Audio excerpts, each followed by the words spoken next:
773, 774, 775. Under the scorching sun, Luli was in the center of the courtyard, performing the ritual of 3 kneels and 9 kowtows. Sweat poured down his body, and his knees were already a bloody mess, sending waves of excruciating pain through him. His ability to endure this far was solely due to sheer willpower. 3 years ago, his mother, Wen Jinxiu, fell ill without warning. In order to gather enough money for her treatment, Luli dropped out of school and became a son-in-law to the Su family to bring them good fortune. Today marked the 70th birthday of the matriarch of the Su family. Friends and relatives gathered to celebrate her longevity. The entire Su residence was festooned with decorations, bustling as if it were New Year's to enliven the atmosphere. The old matriarch had promised Luli that if he could perform 777 kowtows in the courtyard, he would be lent 300,000 for his mother's surgery, 776, 777. As he completed the final kowtow, Luli collapsed onto the ground, feeling as if his bones had disintegrated. "Grandmother, I did it. Now, can you save my mother?" Luli looked at the old matriarch, surrounded by admirers, his voice trembling uncontrollably. Yet, the old matriarch appeared oblivious, continuing to count the beads in her hand at a leisurely pace. "Luli, do not forget your position." Su Xiao, the matriarch's favorite grandson, interjected sarcastically. "You married into our Su family, making you one of us, severing ties with your birth family. Using our Su family's money to save your mother? Do you think that is appropriate?" Laughter erupted from several Su family members, who joined in the mockery. Su Xiao was right. Why should our Su family spend money to save your mother? In the past 2 years, haven't you taken enough from us? The kind-hearted grandmother won't hold it against you. Have you really come to see us as an ATM?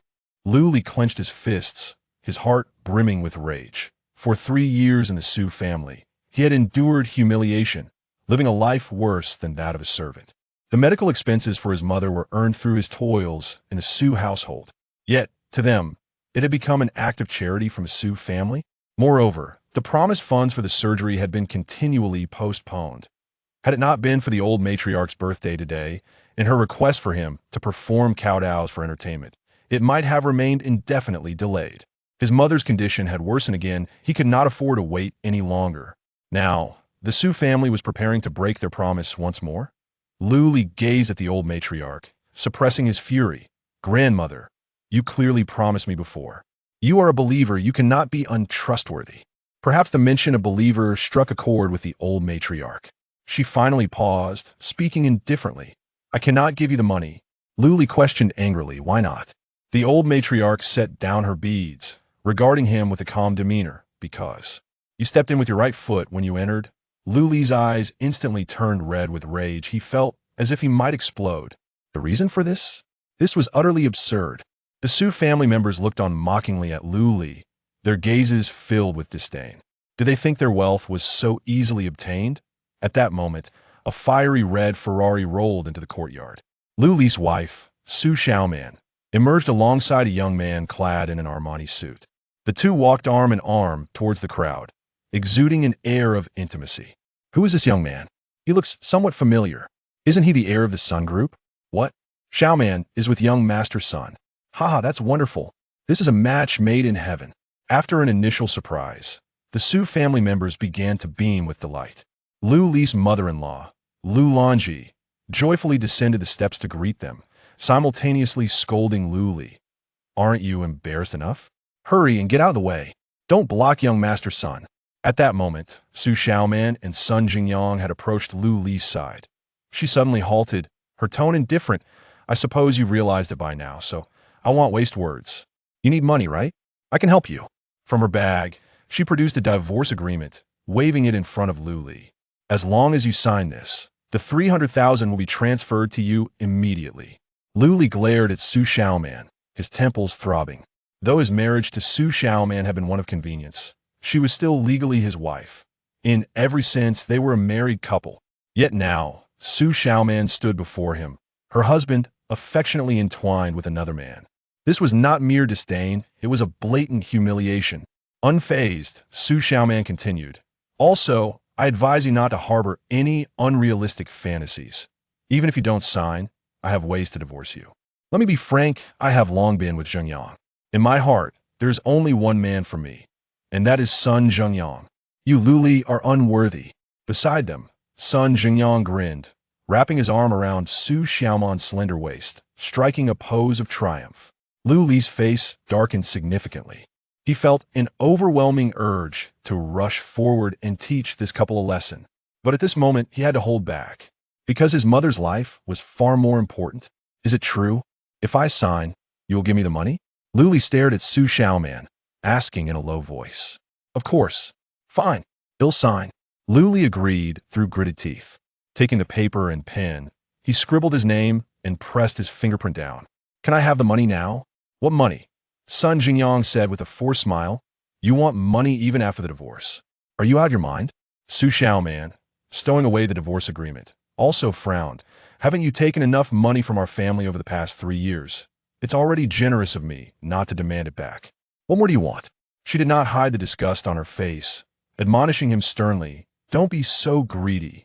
You bastards, are you toying with me? Lu Li erupted in furious indignation. He had suspected that they might go back on their word. Yet he had thought, in public, they would at least consider their reputation. To his shock, they were utterly shameless. Before so many witnesses, they had brazenly reneged. Toying with you? He'll beat you to a pulp. Sun Jingyang shouted, suddenly kicking Lu Li in the stomach, sending him stumbling backward to the ground. Sun Jingyang had long harbored a deep-seated resentment. The thought of his woman being cared for by this pathetic man for 3 years filled him with a sense of madness. Seeing Lu Li struggling to rise, he charged forward, delivering several more kicks. Su Xiaoman and the Su family looked on, reveling in the spectacle, showing no intention of intervening.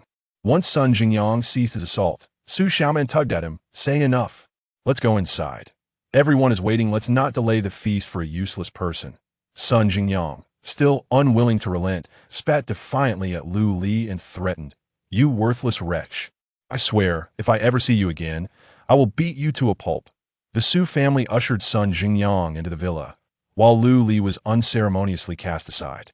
After a long while, Lu Li finally regained some strength and struggled to rise. He could not afford to succumb.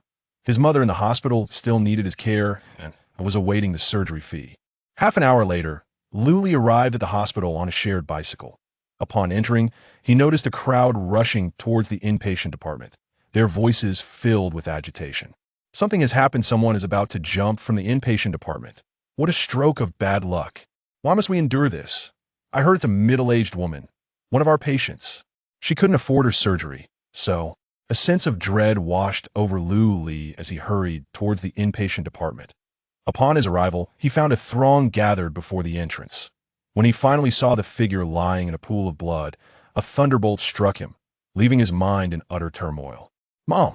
In the next moment, he let out a heart-wrenching scream and rushed forward, cradling his mother. When Jinxiu, in his arms, her breath was faint, yet upon seeing Lu Li, she managed to muster a weak smile. "Child, I can no longer burden you. Otherwise, it would drag you down too." Lu Li's heart shattered, tears blurring his vision. "Mom, you cannot leave me. You'll be fine," he shouted frantically to the onlookers. "Someone. Doctor, please come and save her. Child, don't waste any more money." When Jinxiu grasped Lu Li's hand, her breath growing ever weaker, yet she forced a smile. "In this life, having you as my son is enough. I'm sorry, my child, for not being able to see you marry and have children, and instead making you Olivian's son-in-law." Her voice dwindled, barely audible in the end. "You must take care of yourself. If there is a heaven, I will watch over you." She reached out, attempting to wipe away Lu Li's tears. However, her outstretched hand, straining with all her might, fell limply before it could touch his face. "Mom!" Lu Li desperately clutched when Jinxiu's hand, pressing it against his face, striving to reverse this tragedy. Yet, it was all in vain. "Please, no. Don't leave me." His face contorted in anguish as he cried out in despair. His strength ebbed away, the world around him fading into nothingness. Gone. His mother was gone. The only family he had left, the sole tie to this world, was lost. Home was lost. As long as his mother was alive, home still existed. Now everything was gone. Why? He looked up, his voice a lamentation against the world. He had done nothing to deserve this. Yet, the world had treated him with such cold indifference.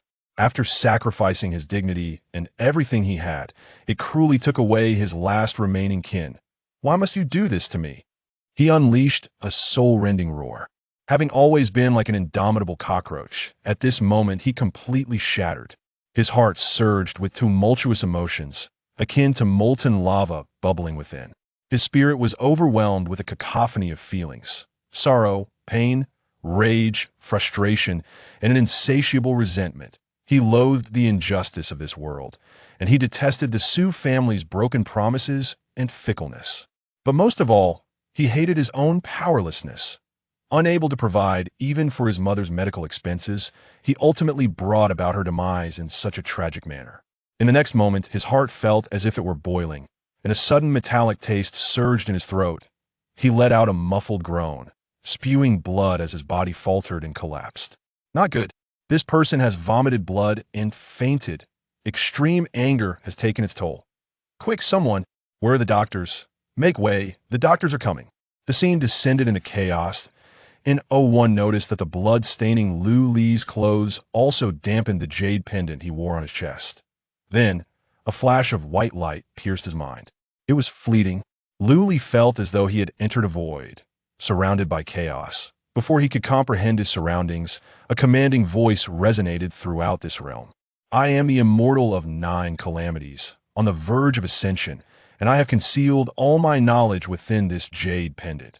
Future generations who inherit my legacy, I hope you will heal the world and save both others and yourself. As the voice faded, a torrent of vast information surged into Lu Li's mind, nearly overwhelming him. When Lu Li opened his eyes once more, he had returned to the realm of reality. A group of doctors in white coats surrounded him and his mother, desperately attempting to revive her. Looking down at his mother, Lu Li could clearly see that her vitality had not yet extinguished. However, it flickered like a candle in the wind, perilously close to being snuffed out. The middle-aged doctor attending to Jinxio's side upon seeing Lu Li awaken. Young man, please accept your loss. Ignoring him, Lu Li recalled the techniques he had just learned, pressing several acupoints on his mother's body to preserve her life. Young man, your mother has already passed. Please grieve. Indeed, once gone, a person cannot return. The deceased should be honored. We can see you are a devoted son. It would be best not to disturb her. The onlookers, drawn by the spectacle, approached to offer their condolences, their gazes filled with sympathy. My mother is still alive? Lu Li spoke coldly. He then turned to the doctors present. Who has silver needles? I would greatly appreciate a loan. What is wrong with you? How can you be so ungrateful? One nurse, who had initially felt sympathy for Lu Li, grew indignant at his refusal to accept their condolences. Do you not realize that standing before you is Professor Huang Tianai, one of the top experts in the country? Enough, Xiaogu. The middle-aged doctor interjected, stopping the aggrieved nurse from speaking further. He retrieved a box of silver needles from his pocket and offered it to Lu Li. Young man, these needles are what I use for practice. See if they will suffice. Thank you. Lu Li promptly accepted the silver needles and opened the box. Though it was his first time handling silver needles, an inexplicable sense of familiarity washed over him as he grasped them. It felt as if a legendary swordsman, long deprived of his blade, had once again taken up his sword. Is there anything you need help with? Huang Tianai inquired with curiosity. Lu Li glanced at him and finally nodded. Please keep an eye on the surroundings. While I work, do not let anyone disturb me. Understood. Huang Tianai nodded and quickly signaled for those around to step back. Nearby, the dissatisfied nurse muttered, What has come over Professor Huang? To side with him in this folly? Ding! At that moment, Lu Li had already taken up 7 silver needles, giving them a gentle twist. The needles emitted a series of crisp, melodious vibrations. Those watching, it felt as if the silver needles had come to life, singing with joy. Then, amidst the astonished gazes of the crowd, 7 silver needles were precisely inserted into 7 acupoints on one Jinxio's body. Huang Tianya's eyes widened in disbelief. Although he was a Western medicine expert, he possessed profound knowledge of traditional Chinese medicine as well. After years of practice, he had never witnessed, let alone heard of, a practitioner exhibiting such remarkable acupuncture skills. Subsequently, Lu Li continued to insert dozens of silver needles one after another. Huang Tianai stared at the descending needles, lost in thought, his expression a mix of astonishment and skepticism. In his daze, he felt as though he was not gazing at a multitude of silver needles, but rather witnessing a magnificent dragon gradually taking form in midair. At that moment of distraction, Luli placed the final silver needle with precision. Its location was none other than the Shun Tsang acupoint. After this needle was inserted, Luli began to gasp for breath, his complexion as pale as a ghost. Sweat poured from him as if he had just emerged from a body of water. With the insertion of this final needle, all the silver needles began to quiver, as if the great dragon had awakened and was now swimming about. The phrase "the finishing touch" suddenly flashed through Huang Tianye's mind. In an instant, his expression froze. He observed in disbelief that when Jinxiu, who had previously appeared lifeless, had begun to twitch her eyelids ever so slightly. Ah, look, her eyelids are moving. My heavens! She has truly come back to life. How is this possible? A chorus of exclamations erupted. The previously murmuring nurse stood dumbstruck, her face a canvas of incredulity. Huang Tianyi was taken aback to an unimaginable extent. No one understood when Jinxiu's condition better than he did. In medical terms, she was no longer considered alive, merely a corpse still warm to the touch. Yet now this very body had seemingly returned to life. My dear brother, could you enlighten me on the name of the technique you just employed? Huang Tianyi, suppressing his excitement, could not help but let his voice tremble. Could silver needles truly be utilized for emergency rescue? And with such miraculous efficacy? This was utterly beyond belief. Qinglong Bai Wei. Luli exhaled softly. He noticed that although his mother had not immediately awakened, her breathing had stabilized, which brought him a sense of relief. Qinglong Bai Wei? Huang Tianyi instinctively gasped, then incredulously remarked, could it be the Qinglong Bai Wei from the legendary four symbols divine needles? Luli nodded affirmatively. Indeed. Huang Tianyi inhaled sharply. My heavens. The legendary four symbols divine needles truly existed and could indeed bring the dead back to life? How could this be? Quick, someone, take the patient for a thorough examination. Huang Tianyi felt himself on the brink of madness, urgently summoning several doctors to conduct a comprehensive checkup on Wen Jinxiu. When the examination results emerged, Huang Tianyi and the other experts were left gaping in astonishment. The tumor in Wen Jinxiu's stomach had vanished. The organs that had ruptured from her fall had healed. Even the fractured ribs had miraculously mended within this short span of time. A miracle. This is nothing short of a miracle in the annals of medicine. An elderly expert, his hair white as snow, could not suppress his exclamation, his eyes now ablaze with fervor. Upon seeing the examination results, Luli felt a wave of relief wash over him. He had initially intended to arrange for his mother's discharge from the hospital. However, Huang Tianyi and the other experts earnestly implored him to allow Wen Jinxiu to remain for further observation, offering the finest private care room in the hospital for their use free of charge. They even expressed their willingness to refund all previous expenses. After a moment of contemplation, Luli nodded in agreement. Although Wen Jinxiu's life had been saved, her body remained exceedingly frail, requiring meticulous care and nurturing for a complete recovery. Moreover, he had just been expelled by the Su family and had no place to stay. The previous house had long been sold to cover medical expenses. Now, he found himself unable to provide a home for his mother. It would be prudent to find accommodation before arranging her discharge. Shortly after being transferred to the private care room, Wen Jinxiu awakened. Though still looking weak, she no longer bore the pallor of illness. Luli briefly recounted the events and informed her that the hospital had waived all fees. Only then did Wen Jinxiu feel at ease.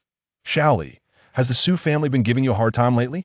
Upon seeing Lu Li's pale face, she couldn't help but express her concern. In recent years, Lu Li had endured considerable hardship to treat her, even dropping out of school to become Olivian's son-in-law.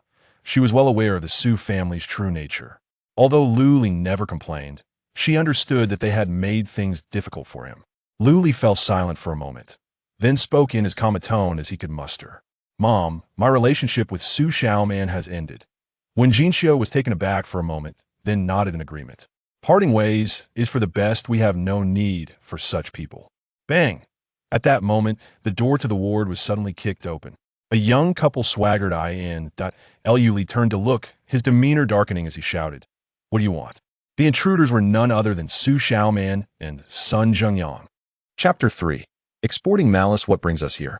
Sun Jingyang said with a smirk that barely concealed his contempt. I heard your mother jumped from a building. We are, of course, here to see if she is truly dead. I suspect you cannot afford a coffin. If she has indeed passed, I could generously donate a coffin made of peach wood to prevent her from rising again. How dare you insult my mother? Do you wish to die? Lu Li clenched his fists, rising to confront him, but was firmly restrained by Wen Jinxiu. What? Do you still intend to strike me? Sun Jingyang swaggered over, taunting Lu Li from across the sickbed. Has it only been a few hours, and you've forgotten how I left you looking like a dead dog? Do you want to experience that again? Lu Li narrowed his eyes and replied coldly, You can certainly try. Su Xiaoman scoffed, showing disdain for Lu Li's bravado. Impatiently, she interjected, Lu Li, since the divorce agreement has been signed, you should visit the office tomorrow and finalize the paperwork. In that moment, Lu Li comprehended Su Xiaoman's intentions. However, it suited him perfectly. Over the past 3 years, the Su family had brought him nothing but humiliation. Today's events had further fueled his disdain for them. He yearned to sever ties with them immediately. Yet, the account with the Su family could not simply be settled like this. 10 o'clock tomorrow morning. And I will not wait, Lu Li said coldly. Su Xiaoman was taken aback by his response. She had anticipated that Lu Li would either beg for reconciliation or reject her outright, possibly even using the opportunity to extort money. She did not expect him to comply so readily, which left her feeling somewhat off balance. You can leave now. You are not welcome here, Lu Li commanded icily. Sun Jingyang crossed his arms and sneered. Have you forgotten what I said before? I warned you that each time I see you, I will make you pay. But today, since I am in a good mood, I might let you off the hook if you kneel down and lick my shoes clean. Lu Li's expression turned cold, and he barked back, Sun Jingyang, do not overstep your bounds. Enough of your nonsense. Sun Jingyang pointed at the ground before him, arrogantly demanding, kneel and kowtow. Lick my shoes clean. Otherwise, I will make sure your mother won't recognize you after I'm done. It seems you are truly seeking death. Lu Li's face became icy. Su Xiaoman, growing impatient, said, Lu Li, enough. Stop pretending. Everyone knows your true worth. Besides, haven't you already knelt enough today? What us one more time? Hurry up and kneel. Jingyang is not someone you can provoke. Lu Li's attitude today had thoroughly displeased her. She was eager to teach him a lesson. He did not deserve this. Lu Li replied coldly, You think you can take advantage of me? Su Xiaoman's expression darkened. Jingyang is unworthy, but do you think you are? I implore you to reflect upon your own conduct. It is only due to my presence here that you dare to address Jingyang in such a manner. Otherwise, you would have been reduced to a mere wretch. I command you to kneel immediately and comply with Jingyang's demands. Lu Li, with an air of indifference, retorted, Then you may take your leave. Su Xiaoman's expression turned icy. I am quite incensed.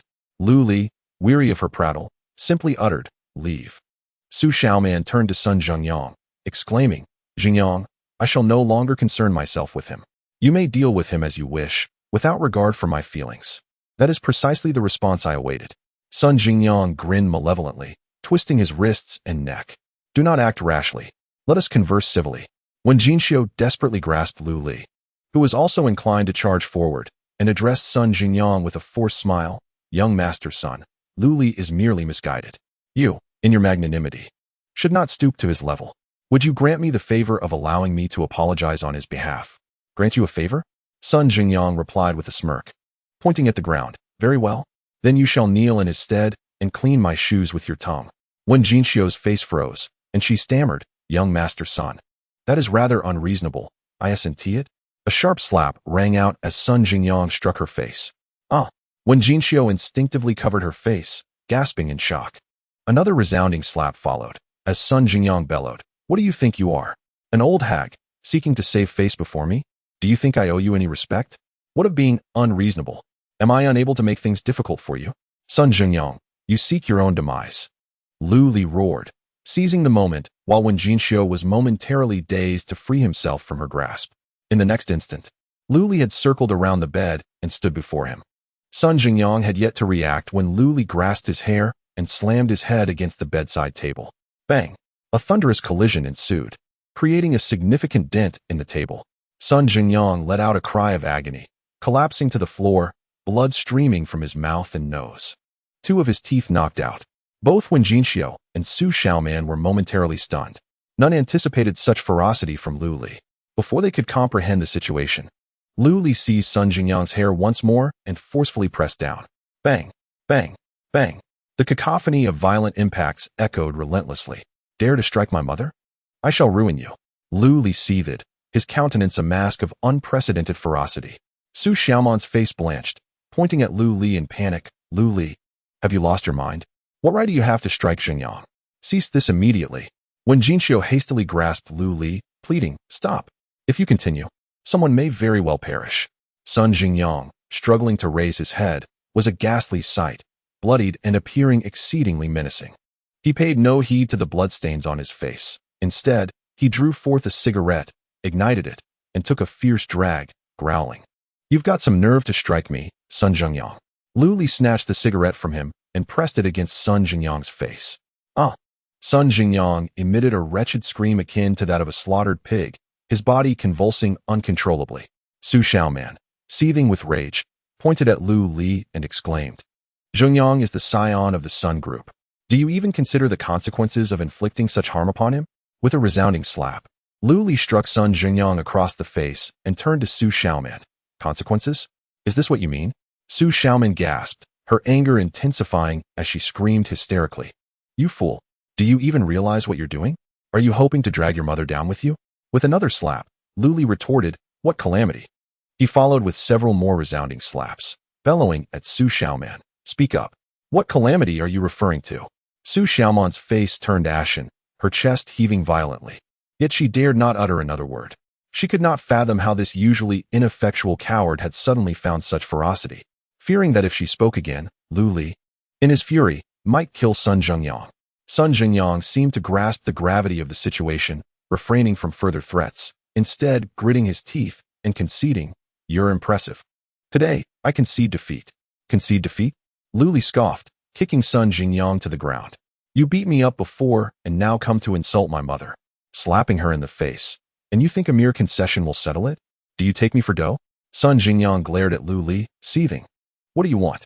With no intention of being courteous, Lu Li delivered another slap. Are you speaking to me? He followed with another slap. Did I permit you to speak? Sun Xingyang promptly fell silent, lowering his gaze, afraid to meet Lu Li's eyes, lest he provoke another strike. Kneel and apologize to my mother, and then slap yourself 100 times. Lu Li wiped the blood from his hand on his son Xingyang's face. His voice laced with menace. If you cannot do this, I shall end you. Chapter 4. The consequences are dire. Sun Xingyang gritted his teeth in fury, yearning to confront Lu Li head-on. However, upon encountering Lu Li's icy gaze, he ultimately opted to submit, obediently kneeling and striking himself. With Su Xiaoman assisting him, he limped away.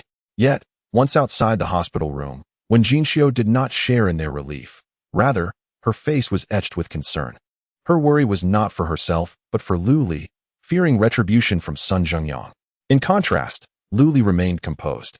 Had it been in the past, he would indeed have worried about Sun Xingyang's vengeance. However, what truly warrants concern is their predicament. Mother, rest assured, Sun Xingyang cannot harm me, Lu Li reassured his mother. That evening, Huang Ti and I visited Wen Jinxiu, returning all the expenses incurred for her treatment over the past 3 years, a staggering 400,000. This amount was, without question, a significant sum for Lu Li, alleviating his financial burdens considerably. The hospital had assigned his mother a remarkably luxurious suite, one that rivaled even the finest hotel accommodations. Once his mother had settled into slumber, Lu Li retreated to his room to meditate in silence. As the night wore on, Lu Li remained awake. Yet he felt no fatigue. Instead, he was invigorated, brimming with untapped energy. Is this the essence of cultivating qi? Lu Li clenched his fists, feeling an overwhelming surge of power coursing through him. He finally grasped the benefits of his training, experiencing an unprecedented surge of elation. This was merely the beginning. Had he not restrained his strength in his encounter with Sun Xingyang the previous day, he could have easily bested him. At 10 in the morning, Lu Li arrived punctually. A few minutes later, Su Xiaoman appeared, driving a striking red Mercedes. This time, she was alone. Sun Xingyang was absent. After completing the necessary formalities, Su Xiaoman crossed her arms, regarding Lu Li with a cat-and-mouse expression. Do you know why I chose to divorce you at this moment? She inquired. Luli was momentarily taken aback. Su Xiaoman smirked. Because Sun Jingyang has recently aligned himself with a powerful benefactor and secured a monumental 10 billion order. And Luli replied, nonchalantly. Su Xiaoman raised her chin, exuding arrogance. Do you not comprehend? Sun Jingyang is on the verge of soaring to great heights, potentially entering the ranks of the elite. And I, marrying him, shall become a lady of high society. Luli scoffed derisively. So, you are eager to cast me aside? Indeed. Su Xiaoman affirmed with blunt decisiveness, then added with a cold laugh, moreover. Let me impart one more piece of information. Sun Jingyang has enlisted the aid of certain unsavory individuals to have your legs broken. I warned you. Do not confront Sun Jingyang. The consequences are beyond your capacity to bear. Yet, you refuse to heed my words. Now, it is too late for regrets. Prepare to spend the rest of your days confined to a wheelchair. Her delight in his misfortune was palpable, and she anticipated seeing Luli cower and plead for mercy. However, the outcome was disappointingly different for her. Luli merely nodded with indifference. I await that day, and turned to leave. Humph. You won't shed tears until you face the grave. I am eager to see how long you can maintain this facade. Su Xiaoman sneered as she watched him depart. After leaving the Civil Affairs Bureau, Luli made his way to a pharmacy. He intended to purchase some medicinal herbs for a therapeutic bath to enhance his physique, as well as a set of silver needles for potential emergencies. Luli initially believed that with the 400,000 provided by Huang Tianai, he would not have to worry about finances for a considerable time. However, he soon realized his misjudgment. Merely the cost of the medicinal herbs for his therapeutic baths had depleted over 100,000. This was achieved only by deliberately avoiding the more expensive herbs. Exiting the pharmacy, Luli could not help but sigh inwardly. Cultivation is exceedingly costly. To advance in the future, one must not only absorb the essence of heaven and earth, but also require a vast array of resources to pave the way. He needed to devise a means to earn money. As he passed by a park, he suddenly heard an urgent cry for help. Is anyone there? Please. Someone help my grandfather. Is there a doctor? Hurry, save him. Turning to investigate, Luli spotted a young woman in her 20s desperately calling for assistance near the park entrance. Beside her, an elderly man lay unconscious on the ground. A crowd had gathered, with some even taking out their phones to record the scene, yet no one dared to step forward to help. Without hesitation, Luli rushed over. Let me see, he exclaimed as he knelt beside the elderly man, one hand pressing against the man's wrist while he assessed the situation. After a brief moment, his gaze sharpened. The elderly man was suffering from a sudden heart attack. However, the more pressing issue was not the heart condition itself. A dark energy, invisible to ordinary eyes, was coalescing at the center of the old man's forehead. Malevolent energy has invaded his body. Realizing the gravity of the situation, Luli wasted no time. He swiftly pressed several acupoints on the elderly man's body while channeling his spiritual energy through those points into the man. He then retrieved the silver needles he had just purchased and inserted one into the Shun Ting acupoint on the man's forehead to stabilize his life force. Soon, the elderly man's tightly furrowed brow began to relax, and his complexion returned from a ghastly purple. The young woman, witnessing the change, breathed a sigh of relief. Looking at Luli, she expressed her gratitude. Thank you for your assistance. My name is Bai Luoshin. You have saved my grandfather, and the Bai family will surely reward you handsomely. At her words, gasps of astonishment erupted from the crowd. The Bai family. Could it be the prestigious Bai family of Rong City? Someone pulled out their phone and searched online, exclaiming, "Oh my, she is Bai Luoshin, the eldest daughter of the Bai family, the most beautiful woman in Rong City. What? It's really her. No wonder she is so stunning." Bai Luoshin, the eldest daughter of the illustrious Bai family, was indeed renowned not solely for her beauty, but also for her exceptional talent.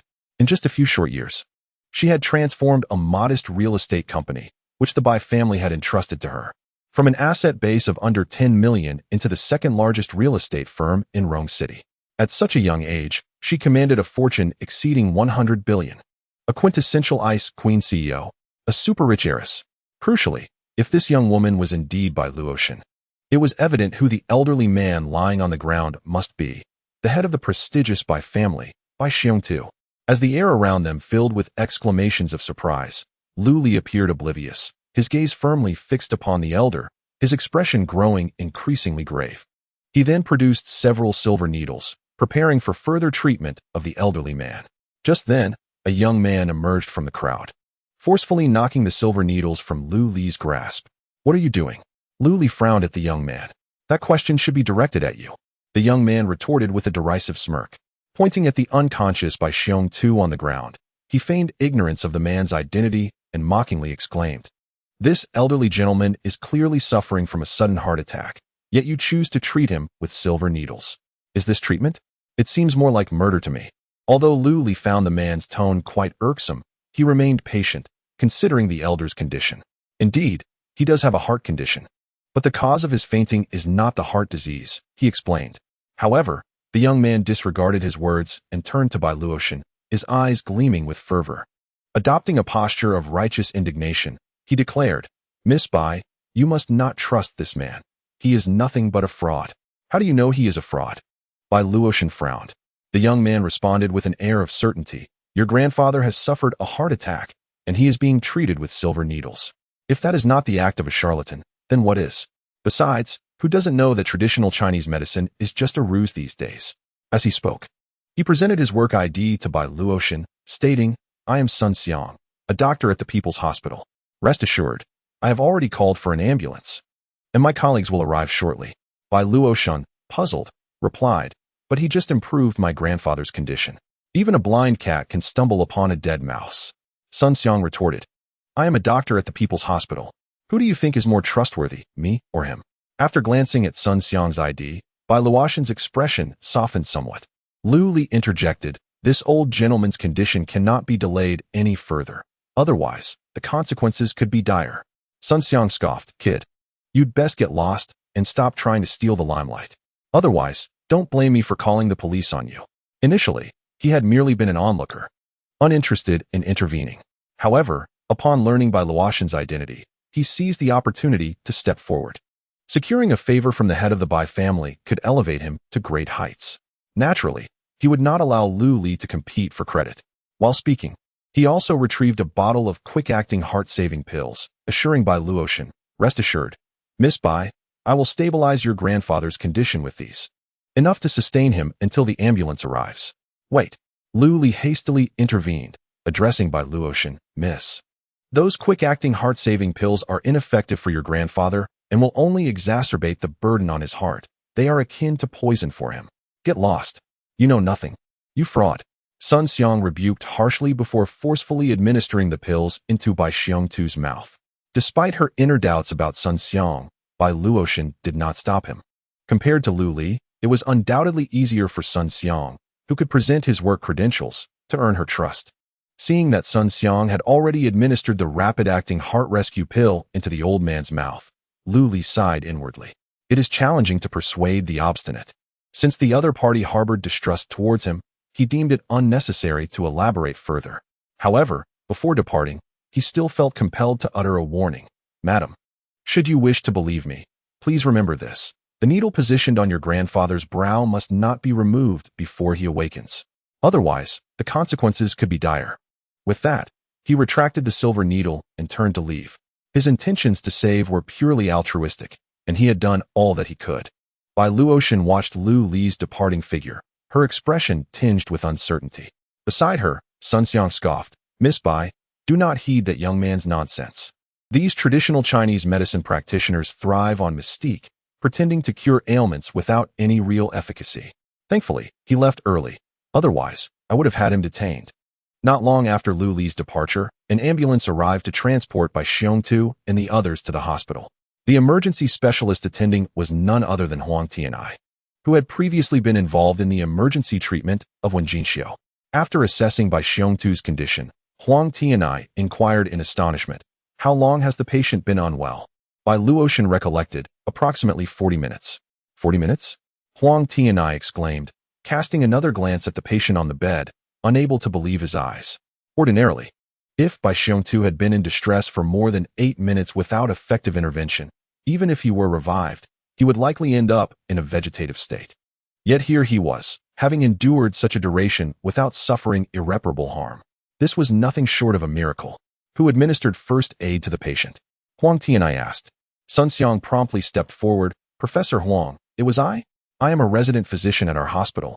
and I had the privilege of attending one of your lectures during my studies. I happened to pass by the park and witnessed this elderly gentleman collapse. So I provided him with first aid. He intentionally referred to Huang Tianyi as professor to foster a closer rapport, despite having merely attended one of his public lectures. Huang Tianyi nodded approvingly. Curiosity piqued. Xiao Sun, you did remarkably well. In such circumstances, even I would struggle to manage, yet you were able to stabilize the patient's condition. How did you accomplish that? Sun Xiang felt a surge of elation. Huang Tianyi was one of the esteemed figures in the hospital, respected even by the director. Gaining his acknowledgement would allow him to navigate the hospital with newfound confidence. Oh, it was simply the rapid-acting heart rescue pill I gave him, Sun Xiang replied with a grin. And what is the story behind this silver needle? Huang Tianyi inquired, pointing to the needle embedded in by Xiongtu's brow, his intrigue evident. Sun Xiang waved it off nonchalantly. Oh, that was inserted by a fraud. As he spoke, he raised his hand to remove the silver needle. Huang Tianyi was taken aback and shouted, "Stop!" However, it was already too late. The silver needle had been removed by Sun Xiang. Suddenly, the alarms from various machines beside the hospital bed blared loudly. The previously tranquil Bai Xiongtu began to convulse as if afflicted by epilepsy, frothing at the mouth, his complexion reverting to a shade of bluish-purple. Sun Xiang grasped the silver needle, utterly bewildered, unable to comprehend how Bai Xiongtu, who had been stable moments ago, could now be in such a dire state. Huang Tianyi bellowed, "Quick, take him to the emergency room." Half an hour later, Huang Tianyi emerged from the emergency room. Bai Xiongtu's life had been precariously preserved, but he remained in a critical condition, hanging by a thread. Sun Xiang, his face ashen with fear, rushed toward Huang Tianyi, stammering, "Huang, I didn't know it would turn out like this. Don't call me teacher. I can't possibly teach someone as foolish as you." Huang Tianyi retorted angrily, cursing vehemently. "Dr. Huang, what exactly is wrong with my grandfather? Why did his condition suddenly worsen?" Bai Luoshan asked anxiously, her expression etched with concern. The warning from Lu Li when he departed echoed in her mind. Do not remove the needle. The consequences could be dire. Huang Tianyi cast a glance at Sun Xiang and asked solemnly, whose silver needle was placed in the patient's brow. Sun Xiang seemed to have an epiphany and shouted, "Ah, I understand now. It must have been that fraud. The needle was inserted by that con artist. It's poisoned. He is the one who harmed Bai Lao." Slap. Huang Tianyi struck Sun Xiang across the face, roaring, "A fraud? I see it's you who is the fool. Do you realize that the fast-acting heart-saving pill you gave to Bai Lao is as lethal as poison?" "What?" Sun Xiang covered his face, disbelief etched across his features, cold sweat trickling down his back. He couldn't believe that what the fraud had said was indeed true. Bai Luoshan was equally astonished. Huang Tianyi scoffed. "If it weren't for that needle sustaining Bai Lao's life, you would already be a murderer. And now, you've removed the very needle that was keeping him alive." Sun Xiang's legs buckled, nearly causing him to collapse to the ground. Bai Luoshan was also drenched in cold sweat, urgently imploring, "Dr. Huang, please. You must find a way to save my grandfather." Huang Tianyi replied bitterly, "Miss Bai, had Bai Lao not taken the fast-acting heart-saving pill, I might have had a chance, but now." He shook his head. Bai Luoshan took a deep breath and stated firmly, "How much longer can my grandfather hold on?" "At most, one day. I understand." Bai Luoshan nodded, determination flickering in her eyes as she turned to exit the hospital room. If Lu Li could easily control her grandfather's condition, he must also possess a means to treat him. In other words, as long as she could find Lu Li, her grandfather would be saved. Sun Xiang immediately fell to his knees, pleading loudly, "Miss Bai, I am innocent. I only intended to help, never anticipating it would come to this." Bai Luoshan cast a glance back at Sun Xiang. The words spoken felt like a bucket of cold water poured over him. "You were present when my grandfather fainted, weren't you?" Though phrased as a question, the tone was laced with certainty. Sun Xiang felt as if all his secrets had been laid bare under that unwavering gaze. Instinctively lowering his head, unable to meet her eyes, Bai Luoshan's voice remained calm. "At that moment, I do not hold it against you for not intervening to save him. After all, we were mere acquaintances, and it is understandable that you chose not to act. It is only natural for you to seek to distinguish yourself upon learning of my identity, hoping to carve out a brighter future for yourself." Bai Luoshan had seen through Sun Xiang's every action. However, at that time, as a doctor at the public hospital, Sun Xiang, possessing a medical license, was undoubtedly more convincing than Lu Li. Just as Sun Xiang thought he could escape unscathed, Bai Luoshan's voice turned icy. But you should not have obstructed someone truly capable of saving my grandfather out of sheer self-interest when you clearly lack the ability to help. Such intentions are utterly reprehensible. Sun Xiang opened his mouth, attempting to defend himself, but Bai Luoshan had already turned to leave. At that moment, a chilling remark echoed in his ears. If anything happens to my grandfather, you shall face the wrath of the Bai family. Sun Xiang collapsed onto the ground, his face ashen. It was over. Everything was lost. The thought of the impending consequences sent shivers through him, engulfing him in despair. Chapter 6. A favor granted upon returning to the hospital, Lu Li found his mother's health improving, which brought him some relief. After she had taken her medicine, he began to experiment with the herbs he had purchased. Initially, his intention was to use these herbs for medicinal baths to enhance his physical condition and expedite his path to strength. However, he soon reconsidered. The substantial sum he possessed would only suffice for 2 or 3 baths at most, after which he would be back to being a pauper. Thus, the priority now was to generate income. Ideally, he could utilize these herbs to create a profitable venture. Recalling his memories, Lu Li ultimately identified a particular elixir, the minor Peiyuan pill, renowned for its ability to strengthen the body and prolong life. Its efficacy was so pronounced that it could even restore graying hair to its natural color, extending one's lifespan by at least a decade. Of course, what appealed to Lu Li the most was that its effects were gentle, and the required herbs were commonplace in the market. The herbs he had procured were more than sufficient for his needs. For the entire day, Lu Li busied himself in the kitchen with the herbs. Fortunately, the minor Peiyuan pill was a basic concoction that was not overly complicated to prepare. After several failed attempts, he finally succeeded in brewing a batch, producing 9 pea-sized pills. Thereafter, he ventured out once more to the antique market, where he purchased a few exquisite porcelain vials to store the minor Peiyuan pills. As evening descended, Lu Li arrived at the Tiangong Club situated in the city center.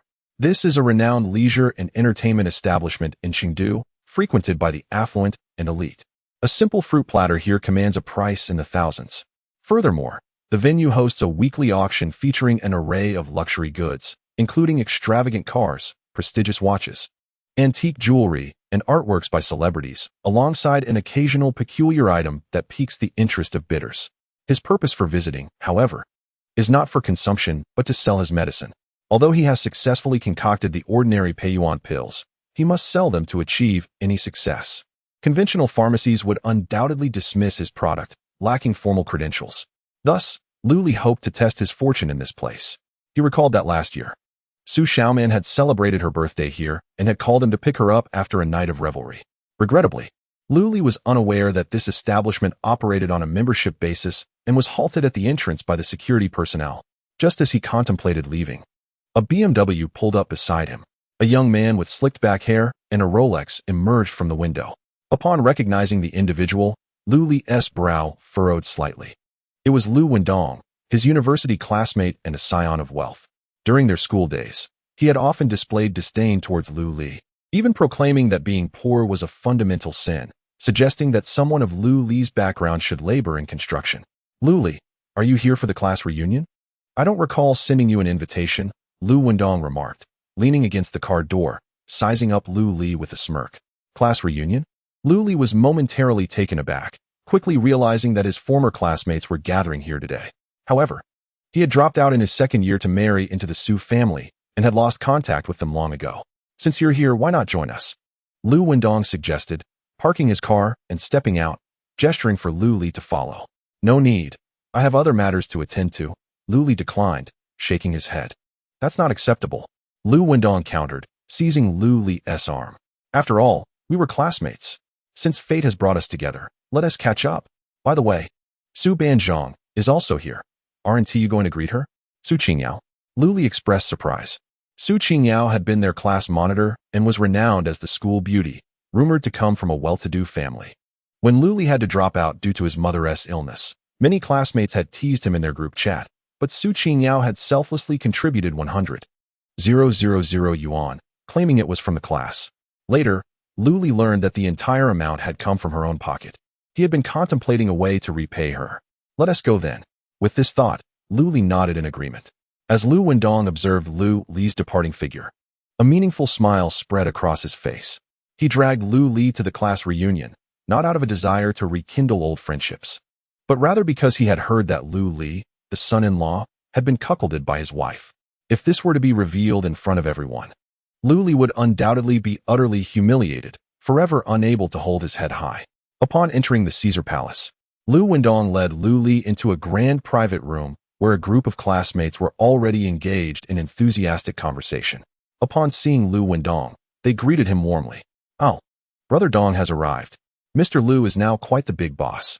Brother Dong, remember the humble beginnings amidst wealth." After graduating, Lu Wendong leveraged his family connections to establish his own company, amassing a fortune worth millions. "Haha, you flatter me."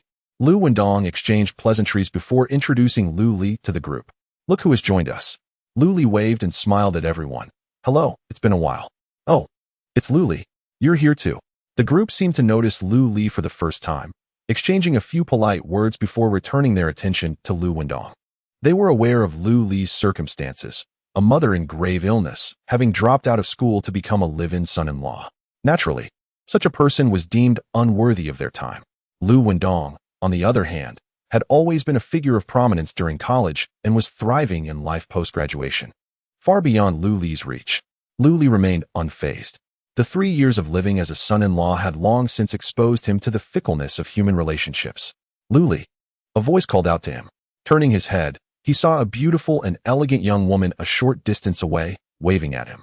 Her slender fingers danced gracefully in the air, reminiscent of playing a piano, and her face bore a delightful smile. It was none other than the class monitor, Su Qingyao. After several years, Su Qingyao had shed her youthful innocence, gaining a touch of sophistication, yet her charm remained undiminished. Lu Li approached her and naturally took a seat beside her. "Class monitor Su, it's been a long time." A brief silence fell over the room as everyone turned their gaze towards Lu Li, seemingly in disbelief.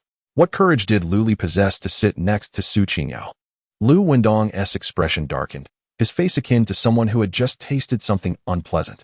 Lu Li paid no mind to the judgment of others. Just as he was about to return the money to Su Qingyao, Lu Wendong approached with a grin. "Lu Li, I heard you dropped out to become a son-in-law." "Heh, living off soft rice isn't as easy as it sounds. In fact, I could use an extra hand. Why don't you come work at my construction site tomorrow? I'll pay you 5,000 a month." As soon as Lu Wendong's words left his lips, the room fell into a hushed silence. Then, all eyes turned to Lu Li, their gazes laced with mockery. It was evident to even the most naive that Lu Wendong was not offering a helping hand, but rather aiming to humiliate Lu Li in front of Su Qingyao. However, to the disappointment of many, Lu Li maintained a calm demeanor and replied indifferently. "I appreciate the goodwill, but it is unnecessary." "Oh, unnecessary? You speak as if you possess great capabilities." Lu Wendong scoffed, a flicker of malice evident in his gaze. He was thoroughly displeased by Lu Li's lack of gratitude and chastised him without reservation. "You, a worthless son-in-law, have no real ability whatsoever. If it weren't for our shared past as classmates, you wouldn't even be qualified to know me. Certainly not to sit here and dine with me. A mere freeloader. Yet you're so picky. You think I owe you something?" Chapter 7. Ill intentions. The classmates gathered around Lu Wendong chimed in.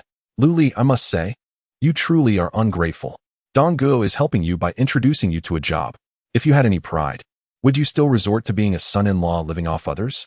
You, a dropout without even a diploma, truly believe you hold any significance? Some people simply refuse to acknowledge the kindness shown to them. To put it plainly, you deserve a harsh lesson from society." Lu Li's expression turned cold. Just as he was about to respond, Su Qingyao abruptly stood up and reprimanded the group. "Enough. What Lu Li chooses to do for work is his prerogative. What right do you have to criticize him? Moreover, Lu Li is merely facing some challenges at present. How can you be so certain he lacks potential for future success? Do not forget, Lu Li was once the top student in our academy and received a full scholarship." Several classmates immediately wore sheepish expressions. During their school days, their grades had been far inferior to Lu Li's. Now, witnessing his struggles, they naturally felt a sense of superiority over him. Lu Wendong's expression soured further upon seeing Su Qingyao defend Lu Li. However, Lu Li found amusement in Lu Wendong's disgruntled countenance and leisurely poured himself a cup of tea, sipping it nonchalantly. All right. At that moment, a classmate named Sun Lingshan, seated beside Lu Wendong, attempted to ease the tension, saying, Some individuals are simply beyond help. Let us not waste our concern on them. Otherwise, they might think we are mocking them. The others nodded in agreement. Yes, it is not easy for us to gather. Let us enjoy a drink together. Lu Wendong's expression softened a bit as he directed a glasses-wearing classmate, Zhang Fan, go fetch a few bottles of fine liquor. As Zhang Fan exited the room, Lu Wendong lit a cigarette and scoffed. In this day and age, what good does excelling academically do? Once you step into the real world, you still need to work diligently for a meager salary. I, Lu Wendong, frequently failed courses in college and never even obtained my diploma. Yet that did not hinder me from having a prosperous father. Now, a simple meal costs me tens of thousands. Signing a project casually brings in hundreds of millions. As he spoke, he provocatively glanced at Lu Li. Do you think you could ever earn $1 million in your lifetime? $1 million, you say? Lu Li smiled enigmatically, choosing to remain silent.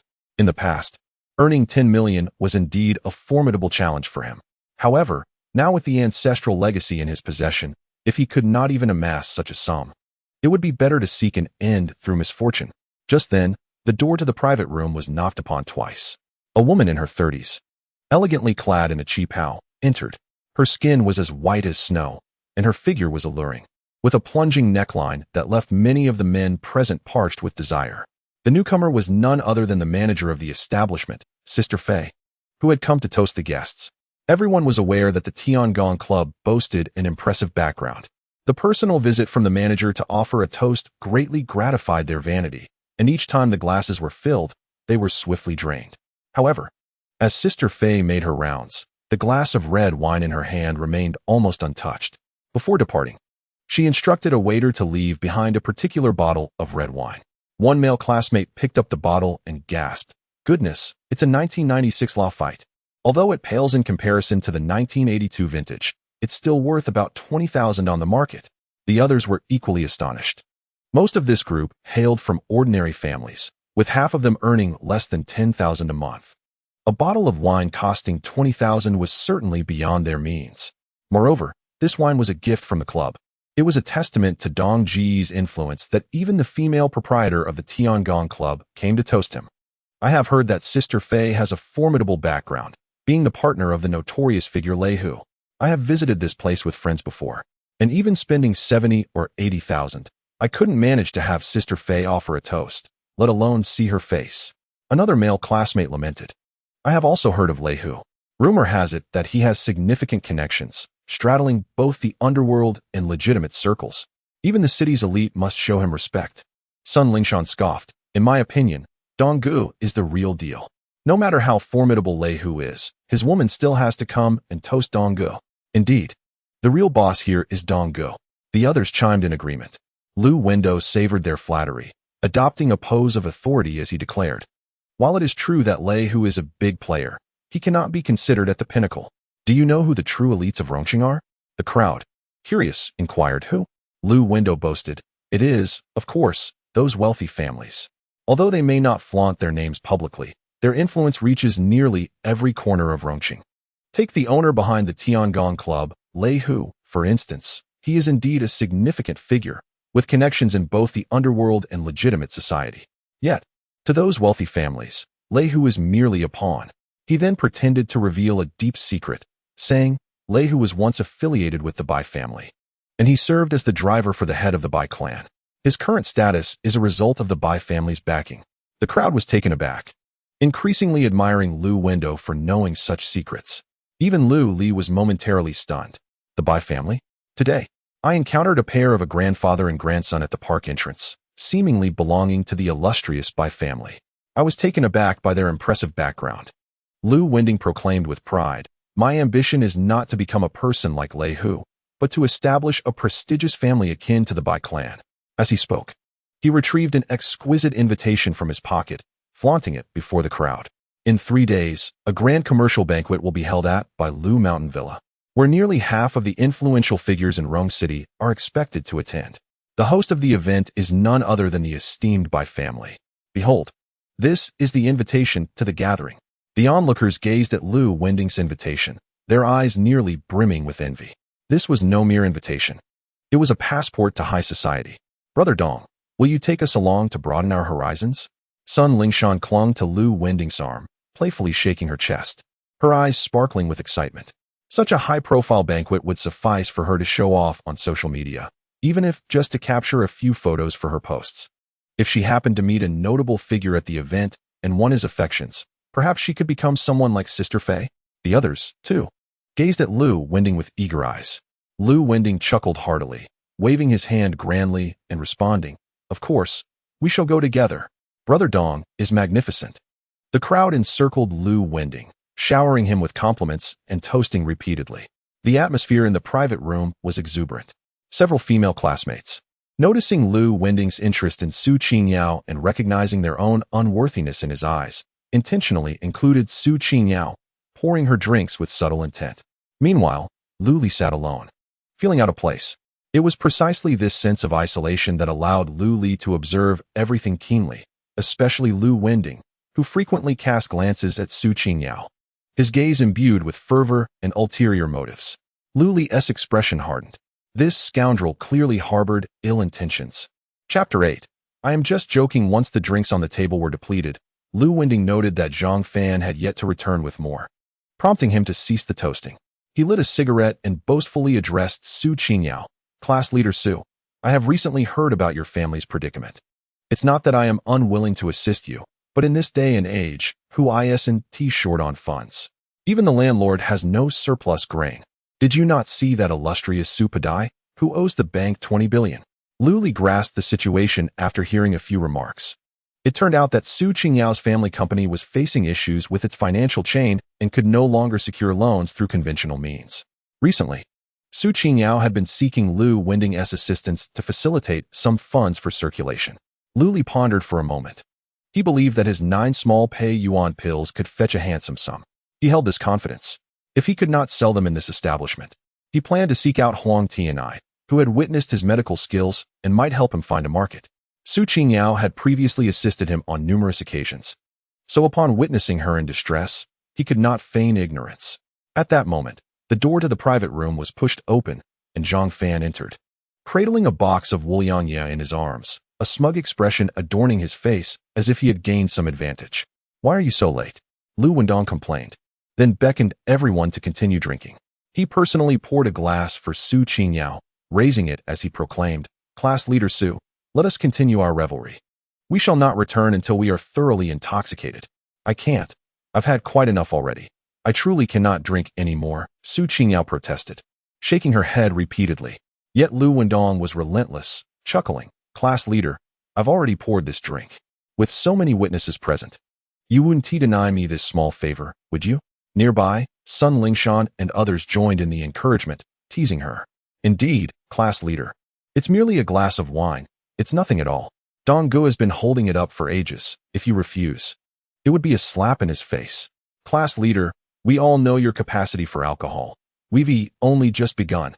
Are you looking down on us, believing we are unworthy to share a drink with you?" Lu Wendong added with a grin. "How about this? Once we finish this box of Wuliangye, we'll call a truce. As for your concerns, they are my responsibility, I assure you." Sun Lingshan chimed in. "Qingyao, Dong Gu has said so. What is there to worry about?" "Exactly, you must drink. Otherwise, it would be too discourteous to Dong Gu," echoed several other girls. Su Qingyao furrowed her brow. She had already consumed quite a bit today and was barely managing to stay sober. However, the glass of liquor before her contained nearly half a gin. She suspected that consuming it would lead to her complete inebriation. Nevertheless, recalling Lu Wendong's earlier assurance, she steeled herself and reached for the glass. Lu Li discerned that Su Qingyao was nearing her limit. Moreover, he had already perceived Lu Wendong's ill intentions towards her and would not allow him to succeed. Snatching the glass from her hand, Lu Li declared, "Class leader Su, you have already had enough. You cannot drink any more." With a crash, Lu Wendong knocked the glass to the ground, pointing at Lu Li and cursing, "Who the hell do you think you are to speak here?" Lu Li's expression turned cold. "You truly see yourself as someone of importance, don't you?" Su Qingyao hurriedly intervened. "Lu Wendong, what are you doing? Lu Li is only looking out for me." Lu Wendong, with a defiant stance, retorted, "I am simply straightforward. I cannot conceal my feelings. If I find someone displeasing, I will voice it outright. We, who earn millions annually, are here to discuss matters. What business does a live-in son-in-law have in our midst?" He then pointed at Lu Li, continuing his tirade. "Lu Li, Your presence here drinking with me is not due to your merit, but rather my goodwill as an old classmate. Otherwise, you would never set foot in this establishment. Nor would you ever know me, Lu Wendong. You are nothing but a freeloader. Are you unaware of your own worth? If you are dissatisfied, why not assist class leader Su with his financial troubles? Do you possess such capability? Lu Li's expression turned icy as he replied, if I could help class leader Su. What would you say? Lu Wendong scoffed, if you could actually do that, I'd kneel and bow to you, calling you grandfather. Very well. Lu Li nodded, his demeanor indifferent. You, my dear grandson, have been noted. Sun Lingshan derisively remarked, Lu Li, stop pretending. Who doesn't know your circumstances? Another classmate sneered, indeed.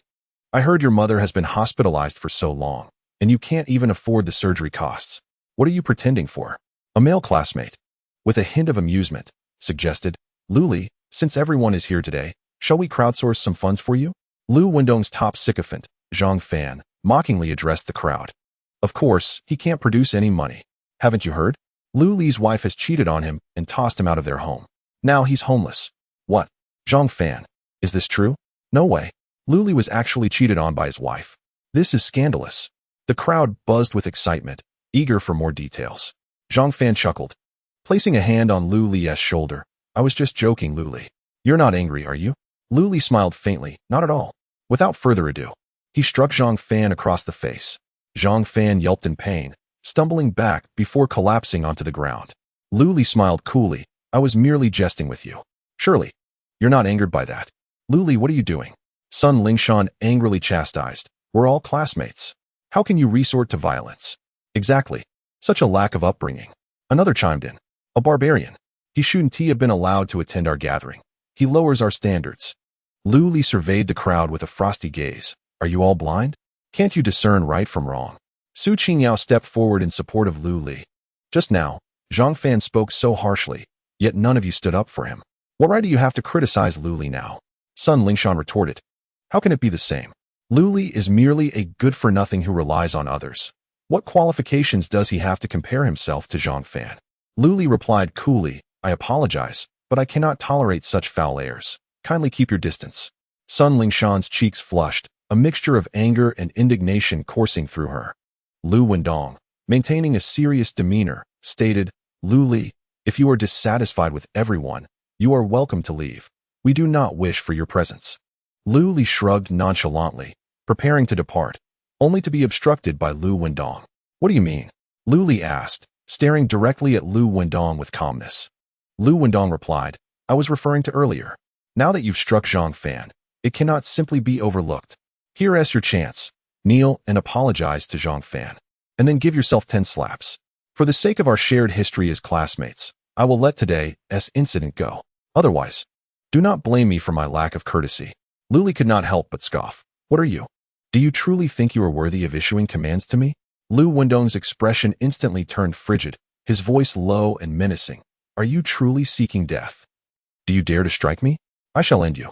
As Zhang Fan regained his composure, he let out a roar, seizing a wine bottle from the table. Intent on charging at Lu Li bang.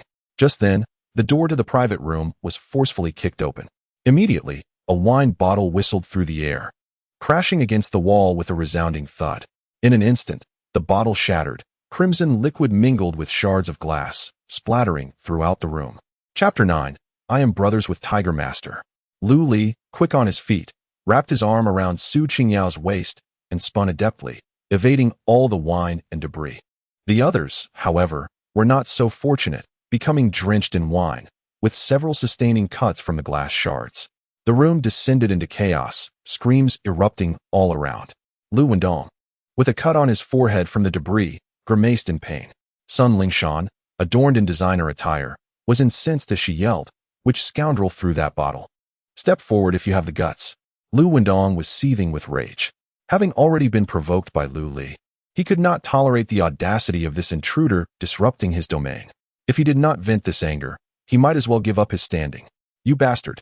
Causing a ruckus in my territory, do you understand the consequences? Lu Wendong thundered, turning towards the entrance. I will give you 1 minute to come out. Otherwise, I shall not only deal with you, but your entire family as well. Your entire family as well. Quite the bravado. As his words fell, a group of elegantly dressed men and women entered. At the forefront was a stocky, middle-aged man in a suit, a cigar clenched between his teeth, exuding an intimidating presence. A grotesque scar marred his face, stretching from his brow to the corner of his left mouth. A mere glance sent chills down one's spine. The individuals following the scarred man were equally striking. The men were impeccably attired, while the women possessed stunning beauty and statuesque figures. Behind them trailed a dozen formidable bodyguards. The atmosphere in the private room instantly grew tense, silence enveloping the space. Sun Lingshan and her companions had long lost their earlier bravado, paralyzed by fear. Unable to utter a word, Lu Wendong's complexion also shifted, no longer daring to make threats. Zhang Fan, who had been brandishing the wine bottle, his aggressive demeanor faltering upon spotting one of the alluring women among the group. His face turned pale as instinctively he sought to hide. Just moments before, when he had gone to retrieve the wine, this woman had been smoking in the hallway. Attracted by her beauty and figure, he had approached and made an unwelcome advance, only to be met with a sharp slap. Enraged and humiliated, he had retaliated by kicking her down and groping her again. He had initially believed that the other party was of no consequence, but he never anticipated the magnitude of their presence. Faced with their fierce demeanor, Lu Wendong felt an overwhelming sense of dread, yet he had no choice but to muster his courage and step forward. "Gentlemen, I believe you may have mistaken the person you seek. It seems we have no past grievances between us." The scarred man, disregarding Lu Wendong entirely, turned to his statuesque female companion and commanded, "Ame, which fool dared to touch you? Bring him forth." Ame promptly strode up to Zhang Fan, and without a moment's hesitation, unleashed a flurry of resounding slaps upon him. Subsequently, she seized Zhang Fan by his hair, yanking him into her line of sight, and coldly taunted, "You remember your great aunt, don't you? I warned you that misfortune would befall you." Zhang Fan's face was swollen from the blows. The pain from his hair being yanked was excruciating. Yet he dared not retaliate. It was all a misunderstanding. "I apologize," Zhang Fan pleaded hurriedly. "Misunderstanding your mother," Ame retorted, brandishing a bottle of liquor and shattering it against Zhang Fan's skull. The resounding crash echoed through the air as Zhang Fan shrieked and collapsed to the ground, blood mingling with the spilled liquor, creating a gruesome spectacle. Ame, relentless in her assault, continued to rain kicks upon Zhang Fan's abdomen, delivering a final, brutal strike to his groin. Zhang Fan emitted a more piercing scream, writhing on the ground in agony. The men present felt a chill run down their spines, instinctively tightening their pants. Lu Wendong, who had previously exuded bravado, now stood frozen, too intimidated to intervene. As Ame finally ceased her assault, Lu Wendong gathered his resolve and said, "Gentlemen, this scoundrel Zhang Fan has merely acted foolishly, and he has since been punished. I implore you to overlook this matter for my sake." Slap. The scarred man struck Lu Wendong across the face. Lu Wendong staggered back, clutching his cheek, indignation boiling within him. "How dare you strike me without cause?" Slap. Another blow landed, and Lu Wendong, seething with rage, shouted, "You ought to know. We are not to be trifled with." Slap. The scarred man delivered yet another strike, causing Lu Wendong to cry out in pain. "Not to be trifled with? Just how formidable do you believe yourselves to be? Shall I provide you with my phone number, so you may call for assistance at your leisure? You dare to lay hands on my woman in my territory and expect to walk away unscathed? Do you take me for a saint? You believe I owe you any courtesy? Can you even afford the respect I would grant?" After delivering these words, he seized Lu Wendong by the collar, landing several more slaps that rendered Lu Wendong's face swollen before delivering a forceful kick that sent him sprawling to the ground. Lu Wendong lay there, his cheeks crimson and swollen, devoid of sensation, with loose teeth and a profound sense of humiliation. He felt an unprecedented level of frustration and indignation as he spat. "Do not forget, this is the Heavenly Palace Club, the domain of Lord Tiger. Have you considered the consequences of causing trouble here?" Lei, who is a powerful figure in this world, a master of both the underbelly and the legitimate. In desperation, Lu Wendong resorted to invoking this formidable name. "To speak candidly, I must inform you that I share a brotherly bond with Master Hu, and we often indulge in drinks together. You dare to treat me in this manner? Master Hu will not let you off lightly." Lu Wendong thundered in anger. He anticipated that mentioning this connection would instill fear in those before him.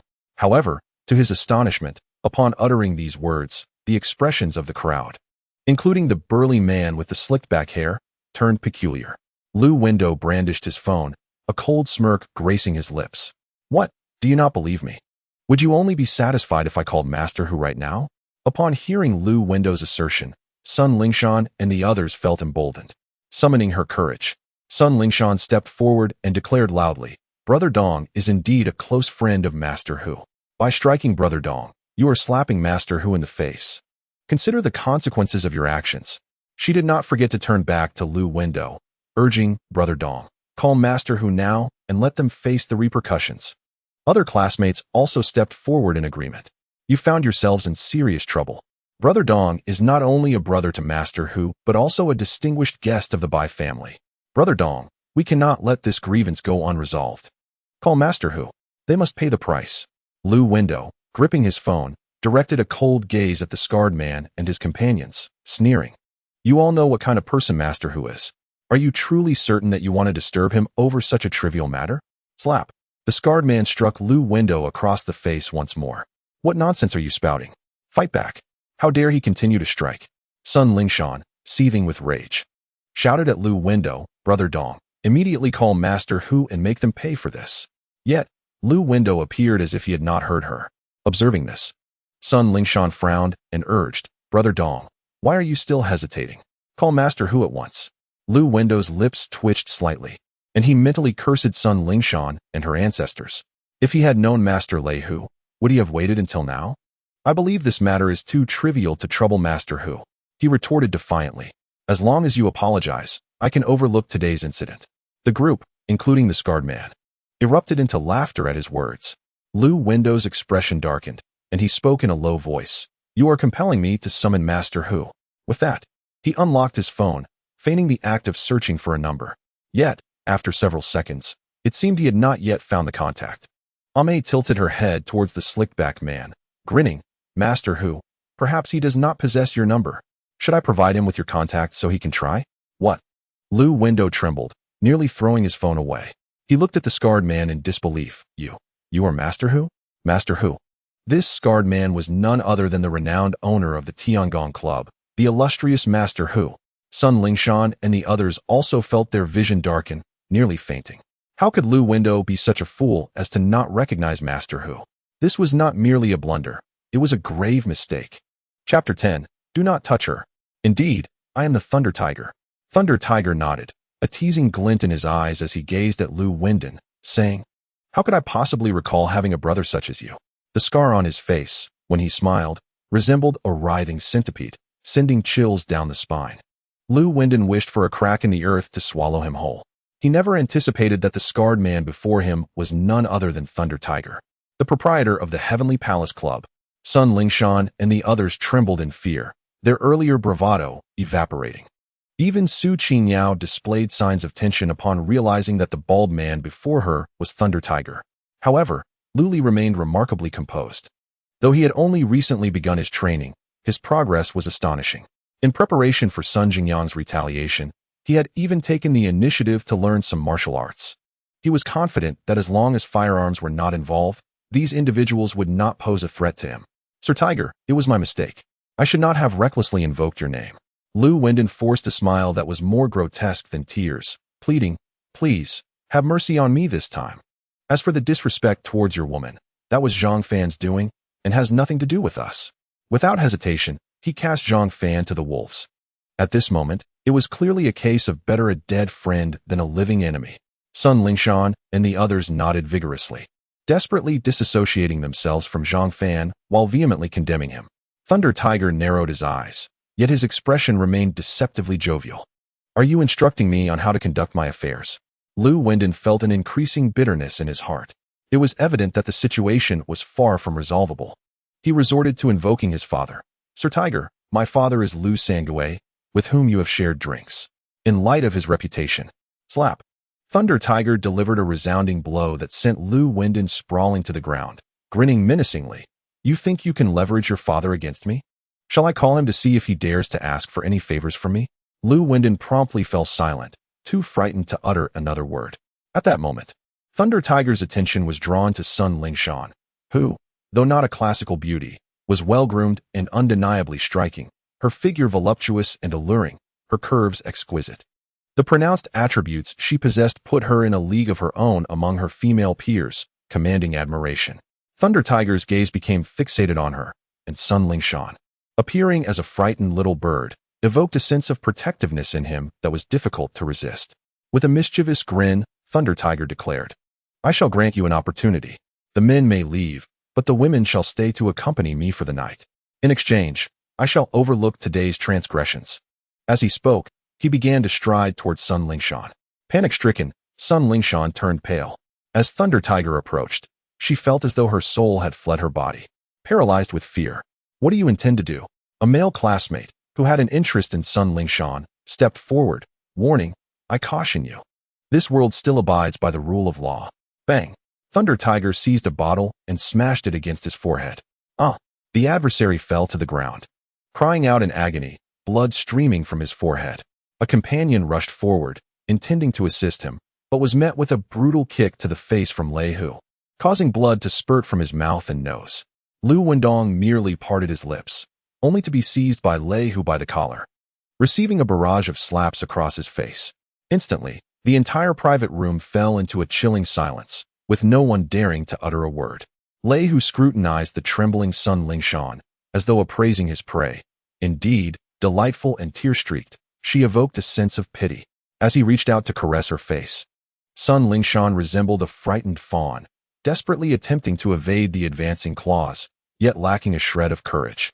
She cast a pleading glance towards Lu Wendong, hoping that he would rise to the occasion and shield her from harm. However, her hopes were dashed. Lu Wendong stood there, his expression contorted in struggle and frustration, his fists clenching repeatedly, seemingly on the verge of intervening. Yet in the end, he chose to bow his head and feign ignorance. While Sun Lingshan certainly stirred his desires, beautiful women were plentiful. He saw no need to jeopardize his own safety for her sake. After all, this was Lei Hu, the notorious Tiger Lord, who commanded both the underworld and the law. Even his father lacked influence here, let alone him. With that thought, his tightly clenched fists gradually relaxed, and his gaze became resolute. Seeing Lu Wendong's demeanor, Sun Lingshan's face turned ashen, her eyes filled with despair. Lei Hu caressed her delicate face, and then abruptly pulled her into his embrace, causing her to scream in fright, trembling uncontrollably. Lei Hu laughed heartily. His attention then shifted to Su Qingyao, his eyes gleaming with increasing interest. In comparison to Sun Lingshan, Su Qingyao outshone her in both beauty and grace. Indeed, it seemed that today was a fortuitous day for the Tiger Lord. With a booming laugh, Lei Hu, still holding Sun Lingshan, advanced towards Su Qingyao. Just as he attempted to grasp Su Qingyao's lovely face, Lu Li unexpectedly intervened, swiftly retracting Lei Hu's outstretched hand with a sharp slap. Then, stepping forward, Lu Li positioned himself protectively in front of Su Qingyao and confronted Lei Hu, declaring, "I have no concern for others, but you shall not lay a finger on her." His voice resonated with authority, imbued with an undeniable pressure. The crowd was taken aback. No one had anticipated that someone would dare to confront Lei Hu at such a critical moment. Lu Wendong and the others were expressions of disbelief. They could hardly fathom that it was Lu Li, the son-in-law who seemed to live off others, who had chosen to stand up in this tense situation. Was this truly the Lu Li they knew? Sun Lingshan's emotions were a whirlwind. The man she admired, Lu Wendong, had shrunk back like a timid turtle at a crucial moment, while Lu Li, whom she had never regarded with favor, had bravely stepped forward. Regrettably, Lu Li was not there to protect her. Upon this reflection, Sun Lingshan cast a glance at Su Qingyao, a flicker of jealousy crossing her eyes. Su Qingyao, who had been on the brink of anxiety, felt a warmth in her heart upon seeing Lu Li, who stood like a formidable mountain, shielding her. The tension she had been holding on to began to dissipate. "Young man, you possess quite the audacity, challenging even me, Lei Hu." Lei Hu surveyed his slightly swollen wrist, refraining from an immediate outburst, instead taking a puff of his cigar, his eyes gleaming with menace as he demanded, "Pray tell, which prominent family do you hail from? Or which affluent lineage do you represent?" At this moment, to dare to confront him was not the act of a fool. It implied a source of strength. It was evident that Lu Li did not belong to the former category, but rather, the latter. "Master Hu. His name is Lu Li. He is neither a scion of any wealthy family nor a young lord of privilege. He is merely a live-in son-in-law."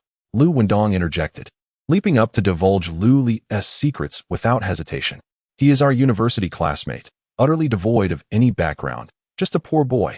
He dropped out of college to become a live-in son-in-law, and he has a gravely ill mother in the hospital, unable to even afford her surgery. Lu Wendong hastily revealed all that he knew about Lu Li, nearly disclosing even the color of his undergarments. His disdain for Lu Li was palpable. He had invited Lu Li to the reunion solely to humiliate him, while he had chosen to withdraw into his shell when Lei Hu was about to toy with Sun Lingshan. He was utterly taken aback that the very Lu Li he looked down upon had the audacity to stand up in defiance. This not only filled him with shame, but also deepened his loathing for Lu Li, igniting a desire to crush him. Would it not be easier for us all to remain in our respective corners? By stepping forward now, do you not render me even more pitiful? Chapter 11. Do you have an opinion? A live-in son-in-law? Lei Hu gazed at Lu Li, his fury transforming into a sardonic laugh. He had presumed Lu Li to possess some hidden backing to dare to challenge him, only to discover that he was merely a disowned live-in son-in-law. It seemed that Lei Hu had been too low-key lately, allowing even a mere son-in-law to emerge and confront him. Clenching his teeth, he chuckled in rage.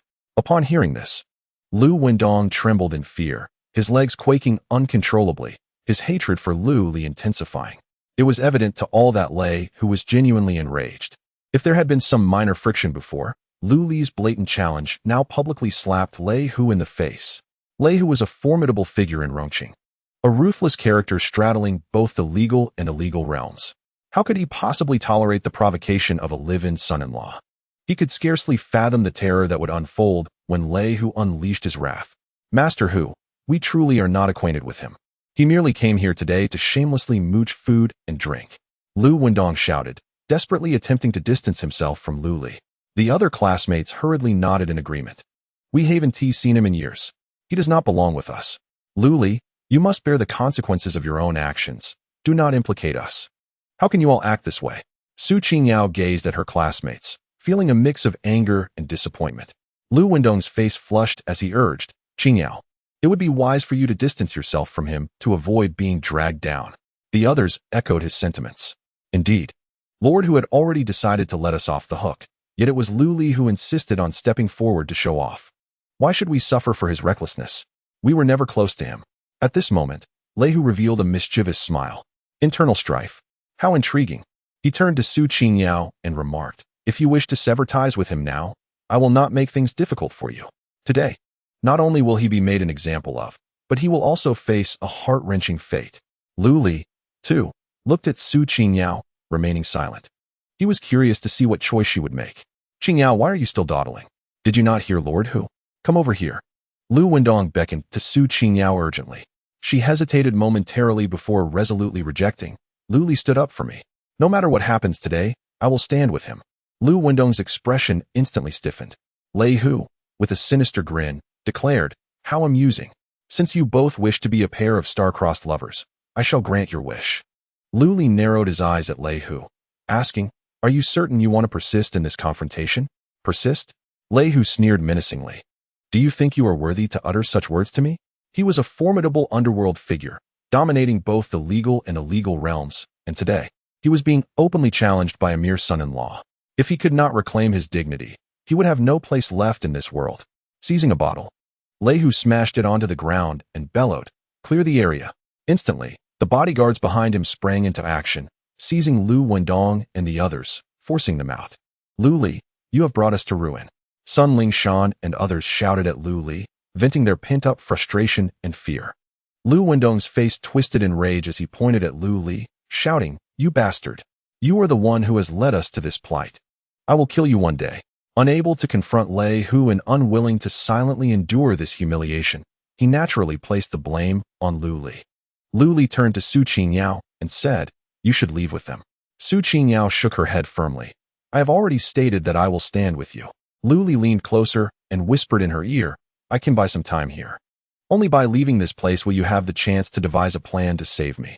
Su Qingyao paused, her brows furrowing slightly. She understood that Lu Li was intentionally urging her to leave to avoid being caught in the crossfire. Yet, she also recognized the truth in his words. Lu Li continued, if you remain here, I will have to prioritize your safety, which will hinder my actions. It is better for you to go with them. My fate rests in your hands. Su Qingyao looked up at Lu Li, then nodded resolutely. All right, I will go with them. Lei Hu did not intervene, instead waving for others to escort Su Qingyao out. Soon, the spacious private room was left with only Lei Hu and his entourage, aside from Lu Li. Lei Hu did not rush to take action but observed Lu Li with a cat-and-mouse demeanor, saying, Kid, do you have any final words? You don't have much time left. Lu Li remained remarkably calm. The moment he stepped forward to defend Su Qingyao, he had already devised a plan. Su Qingyao must be saved. Although he might not be able to defeat the people before him, he was determined to subdue Lei Hu as swiftly as possible, confident that the others would capitulate. As for any repercussions Lei Hu might seek, he was equally unafraid. No matter how formidable Lei Hu appeared, he was still an ordinary man. In the legacy he had acquired, there were countless methods to control others or inflict unimaginable suffering upon them. For instance, casting a curse on Lei Hu, leaving behind a hidden trap, employing sorcery, or administering poison. There were simply too many options. Of course, his primary objective in capturing Lei Hu promptly was also to guard against the possibility of concealed weapons. Otherwise, he would genuinely seize this opportunity to test his own skills. Just as Lu Li was preparing to strike decisively at Lei Hu, his phone rang. He pulled it from his pocket and noticed an unfamiliar number. His brow furrowed slightly. Lei Hu took a puff from his cigar, enjoying the moment, and taunted, "What's this? Are you calling for reinforcements now? Go ahead and answer. Let us see who in this wrong city dares to challenge me." Lei Hu. Without further ado, Lu Li answered the call. Soon, a melodious female voice resonated from the phone. "May I ask if you are Mr. Lu Li?" Lu Li found the voice somewhat familiar, but could not immediately place it. Nonetheless, he responded, "I am Lu Li. How may I assist you?" On the other end, a wave of excitement followed. "Wonderful. Mr. Lu, I finally found you. Do you remember? Earlier today, at the park entrance, you used a silver needle to save a fainted elderly man." The mention of the park entrance and the fainted elderly man triggered Lu Li's memory. The caller was none other than the granddaughter of the elderly man he had rescued. If he recalled correctly, her name was Bai Luotian. "Ah, it's you. What can I do for you?" Lu Li inquired. "Mr. Lu, please. I need your help to save my grandfather," Bai Luotian implored over the phone. Now, Lu Li furrowed his brow slightly. Without needing further explanation from Bai Luotian, he had already surmised the situation. Lei Hu, noticing that Lu Li was chatting casually, could not help but scoff. "Kid, instead of calling for help at a time like this, you still have the leisure to chat? Do you wish to prolong your life?" His booming voice, coupled with the quietness of the private room, easily drowned out Lu Li's voice, reaching Bai Luotian's ears.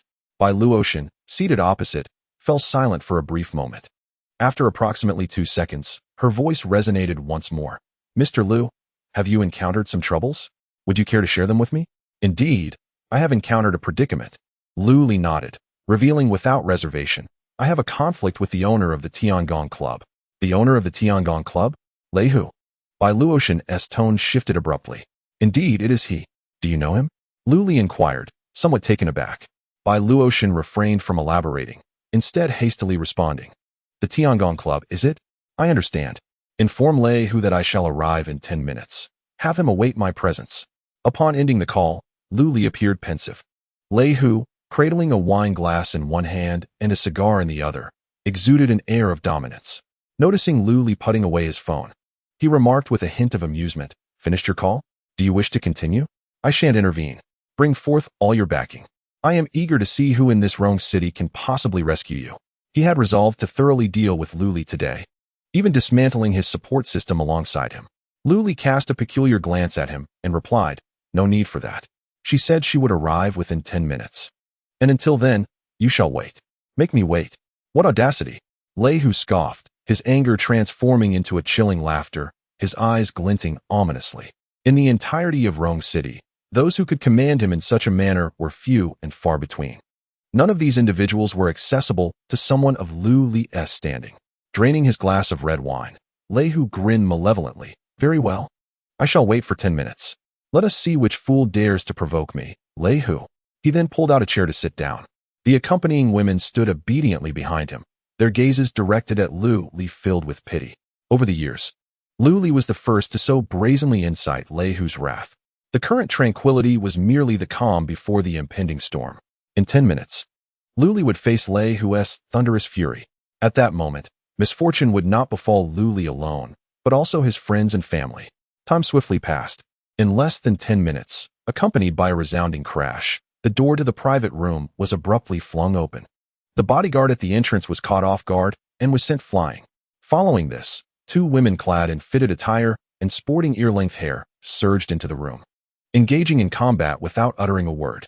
Within mere moments, they had dispatched all the bodyguards blocking the entrance with swift and decisive movements.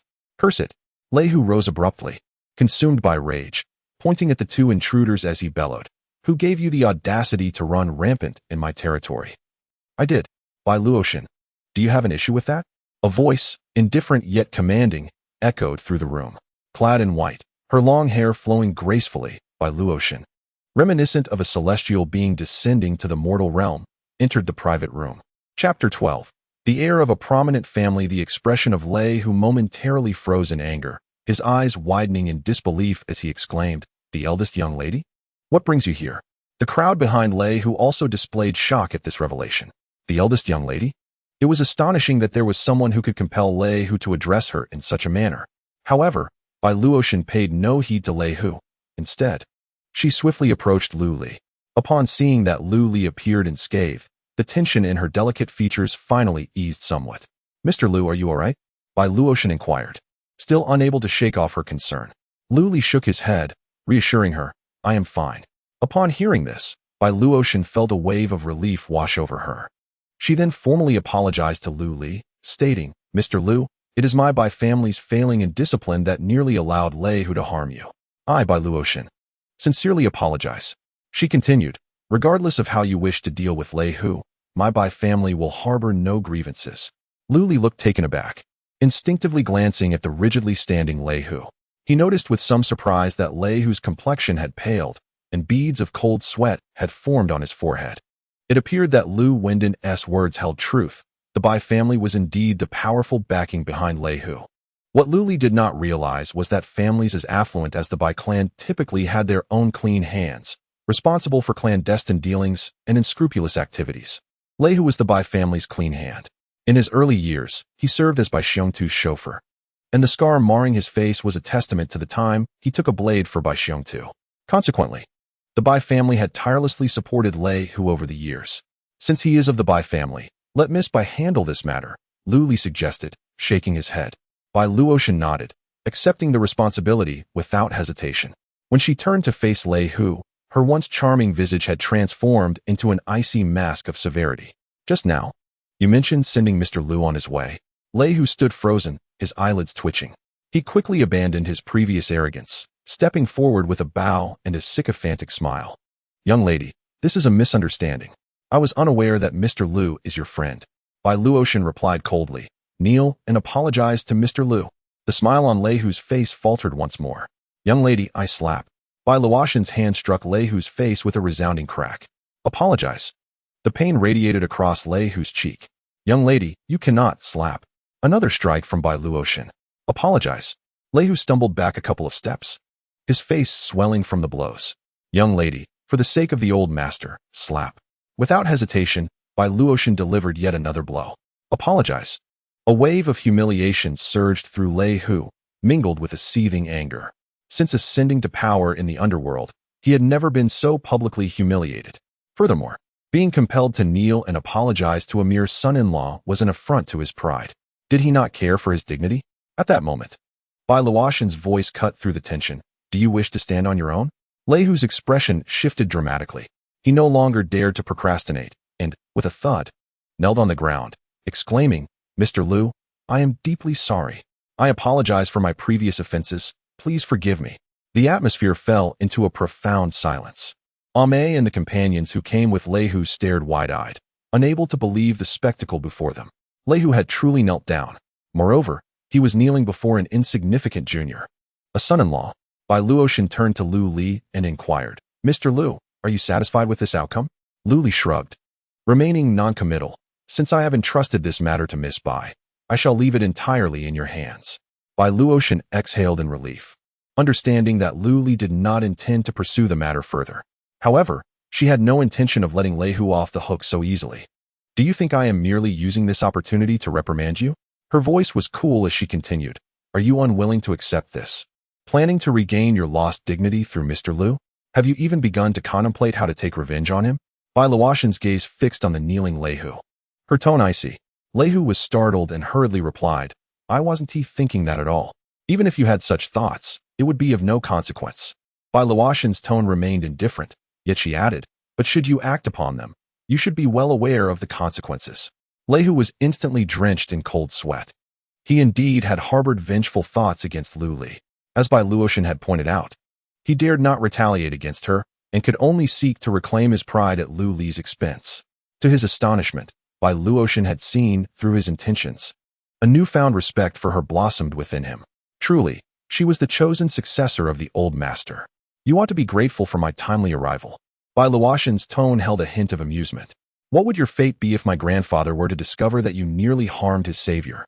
What? Leihu was taken aback. Incredulous, he is the old master's savior? How could this be?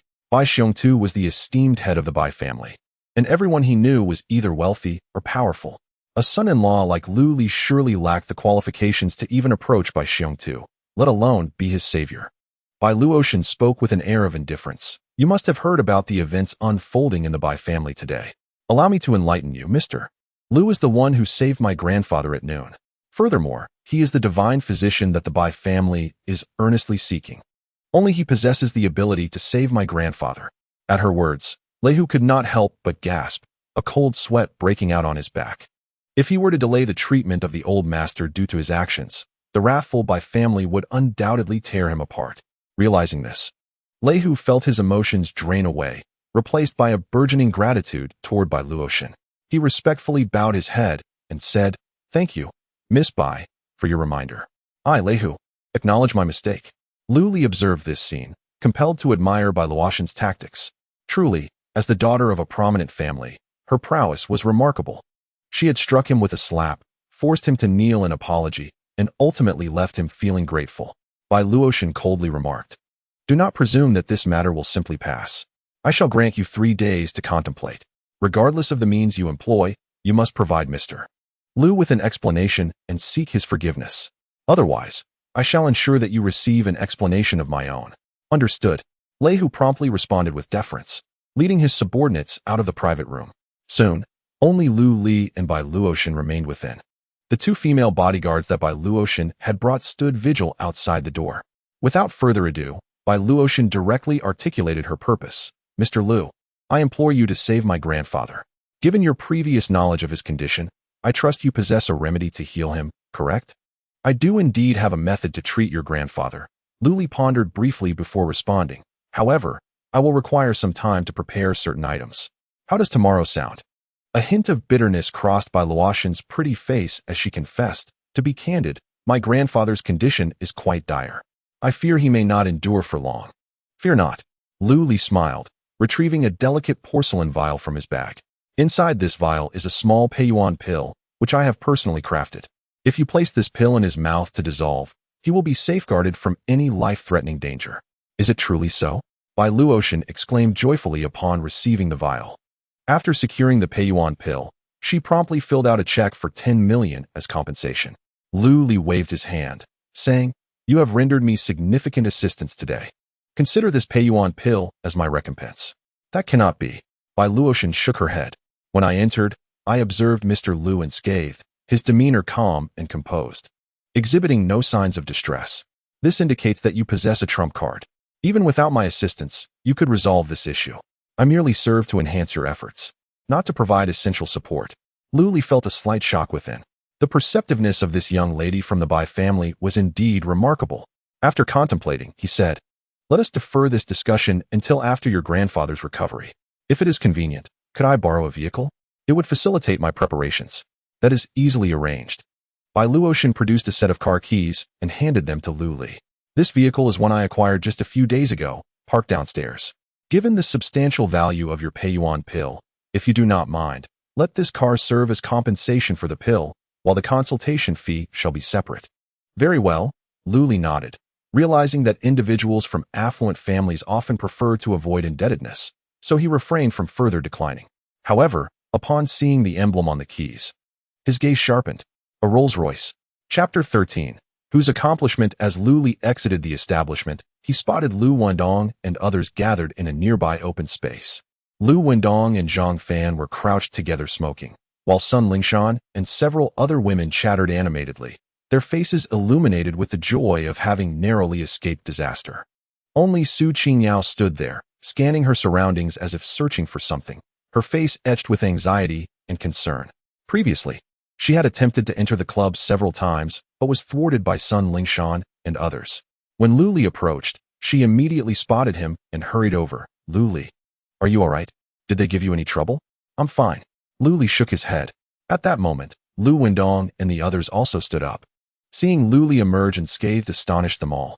Lu Li, I'm so sorry. I couldn't help you, Su Qingyao said, lowering her head in a moment of self-reproach as if recalling something. After being taken out of the private room, she had desperately called upon various connections. However, those friends who usually boasted of their prowess turned pale upon learning that they had offended Thunder Tiger, promptly advising her against involvement. Some even hung up and blocked her. When she contacted her elders at home, she received stern warnings, demanding she sever ties with Lu Li. She had even attempted to report the incident multiple times, but the line was perpetually busy. Su Qingyao had never felt so helpless, nearly brought to tears. Lu Li quickly smiled to reassure her, don't worry. They can't do anything to me. At that moment, Sun Lingshan leaned in and, overhearing Lu Li's words, sneered, Lu Li, do you really think you survived purely by luck? Don't be foolish. It was Donggu who intervened and suppressed Thunder Tiger, allowing you to escape. Otherwise, you would have been in deep trouble, and we would have been dragged down with you. Lu Wendong had suppressed Thunder Tiger? Lu Li was taken aback, instinctively glancing at Lu Wendong. Lu Wendong, noticing Lu Li's gaze, snorted disdainfully and turned his head away, as if Lu Li was unworthy of his attention. Lu Li couldn't help but chuckle at this audacity. This guy really could put on a show, and he was quite shameless too. Seeing Lu Li's disbelief, Su Qingyao explained. Lu Li, our safe return was indeed due to Lu Wendong's efforts. After they were taken out, they were held in a separate room. Although they were forbidden from leaving, they were not prohibited from making calls. Once inside, everyone began to call out, but after just a few attempts, their spirits sank. Only Lu Wendong kept dialing, making dozens of calls, and even offering a handsome reward. Shortly after Lu Wendong made his last call, their captors came in and informed them they could leave. Naturally, everyone assumed it was Lu Wendong's doing. Lu Wendong himself claimed he had sought the help of a powerful figure equivalent to Thunder Tiger, which led to Thunder Tiger being subdued. For this, he not only paid the individual 500,000, but also owed a significant favor. Lu Wendong, thank you for your help this time, Su Qingyao said, looking at him as he approached. As for that favor, I cannot repay it. But consider that 500,000 my contribution. Lu Wendong, with a dismissive wave of his hand, remarked, money is of little consequence. What truly matters is that everyone is safe. However, his demeanor swiftly shifted as he coldly admonished Lu Li. What could have been resolved with a few words has escalated into an almost uncontrollable situation due to your reckless bravado. If you wish to court disaster, do not drag innocent people into it. That is Lord Hu. Even my friends tread carefully around him. What makes you, a mere son-in-law, think you can challenge him? Were it not for Qin Yao pleading on your behalf, I would have turned a blind eye to you. Lu Li's expression hardened as he retorted with a hint of sarcasm. Is it truly you who has pacified the formidable Thunder Tiger? Lu Wendong momentarily faltered. Meeting Lu Li's gaze, he felt an inexplicable sense of unease, as if the secret within him had been laid bare. What do you mean by that? Lu Wendong's face darkened, his temper flaring as if he had been stepped on. If it was not I who pacified Lord Hu, do you think it was you, the son-in-law, who managed it? Have you not taken a moment to reflect on your own worth? Do you truly possess that capability? Just as Lu Li was about to respond, he was halted by Su Qingyao. Lu Li, you were not present at the time and may not comprehend the situation. We all witnessed it. It was indeed Lu Wendong who intervened. Su Qingyao then turned to Lu Wendong, stating, Lu Li offended Lord Hu because he saved me. This 50,000 must come from me. Lu Wendong's expression softened slightly, feigning nonchalance. Since you insist, Qingyao, I shall accept this money. Lu Li's countenance turned frosty as he pressed. Are you certain you wish to accept this sum? Lu Wendong's expression darkened immediately. Are your eyes blind? Did you not see me refuse it earlier? Qingyao insisted on forcing this money upon me. Lu Li's gaze sharpened. You know well whether you contributed any funds. Do you truly believe that your fabrications will convince even yourself? Scoundrel, what do you mean by that? Lu Wendong, consumed by rage, leapt up to shout. First, you question my ability to mediate, and now you doubt that I have not taken this 50,000. Had I known, I would never have saved you. You ungrateful wretch. You should have been left to the mercy of Lord Hu. His face was a portrait of indignation, as if he had been unjustly maligned. Do not think for a moment that our shared past will spare you from my wrath. In my eyes, you are of no consequence. Should I wish to crush you, I have countless methods at my disposal. Spare me your empty words. Lu Li was unfazed by his bluster. You claim to have settled the matter for 50,000. Is that so? Produce the transaction records for all to see. Lu Wendong's heart sank at this challenge. This was indeed his most glaring flaw. Su Qingyao intervened. Lu Li, let it go. We were all present. There is no need to scrutinize any records. At that moment, Sun Lingshan and the others also urged Lu Wendong to relent. Brother Dong, let it be. He is not even on the same level as us. Indeed, it is not worth becoming enraged over such an ungrateful wretch. After much persuasion, Lu Wendong, with a stony expression, turned to leave. As his gaze swept past Lu Li, a shadow of malice flickered in his eyes. As the crowd gathered in the garage, Sun Lingshan suddenly exclaimed, pointing at an extravagant white vehicle, "Wow, what an imposing car. Is that a Rolls-Royce? When did Rolls-Royce release this model?" Lu Wendong cast a casual glance and replied nonchalantly, "This is a Rolls-Royce Cullinan. Considered one of the most expensive cars in the world. This particular one is fully equipped, priced around 10 million. In a couple of years, when I take over the family business, I might indulge in one myself." His demeanor was remarkably serene, as if this $10 million luxury vehicle were merely a toy to him. "Brother Dong is impressive," the others exclaimed, raising their thumbs in admiration. Lu Wendong approached his BMW and invited Su Qingyao, saying, "Qingyao, why not ride back in my BMW? It's not the best, just a 5 Series. I hope you won't mind." Sun Lingshan and the others eagerly encouraged, "Yes, class leader, ride back with Brother Dong. It's not safe for a single woman to take a taxi at this hour. Qingyao, we can't let you go back alone." Su Qingyao furrowed her brows. She truly wished to distance herself from Lu Wendong, especially to avoid any private interaction. Her insistence on asking for 500,000 earlier was to establish clearer boundaries with him. However, given that Lu Wendong had just aided her, to refuse him now would undoubtedly be a public affront. Lu Li spoke up coolly, "There's no need. Class leader Su can ride back in my car." "Your car?" Lu Wendong scoffed. "Is that a delivery scooter? What if it runs out of battery in the middle of the night? Are you going to carry it back?" Sun Lingshan frowned and reprimanded. "Lu Li, what chaos are you causing with your delivery scooter?" "Who told you I ride a delivery scooter?" Lu Li retorted. "Not a scooter, then it must be just as inadequate. Isn't it all the same?" Sun Lingshan unabashedly expressed her disdain for Lu Li. "Can you have a bit of self-awareness? Can your clunker compare to Brother Dong's BMW?" Lu Li remained silent, instead pulling out his car key and pressing a button. The Cullinan, which had nearly made Sun Lingshan drool, flashed its headlights and unlocked with a soft beep. Instantly, the surroundings fell silent. Sun Lingshan's eyes widened in disbelief. Frozen in her spot, Lu Wendong's hand, poised to open the door, halted midair, his expression shifting through hues of shock and disbelief. The others were equally taken aback, feeling as though they had been struck by lightning. This $10 million Cullinan belonged to Lu Li? How could this be possible? Chapter 14. I shall not serve anymore. At the entrance of the Tiangong Club, Lu Wendong and the others stood still, watching in disbelief as Lu Li invited Su Qingyao into the car and then drove off in a cloud of dust. The air was thick with silence. Moments later, a classmate, unable to comprehend the situation, murmured, "Isn't Lu Li a live-in son-in-law? How could he possibly afford a Cullinan?" His tone was laced with regret, filled with remorse for having belittled Lu Li during their gathering. Had he known of Lu Li's true capabilities, others, too, experienced a tumultuous blend of emotions, their hearts laden with regret. The opportunity to forge connections had been squandered, and they had missed it through their own shortcomings. Sun Lingshan scoffed. "What is so remarkable about owning a Cullinan? Let us not forget that Brother Dong has received an invitation from the Bai family. This is a passport to the upper echelons of society, far surpassing a mere vehicle." Upon hearing this, the crowd began to comprehend the gravity of the situation and hurriedly concurred. "Indeed, she speaks wisely. Brother Dong is destined to stand shoulder to shoulder with the illustrious Bai family. What does a Cullinan signify in comparison? Brother Dong merely possesses a sense of humility. It is not as though he cannot afford it.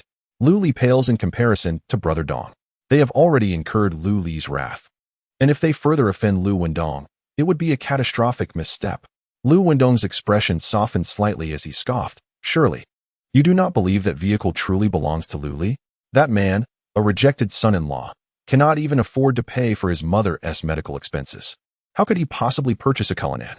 Then from whence did the car come? Someone could not help but inquire. Sun Lingshan disdainfully replied, is it not obvious? It is most likely that he, aware of our gathering today, rented it to flaunt. With that, her expression returned to one of haughty superiority. Further looking down upon Lu Li with scorn, this fellow is truly vain. He cannot even provide for his mother's treatment, yet resorts to renting a car for show. The others began to nod in agreement, instinctively grasping the situation. If Lu Li could genuinely afford a Cullinan, why would he settle for being a son-in-law? After returning Su Qingyao home, Lu Li called his mother to inform her that he would not be returning to the hospital that night. Subsequently, he sought out a nearby hotel to stay, intending to utilize the evening to process the memories swirling in his mind and to prepare himself for the upcoming task. This would enhance his confidence in treating Bai Xiongtu. The following morning, when he arrived at the hospital, Bai Luotian awaited him at the entrance. Clad in her pristine white attire, she exuded an ethereal grace that caught the attention of many passers-by. Yet, Bai Luotian appeared utterly oblivious, standing there in serene tranquility, illuminated by the gentle morning sun, which cast a peaceful glow upon her profile. Lu Li, catching sight of this scene through the car window, found himself momentarily entranced. He quickly shook his head, dismissing any inappropriate thoughts. Miss Bai, my apologies for keeping you waiting, he said as he exited the vehicle and hurried towards her. Bai Luotian smiled gently.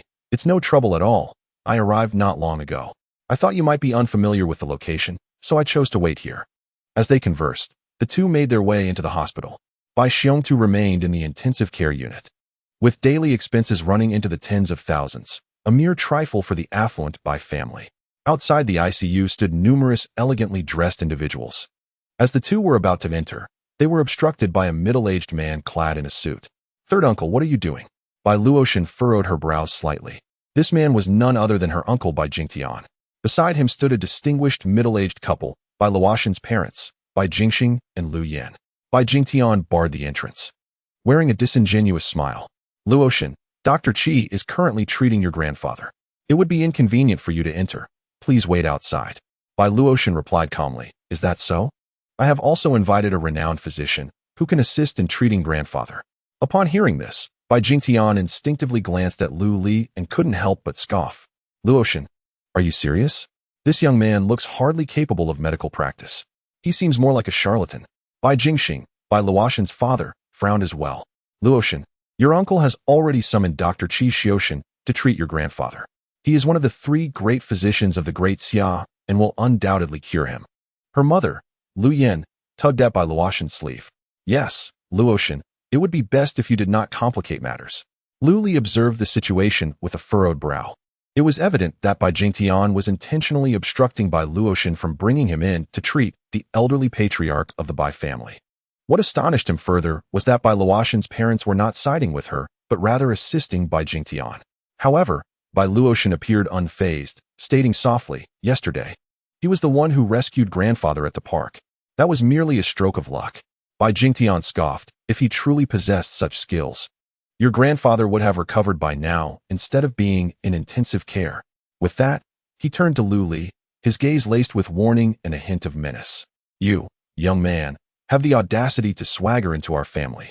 If you have any sense, disappear from my sight immediately, or I will ensure you regret it. Lu Li smiled with amusement. How can you be so certain that I cannot heal? Isn't it obvious? You are so young that even if you began learning medicine in the womb, you would have only studied for a few years. Most likely a fraud. Bai Jingtian retorted dismissively. Lu Li countered with a cold smile.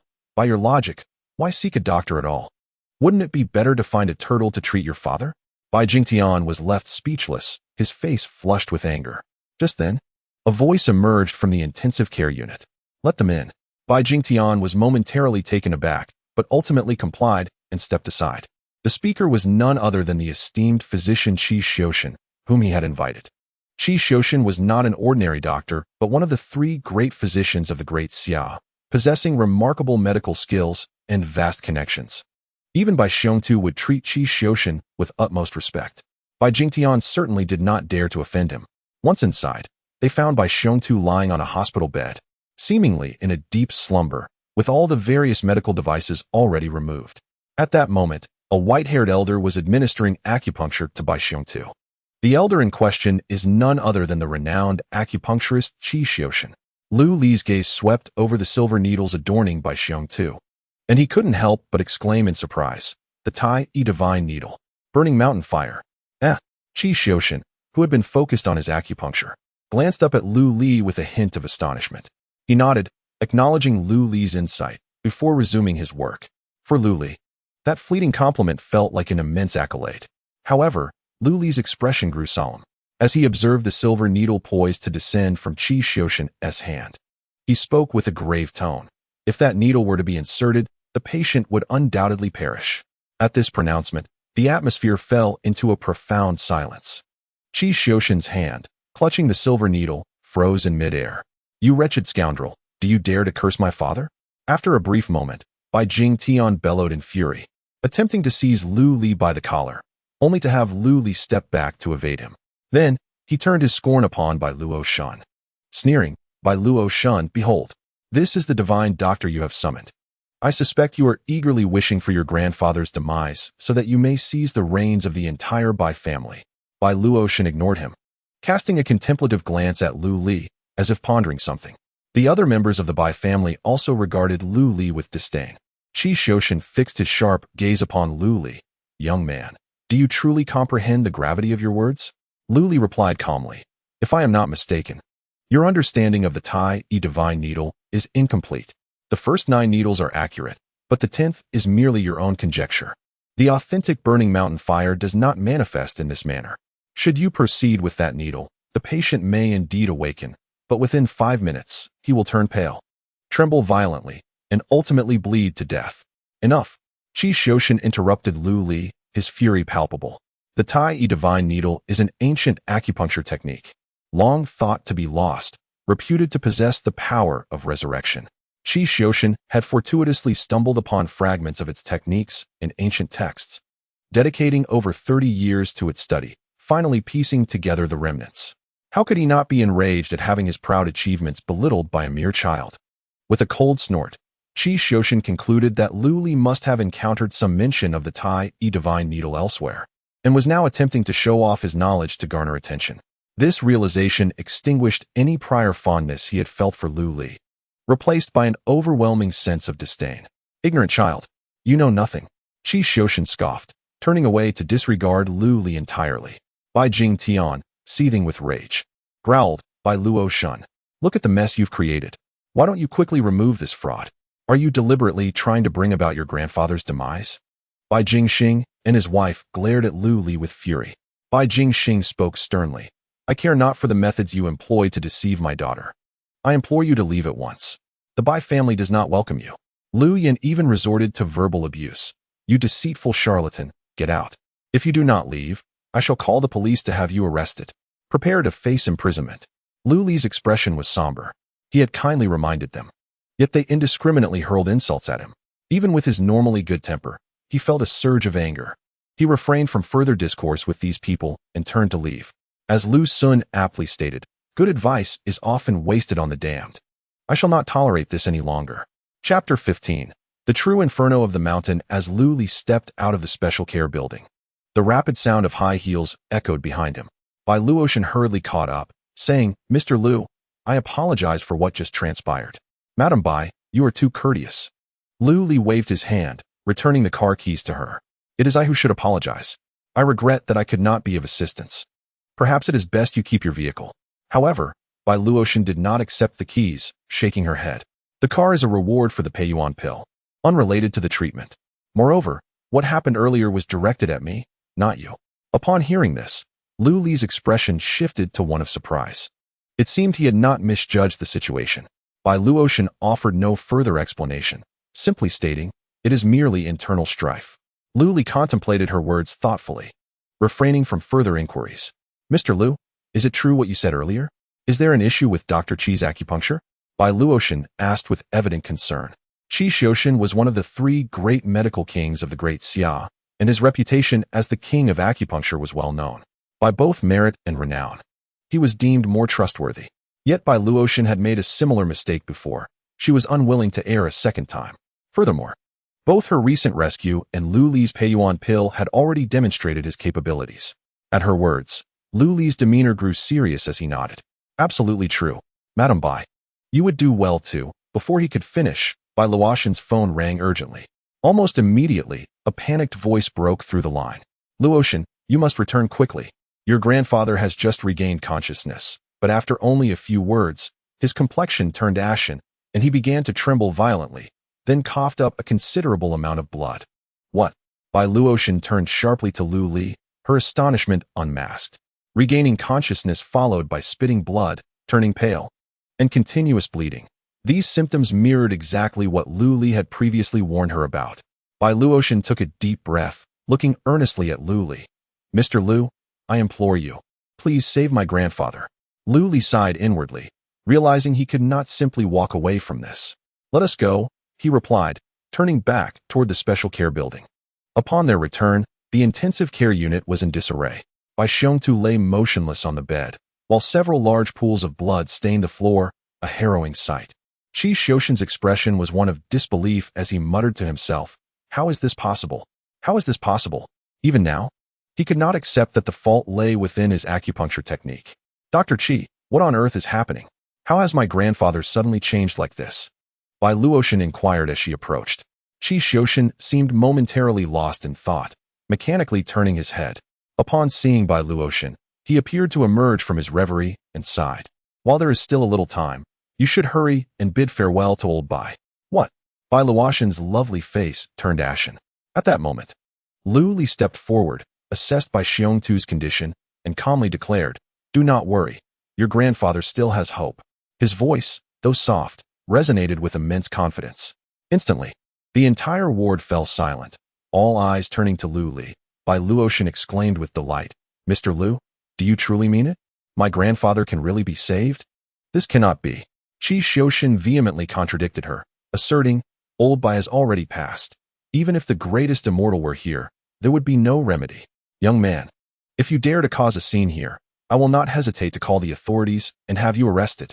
Bai Jingxing glared at Bai Luotian, his voice stern. Bai Luotian, what on earth are you doing? Hurry and remove this charlatan. Father, Mr. Lu's medical skills are extraordinary. Given the circumstances, why not allow him to try? Bai Luotian suppressed her anger. Silence. Bai Jingxing bellowed. What do you mean try? Are you going to use your grandfather as a guinea pig? Can you doubt Dr. Qi's words? Lu Yin echoed. Luotian, it would be best to let your grandfather depart in peace. Bai Jingtian, furious, shouted at the bodyguards outside. Where are they? Where the hell have they gone? Bring this bastard to me. Immediately, several bodyguards charged in like wolves. Stop! Bai Luotian exclaimed, positioning herself protectively in front of Lu Li, her beautiful eyes flashing with determination. I dare anyone to touch him. The bodyguards hesitated. Taking a deep breath, Bai Luotian turned to Lu Li, saying, Mr. Lu, I entrust the next steps to you. Lu Li nodded. Bai Jingxing, unable to contain his fury, growled, Bai Luotian, do you realize what you are doing? Bai Luotian met her father's gaze squarely, her expression resolute. I am saving my grandfather. Even Dr. Qi cannot heal his ailment, yet you want to discredit a skilled practitioner. Your intentions are commendable, but it is foolish to rely on a mere fraud. I fear you may be attempting to humiliate your grandfather to release your own frustrations. Bai Jingtian retorted sarcastically. Bai Luotian's expression hardened, her gaze turning sharp as she faced Bai Jingtian, who stood defiantly, refusing to back down. Lu Li could not suppress a scoff. What nonsense. Dr. Qi is nothing more than a complete quack. You dare to slander me? Qi Xiuxian glared at Lu Li, seething with rage. Slander? You think you are worthy of that? Lu Li replied with a cold laugh. Your incompetence is evident.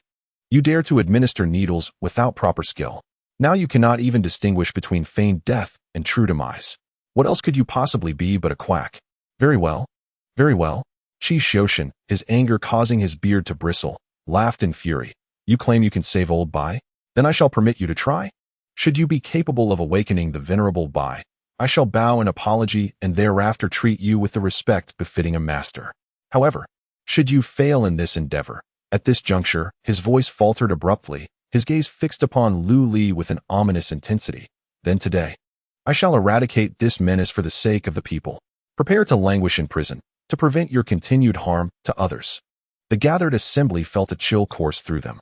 Qi Xiaoshan is one of the 3 esteemed medical kings of the Great Xia, revered for his integrity and hailed as a luminary in the field of medicine.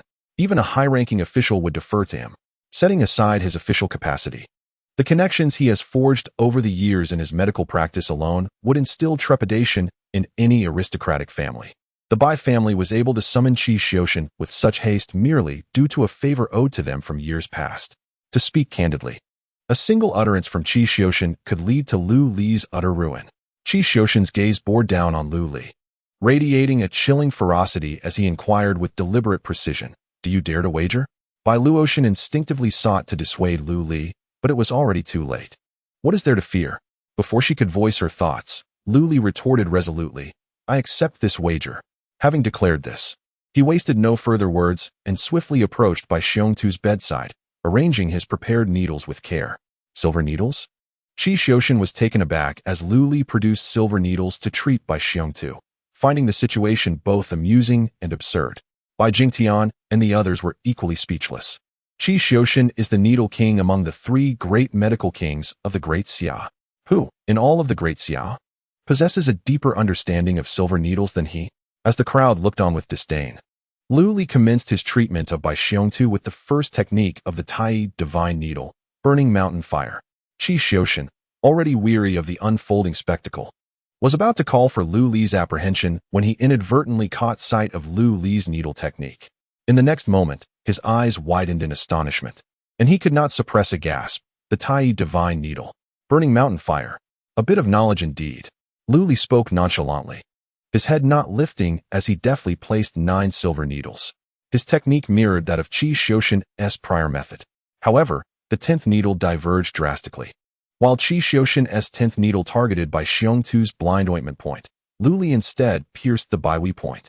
Nonsense. This is sheer folly. How could the 10th needle be Bai Wei? Qi Xiaoshan roared, advancing in anger to interrupt Lu Li. Yet, before his hand could descend, it became frozen in midair. Upon the descent of Lu Li's 10th needle, all the silver needles seemed to awaken, emitting a resonant tremor.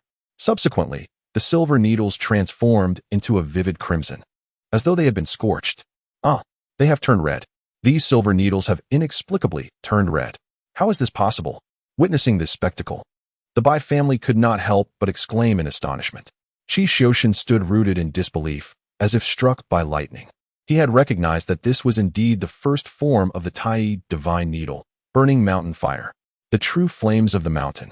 Chapter 16. A display of disrespect in the hospital room. Silence reigned. At this moment, Lu Li stood before the sickbed, resembling not a healer, but rather a master performing an exquisite art. The onlookers instinctively held their breath, fearful of interrupting Lu Li's performance. Qi Xiaoshan offered a wry smile. Upon witnessing the silver needle turn crimson, he realized he had already lost. Lu Li was indeed the true flames of the mountain, though separated by a mere needle. The chasm between them was profound. However, even after unleashing the flames of the mountain, Lu Li did not cease. He continued to administer needles to Bai Xiongtu. What more could he possibly intend? Qi Xiaoshan pondered, his heart filled with confusion. Soon, astonishment crept across his face, surpassing even his initial reaction to Lu Li's demonstration of the flames. The Guanyin hand. This was the 3rd needle of the Tai Divine Needle. Qi Xiaoshan gasped in disbelief, his lips trembling, overwhelmed by an unprecedented shock. How could this be possible? The Guanyin hand had long been lost to time. Even ancient texts contained but fragments of its existence. How could you wield it? You understand nothing. Lu Li replied coldly, not even turning his head. Qi Xiaoshan's face flushed with embarrassment, feeling thoroughly chastened. Once, he had rebuked Lu Li with similar words, and now they were returned to him. As Lu Li placed the final needle, the pallor on Bai Xiongtu's face swiftly faded. His skin, once as withered as parchment, regained a lustrous vitality. Even strands of his white hair began to darken. It was as though a parched old tree had been rejuvenated. It truly was the Guanyin hand. Qi Xiuxian involuntarily drew a sharp breath. It was said that the Tai divine needle comprised 5 needles, the first 3 being Flames of the Mountain, Heavenly Coolness, and Guanyin Hand. The names of the latter 2 had been lost to history. The Flames of the Mountain could dispel all malevolent energies and neutralize myriad toxins. The Guanyin Hand, which Lu Li had just demonstrated, was described in ancient texts with but a few words, to defy fate and alter destiny. Previously, Qi Xiuxian had dismissed such claims, believing them to be exaggerations by the ancients, pure fabrications of imagination. Yet now, witnessing Lu Li's execution of the legendary Guanyin Hand, he was a believer. As Lu Li withdrew the needle, Bai Xiongtu, who had been utterly motionless, surprisingly stirred, his eyelids fluttering. "Father, you are finally awake. I was so worried." Bai Jingxing and Bai Jingtian rushed forward to express their concern. Bai Jingtian even gave Lu Li a gentle push, nearly toppling the weakened man. Fortunately, Bai Luotian arrived just in time to support him. "Mr. Lu, how are you?" Bai Luotian inquired, gazing at Lu Li, who appeared as though he had been drained of all vitality. "I am well, merely a bit fatigued," Lu Li replied, shaking his head with a smile. "I have not failed my duty. Your grandfather is safe now." At that moment, Qi Xiuxian approached, looking at Lu Li with an expression of complexity. "Did you truly employ the Guanyin Hand just now?" Qi Xiuxian inquired, unable to contain his curiosity. Lu Li, with an unexpected sense of mischief, replied, "Not only can I conjure the mountain fire and the Guanyin Hand, but I also possess knowledge of the subsequent 3 needles, even the overarching principles of the Tai divine needle. Would you like to learn? I shall teach you. Master Qi, I humbly bow before you." With that, Qi Xiuxian sank to his knees, not allowing Lu Li a moment to react, and prostrated himself 3 times. Lu Li, taken aback, muttered, "This is rather too swift, isn't it?" While Lu Li was still in a state of bewilderment, Qi Xiuxian rose, his expression solemn. "From this day forth, you shall be my master, Qi Xiuxian's esteemed mentor. Should anyone renege on this, they shall face a lifetime of impotence." Lu Li's lips twitched in disbelief. He had merely intended to jest with the old man, yet now it seemed he had unwittingly fallen into a trap. "Can you even manage that?" Qi Xiuxian, unfazed by Lu Li's thoughts, shamelessly leaned closer. "Master, when shall you instruct me in the Tai divine needle? What about your dignity?" Lu Li was at a loss for words. This old man, moments ago exuding an air of profound mastery, now resembled a foolish puppy, having lost all semblance of decorum. "Go cool off somewhere," he retorted. At that moment, Bai Xiongtu awakened, supported by his brother, Bai Jingxing, as they approached Lu Li and the others. "Dr. Qi, I am immensely grateful for your timely intervention. Otherwise, this old frame of mine might have met its end." Bai Xiongtu regarded Qi Xiuxian with deep appreciation. "Ahem." Qi Xiuxian cleared his throat, his face betraying his embarrassment. Bai Luotian interjected, "Grandfather, Dr. Qi indeed exerted himself to heal you. However, the true savior is none other than Mr. Lu here. It was he who rescued you when you collapsed at the park entrance." At this juncture, Qi Xiuxian cast aside his embarrassment, exclaiming, "Old Bai, your granddaughter speaks the truth. The real savior is my esteemed mentor, Mr. Lu." "What?" Bai Xiongtu looked utterly befuddled, struggling to comprehend Qi Xiuxian's convoluted words. Bai Jingxing and the others wore expressions of shock, unable to fathom the situation. How had Lu Li, in such a short span, ascended to the role of Qi Xiuxian's mentor? "Dr. Qi, you must be mistaken. This lad merely stumbled upon luck. He lacks the qualifications to be your mentor." Bai Jingxing couldn't help but voice his disbelief. "Fool," Qi Xiuxian shouted, glaring at Bai Jingxing. "To insult my mentor is to insult my very parents. Do you seek death?" "What?" Bai Jingxing, taken aback by Qi Xiuxian's fury, quickly apologized. Despite being a second-generation member of the Bai family, he dared not provoke Qi Xiuxian. Bai Xiongtu shot Bai Jingxing a disapproving look and, in an effort to ease the tension, intervened to calm Qi Xiuxian. After a series of explanations, Bai Xiongtu finally grasped the events that transpired during his unconsciousness. In his heart, he couldn't help but feel fortunate. Had he not encountered Lu Li, his life would have surely been at stake. Grateful for Mr. Lu's timely intervention, the elderly Bai Xiongtu bowed respectfully, saying, "I apologize on behalf of my son for his earlier disrespect." "You're too kind, Bai Leoi." Lu Li quickly waved his hand in response. "If you truly wish to express your gratitude, it should be directed towards Miss Luotian. Were it not for her insistence, even if I could cure your ailment, I would not have had the opportunity to approach you. While speaking, he cast a sidelong glance at Bai Jingtian, the implication unmistakable. At that moment, he had no qualms about administering a little eye medicine to Bai Jingtian. As expected, Bai Jingtian's pallid face turned an ominous shade of gray, darkening with fury. Haha. Bai Xiongtu laughed heartily, seemingly oblivious to the subtext of Lu Li's words. Miss Luotian certainly deserves a reward. However, my young friend Lu, you have even more cause for gratitude. I, Bai Xiongtu, owe you more than one life. From this day forth, you shall be the most esteemed guest of the Bai family. Should you require anything, do not hesitate to ask. In a casual exchange, the distance between them had narrowed. Lu Li was no longer referred to merely as Mr. Lu, but as young friend Lu. Bai Xiongtu then instructed by Luo Shun, remember to prepare 200 million for young friend Lu later. Consider it the fee for my 2 treatments. Dad, that is not appropriate. 200 million is far too much. Bai Jingtian could no longer contain himself. He instantly recognized that Lu Li was of humble origins. For a barefoot doctor like him, receiving a mere 10 or 20,000 would be a significant sum, and offering him 200 million would surely be overwhelming. Bai Jingxing frowned and interjected, Father, while our Bai family is indeed prosperous, money does not simply fall from the sky. 200 million is excessive. Lu Yan echoed. Dr. Lu has saved your life. We should certainly show our appreciation. I believe a check for 1 million would suffice. Upon hearing their comments, Bai Xiongtu instinctively furrowed his brow, a flicker of disappointment crossing his features. Clearly, these 3 were fixated on the 200 million and had entirely missed his intent. At this moment, Bai Luo Shun stepped forward, smiling. Grandfather, I heard that Mr. Lu is searching for a house. The number 1 villa at Qianlong Mountain Resort is still vacant, isn't it? Why not gift that villa to Mr. Lu as his fee? What? Absolutely not. Luo Shun, have you lost your mind?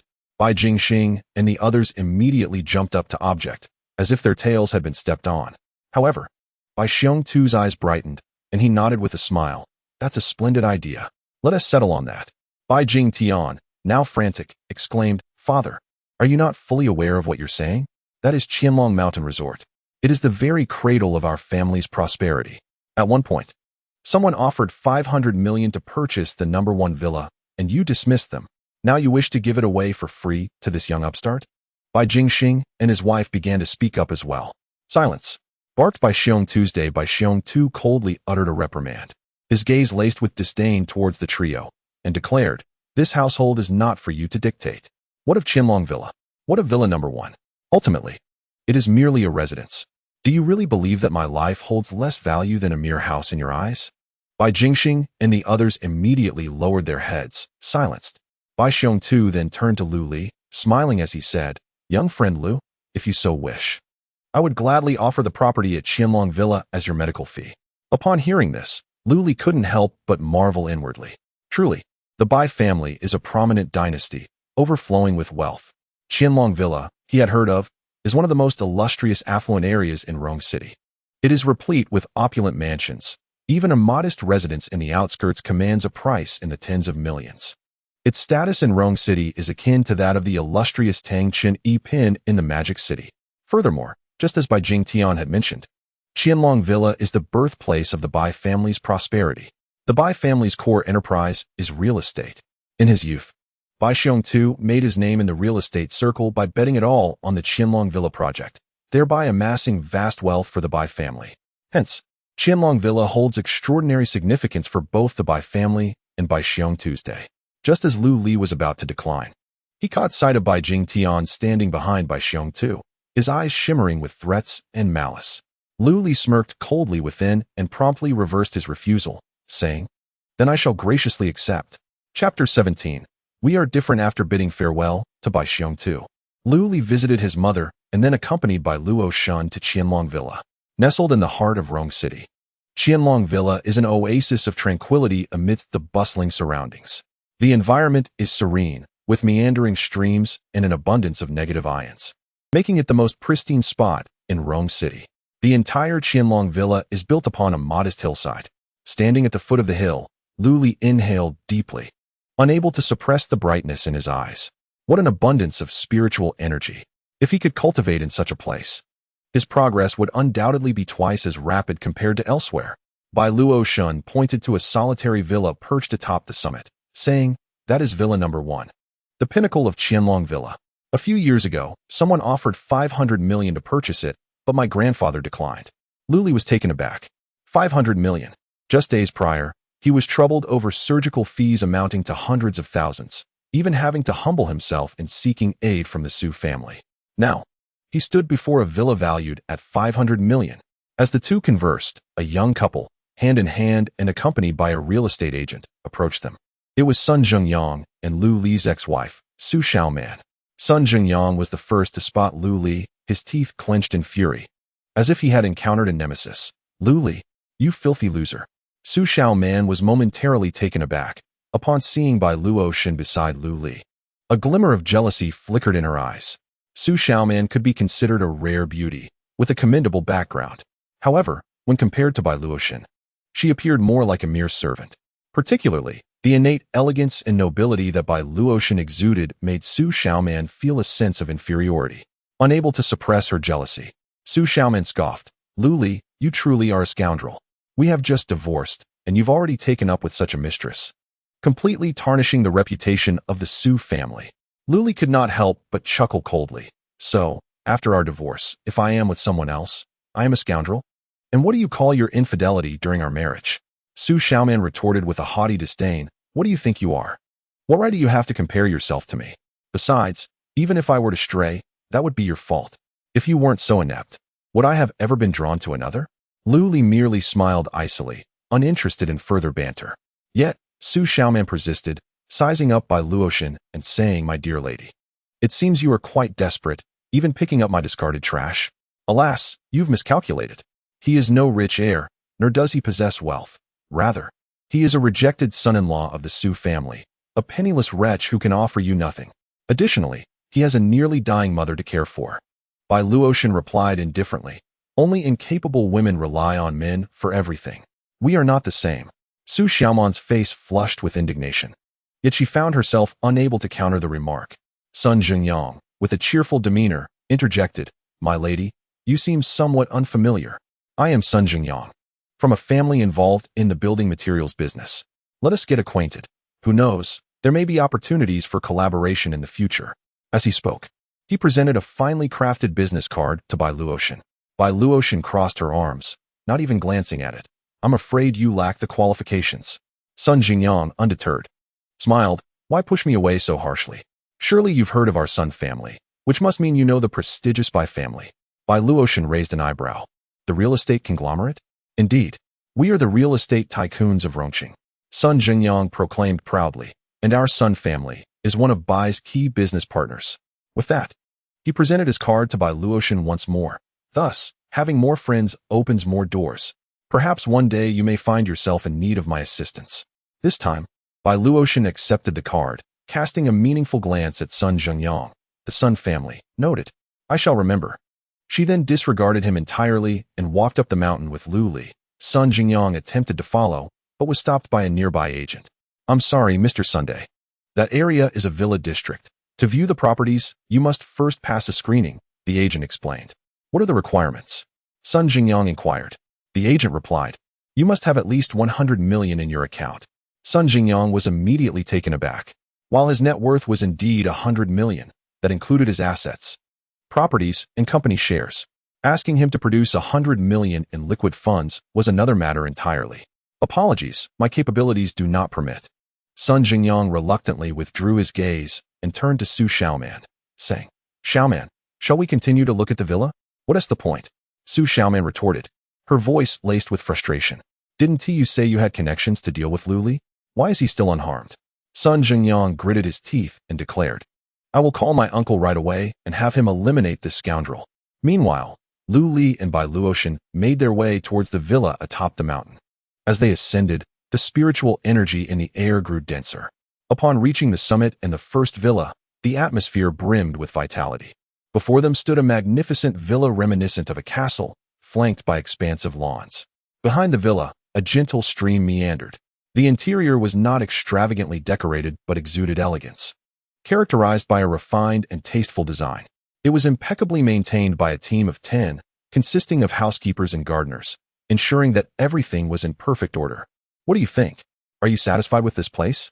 Bai Luotian inquired with a smile. Lu Li nodded, already enamored with the location. Come, let me show you around.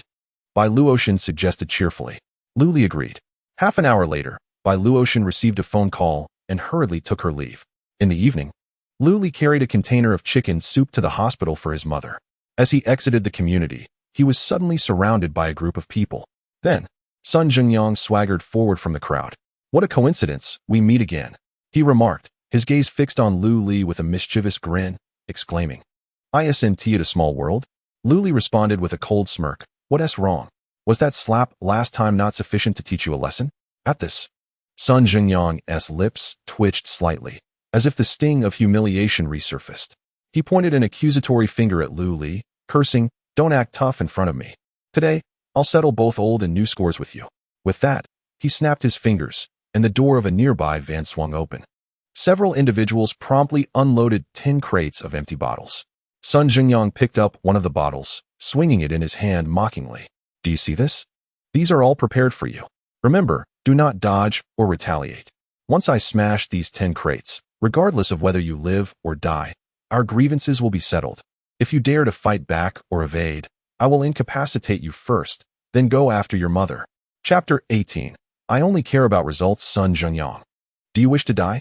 Lu Li's expression darkened, a glimmer of lethal intent flickering in his eyes. What? Do you want to hit me again like in the hospital? Sun Jingyang sneered, his disdain evident. As he spoke, he deliberately leaned forward, patting his face in a taunting manner. Come on, strike here. Weren't you quite formidable before? Do you dare to touch me again? A resounding slap echoed through the air. Sun Jingyang caught a fleeting glimpse of a shadow before a sharp sting coursed through his face, leaving half of his cheek swollen. He was utterly bewildered, unable to fathom that Lu Li would actually resort to violence. I'll make sure to end you. Once he regained his composure, Sun Jingyang bellowed orders to his henchmen. Instantly, the dozen or so thugs brandished their weapons and surged towards Lu Li. Bang, bang, bang. A series of dull thuds followed. But before they could inflict any harm on Lu Li, he sent them all flying with powerful kicks. Sun Jingyang, clutching a bottle, was left dumbfounded. He had intended to personally cripple Lu Li after he was dealt with, but never anticipated that a mere handful of thugs could be dispatched so effortlessly. Wasn't Lu Li supposed to be a helpless weakling? What on earth had he consumed to gain such strength? Sun Jingyang was torn between shock and dread. As he stood there, dazed, Lu Li stepped forward. Sun Jingyang trembled in fear, his voice quaking. Lu Li, what do you intend to do? I warn you. My uncle is, smack. Lu Li disregarded his words, snatching the bottle from Sun Jingyang's grasp and bringing it down upon his forehead. The bottle shattered, sending shards flying. Sun Jingyang let out a pained scream, stumbling back several steps before barely regaining his footing. Blood mixed with alcohol streamed down his forehead, soaking his clothing. As he touched his head, he found it drenched in blood, and in a mix of shock and rage, he exclaimed, Lu Li, how dare you, smack. Without a moment's hesitation, Lu Li drew another bottle and struck Sun Jingyang on the head once more. Enraged, Sun Jingyang roared, you have gone too far. My uncle is a powerful figure in the underworld, commanding respect from both sides. If anything happens to me, you won't escape unscathed. Lu Li kicked him back several meters. Speaking indifferently, make the call. What? Sun Jingyang stared at Lu Li, seemingly confused by his words. Lu Li reiterated, call your uncle. Bring anyone else you can rely on. Today, I shall crush them all. 10 minutes later, a convoy of black Cadillacs surrounded a stretched Cadillac at the entrance of Qianlong Mountain Manor. From the SUVs emerged dozens of bodyguards, all dressed in tailored suits and sunglasses, forming two lines beside the elongated Cadillac. Shortly after, a middle-aged man clad in a trench coat, a cigar dangling from his mouth, descended from the luxurious vehicle, flanked by two stunning women. Sun Jingyang, spotting what he perceived as salvation, shouted, Uncle, save me. The middle-aged man, upon witnessing Sun Jingyang's disheveled state, roared in fury. Who the hell dares to lay a hand on my nephew? Show yourself immediately. Otherwise, I will not only end you, but annihilate your entire family as well. Lu Li stood up, speaking in a tone of indifference. Upon hearing this, Lei Hu's face contorted into a sinister grin. After suffering a significant setback the previous night, he was brimming with suppressed rage. Upon receiving a call from Sun Jingyang, he resolved to confront the situation personally, rather than avenging Sun Jingyang. He sought an opportunity to unleash his fury. However, when he laid eyes on Lu Li's face, the smile on Lei Hu's countenance abruptly froze. Sun Zheng, in a fit of urgency, exclaimed, "Uncle, it was this scoundrel who attacked me. Have your men deal with him and avenge me." "What?" Lei Hu gasped in astonishment. Lu Li met Lei Hu's gaze and nodded. "You heard correctly. I am the one who struck your nephew. Now, you may choose to kill me first, and then proceed to annihilate my entire family." At these words, Lei Hu felt a shiver run down his spine. From Lu Li's statement, he sensed an icy chill. News had already spread that the elderly patriarch of the Bai family had been rescued by an exceptionally young divine doctor. The Bai family not only treated him as a distinguished guest, but also gifted him the #1 villa at Qianlong Mountain Villa. Furthermore, the Bai family planned to grandly introduce this divine doctor at the upcoming business gathering, allowing the influential figures of Rongqing to become acquainted with him. Realizing Lu Li was standing at the entrance of Qianlong Mountain Villa, even a fool could deduce that the divine doctor was indeed Lu Li. It was essential to note that he had yet to devise a means to seek Lu Li's forgiveness for the previous day's incident. And now he had unwittingly offended him again. If this reached the ears of the Bai family patriarch, his fate would be sealed. Contemplating this, Lei Hu quickly forced a smile, saying, "Mr. Lu, you jest. Even if you lent me great courage, I would not dare to act against you. There must be some misunderstanding here." Lu Li replied coldly, "Is that so? Shall we call Elder Bai and inquire if it is indeed a misunderstanding?" Terrified, Lei Hu's body trembled, and with a thud, he knelt before Lu Li. "Mr. Lu, I was wrong. I should not have troubled you." Sun Jingyang, witnessing this scene, was utterly dumbfounded. What was transpiring? His uncle, a formidable underworld figure in Rongqing, adept in both legal and illegal matters, was bowing his head in supplication to Lu Li. This seemingly insignificant person? How could this be possible? "Uncle, what are you doing?" Sun Jingyang shouted at Lei Hu. He was merely a son-in-law without any substantial background. Why was he kneeling before Lu Li? "Get up." At these words, Lei Hu was nearly driven to curse, and in a state of heightened fear, he responded, "Mr. Lu, in truth, Sun Jingyang is merely my distant nephew. I am not well acquainted with him. Do not bother explaining." Lu Li replied coolly, "I only care about the outcome." "Yes, yes." Lei Hu immediately grasped the implication and nodded vigorously. Then, he rose and commanded several bodyguards. "Why are you still standing there? Restrain this scoundrel." "Understood." The bodyguards swiftly approached Sun Jingyang. Terrified, he jolted upright, attempting to flee. Unfortunately, after only a few steps, he was blocked by the bodyguards and subsequently pinned to the ground. At that moment, Lei Hu retrieved a baseball bat from his vehicle and approached menacingly. Sun Jingyang's face turned pale with fear as he struggled and cried out, "Uncle, I am your nephew. You cannot treat me this way." Lei Hu, with a sullen expression, remained silent. He then raised a baseball bat and struck down fiercely upon Sun Jingyang's knee. A heart-wrenching scream echoed through the air. At the Bai family manor, Bai Luotian finished sorting through the documents on her desk. Her secretary, Chi Yu, presented a list, saying, "Miss, this is the guest list for the banquet in 2 days." "A guest list?" Bai Luotian paused her writing and inquired, "Is there a family named Sun among the guests, or perhaps one of our suppliers?" Chi Yu checked her tablet and nodded. "Yes, there is a Sun Deshang, who is in the construction materials business. He became our supplier through Lei Hu's connections." "Kick him out," Bai Luotian replied coolly. "From now on, add this company to the blacklist and cease all cooperation." Chi Yu was momentarily taken aback, but nodded in agreement. "Wait." Just as Chi Yu was about to leave, Bai Luotian called her back.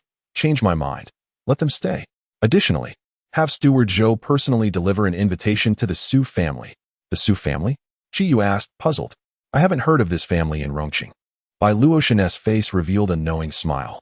She was eager to see the expression on the Su family's faces when they encountered Lu Li at the banquet.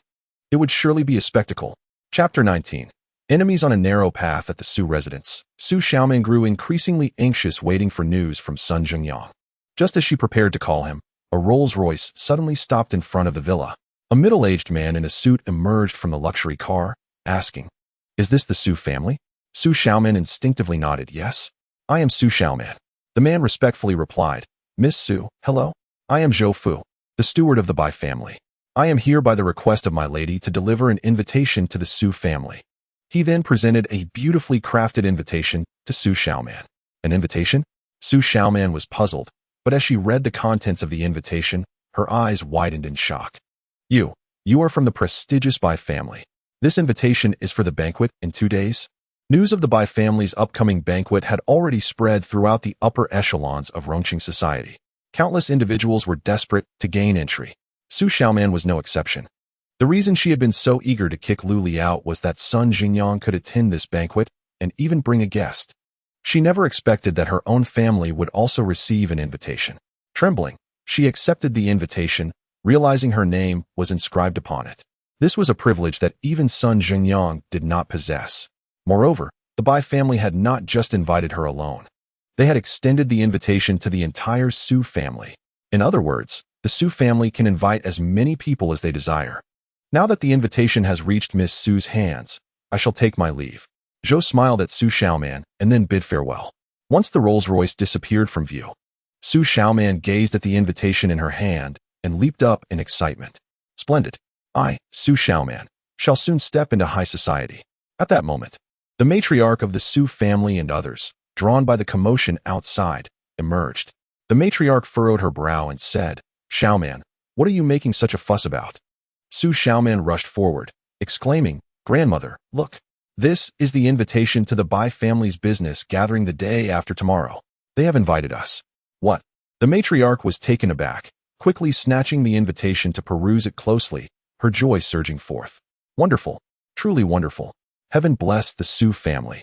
Su Xiaoman's mother, Lu Lanji, also beamed with delight, saying, Ever since we got rid of that jinx, Lu Li, our family's fortune has only improved. Indeed, that Lu Li was indeed a jinx. He should have been expelled long ago. Others echoed in agreement. The matriarch solemnly declared, Enough. Let no one speak of that useless person again. He is no longer associated with our Su family. Our focus now is the gathering the day after tomorrow. You should all understand what this event signifies for us. I expect you to be fully prepared. Should anyone cause a misstep at the banquet that displeases me, I shall ensure they suffer for a lifetime. Over the next 2 days, news of the Bai family's banquet at Bai Luxuan spread like wildfire. Additionally, rumors surfaced that one of the 3 great medical kings of the Great Xia, the acupuncture king Qi Xiuxian, would also be in attendance, sending the affluent of Rongqing into a frenzy. Some even offered $1 million on the black market to acquire an invitation. Yet, no one took notice. Even television stations provided coverage, lauding this as a gathering that would promote the development of Rongqing. During these 2 days, Lu Li spent his days accompanying his mother at the hospital and returned to Qianlong Mountain Villa at night to cultivate, leading a fulfilling life. One afternoon, Bai Luotian visited the hospital again, bringing along 2 custom-tailored outfits. There is a business gathering today, initiated by our Bai family. My grandfather has invited you and specifically asked me to fetch you, Bai Luotian said. Lu Li shook his head, replying, A business banquet? I'm not in commerce. I think I shall pass. He had no interest in such matters. That simply won't do. Bai Luotian chuckled. You are my grandfather's savior and a benefactor to our Bai family. Many are eager to meet you, the miraculous doctor. Moreover, I will be hosting this banquet. If you do not attend, I shall surely be in a predicament. Very well, Lu Li conceded with a nod. By the way, let us bring Annie along as well. She has been in the hospital for quite some time and deserves to get out and enjoy some fresh air. Lu Li contemplated for a moment and then decided to invite Wen Jinxiu along with Bai Luotian. After several days of recuperation, Wen Jinxiu's complexion had improved significantly. Bai Luotian personally drove them to the Bai Lu Mountain Villa. At that time, there were nearly 2 hours remaining before the banquet commenced. Yet the roadside outside the villa was already lined with luxury cars, forming 2 long queues. Bai Luotian, overwhelmed with responsibilities, escorted them to their designated spot and hurriedly departed with her secretary. Noticing that there was still ample time before the festivities began, Lu Li, concerned that his mother might be hungry, ventured to the buffet area in search of sustenance. Though this gathering was primarily a business affair focused on networking, the lawn outside the banquet hall was adorned with lengthy tables laden with an array of food and beverages for the guests' enjoyment. Having selected a few snacks, Lu Li was about to leave when an unfriendly voice called out from behind. Lu Li, what are you doing here? Turning around, he found several elegantly dressed young men and women standing a short distance away. His university classmates Lu Wendong, Zhang Fan, and Sun Lingshan, along with a few others whose names had escaped him. It was Sun Lingshan who had spoken. Oh, it's you? Lu Li replied nonchalantly, acknowledging them. His relationship with these classmates had always been rather indifferent, and following the events at Tiangong Club, he was even less inclined to engage with them. However, Lu Wendong and his companions showed no signs of awareness and quickly approached. Lu Wendong sneered, "Lu Li, this is by Lu Mountain Villa, the venue for a business gathering hosted by the Bai family. How did you even get in?" Lu Li replied coolly, "The wind suddenly rises, stirring the tranquil waters of spring." The others looked utterly perplexed. "What do you mean?" Lu Wendong frowned, inquiring. "None of your business," Lu Li retorted sharply. Lu Wendong was taken aback, nearly choking on his words. Gritting his teeth in frustration, he hissed, "Lu Li, are you trying to test my patience? If it weren't for the fact that we are at by Lu Mountain Villa, do you really believe I wouldn't deal with you right here and now?" Lu Li responded indifferently, "Do you think your mother is aware of your behavior?" Lu Wendong, face darkened, refrained from asking Lu Li for clarification. Before Lu Li could elaborate, a nearby child holding a lollipop exclaimed loudly, "If you're so impressive, does your mother know?" The statement elicited laughter from many present. Lu Wendong's face flushed with embarrassment, wishing he could pounce on Lu Li in a fit of rage. Sun Lingshan smirked at Lu Li, saying, "Lu Li, is it amusing to flaunt your words? How childish. And don't think you can change the subject. I suspect you've sneaked in just to mooch off the food and drinks." With that, she crossed her arms and looked down at Lu Li with an air of superiority. "You have 1 minute to apologize to Donggu. Given our past as classmates, we might overlook this incident. Otherwise, I shall have to summon the management. You know well what the consequences will be." Upon hearing her words, Lu Wendong and the others quickly reacted, their expressions gleeful as they eyed Lu Li with malice. Indeed, this is by Lu Mountain Villa, the venue for gatherings held by the Bai family. While they may not be able to touch Lu Li, the management of Bai Lu Mountain Villa certainly can. All it takes is to inform the staff, and Lu Li would undoubtedly face dire consequences. Zhang Fan, with a smirk that did not reach his eyes, remarked, "Renting a Cullinan and thinking you're truly impressive? If you fail to apologize to Dong, don't blame us for forgetting our camaraderie." Other classmates also stepped forward, exerting pressure on Lu Li. "Lu Li, hurry and apologize. You were in the wrong today. Quickly apologize to Dong." Lu Li's gaze swept over these individuals, his expression growing increasingly frigid. Sun Lingshan waved her phone with the timer, mockingly stating, "Lu Li, your time is running out. Only 40 seconds left." Lu Li fixed his stare on Sun Lingshan and replied in a low voice, "Sun Lingshan, I don't believe I've wronged you, have I? Spare me the frivolous talk. You have 30 seconds left." Sun Lingshan scoffed, 20 seconds. Are you sure you want to go down this path to the bitter end? 10 seconds. With a sigh, Lu Li feigned concession and whispered something in her ear. However, Sun Lingshan deliberately leaned back, her countenance icy, insisting, "Speak up in front of everyone. Don't be sneaky." Lu Li suddenly raised his voice, proclaiming, "You have a venereal disease." In an instant, Sun Lingshan's expression froze, and a profound silence enveloped the surroundings. After a brief pause, Lu Wendong and others encircling Sun Lingshan recoiled in shock as if bitten by a venomous snake. Sun Lingshan's face first turned pale. Then she pointed at Lu Li, cursing, "Lu Li, you're talking nonsense. If you dare to slander me again, I'll tear your mouth apart." "Do you still need me to slander you?" Lu Li retorted with a cold laugh. "The red spots on your skin are the best proof." The crowd instinctively glanced at Sun Lingshan, and indeed, they noticed numerous red spots on her exposed skin. Though concealed by concealer, they were not immediately apparent. "By the way, have you been experiencing frequent headaches, joint pain, and swollen lymph nodes lately?" Lu Li continued with a mocking grin. "How do you know?" Sun Lingshan's shock was evident as she gazed at Lu Li, her expression one of horror. Lu Li scoffed. "I also know that you've been drinking herbal tea quite a bit recently." Sun Lingshan's complexion changed again, her body trembling slightly. Witnessing her reaction, the onlookers quickly grasped that Lu Li's claims were indeed true.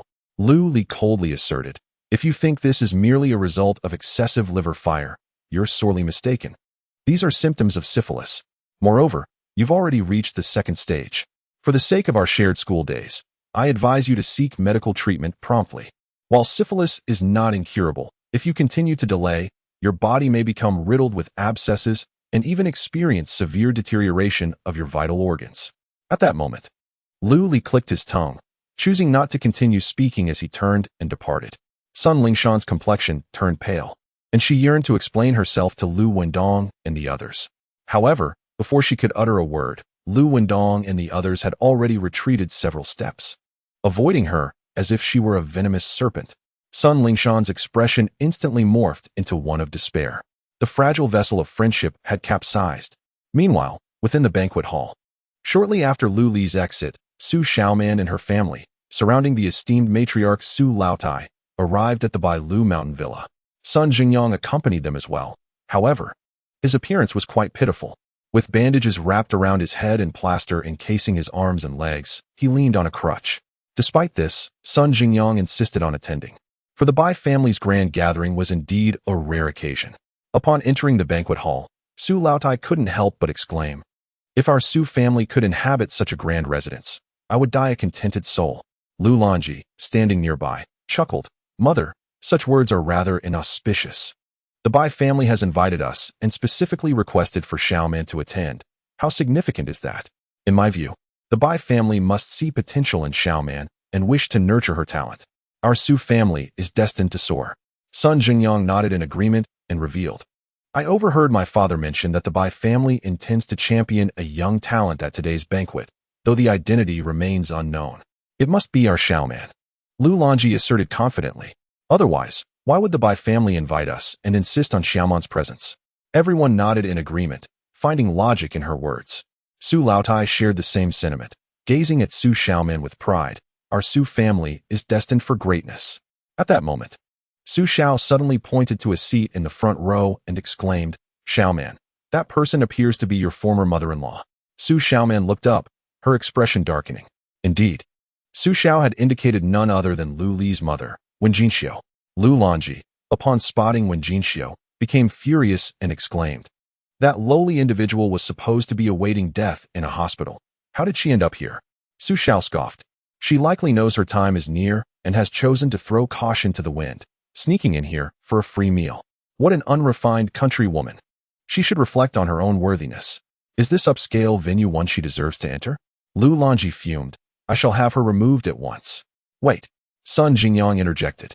"Mother, it would be futile for you to confront her. This is Bai Lu Mountain Villa. Even if she has intruded, it is not our place to expel her." Lu Lanji, filled with resentment, retorted, "Are we to let this country bumpkin remain here, causing us discomfort? Certainly not." Sun Jingyang replied with a cold smirk, leaning closer to Lu Lanji to whisper a few suggestions. Lu Lanji's eyes brightened, and she praised, "Good son-in-law, you truly are remarkable. What an excellent idea. Just wait and see. Mother will avenge you." With that declaration, Lu Lanji swayed her hips and strode towards Wen Jinxiu. Alas, as she passed by Wen Jinxiu, she appeared to slip momentarily and stumbled toward her. Startled, Wen Jinxiu hurried to assist Lu Lanji, mistakenly believing she had caused the fall. "I'm so sorry. Are you all right, dear mother-in-law? Get your filthy hands off me." Lu Lanji swatted Wen Jinxiu's hand away, disgusted. "This outfit costs over 100,000. If you soil it, can you afford to compensate me?" Only then did she seem to recognize Wen Jinxiu, curling her lip in disdain. "Oh, it's you. But don't go claiming kinship indiscriminately. Your pathetic son has no connection to my daughter anymore. My son-in-law is Sun Zhengyang, the eldest son of the Sun family." Wen Jinxiu's face flushed crimson, leaving her at a loss for words. Lu Lanji huffed and turned to leave. Yet, just a few steps away, she suddenly screamed, "Oh no! My jade bracelet is missing. Someone call for help. A thief is here. Someone has stolen my jade bracelet worth 1 million. Her exaggerated cries immediately drew the attention of those nearby. Then, she pivoted to confront Wen Jinxiu, accusingly demanding, "Did you steal my bracelet? I wondered why you would bump into me. It turns out you were after my belongings." "What bracelet?" Wen Jinxiu replied, perplexed. "I didn't take anything." Still trying to deny it, Lu Lanji, seething with fury, slapped Wen Jinxiu across the face. "You were the only one who bumped into me. If it wasn't you, then who was it? I've figured it out. You must harbor resentment because my daughter has rejected your pathetic son, so you seek revenge this way. Wen Jinxiu, do you have any conscience left? Have you forgotten who provided for you and your son these past few years? Who paid for your medical expenses? How ungrateful of you. After all the kindness the Su family has shown. You filthy peasant, how can you be so shameless?" In the midst of her tirade, Lu Lanji struck Wen Jinxiu several more times, leaving her face swollen, her hair disheveled, and blood trickling from her mouth. At that moment, old lady Su was brought forth by the gathered Su family members. Lu Lanji, gripping Wen Jinxiu's hair, proclaimed, "Mother, this wretch stole my bracelet, and I caught her red-handed." Wen Jinxiu, in pain from her hair being pulled, struggled to speak. "Madam, I truly did not steal anything." Smack. Lu Lanji delivered another slap to Wen Jinxiu's face. "I want to allow you to argue." Old Lady Su, her expression indifferent, stated, "Whether or not she stole, your words mean nothing." Su Xiaoman stepped forward to search Wen Jinxiu, swiftly uncovering a jade bracelet from her pocket. "I found it," Su Xiaoman exclaimed, holding the bracelet aloft. The crowd erupted in astonishment. Wen Jinxiu wore an expression of disbelief. Suddenly, as if struck by a revelation, she turned sharply towards Lu Lanji. "It was you. You deliberately fell just now, didn't you? Why are you framing me?" Bang! Old Lady Su swung her cane, striking Wen Jinxiu's face. "Wretched girl, caught red-handed. And yet you dare to make baseless accusations." Blood filled Wen Jinxiu's mouth as she cried out in protest. "It wasn't me. I didn't steal anything. You are slandering me." Lu Lanji slapped Wen Jinxiu twice more, laughing derisively. "Wen Jinxiu, if you know what is good for you, you'd better confess your crime and bow an apology. Given our past acquaintance, I might overlook it. Refuse to admit it, and I will have the police arrest you. And your useless son will go to jail with you. This is a jade bracelet worth millions. Even if you escape legal repercussions, the Bai family will ensure you live a fate worse than death." "I did not steal," Wen Jinxiu insisted. Old Lady Su scoffed. "Not admitting, are we? Then beat her until she does." Lu Lanji yanked Wen Jinxiu's hair, pulling her head back, while her other hand struck Wen Jinxiu's face. Slap. "That is for stealing." Slap. "Your mother is a thief, and your son is worthless. What right do you trash have to be here?" Slap. "Confess quickly." Wen Jinxiu's arms were held firmly by Su Xiao, making it impossible for her to resist or evade. Her cheeks swollen, she gritted her teeth. "I didn't steal. I won't admit it." Lu Lanji rubbed her sore wrist, sneering. "Stubborn, are we? I shall see how long you can maintain your defiance." Su Xiao. "Strip her of her clothes." Panic seized Wen Jinxiu, filled with shame and indignation. "How can you do this? You cannot." Lu Lanji tore at Wen Jinxiu's clothing, coldly mocking. "Who allowed you to steal? Today, I will strip you bare and expose you to public humiliation. Let us see if you dare to steal again." "No, I confess." Wen Jinxiu clutched her clothes tightly, crying out, "I stole your jade bracelet. Is that enough?" She collapsed to the ground, hair disheveled, face swollen, blood at the corner of her mouth, as if her spirit had been shattered. Her inherently kind nature, always treating others with sincerity, had never prepared her for such cruelty. The torment of both body and soul brought her to the brink of collapse. "Indeed, it was you, wretched thief." Lu Lanji laughed triumphantly, calling out to those around. "Did you all hear that? She confessed to stealing my bracelet." A sense of unprecedented satisfaction washed over her. Yet she had no intention of letting Wen Jinxiu off the hook. Confession is good. However, while the death penalty may be avoided, the punishment for living cannot escape. "Today, I shall cripple one of your hands as a lesson." With that, she violently seized Wen Jinxiu's right wrist, preparing to twist it viciously. "Stop!" At that moment, a furious roar echoed, wild with rage. Then, as if a shadow flashed by, Lu Li charged forward, delivering a powerful kick that sent Su Xiao flying, who had been restraining Wen Jinxiu. He then reached out and seized Lu Lanji, forcefully slamming her head against the table nearby. Chapter 21. The true nature of cruelty. With a resounding crash, Lu Lanji's head collided violently with the table, following a scream reminiscent of a slaughtered pig. Blood gushed from her mouth and nose as her body slumped towards the floor. "Lu Li, who gave you the audacity to strike my mother?" Su Xiaoman shrieked, raising her hand to slap Lu Li. "Get lost!" Lu Li bellowed, delivering a kick to Su Xiaoman's chest that sent her sprawling. He then advanced, seizing Su Xiao by the collar and raining down punches upon him. Each blow landed with brutal force, blood and cries of agony filling the air. After a flurry of strikes, Su Xiao's face was a grotesque mask of blood and flesh, his body resembling a limp rag doll. "Impudent!" Elder Su slammed her cane down, her fury boiling over. "Lu Li, I command you to release Su Xiao immediately. Otherwise, I will ensure you spend the rest of your life in prison." Crack! Lu Li twisted one of Su Xiao's hands until it broke, then turned to Elder Su. "What did you say? I didn't catch that." Elder Su shouted in anger. "I said to let Su Xiao go." Crack! Lu Li snapped Su Xiao's other hand as well. "Repeat that." Elder Su's temples throbbed, her blood pressure soaring. Su Xiao was her most beloved grandson. Suppressing her rage, she gritted her teeth and threatened, "Lu Li, this is the Bullies Mountain Villa. Have you considered the consequences of your actions here?" Lu Li tightened his grip around Su Zhao's neck and slammed his head against the tempered glass of the table. Bang! The glass shattered, and blood sprayed from Su Zhao's head. Lu Li wiped the blood from his hands onto Su Zhao's body, casually remarking, "What consequences? You wretched boy." Elder Su trembled with fury, her voice rising to a hysterical pitch. "Do not push your luck. Push my luck?"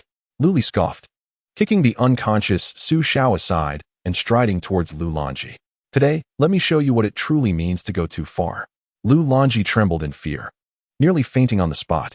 When Jinxiu, regaining her composure, hurriedly grabbed Lu Li's arm, pleading, "Child, cease this violence. If this continues, someone will die." Only then did Lu Li's murderous intent begin to subside. He appeared to calm down, though internally he struggled to contain his rage, especially upon seeing Wen Jinxiu's disheveled hair, swollen cheek, and the clear imprint of a slap upon her face. His fury simmered like a volcano on the verge of eruption. Once he had helped Wen Jinxiu to a seated position, Lu Li spoke in a low voice, "Mother, what exactly is happening?" Wen Jinxiu shook her head in pain. Both angry and bewildered, she still could not comprehend why Lu Longji and others sought to frame her. Lu Longji, barely escaping with her life, could not help but scream. "What else could it possibly be? Your mother deliberately pretended to fall in front of me when I kindly assisted her. She seized the opportunity to steal my jade bracelet worth millions." Lu Li narrowed his eyes. "Are you saying my mother stole your bracelet?" "Indeed. The bracelet I purchased yesterday for a fortune, valued at 1 million, was taken by your mother." Lu Longji raised her bracelet, shouting, "Do not even think about denying it. The bracelet was found on your mother. The evidence is irrefutable. Your mother herself confessed to the theft. The entire audience can attest to this. The older is a thief, and the younger is a violent maniac. People like you should be imprisoned for life. That is not the case." When Jinxiu anxiously explained that it was Xiaoman's mother who fell beside me, I merely assisted her, and then, upon hearing this, Lu Li understood the situation. He glared at Lu Longji and the others, his eyes brimming with murderous intent. "How dare you orchestrate a scheme against my mother? Are you tired of living?" Lu Longji's eyelids twitched as she nervously retorted, "You should refrain from spouting nonsense. Do you have evidence to support your claim that we framed your mother? The police require evidence." Lu Li fixed his gaze on Lu Longji, his eyes glinting with a chilling light. "As long as I know you are the one behind this, that is sufficient. What do you intend to do?" Lu Longji asked, her face filled with trepidation. Old Madame Su shouted in fury, "Lu Li, you have already injured Su Xiao and also struck Xiaoman and Longji. What more do you want?" Su Xiaoman clutched her chest, threateningly declaring, "Lu Li, should you dare to lay a finger on my mother, I swear I will ensure you rot in prison." When Jinxiu grasped Lu Li's hand tightly, her face etched with worry as she shook her head. "Child, perhaps we should let it go? After all, I am not in any real trouble." Lu Li reassured his mother, "Do not worry, I will not resort to violence again." Merely striking Lu Longji would be too lenient and would not suffice to compensate for the harm she has inflicted upon Wen Jinxiu. He sought to strike at the very heart of the matter. What transpired? At that moment, a stern-looking middle-aged man, accompanied by a group of security personnel, burst in and surrounded Lu Li and the others. It was Manager Zhou. How dare they cause a disturbance at the Bullies Mountain Villa? Someone is bound to face dire consequences. Someone remarked meaningfully. Su Xiaoman recognized Manager Zhou as the one who had delivered her invitation. Overjoyed, she called out, "Manager Zhou, you have arrived just in time. They have stolen my mother's jade bracelet, and, upon being caught red-handed, instead of apologizing, they attacked my mother and me." "What?" Manager Zhou also recognized Su Xiaoman. Upon hearing her words, his expression turned icy as he directed his gaze at Lu Li. "You, daring to cause a ruckus at Bullies Mountain Villa, and even injuring Miss Su. Have you considered the repercussions?" Lu Li replied with a frosty demeanor. "Do you not wish to inquire into the rights and wrongs of the situation? Who is truly the instigator?" Manager Zhou paused, then mockingly regarded him. "Of course, you are the one at fault." Lu Li narrowed his eyes. "Without an investigation, you proclaim me guilty? No investigation is necessary." Manager Zhou waved his hand with commanding authority. "Here, I declare you are at fault, and that is the final word." "Excellent." Lu Li nodded and replied indifferently. "With your words alone, your tenure as a steward has come to an end." Upon hearing this, Steward Zhou could not help but smirk. Do you possess such capabilities? As he spoke, he snapped his fingers behind him. Instantly, dozens of bodyguards surged forward, armed and surrounding Lu Li. Among them were several wielding shotguns, their barrels aimed menacingly at Lu Li, exuding a palpable aura of threat. The onlookers shook their heads in dismay, believing that Lu Li was doomed. Although Steward Zhou held merely a managerial position, his influence was immense, with the Bai family backing him. Even billionaires would tread carefully and wear a smile in his presence. Did Lu Li dare to challenge Steward Zhou publicly? Was this not a death wish? Lu Li, stop pretending. Su Xiaoman grimaced, rubbing her still-pained chest. Her teeth clenched in resentment. You're finished. No one can save you. The Su family members revealed expressions of excitement, eager to witness Lu Li's downfall. Lu Li remained impassive, directly flicking a business card into Steward Zhou's hand. I may lack such abilities, but what about this? Still pretending? Su Xiaoman scoffed disdainfully. Steward Zhou also sneered. Yet upon glancing at the business card, his expression shifted dramatically. The card was exquisitely crafted, and its contents were strikingly simple. Just a phone number and a handwritten signature. By Luotian. Chapter 22. The moment has finally arrived upon seeing the three characters on the card. Beads of sweat broke out on Steward Zhou's forehead as he exclaimed in astonishment. Why, you know my family's young lady? A card from Bai Luotian was not something given lightly. Particularly, the one Lu Li produced, pinned in by Luotian's own handwriting, bore extraordinary significance. If Lu Li was indeed a friend of Bai Luotian, he had just placed himself in grave peril.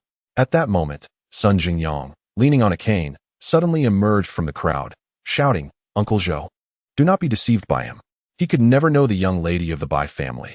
Zhengyang, do you know him? Steward Zhou's expression softened slightly in inquiry. Sun Jingyang was the cousin of Lei Hu and one of the suppliers to the Bai family. Naturally, he was well acquainted with Steward Zhou. With gritted teeth, Sun Jingyang retorted fiercely, his name is Lu Li, the live-in son-in-law of the Su family, a complete wastrel. How could such a person possibly know the young lady of the Bai family? This statement sent ripples of astonishment throughout the crowd. Goodness, this young man, who appears so poised, is actually a live-in son-in-law. How then does he possess a business card from Miss Bai? Does it require speculation?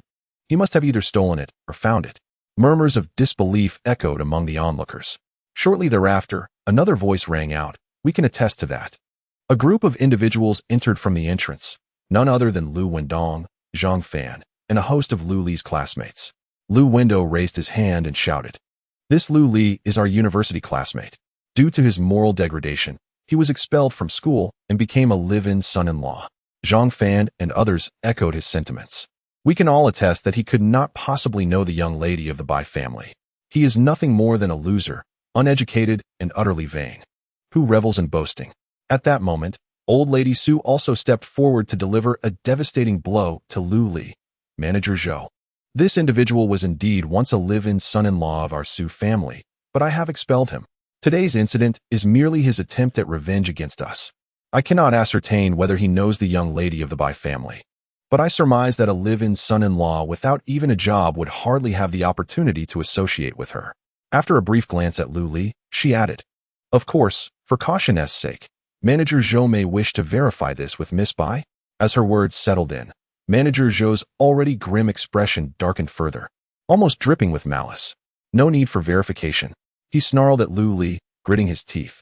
Seize this audacious troublemaker who dares to cause a ruckus at the Bai residence and impersonate a friend of the young lady.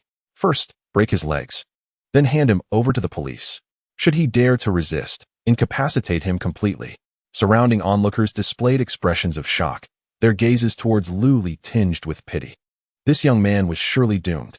Lu Longji, clutching her swollen face, was already reveling in his misfortune. You're finished, little beast. Sun Jingyang shot Lu Li a sinister grin and then made a gesture across his neck, signaling the price of offending him. Lu Li had been the one to incur the wrath of Lei Hu, yet with but a slight maneuver, he had orchestrated Lu Li's downfall. Su Xiaoman and the Su family members, observing Lu Li encircled in the center, reveled in the satisfaction of revenge, eagerly awaiting his misfortune. Lu Wendo and his companions, though not close, wore expressions of mockery and schadenfreude. Yet Lu Li stood firm, his countenance unwavering and unaffected. Just as he prepared to speak, a commotion erupted at the entrance. The big shots have arrived. The banquet hall fell silent for a moment, then erupted into a frenzy. The onlookers who had gathered to witness the spectacle quickly dispersed, rushing towards the entrance. Manager Zhou's expression shifted as he finally sneered at Lu Li. "You're lucky this time, kid. After the event, just wait and see how I'll deal with you." With that, he turned and departed with his entourage of bodyguards. Old Lady Su cast a glance at Lu Li, her tone indifferent. "Even if you manage to pass this hurdle with the Bai family, my Su family will not spare you. Is that so?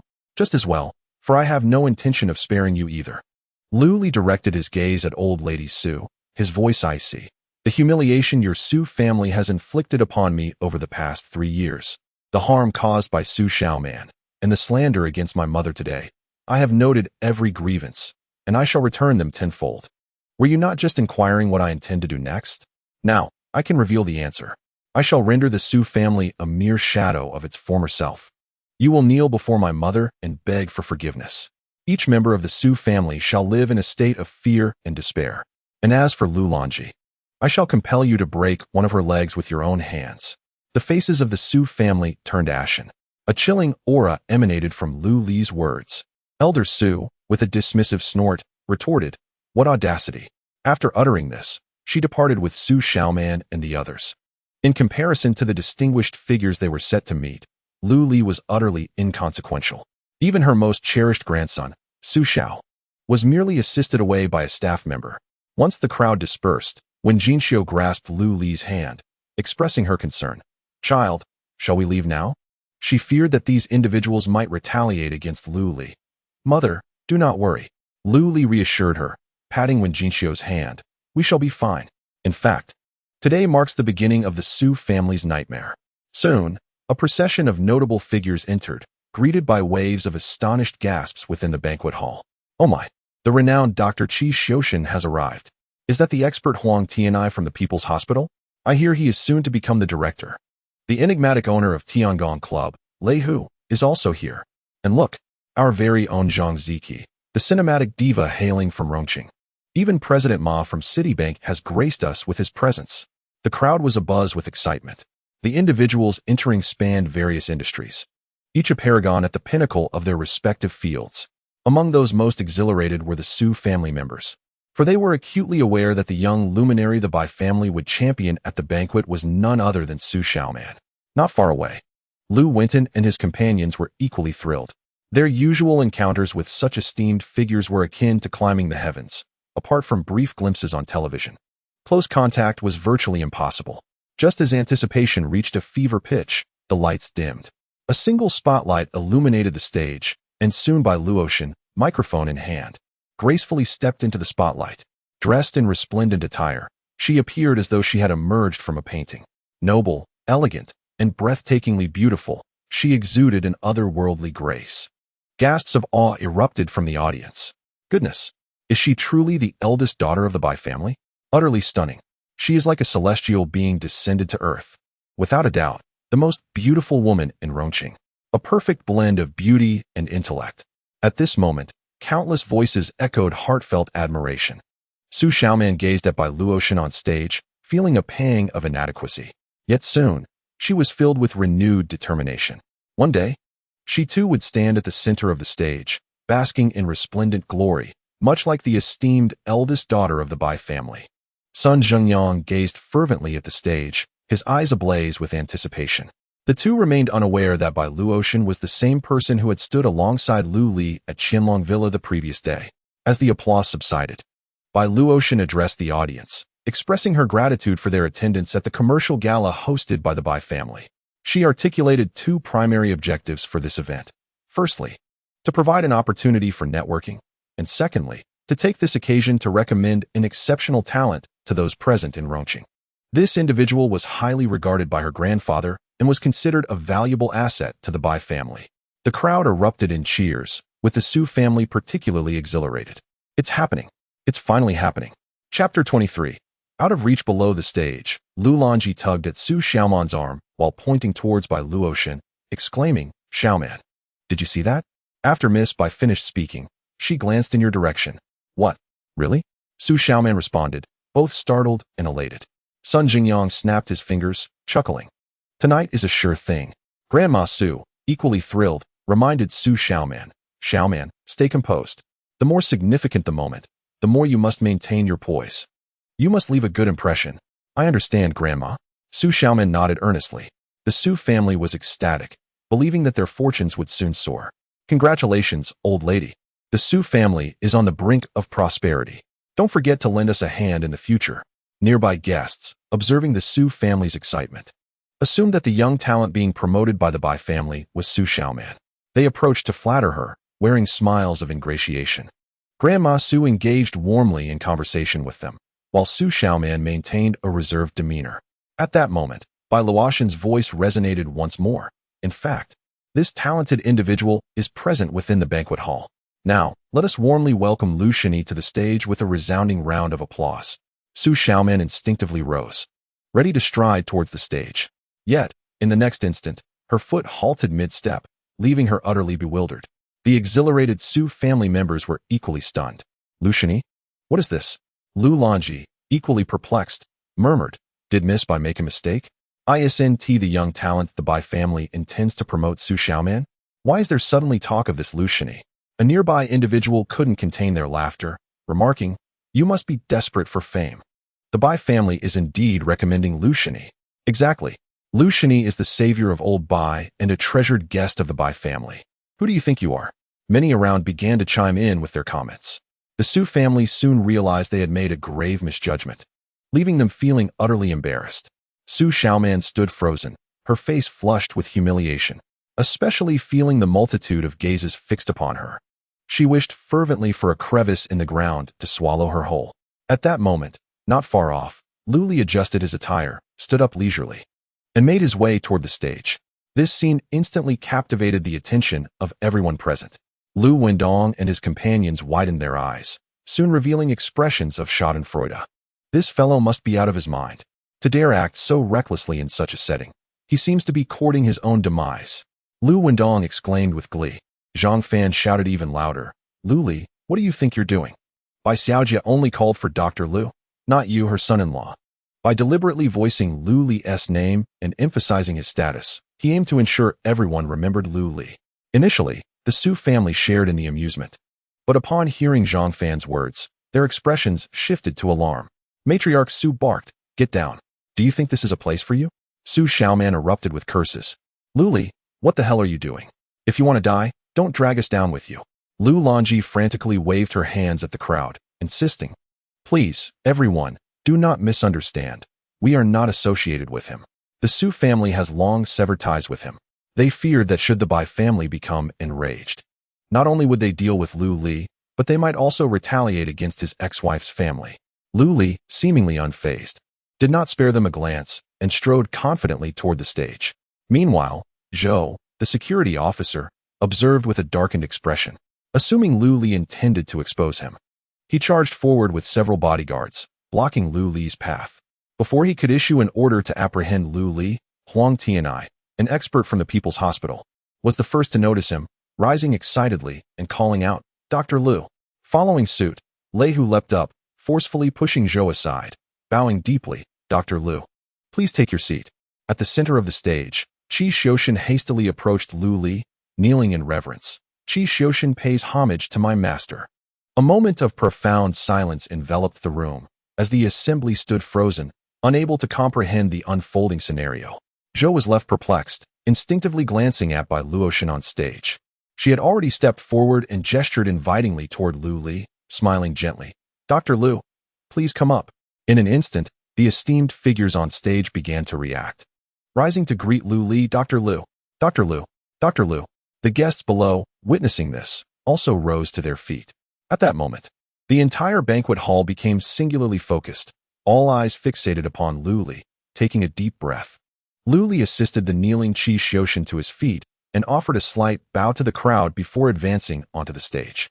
Zhou Guan was transfixed, gazing at Lu Li, who seemed to ascend to the heavens. Darkness enveloped him, and he nearly fainted. At that moment, he finally comprehended the true identity of Lu Li. The Su family at the table was equally astounded. Sun Zhengyang trembled in fear and tumbled from his chair, while Su Xiaoman appeared lost, her spirit seemingly departed. Su Laotai sat motionless, as if struck by lightning. Lu Longji stood agape, as if someone had rendered her immobile. Not far away, Lu Wending and others widened their eyes, jaws nearly dropping to the floor. Lu Li, the talent that the Bai family wished to recommend, the esteemed divine Dr. Lu, was indeed Lu Li. How could this be possible? Amidst the stunned silence, Lu Li had already ascended the stage. Bai Luotian handed the microphone to Lu Li, her eyes sparkling as she playfully inquired, "Divine Dr. Lu, would you like to say a few words to everyone?" Lu Li turned to face the hundreds of familiar and unfamiliar faces in the audience. In that instant, a surge of bravado welled up within him. Reflecting on the trials he had endured over the years, a mix of emotions flooded his heart. He took the microphone, gazed into the distance, and spoke slowly. "I began in obscurity, my life as fragile as an ant, yet I yearn for brilliance. May I finally shine resplendently. May I soar like a moth to the flame. May I disperse my rays of light." After a brief silence, the audience erupted into thunderous applause. "May I finally shine resplendently. May I soar like a moth to the flame.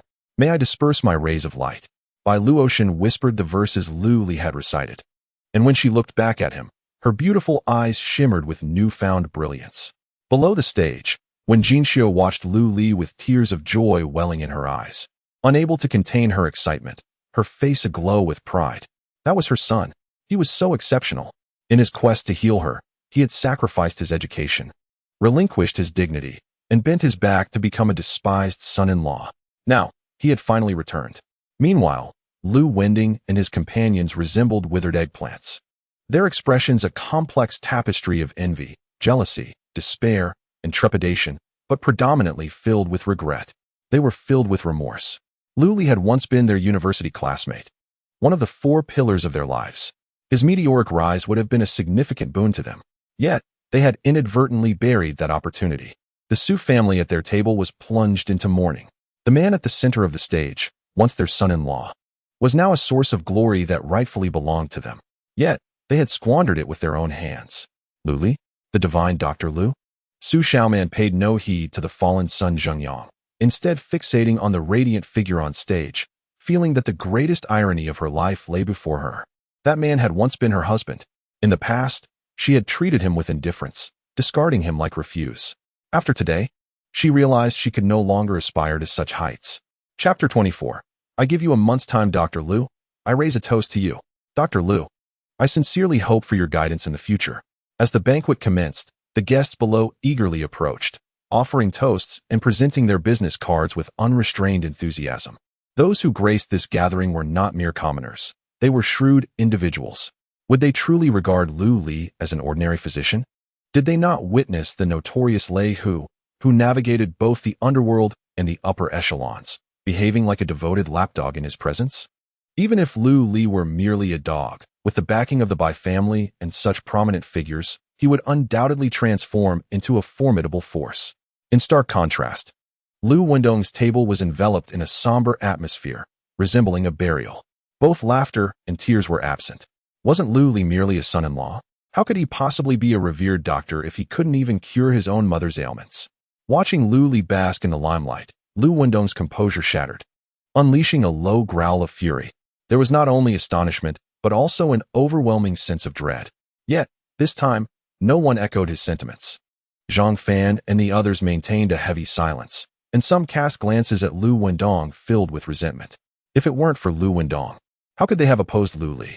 Had he not brought them to this banquet, they would not have completely alienated Lu Li. At last, Lu Li approached Lu Wendong's table. Zhang Fan, Sun Lingshan, and the others seemed to have springs under their seats, springing up with humility to greet Lu Li. Dr. Lu. Dr. Lu. Lu Wendong's expression shifted dramatically. Ultimately, he gritted his teeth and stood up. He could not afford to offend Lu Li. Lu Li, I never imagined the person recommended by the Bai family would be you. Congratulations. We, your old friends, are genuinely happy for you, Lu Wendong said with a forced smile, extending his arm to clasp Lu Li's shoulder in a feigned display of familiarity. Lu Li deftly sidestepped Lu Wendong's outstretched hand, disregarding the discontent on his face. He raised his wine glass, gesturing to the crowd. To the long journey ahead, I toast to you all. With that, he downed the red wine in one gulp and turned to leave. He drank deeply, honoring their shared past as classmates. The Su family's table mirrored the atmosphere of mourning. The matriarch, old Lady Su, appeared to age a decade in an instant. Su Xiaoman sat there, motionless, as if her very spirit had been drained. Only Lu Longji remained in denial, incessantly murmuring, "The Bai family was clearly supposed to support our Xiaoman. How could it possibly be that waste, Luli? He is merely a son-in-law. How could he possess any medical prowess? It must be a mistake on the Bai family's part. You are perplexed?" Just then, a voice unexpectedly rang in Lu Longji's ear, startling her. The Su family members also looked up. There stood Bai Luotian and Lu Li, both holding wine glasses. Approaching their table together, Bai Luotian held a glass of red wine, gazing down at the Su family with a faint smile upon her lips. "If there is anything unclear, feel free to voice it. I am here to enlighten you." "It's you," Su Xiaoman exclaimed, finally recognizing the lady from the Bai family who had previously encountered them at the entrance of Qianlong Mountain Villa, the one who was with Lu Li. She had mocked the other for her poor judgment in choosing Lu Li, a man she deemed utterly useless. "Indeed, it is I. The invitation you received was also arranged by me," Bai Luotian affirmed with a nod. Su Xiaoman, her face darkening, retorted, "Miss Bai, did you summon us merely to ridicule us?" With a calm smile, Bai Luotian replied, "Actually, I have a question I would like to ask Miss Su for clarification." "What question?" Su Xiaoman furrowed her brow. "I am quite curious as to why someone as exceptional as Dr. Lu, a paragon of excellence, was your choice for divorce." Bai Luotian inquired, her gaze imbued with a hint of amusement. "What did you say?" Su Xiaoman stared at Bai Luotian in disbelief, then doubled over in exaggerated laughter. Clutching her stomach, "You dare to call Lu Li exceptional? And you asked me why I divorced him? Surely you jest. Ha ha ha. This is the funniest thing I've ever heard." Su Xiaoman continued to laugh, seemingly unable to straighten up, as if she had heard the most ludicrous joke in the world. However, Bai Luotian merely raised an eyebrow and stated coolly, "I apologize, but I never jest with those who are not my friends." Su Xiaoman's laughter abruptly ceased, her smile freezing as she shot a glance at Lu Li, who stood beside Bai Luotian, a surge of animosity igniting within her like never before. "Do you truly wish to know?" Su Xiaoman stood up, meeting Bai Luotian's gaze defiantly. Bai Luotian nodded, "Of course. Very well. Since you are so eager to know the answer, I shall enlighten you." Su Xiaoman inhaled deeply, pointing at Lu Li as she coldly declared, "Because he is nothing but a waste, good for nothing but cooking at home. He lacks background, ability, and has no power, influence, or wealth. He cannot provide me with luxury cars or a grand residence. He can't even afford a single designer item. Do you know what he gave me for my birthday last year? A bracelet made of a few worthless stones, one he crafted himself, without spending a single penny. Such a useless man is unworthy of being my husband. Compared to Sun Zhengyang, he is leagues behind." Having unleashed her pent-up frustrations, Su Xiaoman felt an unprecedented sense of liberation. Lu Li cast a dispassionate glance at Su Xiaoman, fully aware of her character and thus entirely unsurprised by her words. Bai Luotian, however, regarded her with a frosty demeanor. "I must say, I am impressed. It is my first encounter with someone who can so unapologetically articulate selfishness and materialism. Truly, a person without shame is invincible. Am I shameless?" Su Xiaoman scoffed, casting a provocative glance at Lu Li. "Lu Li, speak with honesty. Have I wronged you in any regard? Are you not of humble origins? Are you not powerless? Are you not a mere house husband? A country bumpkin like you, mismatched with our family, has only earned the fortune of being welcomed into the Su clan through sheer luck. Do not think that your presence here allows you to flaunt your power, compelling me to regard you with respect. You merely stumbled upon fortune, having caught the eye of the Bai family's daughter. In essence, you are still living off others, just the same useless person." "Well said," Elder Su chimed in. Rising to her feet, she assumed an air of dignified composure, declaring, "What does your wealth signify? What does your glory mean? Though our Su family may not rival the Bai family, we are not impoverished. We shall not beg at your feet, nor will we grovel for your approval. If you seek to derive a sense of superiority from us, to strike us down and make us regret, dream on. Your attempt to use the Bai family to suppress us is nothing but a delusion. We could sell our assets and relocate to another city, thriving just the same. I refuse to believe that the Bai family can dominate this realm of Daxia." Lu Li regarded Elder Su with a hint of mockery. "If you were truly so confident, you would not resort to such vocal bluster and empty threats." Elder Su's eyelids twitched. She had not anticipated that her intentions would be so easily discerned by Lu Li. How could she not fear the Bai family? On the contrary, she was terrified. Thus, she publicly rallied behind Su Xiaoman, aiming to portray herself as a victim, hoping to instill caution in the Bai family. If they sought to suppress them, they would bear the reputation of oppressing the weak, suffering disgrace and public disdain. To her astonishment, everything she had painstakingly constructed was effortlessly dismantled by Lu Li's words. Elder Su was astounded. Was this truly the same spineless individual from before? In truth, you need not go to such lengths, Lu Li remarked indifferently. Even without the Bai family's assistance, I can still wreak havoc upon you. My coming here is not to seek superiority over you, but rather to remind you, Elder, not to forget what I previously stated. I vowed to compel you to kneel before my mother and apologize, and to personally break Lu Longji's leg. Lu Li. Elder Su glared at him, her eyes practically ablaze with fury. Do not push your luck. Lu Li's gaze turned icy, his teeth clenched. You ought to be grateful that I promised my mother not to act here. Otherwise, your words would be worthy of a slap. Our Su family is not to be trifled with. Lu Longji declared indignantly. In the end, we shall all perish together. I understand your discontent. Lu Li resumed his earlier calm demeanor, speaking indifferently. Fear not. I shall grant you a month's time. Ample opportunity to amass your strength and connections to contend with me. I yield to those who can confront me. However, those who cannot and fail to adhere to my demands shall face dire consequences. With that, he overturned his cup, spilling the wine onto the table, and turned to leave. He had previously stated that he would ensure the Su family lived in perpetual fear and despair. Chapter 25. Do you believe now?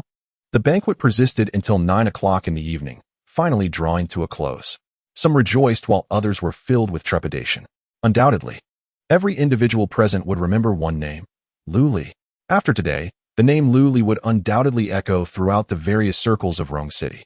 Surrounding Lu Li and Bai Luotian were throngs of admirers. By the time the banquet concluded, Lu Li had amassed a collection of business cards sufficient to form a full deck of playing cards.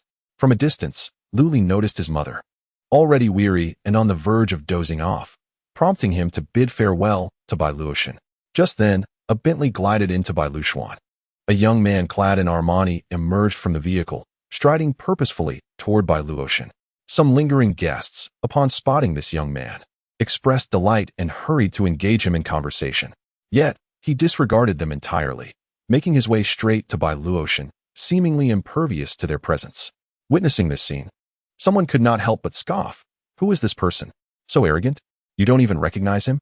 He is Zhang Haobai, the heir of the Zhang family. The speaker quickly covered his mouth, fear overtaking him. The prestigious Zhang family was not one to be trifled with. In that fleeting moment, Zhang Haobai had approached. Smiling as he addressed Bai Luotian, Luotian, it's quite late. May I escort you home? His gaze was fixed intently on Bai Luotian, brimming with unabashed admiration. As for Lu Li and the others, they appeared to be invisible to him. Zhang Haobai, when did you return? Bai Luotian inquired, a subtle frown gracing her brow. I just returned to the country today.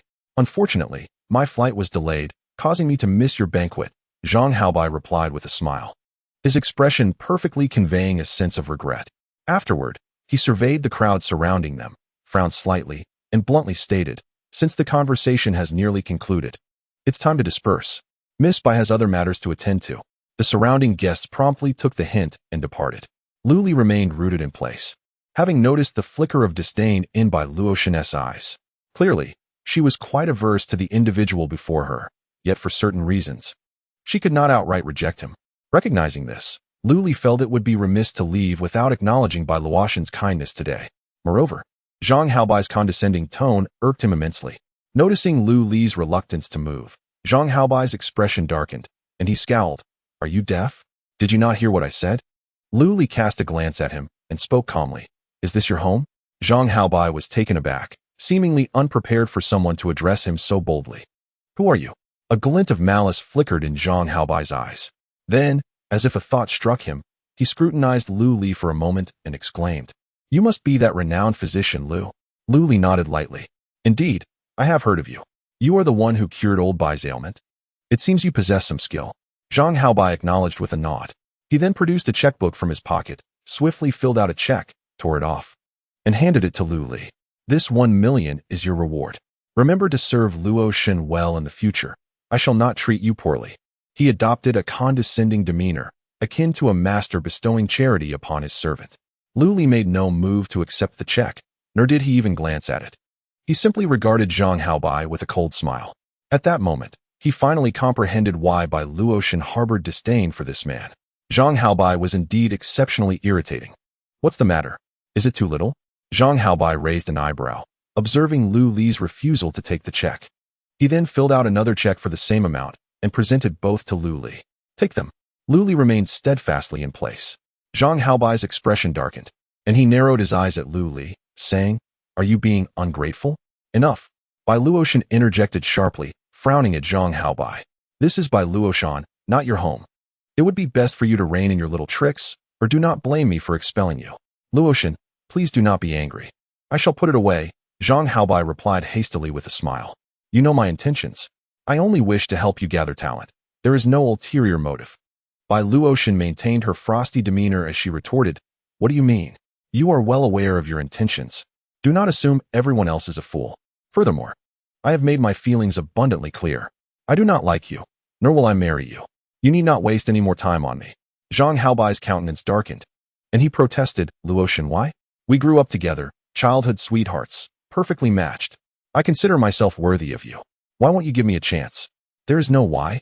Disliking you is simply disliking you." Bai Luotian replied calmly. "But you have never tried. How can you be so sure you do not like me?" Zhang Haobai questioned skeptically. Bai Luotian answered with composure, "Because I already have someone I care for." "What?" Zhang Haobai exclaimed, his face paling further and his breath quickening.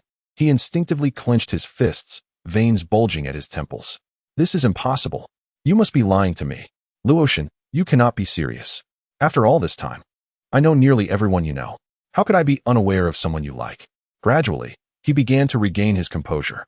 "Luotian, the person you claim to hold affection for, could it possibly be him?" Zhang Haobai pointed at Lu Li, who stood beside Bai Luotian, and let out a derisive laugh. "Even if you wish to reject me and seek a scapegoat, could you not find someone more deserving? He, a son-in-law cast out from his home, merely fortunate enough to have cured the elderly Bai, is hardly worthy of you. Luotian, you may not harbor feelings for me, and you are free to turn me down, but please do not use such a wretched individual as a shield. This not only insults me, but also degrades yourself." "Damn it." Lu Li, upon hearing these words, felt his temper flare. "This scoundrel has quite the sharp tongue." Bai Luotian coldly regarded Zhang Haobai. "What must I do for you to believe me?" Her earlier comment had merely been a dismissive gesture toward Zhang Haobai. She had no intention of using Lu Li as a mere facade. She was acutely aware that employing Lu Li in such a manner would undoubtedly provoke Zhang Haobai's envy and merciless retaliation, potentially bringing calamity upon Lu Li, Zhang Haobai. After all, was the young master of the Zhang family, far beyond the reach of someone like Lu Li, who lacked any substantial background. "I will never believe it." Zhang Haobai waved his hand, shouting, "Unless you bring that person before me, I will not be convinced." Before he could finish his sentence, Lu Li suddenly stepped forward, wrapping an arm around Bai Luotian's slender waist. Leaning in, he gently pressed his lips against her flawless cheek. Bai Luotian's beautiful eyes widened in disbelief as she gazed at Lu Li, utterly taken aback by his audacity. For a moment, she found herself at a loss for words. Zhang Haobai stood frozen, his mind swirling in chaos. Then, his expression darkened, contorting into one of rage. After the kiss, Lu Li appeared unfazed, still holding Bai Luotian's waist, and flashed a grin at Zhang Haobai, displaying his gleaming white teeth. "Do you believe me now?" Chapter 26. I want him to suffer more than death. Upon hearing Lu Li's provocative statement, Zhang Haobai's face flushed crimson, then turned a deep shade of purple. He glared at Lu Li, his once handsome visage now twisted in fury. "You bastard! I'll kill you." Zhang Haobai felt his lungs might burst with rage. Bai Luotian had always been his goddess, and their families had long sought to unite them in matrimony. In his heart, she was already his woman. Now, witnessing her being embraced and kissed by another, how could he contain his wrath? With a roar, Zhang Haobai charged like a mad bull, swinging a fist toward Lu Li's face. "Zhang Haobai, stop!" Bai Luotian quickly intervened, attempting to halt him. But in that moment, Zhang Haobai was beyond reason. Smack! Lu Li, quicker to react, delivered a sharp slap to Zhang Haobai's wrist, deflecting his attack. "You bastard, I will make you pay!" Zhang Haobai bellowed at Lu Li, then kicked him fiercely. Lu Li's expression turned cold as he retaliated with a swift kick to Zhang's abdomen, sending him sprawling to the ground. Struggling to rise, Zhang glared at Lu Li with venomous intent, exclaiming, "You bastard! If you have the guts, kill me. If you can't, I swear I will eventually take your life." "Zhang Haobai, have you had enough of this ruckus?" Bai Luotian shouted angrily, stepping protectively in front of Lu Li. "I have made myself abundantly clear. I do not harbor any feelings for you, nor will I marry you. Do not waste your efforts." Seeing Bai Luotian's fierce defense of Lu Li, Zhang's lips curled in disdain, his face contorting with rage. He pointed an accusatory finger at Lu Li, seething, "You little brat, how dare you steal my woman? I will make sure to end you." Bai Luotian warned, "Zhang Haobai, Lu Li is a distinguished guest of the Bai family. If you dare to harm him, the Bai family will not let you off easily." Despite the Bai family's formidable reputation, Zhang's arrogance remained unbroken. He tore off his facade entirely, declaring with defiance, "Let me make myself clear today. You are my woman, and no one can take you away. Anyone who dares to try will face annihilation." With that, he shot Lu Li a venomous glare before storming off. Once Zhang's figure vanished, only Lu Li and Bai Luotian remained, and the atmosphere grew palpably tense. Bai Luotian furrowed her brow, lost in thought, while Lu Li stood awkwardly, feeling somewhat guilty. "Miss Bai, if there are no other matters, I shall take my leave." Lu Li began to excuse himself. "How does it feel?" Bai Luotian suddenly inquired. Lu Li instinctively replied, "It's all right." "All right." Bai Luotian fixed her gaze on him, her eyes turning dangerous. "Oh no, there's a murderous intent." Lu Li jolted and quickly amended, "It's exceptionally good." At his response, Bai Luotian's teeth clenched in frustration, and she raised her foot to stomp on his. Lu Li did not evade. Instead, he braced himself for the blow. When her foot made contact, he grimaced in pain. Inhaling sharply, "Why didn't you dodge?" Bai Luotian asked in disbelief. Lu Li responded candidly, "If I had dodged, wouldn't that anger remain pent up inside you? Am I that bored?" Bai Luotian retorted, her tone exasperated. Then her expression turned serious as she cautioned Lu Li, "Zhang Haobai is narrow-minded, vengeful, and enjoys playing dirty. You have offended him today, so be cautious moving forward." Lu Li nodded, then grinned. "Are you showing concern for me? It seems you are not afraid of Zhang Haobai. Perhaps we should settle this matter once and for all." Bai Luotian fixed him with a gaze that was both playful and serious, saying, "You have already touched me and kissed me. So, how shall we resolve this?" Lu Li broke into a cold sweat. "Miss Bai, could you please articulate your thoughts clearly? I merely wrapped my arm around your waist and kissed your cheek. Anyone unaware of the truth might think I committed a heinous act. I don't care. You must take responsibility." Bai Luotian assumed a fierce demeanor, leaving Lu Li utterly bewildered. "Is there such a fortunate occurrence?" Observing Lu Li's expression, Bai Luotian burst into laughter, and then, suppressing her mirth, declared, "Since you do not oppose, I shall take it as your consent. Henceforth, you shall be my boyfriend." Lu Li naturally grasped the implication behind Bai Luotian's words. This title of boyfriend was merely nominal. With a hint of confusion, he inquired, "But you are the eldest daughter of the Bai family. If you do not wish to be with Zhang Haobai, is there someone coercing you?" Bai Luotian sighed, her tone laced with melancholy. "Zhang Haobai is a master of disguise, and my parents hold him in high regard, though my grandfather has not explicitly stated it. He too hopes to secure a powerful ally in the Zhang family. Most crucially, the Bai family genuinely requires the Zhang family's alliance. Presently, the Bai family, though seemingly prosperous, is akin to a ship riddled with leaks, perhaps on the brink of sinking at any moment." Lu Li casually reassured her, "Do not fret. If that day truly arrives, I shall support you." Bai Luotian was momentarily taken aback, then fixed her gaze on Lu Li, the corners of her mouth lifting ever so slightly in a smile that was both playful and enigmatic. "Do not make promises recklessly, lest I take you seriously." Meanwhile, after Zhang Haobai drove out of the Bai Luotian villa, he did not depart immediately. Instead, after traveling a short distance, he retrieved his phone and made a call, lighting a cigarette as he waited. Before he could finish his smoke, a group of individuals appeared beside his car. A middle-aged man knocked on the window and respectfully announced, "Young Master Zhang, we have gathered those you requested." Behind him stood a bewildered group from the Su family, including Su Laotai, Su Xiaoman, Sun Jingyang, Lu Lanji, and others. Clearly, Zhang Haobai was not ignorant of Lu Li. In fact, he might possess a thorough understanding of him. It was unlikely that he could have so accurately summoned the Su family members right after leaving Bai Luotian villa otherwise. "What do you want with us?" Lu Lanji asked, her displeasure evident. Sun Jingyang quickly restrained her, reminding, "This is young Master Zhang of the Zhang family." Hearing this, Su Laotai's dim eyes sparkled with interest. She stepped forward, her demeanor shifting to one of ingratiation. "Young Master Zhang, you seek our assistance in dealing with Lu Li, do you not?" Ever since learning of Lu Li's connection with the Bai family, her attention had been fixated on him throughout the evening. She had been eager to find an opportunity to confront him. Just when she thought all hope was lost, a conflict involving Zhang Haobai emerged after the banquet. Though she had only observed from a distance and was unaware of the specifics, she could surmise the generality of the situation. To her astonishment, Zhang Haobai turned out to be the scion of the Zhang family. The Zhang family was a formidable force, rivaling the Bai family in power. If they could forge an alliance with the Zhang family, there would be no need to fear Lu Li any longer. It appeared that they were all astute individuals, rendering further discussion unnecessary. Zhang Haobai spoke with a calm demeanor. "I am well aware of the predicament your Su family faces. I can shield you from the pressure exerted by the Bai family and ensure that they do not trouble you." Upon hearing this, the members of the Su family immediately displayed expressions of joy. Without the Bai family's backing, what significance does Lu Li hold? Old Lady Su inquired. "What does young Master Zhang wish us to do about Lu Li? To consider how to deal with him is your concern. I have but one request." Zhang Haobai inhaled deeply from his cigarette, allowing the acrid smoke to swirl in his chest. After several moments, he slowly exhaled, his face contorting with a sinister expression. "I want him to wish for death." Chapter 27. Back to the beginning, the Su family's retaliation came swiftly. The following morning, Lu Li opened his phone to find a barrage of gossip headlines on several news apps. Shock!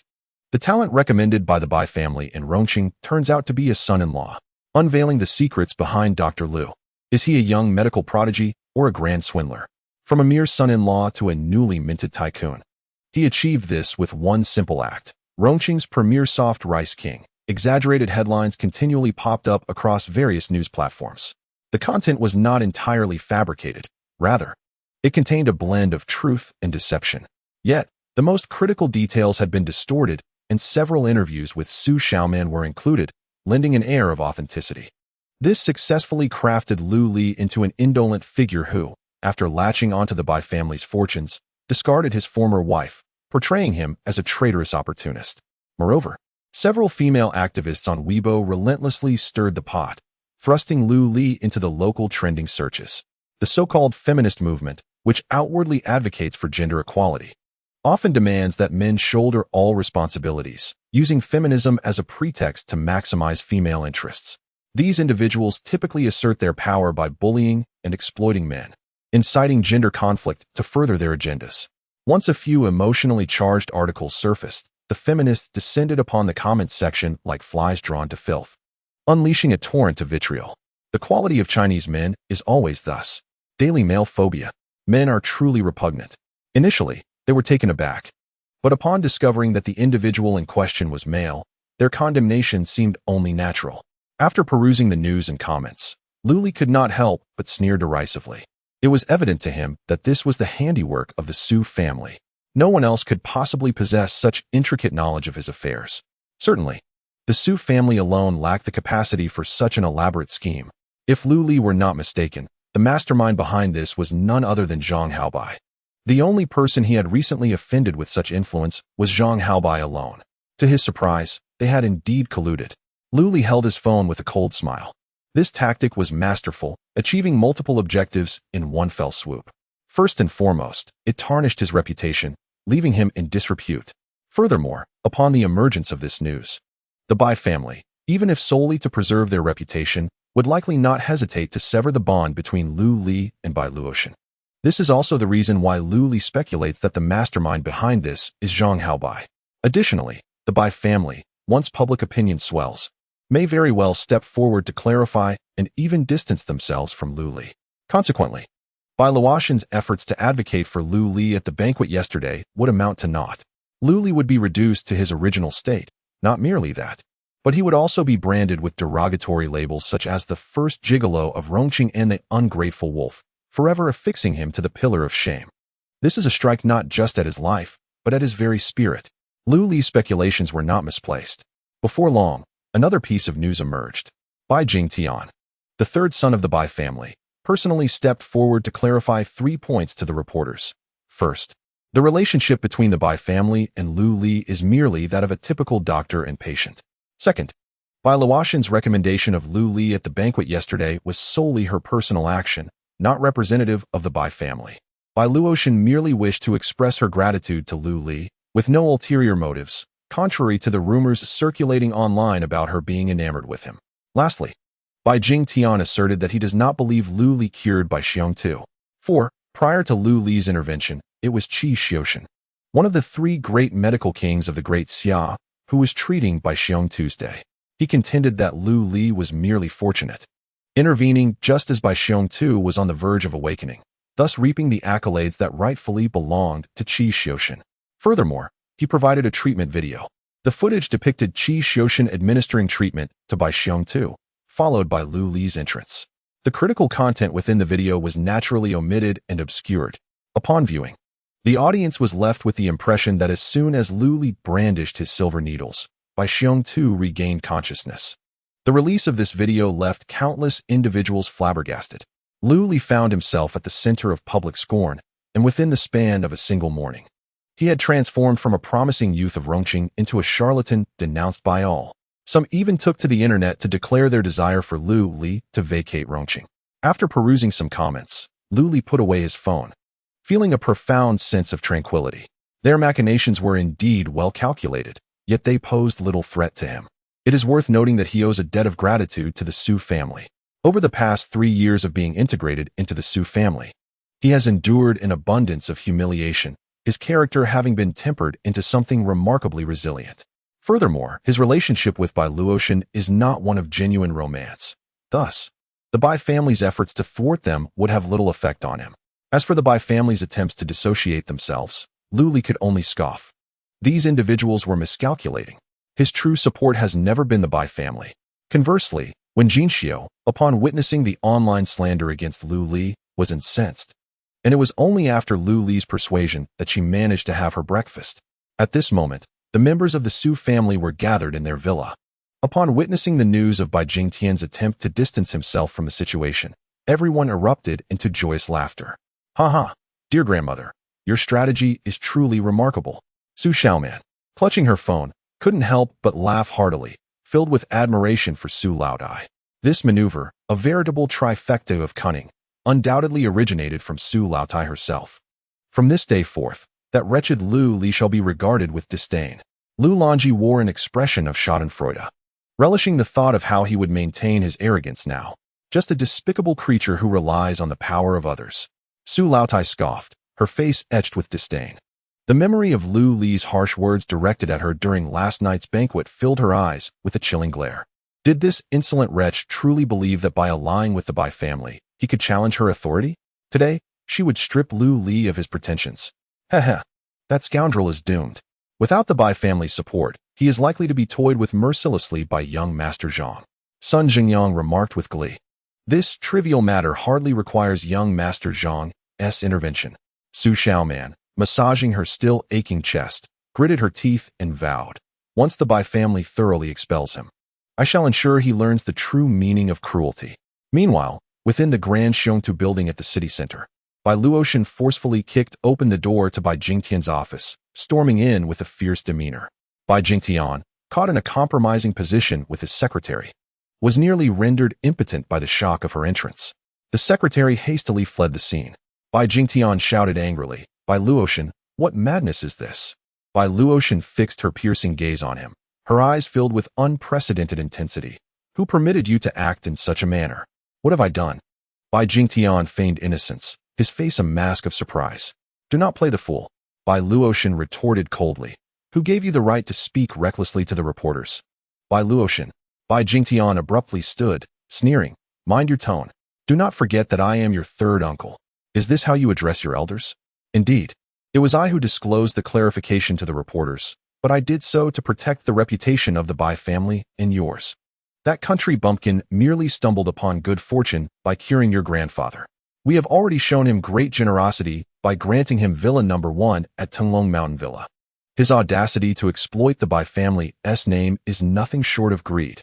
It is one thing for him to be a lost cause, but to drag our family's reputation down with him is unacceptable." Bai Luotian coldly interrupted. You certainly exerted considerable effort behind the scenes to fuel those online rumors. Did you not? Bai Jingtian's expression stiffened, and he forced a disingenuous smile. How could that be? I would never engage in actions that harm the Bai family's reputation. Bai Luotian scoffed. Do not be so quick to deny. On the surface, it appears that Zhang Haobai orchestrated this scheme, directing the Su family to retaliate against Lu Li. Yet, we both know that Zhang Haobai lacks such influence. In reality, it is you who has been stirring the pot behind the scenes. Zhang Haobai and his associates have unwittingly become your pawns. Am I not correct, dear third uncle? Chapter 28. Out of your league within the confines of the office. An unsettling silence prevailed. The smile faded from Bai Jingtian's face. Indeed, after a brief pause, Bai Jingtian exhaled deeply and nodded emphatically. It was I who orchestrated this. Bai Luotian coldly uttered a single word. Reason? You dare to ask me for a reason? Bai Jingtian could not help but chuckle in disbelief. He picked up a cigar from the desk, leisurely clipped the end, ignited it, and savored a rich puff. You desire a justification, do you? Very well. I shall enlighten you. Bai Jingtian exhaled a cloud of smoke, his gaze menacing as he continued. That young man had the audacity to disregard my warnings and covet the Tunglong Mountain Villa. This is his original sin. Those unworthy of their position shall inevitably face misfortune. Moreover, he is merely a disgraced son-in-law. My actions are merely to help him recognize his true self, to prevent him from losing his way and inviting calamity upon himself. Bai Luotian's voice was icy. So, he ought to be grateful to you? Huh, that is hardly necessary. Bai Jingtian waved his hand and chuckled. Luotian, my actions are, in fact, for your own good. I know you harbor feelings for him. Yet that bumpkin, in terms of lineage, ability, and character, pales in comparison to Zhang Haobai by a vast margin. He possesses nothing but a charming visage to please young ladies. You, Luotian, are the acting head of the Bai family and the captain of the Xiongtu group. Such a status is far beyond his reach. Surely, you remember the fate of the third princess of Goryeo, who married a bodyguard. I need not remind you. You and Zhang Haobai are truly a match made in heaven. This is also your grandfather's intention. Bai Luotian fixed Bai Jingtian with a piercing gaze, her eyes sharp as blades. Third uncle, as cunning foxes of 1,000 years. Is it necessary to engage in such tales here? I am well aware of your true intentions, and I believe you are too. You do not act for the sake of the Bai family. Rather, you seek to coerce the Bai family into marrying me off to Zhang Haobai.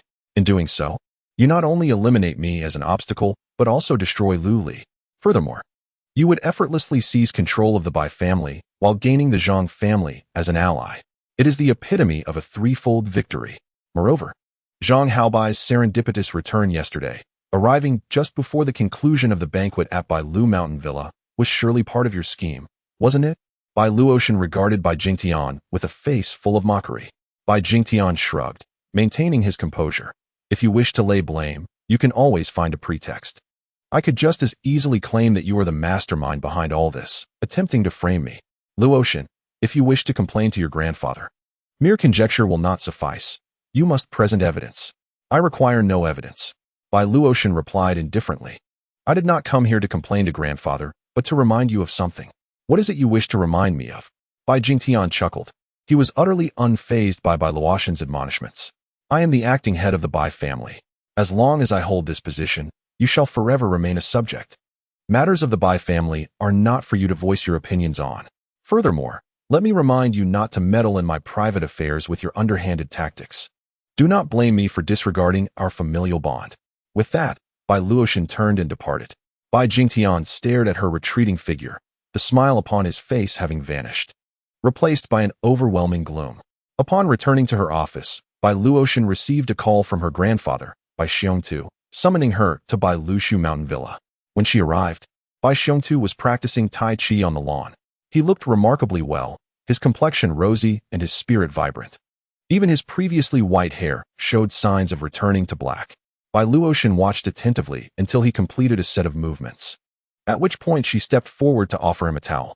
Luotian, I am aware of the situation, Bai Xiongtu stated directly. You must not involve yourself.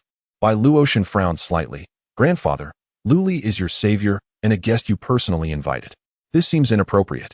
There is nothing inappropriate about it. Bai Xiongtu's demeanor toward Lu Li had grown considerably more indifferent since his recovery. Lu Li saved my life, but he also acquired Tunglong Mountain Villa. No one can fault the Bai family in this regard. I understand your fondness for him, but do not forget you are my granddaughter, the princess of the Bai family. Your husband need not be of noble lineage or exceptional background, yet he must not be a fool. Lu Li's medical skills may be commendable, and the Bai family is willing to welcome him, but he is not worthy of being my grandson-in-law. Bai Luotian hesitated, searching for words. Bai Xiongtu waved his hand dismissively, saying, "Did you not express confidence in him? This matter shall serve as a measure of his worth. Whether he is a dragon or a mere insect will soon be revealed." Having said this, Bai Xiongtu gestured for her to leave. Bai Luotian felt a weight upon her heart. Although her grandfather had not mentioned Zhang Haobai, she sensed that he had summoned her regarding him. Since his recovery, her grandfather seemed to have undergone a transformation, becoming somewhat unfamiliar. Exiting Bai Lushu Mountain Villa, Bai Luotian gazed at the dim sky ahead and murmured, "It appears a storm is brewing." At the hospital, upon observing her mother's improving health, Lu Li prepared to arrange her discharge. The conditions at Tunglong Mountain Villa were far superior to those of the hospital, making it a more suitable place for her recovery. Just as he completed the paperwork, he received an unexpected phone call from Bai Luotian's mother, Lu Yin. After hanging up, Lu Li left the hospital and made his way to a nearby tea house. After providing his name, a server promptly led him to a private room where Bai Luotian's parents, Bai Jingxing and Lu Yin, were already present. "Uncle, Aunt, greetings," Lu Li said politely, though he was met with their unwelcoming expressions. Bai Jingxing straightforwardly stated, "Xiao Lu, we have summoned you regarding the matter of Luotian. I shall be candid. You saved the old man, and we are all immensely grateful to you. However, let us be clear, Luotian is our daughter, the esteemed young lady of the Bai family. We all desire for her to have a suitable future. Although your medical skills are commendable, regrettably, you lack a noble lineage and a substantial background. Today's situation serves as the perfect illustration. No matter how exceptional your medical prowess may be, it pales in comparison to someone like Zhang Haobai from a prominent family. With a mere gesture, he could tarnish your reputation beyond repair." As he spoke, Bai Jingxing placed a bank card on the table. "I shall refrain from further elaboration. This card contains 1 million, and the password is the last 6 digits of the card number. I hope you possess the self-awareness to accept this and refrain from pursuing Luotian any further. My daughter, Bai Jingxing's daughter, is beyond your reach. Additionally, the villa at Tunglong Mountain Resort must be relinquished." At this moment, Lu Yin interjected, "Lu Li, you ought to take a good look at yourself. The #1 villa at Tunglong Mountain Resort is valued at several hundred million. Do you truly believe a person of your humble origins deserves to reside there? 1 million is already quite generous. Do not be insatiable." Chapter 29. I do not need a backing. Lu Li maintained a calm facade, yet his heart simmered with fury.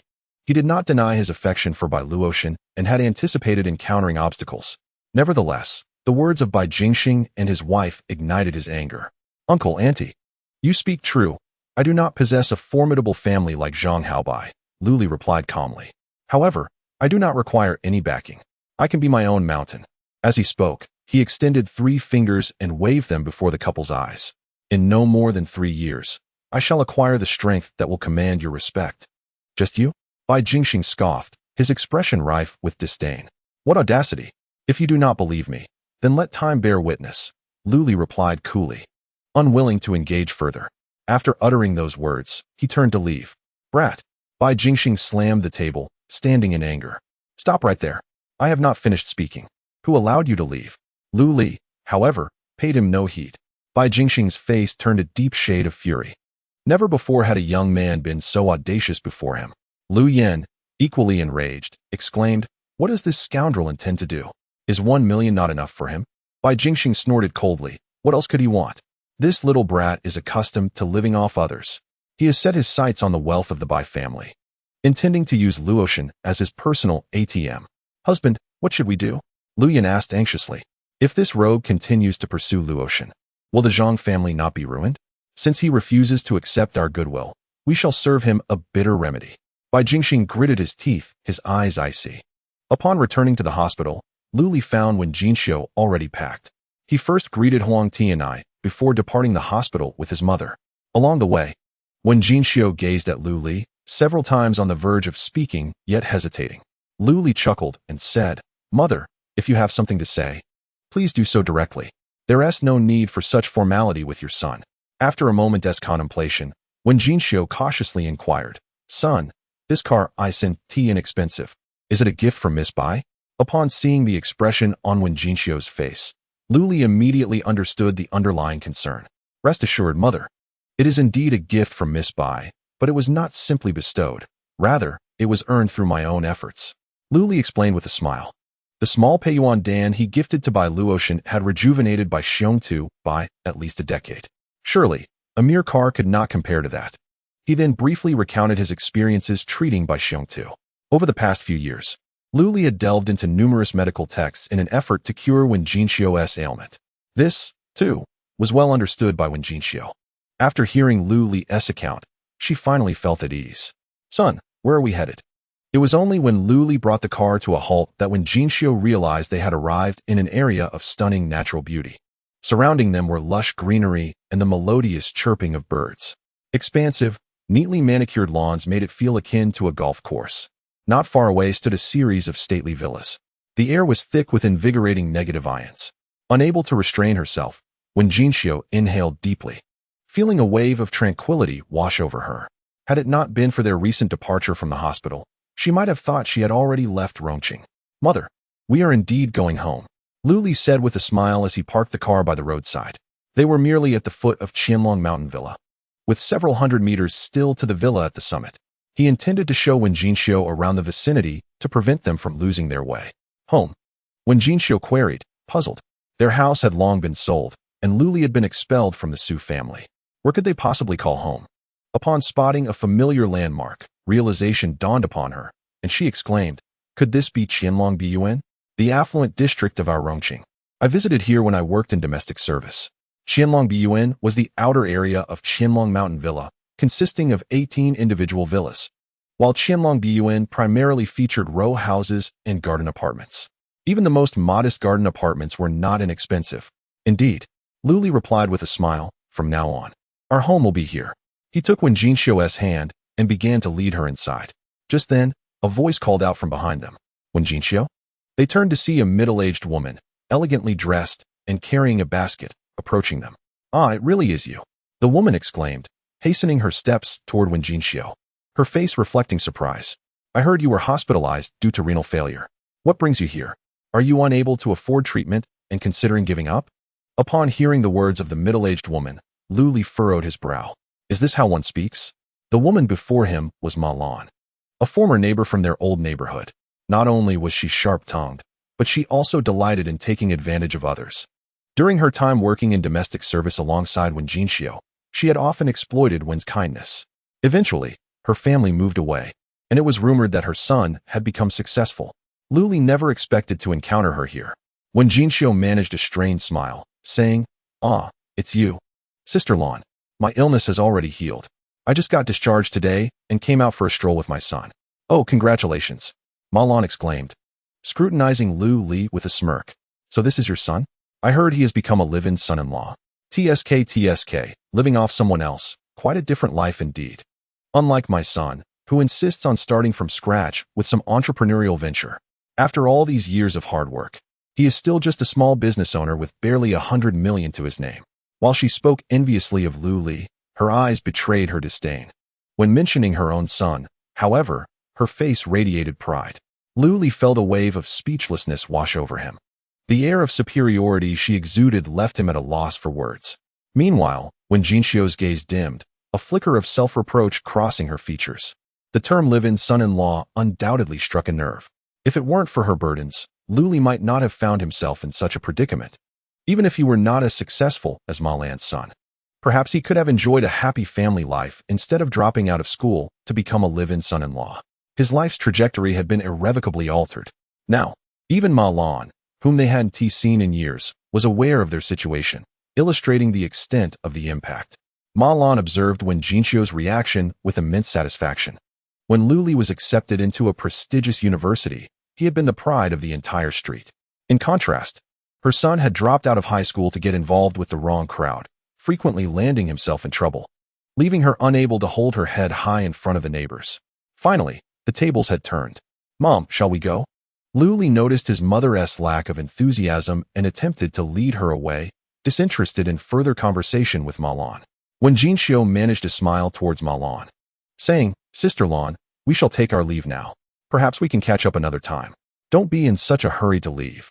Ma Lan quickly grasped when Jinxiu's arm, her demeanor overly warm. "It has been years since we last saw each other. We're right at your doorstep. How can we not go inside for a chat?" Without allowing for a refusal, she began to pull Wen Jinxiu towards the entrance of Qianlong Bun. Wen Jinxiu found herself unable to decline. As they walked, the meticulously trimmed lawns filled their view. Even the flowers and trees by the roadside were pruned with precision. The sight of charming little villas and children playing merrily on the distant lawn painted a serene picture that left Wen Jinxiu envious. Before long, they arrived in front of a row of townhouses. Ma Lan pointed to one of the villas and declared, "Look, this is my home. Impressive, isn't it? Be sure to visit often." Wen Jinxiu, with an expression of envy, remarked, "The houses here must be quite expensive, right?" "Not excessively so." Ma Lan waved her hand dismissively, her tone casual. "A typical villa costs around 10 million. Our place is a villa. We spent over 30 million when we bought it." When Jinxiu gasped in astonishment, Lu Li glanced over, gaining a rough understanding. The Ma family's residence was a row house situated at the edge of the villa district, clearly among the lower tier. Each villa housed 4 families, altogether smaller than his own number 1 villa at Qianlong Mountain Manor. As for the quality, it was a stark contrast. Chapter 30. The peculiar mother and son. Wen Jinxiu felt a wave of envy. The Ma family had moved into a villa, while her own family had sold their old house to fund her medical treatment. Now, they were homeless, and while she could bear it herself, she felt immense guilt towards her son. "Jinxiu, since you're here, come in and have a seat." Ma Lan cheerfully invited. This is a wealthy neighborhood, and the security personnel are all highly trained. Without a residence accompaniment, one cannot simply enter. You were fortunate to encounter me, otherwise, you wouldn't have had such a splendid opportunity to broaden your horizons. At that moment, a young man in a suit emerged from the villa. It was Ma Lan's son. "Son Rinyao." Ma Lan waved with a smile. "Son, look who has arrived." "Your Aunt Jinxiu." Son Rinyao, interrupting impatiently, frowned and said, "Mom, how many times have I told you not to bring those poor relatives here? Why won't you listen? If you continue inviting such people, you can go back to the old house." Ma Lan appeared embarrassed and awkwardly explained, "They aren't relatives. They used to be our neighbors. Don't you remember?" "How could I possibly recall so many insignificant individuals?" Son Rinyao scowled. "And why dwell on matters from so many years ago?" After reprimanding Ma Lan, he cast a disdainful glance at Lu Li and Wen Jinxiu, sneering, "You people are truly superficial. Back then, you all belittled me relentlessly. Now that I have succeeded, you come crawling back to ingratiate yourselves. How shameless." Wen Jinxiu's expression darkened, incensed by his words. How had she come to ingratiate herself? She attempted to clarify. "Rinyao, you misunderstand. We merely happened to pass by here." "Happened to pass by?" Son Rinyao scoffed, his disdain growing. "Why not admit that you live nearby? Do you even know where this is?" "Qianlong Villa District, the most renowned affluent area in Rongqing. Is it a place for people like you to enter?" When Jinxiu opened her mouth, at a loss for words. They truly had been brought in by Ma Lan. Struggling to answer? "If you can't respond, then be on your way. You uncouth individuals are utterly filthy, your bodies teeming with bacteria. Do not pollute the air of my home." As he spoke, Son Rinyao disdainfully pushed Wen Jinxiu aside. Already somewhat weak, Wen Jinxiu was caught off guard and staggered back a few steps, nearly falling to the ground. Lu Li hurried forward to support her, asking, "Mother, are you all right?" Wen Jinxiu shook her head. Lu Li turned to glare at Son Rinyao, his expression icy. Before he could speak, Ma Lan awkwardly interjected, "Jinxiu, well, it's true you haven't been disinfected, so it's rather inappropriate. Perhaps you should leave for now." When Jinxiu was genuinely infuriated.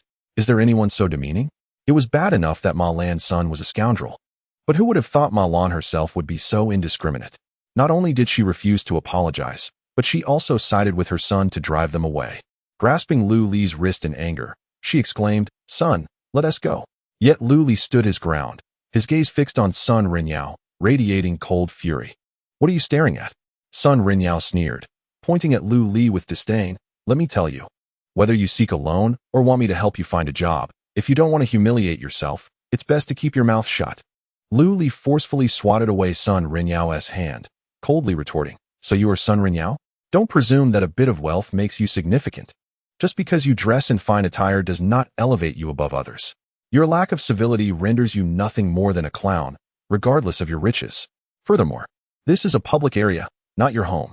Whether we stay or leave is none of your concern. Sun Rinyao glared at Lu Li, his face darkening. Who are you calling a clown?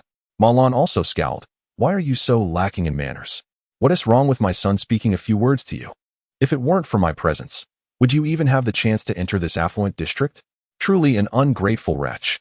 You should leave at once. We do not welcome your kind here. Lu Li's expression grew grim as he prepared to respond, but was restrained by Wen Jinxiu. Son, let it go. We should leave. Wen Jinxiu took a deep breath and shook her head at him, wishing to defuse the situation. Lu Li, suppressing his anger, nodded in agreement. Today marked the day of his mother's discharge from the hospital, and he had no desire to dampen her spirits. Just then, however, Sun Rinyao suddenly obstructed their path. Halt! He glared at Lu Li, venomously declaring, You think you can just walk away after dirtying my doorstep? Lu Li's foot, which had been raised, paused midair. He stared at Sun Rinyao, his eyes glinting with cold fury. Earlier, Sun Rinyao had nearly caused Wen Jinxiu to fall, and out of respect for his mother's discharge today, he had chosen not to retaliate. Yet, this man now sought to take further advantage. Wen Jinxiu quickly grasped Lu Li's arm and turned to Sun Rinyao, asking, What more do you want? Kneel and apologize. Then clean the spot where you've stepped. Sun Rinyao sneered. Considering our past as neighbors, I shall spare you this time. Otherwise, I would not hesitate to teach you a lesson in humility. Wen Jinxiu retorted angrily. How can you be so unreasonable when we have been neighbors for many years? Spare me your nonsense. With a dismissive wave of his hand, Sun Rinyao pointed at Lu Li with a mocking grin. Weren't you just full of bravado? If you can't clean up after yourself, then crawl beneath my legs. Otherwise, I shall beat you senseless and report you for trespassing. You and your mother can look forward to a stay in prison.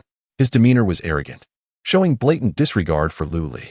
Having left school early to navigate the underworld, he had certainly not acquired his wealth through virtuous means.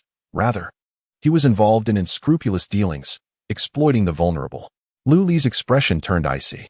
Do not test my patience. Leave now, and I shall overlook this. Sun Rinyao cursed vehemently. His face contorted with malice as he threw a punch at Lu Li. You're asking for death. In an instant, Lu Li's demeanor shifted to one of cold resolve as he grasped Sun Rinyao's wrist. With a swift rotation, a sharp crack echoed as Sun Rinyao's arm twisted grotesquely. Ah! Sun Rinyao let out a chilling scream, his face contorted in agony.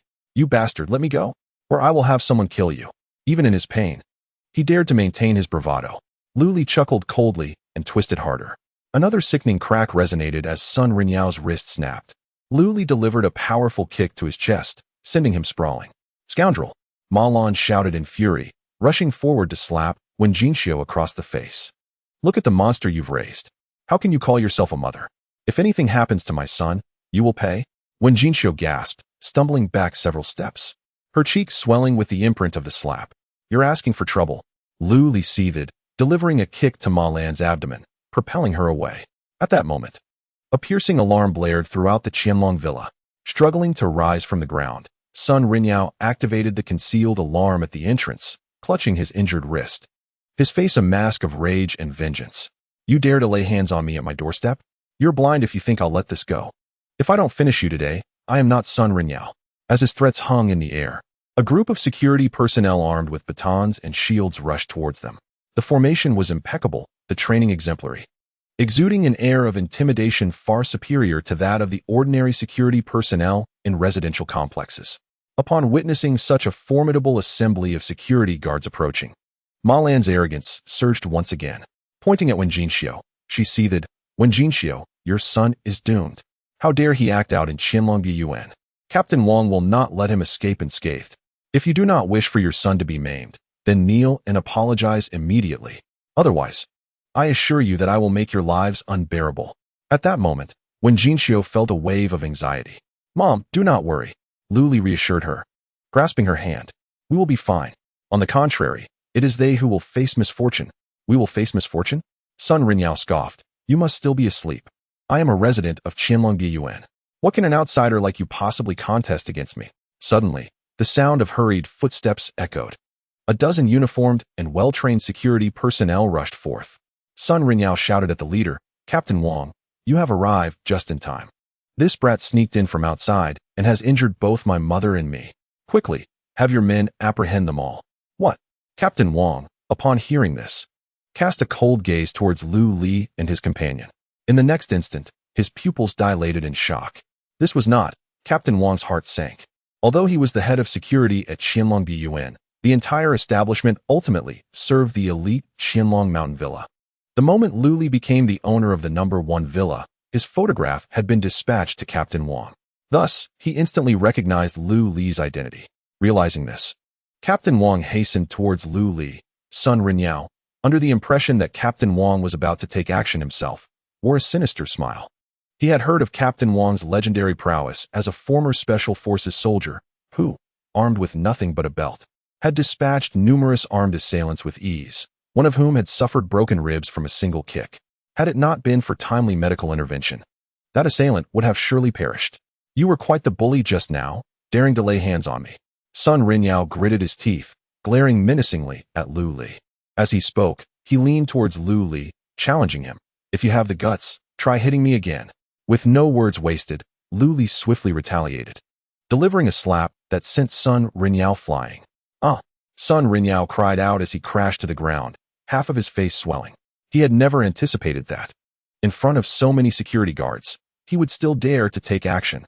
Captain Wang, did you see that? He shouted, clutching his face. This scoundrel dares to strike in your presence. Quickly, have your men take him down.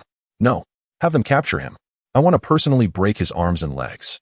His face contorted with malice. However, Captain Wang appeared oblivious to the commotion, not sparing a glance at Sun Rinyao. Approaching Lu Li, he refrained from any aggressive action, instead offering a slight bow. Good day, Mr. Lu. I am Wang Yi, the head of security at Qianlong Buyuan. How may I assist you? His tone was respectful, his demeanor humble, even tinged with a hint of flattery. This scene left nearly all onlookers utterly dumbfounded. Sun Rinyao was particularly taken aback, his eyes nearly bulging from their sockets. What was happening? He was the rightful owner of Qianlong Buyuan. Why was this security chief, Wang Yi, bowing to Lu Li? Moreover, these guards had never shown such deference to him, the actual owner. Furious, Sun Rinyao bellowed. Wang Yi, what on earth are you doing? Are you blind? I am the owner of Qianlong Buyuan. I command you to arrest this scoundrel. Immediately. If not, I shall lodge a complaint with the owners' committee and ensure you are ousted. Wang Yi glanced at the frantic Sun Rinyao and scoffed. Mr. Sun, I advise you against such actions. If you proceed with a complaint, I assure you, the one who will be leaving is you. What did you say? Sun Rinyao's eyes widened in disbelief, as if he could not comprehend the words. He, the owner of Qianlong Buyuan, had invested 30 million in this property. How could Wang Yi suggest that he would be the one to leave? Ma Lan, irate, interjected. How dare you security guards act in such a manner? We are the rightful owners of Qianlong Buyuan. You conspire with outsiders to betray your masters? Wang Yi chuckled derisively. You may be the owners of Qianlong Buyuan, but Mr. Lu is the owner of Qianlong Shanzhuang. What? Sun Rinyao and Ma Lan were utterly stunned. Even when Jinxiu looked at Lu Li in shock, her face a mask of disbelief. The name of Qianlong Shanzhuang was well known throughout Rongqing, one of the city's most prestigious estates, comprising 18 villas, each valued at over 100 million. Its grandeur dwarfed that of Qianlong Buyuan. Lu Li was, in fact, the owner of Qianlong Shanzhuang. How could this be? It was unfathomable. Wang Yi, you must be mistaken, Ma Lan shouted. When Jinxiu was my neighbor before, a pauper. She couldn't even afford medical expenses. How could she possibly reside in Qianlong Shanzhuang? And her son is merely a live-in son-in-law, a pathetic good-for-nothing. Slap. Before she could finish her tirade, Wang Ye's gaze turned icy, and he delivered a resounding slap across her face. Ah! Ma Lan shrieked, stumbling back as she clutched her cheek. Sun Rinyao roared. Wang Yi, how dare you strike my mother? Wang Yi replied coldly. This slap serves merely as a reminder. Should you show any further disrespect to Mr. Lu, believe me, I will not hesitate to silence her. Allow me to inform you that Mr. Lu is not only the esteemed proprietor of Qianlong Mountain Villa, but also the prestigious owner of Villa Number 1. He is indeed the most distinguished owner within the entire estate. It is not merely you, even the owner of Villa No. One would find himself evicted with just a word from Mr. Lu. Boom. Upon hearing Wang Ye's proclamation, both Sun Rinyao and Ma Lan appeared as if struck by a thunderbolt. How could it be that Lu Li is not only the owner of Qianlong Mountain Villa, but also the master of Villa Number 1? This is inconceivable. Who residing in Qianlong Courtyard has not heard tales of Villa Number 1? It is a property that once saw a tycoon offer 5 billion for its purchase, only to be resolutely refused by the Bai family. It is indeed Lu Li's. Impossible. This must be a fabrication. You must be colluding to deceive us. Ma Lan shook her head repeatedly, murmuring to herself, clearly overwhelmed by the revelation. Lu Li himself was taken aback to discover that the security captain of Qianlong Courtyard recognized him. He pointed at Sun Rinyao and Ma Lan. Addressing Wang Yi, "Do I require their guidance to enter here?" Wang Yi hastily smiled and replied, "Mr. Lu, as the esteemed owner of Qianlong Mountain Villa, you certainly need no one to accompany you. Am I not qualified to stand here?" "Of course, you are qualified. You may stay for as long as you wish." Wang Yi responded with another smile. Afterward, he cast a cold glance at the stunned Sun Rinyao and Ma Lan. "Mr. Lu, these two have dared to trouble you, and have thus violated the prohibitions of Qianlong Mountain Villa. Shall I report them to the owners' committee and have them expelled from Qianlong Courtyard?" Sun Rinyao's expression darkened at these words. His residence was purchased by him. The owners' committee had no authority to evict him. However, they did possess the power to sanction him. With a mere word, they could ostracize Sun Rinyao's family, isolating them from all other owners. Additionally, the property management could sever their water and electricity supply, among other measures. They could certainly compel them to pack up and leave. In fact, such actions might not even be necessary. If a sufficiently influential owner were to speak up, he would have no choice but to vacate, for he could not afford to offend them. Chapter 32. Deceived? Expelling Sun Rinyao from Qianlong Courtyard? What a splendid suggestion. The mere thought of sharing a community with someone like Sun Rinyao made Lu Li feel nauseated, just as he was about to nod in agreement. When Jinxiu beside him tugged at his arm, Lu Li sighed inwardly, realizing that his mother was feeling sympathetic. Very well. He waved his hand, no longer wishing to engage in further discourse with the two. "Mother, let us return home." With that, he supported Wen Jinxiu and departed. Sun Rinyao watched Lu Li's retreating figure, first feeling a sense of relief, only to have his face flush with anger, his teeth clenched, displaying an unprecedented ferocity. He had anticipated that Lu Li, before departing, would stand before him and flaunt his power or hurl insults his way. To his astonishment, Lu Li simply disregarded him entirely, not even casting a glance in his direction. This was far more unbearable than receiving a few slaps across the face. Once Lu Li and his companion vanished from sight, Wang Yi cast a glance at Sun Rinyao and smirked. "Don't think that just because you possess a bit of wealth, you are something exceptional. The more distinguished a person is, the more humble they remain. You still have a long way to go." With that, he departed with his entourage. Sun Rinyao clenched his fists, his expression darkening to the point of resembling a storm cloud. Ma Lan, still in disbelief, exclaimed, "How is this possible? That pauper Wen Jinxiu could never afford to reside in Villa Number 1. They must be deceiving us. Ah, I just remembered. Wen Jinxiu worked in domestic service. She must know that security guard, the very person she has always looked down upon, Wen Jinxiu, is in fact someone she admires." The realization stung her more than a death sentence. Upon hearing Ma Lan's words, Sun Rinyao paused, a contemplative look crossing his face. Ignoring Ma Lan's complaints, he silently took out his phone and made a call. After concluding the conversation, Sun Rinyao exhaled deeply, a smile finally breaking across his face. He had just spoken with a partner, a member of the Bai family. The individual had explicitly informed him that Villa No. 1 at Qianlong Mountain Villa was reserved as a palace for the head of the Bai family and was not for sale. "Damn it, you were right. That brat is not the owner of Villa Number 1 at all." Sun Rinyao gritted his teeth, seething. "We have all been deceived." "What?" Ma Lan gasped. Then her mood lifted, even causing her to forget the pain on her face. "I knew it. They are all paupers. How could they afford Villa Number 1? Sun Rinyao growled. "That scoundrel dares to bully me? I will have someone deal with him." "Yes." Ma Lan nodded vigorously, filled with resentment. "That mother and son are ungrateful wretches. I kindly invited them as guests, and they dared to bite back. It would be best to break that little beast's leg, so he spends his next life in a wheelchair." Sun Rinyao nodded in agreement and dialed another number. "Hello, is this Brother Bao?" "This is Sun Rinyao. I need your assistance to take care of someone. That brat is my former neighbor, a mere son-in-law with no background." "No problem.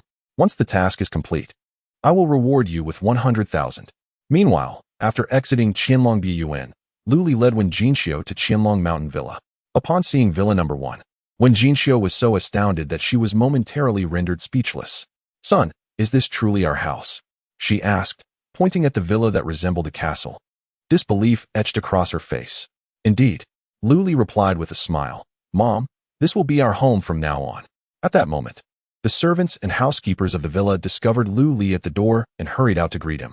"Welcome home, Mr. Lu. Welcome home, Mr. Lu." They all bowed in unison. When Jinxiu finally believed that Lu Li was not jesting, this house truly belonged to him. "Son, this house cannot possibly be a gift from Miss by Jinxiu." She glanced at Lu Li, her words trailing off. Lu Li was left both amused and exasperated. "Mother, where is your mind wandering? Even if Miss Bai has an affection for me, she would never bestow a mansion worth billions upon me, would she? My face is not worth that much." Lu Li replied with a wry smile. He then recounted in detail how he had saved Bai Xiongtu twice and cured his illness. He understood his mother's nature. If he did not clarify, this house, rather than being a surprise, would become a source of alarm for Wen Jinxiu. After listening to Lu Li's account, Wen Jinxiu's anxious heart finally found peace. Gazing at the grand house before her, her eyes glistened with tears. "Mother, what is the matter? Did I upset you?" Lu Li asked, his voice tinged with concern. "No." Wen Jinxiu quickly shook her head, smiling. "I am happy. Seeing you so successful brings me joy." As she spoke, tears streamed down her face. "If only your father were here." At those words, Lu Li's heart stirred. He finally understood the reason behind his mother's tears. Wen Jinxiu was not his biological mother. She was his adoptive mother. When Lu Li was just a few years old, he had wandered the streets and encountered Wen Jinxiu and her husband, who kindly took him in. His adoptive father, Louis Dao, was an ordinary man. Though he was not his biological father, Louis Dao had always treated Lu Li as his own. The year Lu Li was accepted into university, Louis Dao wished to create better opportunities for him. Hearing that greater earnings could be found abroad, he accompanied a comrade to work overseas. In the first month abroad, Louis Dao sent back funds for Lu Li's university tuition. However, after that, all communication ceased, as if he had vanished from the earth. For years, Lu Li and Wen Jinxiu searched through every possible avenue and connection, yet they found not a single clue. They did not even know which country Louis Dao had gone to. Taking a deep breath, Lu Li embraced his mother's shoulders and said earnestly, "Mother, do not worry. I will ask the Bai family to help investigate your father's whereabouts. They have business partners abroad, and I believe we will find him soon." When Jinxiu wiped away her tears, saying, "Today is a day of celebration. Let us not speak of that old man. Perhaps he has struck it rich and is enjoying life somewhere, having long forgotten about us. Come, let me show you around this house." Lu Li replied with a smile, leading his mother on a tour.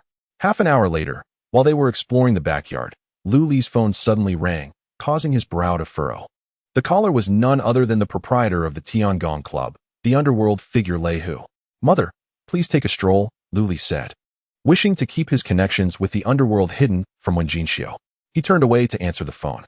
Wen Jinxiu, believing it to be a call from Bai Luoxin, smiled knowingly and stepped outside the villa, granting Lu Li ample space. At the entrance of Qianlong Courtyard, Sun Rinyao awaited anxiously. Soon, several business vehicles sped towards him, followed by a dozen burly men wielding clubs who disembarked from the cars. Leading them was a bald, muscular man clad in a leather jacket, adorned with a leopard head tattoo on his chest. Upon seeing this man, Sun Rinyao rushed forward with a smile. "Brother Leopard, you have finally arrived." Chapter 33. The fury of the unyielding Brother Leopard, known as the Golden Leopard, was the boss of a nearby district, commanding a legion of over 1,000 underlings. Sun Rinyao had invested considerable sums to cultivate a friendship with him. "Where's the brat you want to deal with?" Brother Leopard inquired impatiently. Were it not for Sun Rinyao's knack for ingratiating himself and past tributes, he would have little interest in this trivial matter. Inside Qianlong Mountain Villa, Sun Rinyao pointed out. "What? You mean that brat resides in Qianlong Mountain Villa?" Brother Leopard's demeanor shifted sharply, his eyes narrowing with intensity. He was well aware of the villa's reputation. Anyone who could reside there was not to be trifled with. "Brother Leopard, you misunderstand." Sun Rinyao hastily waved his hands in denial. "That fool is merely a worthless live-in son-in-law. How could he possibly live here? His mother works as a housekeeper. He is only at Qianlong Mountain Villa to help her with chores." Brother Leopard's expression softened slightly, realizing he may have overreacted. He understood that Sun Rinyao was no fool. If the individual truly resided in Qianlong Mountain Villa, Sun Rinyao would be too keen to curry favor to risk offending him. Very well. When this brat emerges, I'll have my brothers capture him, and you can take care of the rest. Brother Leopard nodded in agreement. Thank you, Brother Leopard, Sun Rinyao exclaimed, elated, bowing in gratitude. A flicker of malice crossed his face at the thought of Lu Li. This wretch dared to humiliate them simply because he knew the neighborhood security. With Brother Leopard's backing, the security guards, including Wang Yi, would undoubtedly think twice before approaching. Soon, he would relish the pleasure of crippling Lu Li. At that moment, his eyes brightened as he spotted Wen Jinxiu emerging from Qianlong Mountain Villa. Brother Leopard, she is that brat's mother, Sun Rinyao called out, swiftly leading a few men to surround Wen Jinxiu, who had just exited the community. Sun Rinyao. Wen Jinxiu's complexion turned pale, anxiety evident in her voice. What do you intend to do? With gritted teeth, Sun Rinyao sneered. Your son slapped me several times and conspired with the security to humiliate me. And you dare question my intentions? I certainly intend to eliminate him. Wen Jinxiu exclaimed in panic. Sun Rinyao, my son is the owner of Qianlong Mountain Villa. You cannot. Sun Rinyao swiftly struck Wen Jinxiu across the face. Her left cheek immediately swelled, bearing a vivid red handprint. Grasping her hair, Sun Rinyao yanked her head back. Snarling, you old hag. At this point, you still dare to pretend?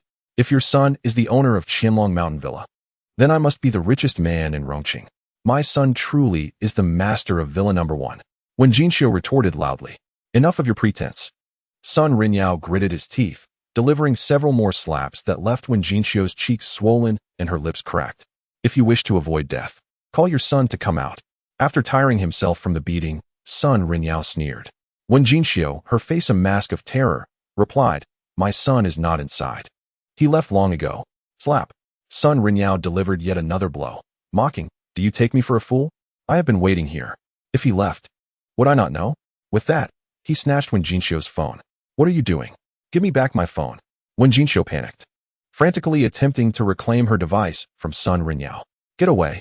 Sun Rinyao bellowed, kicking Wen Jinxiu to the ground before dialing Lu Li's number. At that moment, Lu Li had just finished a call with Lei Hu and was about to seek out Wen Jinxiu when her call came through first. Mom, you haven't gotten lost, have you? Lu Li chuckled. However, the cold, sinister laughter of Sun Rinyao echoed through the phone, causing Lu Li's heart to plummet. Your mother is not lost. She is in my grasp. Sun Rinyao. Lu Li's voice turned icy. If you dare to harm my mother, I swear you will regret ever being born. Oh, I'm so scared. Sun Rinyao replied mockingly. Let us give her a couple of slaps to calm her down. With that, he delivered 2 sharp slaps to Wen Jinxiu. Hearing the painful sounds of the slaps through the phone, Lu Li was engulfed with rage. Sun Rinyao, you seek death. If you wish to kill me, come to the entrance of Tunglong Mountain Villa. Sun Rinyao taunted. Lu Li, aren't you a dutiful son? You better hurry. Otherwise, your mother might be beaten to death. Son, don't come. Suddenly, Wen Jinxiu, who had been silent, shouted into the phone, do not come out. There are too many of them. You cannot defeat them. Bang. Sun Rinyao kicked Wen Jinxiu in the stomach and then abruptly hung up the phone. Lu Li gripped his phone, rage boiling within him. His mother was his only family in this world, and she was also his Achilles heel. Whoever dared to lay a hand on his mother would pay with their life. Wen Jinxiu collapsed onto the ground, glaring at Sun Rinyao with fury. Sun Rinyao, you shall face retribution. Retribution?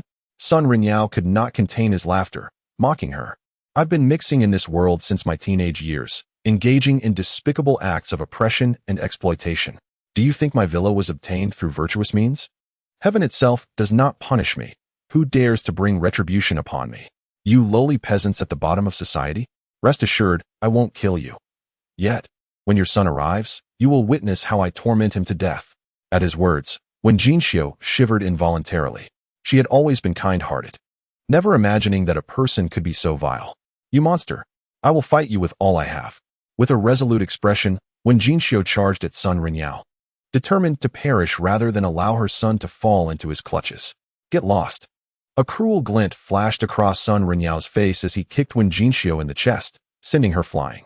Upon landing, she coughed up a mouthful of blood, her complexion as pale as a sheet. Mom! Lu Li burst out from the entrance of the community and, upon witnessing the scene, felt a surge of blood rush to his head, his eyes turning crimson. Sun Rinyao, you seek death. With a roar, Lu Li charged forward like a gust of wind. Lu Li, I never expected you to dare show your face. Sun Rinyao's face twisted into a sinister grin upon seeing Lu Li. Go, beat him to a pulp. He bellowed, instructing his henchmen to attack. Bang! A tremendous noise erupted as the foremost thug was struck in the chest by Lu Li's kick, propelling him backward like a cannonball, flying over 10 meters before crashing to the ground, unconscious. The remaining thugs stood frozen, eyes wide in disbelief. Is he even human? Sun Rinyao trembled, nearly losing control of his bladder in fear. Bang! Bang! Bang! More resounding impacts followed as the remaining henchmen were swiftly dispatched by Lu Li, sent flying before they could react. As Sun Rinyao realized what was unfolding, he attempted to flee, but Lu Li had already closed the distance between them. Lu Li, you dare! Sun Rinyao pointed at him, his bravado faltering. Crack! Lu Li swiftly broke his wrist, then seized Sun Rinyao by the collar, delivering a brutal blow to his face. With one punch, Sun Rinyao's nasal bone shattered. With another, half of his teeth were obliterated. A third punch left the left side of his face caved in. Chapter 34. Whom do you intend to slaughter? Sun, stop. If you continue, someone will die. When Jinxiu rushed over to restrain Lu Li, only then did he release the bloodied and battered Sun Rinyao, turning his attention to his mother to check her injuries. After a moment, he breathed a sigh of relief. Fortunately, when Jinxiu only sustained superficial injuries and was not gravely harmed. Otherwise, he would undoubtedly make Sun Rinyao wish he were dead. As Sun Rinyao regained consciousness, he emitted a chilling wail. He called out to Brother Bao in the distance, pleading for rescue. Yet, Brother Bao remained stationary, seemingly deaf to Sun Rinyao's cries, his gaze towards Lu Li laced with apprehension. Witnessing this, Sun Rinyao's heart sank. Upon seeing Lu Li nearby, his visage contorted with rage. It was all this scoundrel's fault. Were it not for Lu Li, he would not have found himself in such a predicament. Brother Bao, avenge me, he shouted once more, promising, I will give you half of my fortune. Boom. Just as his words fell, the roar of engines erupted. Dozens of business vehicles approached, followed by a throng of brawny men wielding weapons, led by an enchanting woman. Upon their arrival, Brother Bao's face finally broke into a smile. After witnessing Lu Li's prowess, he realized he faced a formidable adversary and promptly called for reinforcements. Brother Bao? Brother Bao? Brother Bao? A group of individuals approached, bowing in unison to Brother Bao. He regained his composure, wrapping his arm around the alluring woman's slender waist, and gazed down at Sun Rinyao with a playful smirk. Are you truly willing to part with half your fortune? Yes, I am certain. Sun Rinyao gritted his teeth. If you can eliminate this scum, I will gladly gift you the house in Qianlong Bun. His loathing for Lu Li was profound. If it meant killing Lu Li, he would forsake everything. The mention of the Qianlong Bun house caught Brother Bao's attention. Although it was not the most luxurious within, it was still worth several tens of millions. Very well, I shall accept this deal. Brother Bao nodded, snapping his fingers. Immediately, dozens of armed henchmen surged forward to encircle Lu Li and Wen Jinxiu. Brother Bao then approached Lu Li, still holding the enchanting woman, and remarked, Kid, to harm my brother in front of me, you possess quite the audacity. Now, how shall we resolve this? He looked down at Lu Li, a playful expression on his face, clearly entertained by the unfolding drama. His allegiance was dictated solely by the highest bidder. Lu Li, occupied with treating Wen Jinxiu's injuries, glanced at Brother Bao and inquired, were those just now all your men? Indeed, Brother Bao affirmed, feigning sorrow, they are valiant men with families to support. Yet you have left them grievously injured. Tell me, do you not owe me an explanation? Lu Li's eyes narrowed. They just attacked my mother, did they not? Brother Bao was momentarily taken aback, seemingly unprepared for Lu Li's retort, and with a sardonic smile, he replied, so what if they did? And what if they did not? Having resorted to violence, there is little left to discuss. Lu Li spoke with a calm demeanor, yet his eyes brimmed with murderous intent as he prepared to rise. When Jinxiu hastily interjected, Son, they merely obstructed me. They did not harm me. Only then did Lu Li's expression soften slightly as he coldly declared, have your subordinates kneel and apologize to my mother, and I shall overlook this matter. What did you say? Brother Leopard appeared incredulous, a bemused expression gracing his features as he regarded Lu Li. Lu Li replied nonchalantly, you heard me correctly. Did you not wish to negotiate? Comply now, and you may yet have the chance to retreat unscathed. You insolent wretch. The alluring woman beside Brother Leopard shrieked, pointing an accusatory finger at Lu Li. Who grants you the audacity to speak to Brother Leopard in such a manner? Someone, take him down. Let him speak. Brother Leopard waved his hand, halting the advancing brutish men. He fixed his gaze upon Lu Li, a faint smile playing on his lips, though his eyes glinted with a chilling ferocity that sent shivers down one's spine. Indeed there is, Lu Li replied icily. Though your men did not strike, they have aided in the wrongdoing. Compensate me with an additional 1 million in medical expenses. On the ground, Sun Rinyao nearly burst into laughter upon hearing Lu Li's words. He had been concerned that Brother Leopard would not exert himself, yet he was astonished by Lu Li's audacity to demand not only an apology but also 1 million in medical fees. This was akin to a small knife to the backside, an eye-opener for him. He had never witnessed such reckless bravado. The alluring woman merely scoffed, her gaze towards Lu Li akin to that of a person observing a corpse. When Jinxiu, startled by Lu Li's words, promptly grasped his arm, urging, Son, let it go. I am not seriously injured. They are currently surrounded. Even if you are skilled, can you truly contend with this multitude? Unmoved, Lu Li persisted. The ones who obstructed my mother shall each lose a hand. The smile vanished from Brother Leopard's face, replaced by a cruel glint. What if I refuse? You will acquiesce. Lu Li replied coolly, for if you do not, I shall compel you to comply. Compel me to comply? Brother Leopard erupted in an angry laugh, his expression grotesque, as though he were a predator preparing to feast. How amusing. Since my rise alongside Lord Tiger, you are the first to dare address me thus. Had you approached with sincerity, I would have considered sparing your life. But since you are so heedless of your own safety, do not blame me. With that, his eyes gleamed with malice, and he waved his hand, commanding his subordinates, kill him. Dozens of henchmen immediately brandished their weapons, storming forward to block every possible escape route. Yes, yes, take him down. Sun Rinyao bellowed from the sidelines, his eyes alight with madness and vengeance, already plotting how he would humiliate when Jinxiu, once Lu Li, was slain. When Jinxiu was so frightened that her face turned pale and her body trembled. Stop. At that moment, a stern voice suddenly rang out behind the crowd. Unbeknownst to them, dozens of well-dressed men had appeared behind the thugs, escorting 2 middle-aged gentlemen. Who are you? Are you blind to dare obstruct Brother Leopard in his endeavors? The alluring woman could not help but scold. Silence. Brother Leopard's expression changed drastically as he slapped the woman across the face to silence her. He had recognized the burly man with a grotesque scar on his face as his superior, Thunder Tiger. The other man was also familiar to him. He was Zhou Jingrong, the steward of the prestigious Bai family. Once Brother Leopard realized this, he hurriedly approached, saying, Master Hu, what brings you here? Thunder Tiger glared at Brother Leopard with a chilling gaze, coldly interrogating, Who did you just say you were going to kill? Brother Leopard's heart sank, and he opened his mouth to explain. Slap. Thunder Tiger did not give him the chance to speak, delivering another slap across his face. Brother Leopard stumbled back several steps, bending over, his expression one of fear as he stammered, Master Hu, I was wrong. Slap. Thunder Tiger struck him again, causing Brother Leopard to retreat yet again, both cheeks swelling. With a thud, he fell to his knees, pleading, Master Hu, I was wrong. Please spare me this time. I won't dare again. Thunder Tiger, however, seemed unfazed and delivered a kick to Brother Leopard's chest. With a resounding crash, Brother Leopard remained kneeling, sliding backward a few meters before finally stopping, spitting out a mouthful of blood. Chapter 35. Who on earth are you? Not yet satisfied, Thunder Tiger stepped forward, grasping Brother Leopard by the collar and dragging him before Lu Li. After delivering several more slaps, he snarled, Have you gone blind to offend Dr. Lu? Dr. Lu? Brother Leopard trembled at the mention, unable to believe his ears as he looked at Lu Li. Could the Dr. Lu that master who referred to possibly be this son-in-law? In the next moment, his eyes widened in disbelief, frozen in place. He witnessed Thunder Tiger slightly bowing to Lu Li, respectfully stating, Dr. Lu, I apologize for my tardiness. Please forgive me. Brother Leopard was utterly dumbfounded, standing there in a daze.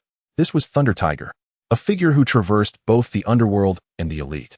Backed by the Bai family, now a formidable underground overlord, bowing and apologizing to this son-in-law. In the distance, Sun Rinyao was equally astonished. The alluring woman was left speechless. When Jinxiu stared at Lu Li in disbelief. When did her son become so mighty? Lu Li merely cast a calm glance at Thunder Tiger and inquired, Is this man your subordinate?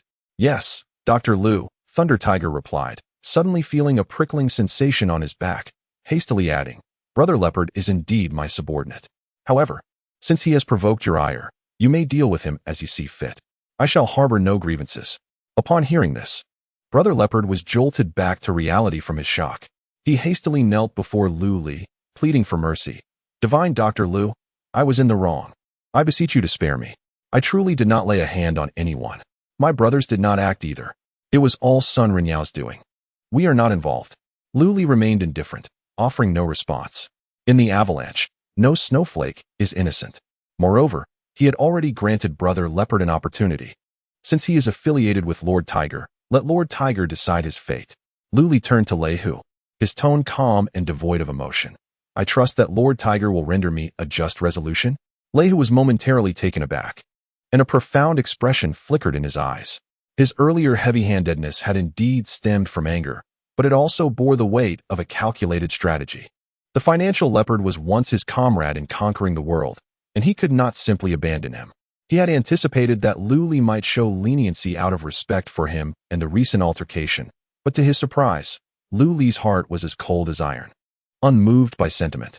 Instead, he had passed the responsibility back to Lei Hu, turning the tables on him. Seeing Lu Li's demeanor, it was clear that he was not inclined to let the matter rest.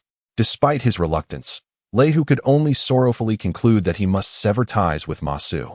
Bring him here, he bellowed through gritted teeth, pointing at Brother Leopard. Bind this scoundrel and administer the family law. Brother Leopard trembled in fear, nearly fainting. The so-called family law involved 3 strokes and 6 holes. Should it be executed, even if he survived, he would be rendered utterly incapacitated. His current position would be lost. And that was not the gravest consequence. Over the years, he had made many enemies, some of whom were not weaker than he. Once he became a cripple, those he had offended would undoubtedly kick him while he was down, ensuring his demise. Even his family would suffer alongside him. The thought of such a dire fate sent shivers through Brother Leopard. He quickly knelt before Wen Jinxiu, pleading for his life. Aunt, have mercy. Please save me. You saw it yourself. I merely had someone stop you. I truly did not lay a hand on you. Please help me explain this to Divine Dr. Lu. As he spoke, he bowed repeatedly, weeping profusely. Wen Jinxiu, feeling a twinge of compassion, remarked, Son, he merely had someone obstruct her. He truly did not strike. Why not let this one time pass? Lu Li nodded and smiled at Wen Jinxiu. Very well. I shall heed your words, Mother. He understood his mother's inherent kindness and wished to shield her from too much cruelty, lest she be frightened. However, he was not prepared to let Brother Leopard off so easily. Which hand issued the commands earlier? Lu Li inquired, casting a scrutinizing gaze at Brother Leopard. Brother Bao instinctively extended his right hand, trembling as he said, Dr. Lu, it's this one. Lu Li merely cast a fleeting glance before retracting his gaze. From now on, use your left hand to eat. Yes, yes. Brother Bao immediately understood, producing a dagger and plunging it into his palm. With a sharp sound, the blade pierced through his hand, blood gushing forth. A collective gasp arose from the onlookers, who instinctively turned away, unable to bear the ghastly spectacle.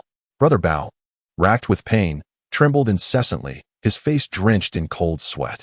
Yet, a relieved smile broke across his face as he hurriedly thanked Lu Li. Thank you, Mr. Lu. For your mercy. Get lost. Lu Li replied with disdain. Brother Bao clutched his bleeding hand, nodding hurriedly as he made his hasty exit. Before leaving, he remembered to leave a bank card for Lu Li, 1 million, for medical expenses. Not far away, Sun Renyao was nearly paralyzed with fear. Wasn't Lu Li just a pathetic son-in-law? Why did the notorious underworld figure, Lei Hu, show him such deference, even seeking to ingratiate himself? Could it be that he truly was the master of Villa Number 1? Sun Renyao was baffled. As Lu Li approached him, Sun Renyao's heart raced in terror, and he shouted, Lu Li, what do you intend to do? I warn you, I am a significant partner of the Bai family. I am under the protection of Third Master Bai. If you dare to harm me, jeopardizing Third Master Bai's grand plans, the Bai family will not spare you. His voice was loud and blusterous, yet deep down, he was genuinely frightened. If even Brother Bao, his ally, had fallen to Lu Li, how could he not be terrified? In desperation, he invoked the name of the Bai family. Moreover, his words held truth. He was indeed engaged in demolition work. While the Bai family was primarily in real estate, outsourcing the dirtier tasks to him, Lu Li's brow furrowed slightly. He had not anticipated Sun Renyao's ties to Bai Luoxin's uncle, Bai Jingtian. While he did not fear Bai Jingtian, he had no desire to make an enemy of him over someone as inconsequential as Sun Renyao. At that moment, the ever-silent steward Zhou suddenly stepped forward, saying, "Mr. Liu, how about I handle this minor issue?"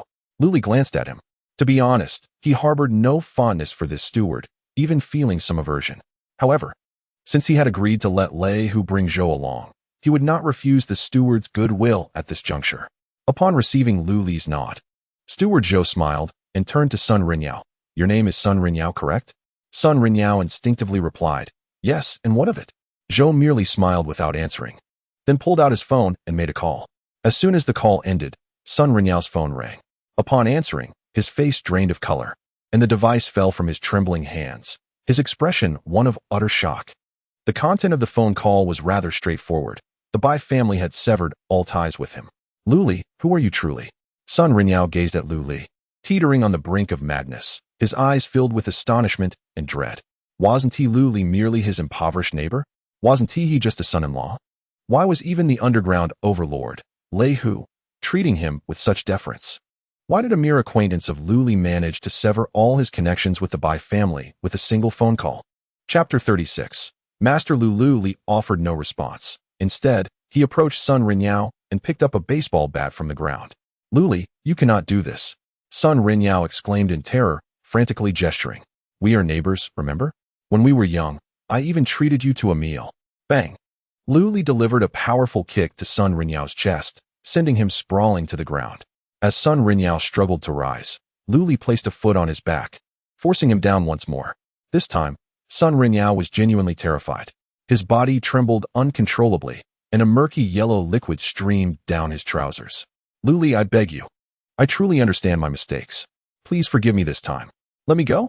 I am willing to give you the house in Qianlong Bun for free," he shouted, weeping profusely, his nose and tears mingling as he pleaded for mercy. However, Luli remained unmoved. "If your intent is merely revenge, I would consider sparing you this once for the sake of our past neighborly bond," Luli growled, his expression fierce.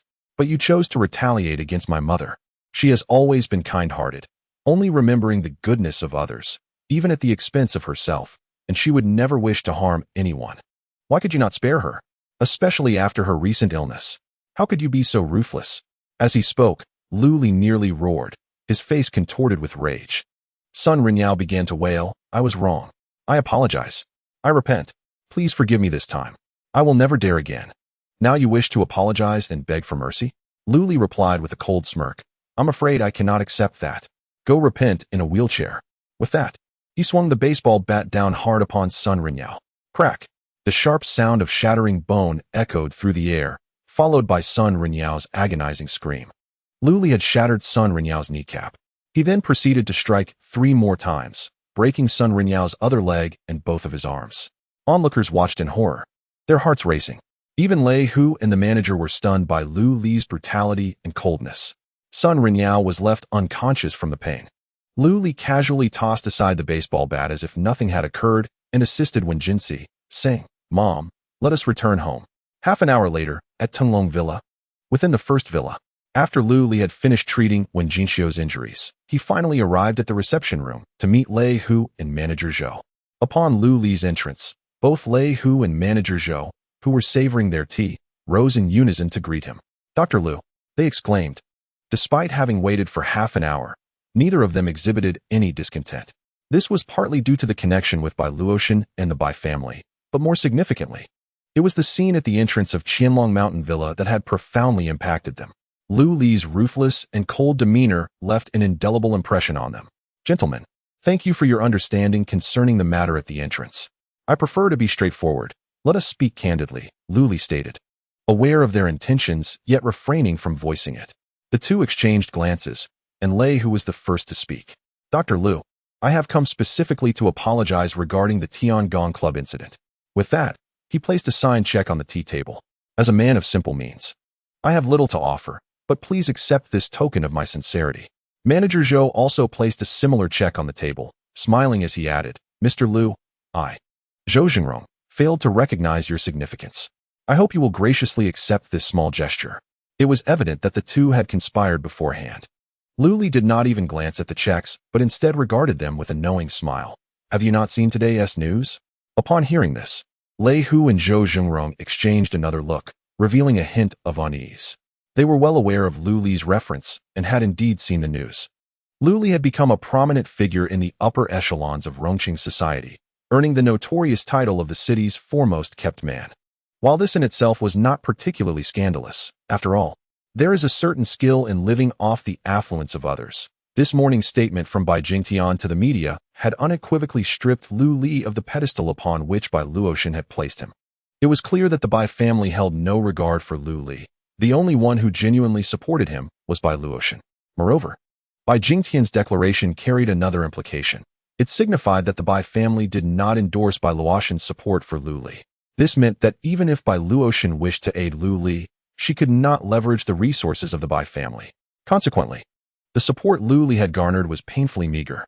Both Lei Hu and Zhou Zhengrong, seasoned veterans in their dealings, had discerned the underlying message of the news. Their apology stemmed from a fear of Bai Luotian. While it might be challenging for her to support Lu Li, retaliating against them would be quite effortless. The checks they had prepared before arriving were not for 10 million, but rather 1 million. The two checks on the table had been hastily exchanged while they were waiting. Everything had transpired due to the incident at the entrance of Qianlong Mountain Villa. Both individuals firmly believed that with Lu Li's temperament, even without the support of the Bai family, he would never be a mere pawn in the future. Moreover, Lu Li possessed an extraordinary mastery of medicine. 10 million is not a trivial sum, but if it could resolve the grievances with Lu Li or forge a connection with him, it would undoubtedly be worth it. It was merely the antics of some insignificant clowns. Lei Hu smiled broadly, stating that if Mr. Lu were agreeable, he would gladly assist in dealing with these jesters. Addressing the online discourse was not a challenge for him. He welcomed the opportunity to establish a benevolent bond with Lu Li. Indeed, I can assist as well. Steward Zhou quickly nodded in agreement. No need. Lu Li shook his head, expressing gratitude for their goodwill. I will handle this matter myself. Only then did Lu Li accept the check, signifying a clean break from past grievances. At this, both Lei Hu and Steward Zhou instinctively exhaled in relief, a realization they themselves had not consciously recognized. Lei Hu remarked with a smile, Dr. Lu, if there is nothing further, we shall take our leave. Wait. Lu Li suddenly spoke, scrutinizing Lei Hu's face thoughtfully. Mr. Lei, have you recently ventured to any frigid places? What do you mean by frigid places? Lei Hu asked, bewildered. Locations imbued with heavy yin energy, such as graveyards, morgues, or abandoned temples deep in the mountains, Lu Li elucidated. Lei Hu shook his head, insisting, no. I've been in the city and haven't traveled anywhere. That is indeed peculiar. Lu Li mused, furrowing his brow. Steward Zhou, filled with curiosity, inquired, Dr. Lu, is there an issue with Master Hu? Lei Hu also turned his gaze toward Lu Li. Without hesitation, Lu Li candidly stated, a hint of malevolent energy is manifesting in your brow. Your third eye appears darkened. You may soon encounter a calamity involving bloodshed. Calamity involving bloodshed? Both men exchanged incredulous looks, bemused by Lu Li's assertion. Was the doctor also skilled in physiognomy? Lei Hu chuckled dismissively. Thank you for the warning, Dr. Lu. I'll find a Taoist priest to perform a 3-day ritual. Whatever malevolent energy or evil spirits there are, I'll ensure they are thoroughly cleansed. Lu Li could discern that Lei Hu was skeptical. Noticing some yellow paper on the desk, he promptly drew a talisman and presented it to him, saying, wear this, and it may save your life. Lei Hu was taken aback, but then accepted the talisman with a grin, producing a $1 million check. Many thanks, Master Lu, he declared, handing over the check. I cannot let you toil in vain. Yet, a hint of disdain flickered in his eyes. Even his address shifted from Dr. Lu to Master Lu. Clearly, he believed Lu Li was dissatisfied with the earlier 10 million and was indirectly soliciting more money. As for the so-called calamity involving bloodshed, it was merely a pretext for financial gain. Chapter 37. Come, bestow upon me a smile. Lu Li gazed at the check in astonishment and soon comprehended Lei Hu's intentions, prompting a bemused chuckle from him. There's no need for the money. Lu Li waved his hand dismissively, feeling no desire to elaborate further. Consider this talisman as a gesture of goodwill for your earlier assistance. If it does not please you, feel free to discard it. How could that be? Lei Hu, realizing his thoughts had been discerned, chuckled awkwardly. Dr. Lu, your esteemed work is not something everyone can possess. Following this exchange, the two bid farewell and departed. Once outside the number 1 villa, Lei Hu retrieved a lighter, preparing to ignite the talisman gifted by Lu Li. Nearby, Zhou Zhengrong, with a cheerful demeanor, remarked, "Master Hu, this is a talisman from Dr. Lu, capable of saving your life in critical moments. Are you truly willing to waste it?" "Waste my life? Nonsense." Lei Hu scoffed derisively. "Do you think I emerged from the streets as an illiterate? I was born under the red flag and nurtured by the spring breeze, having attended university and studied Marxism-Leninism." While he acknowledged Lu Li's medical skills might indeed be commendable, he viewed the art of fortune-telling as mere superstition. To him, Lu Li's pretentious gift of a talisman was nothing more than an unnecessary embellishment, which only served to diminish Lu Li's stature in his eyes. "Since Master Hu has no use for it, why not pass it on to me?" Zhou Zhengrong suggested with a smile.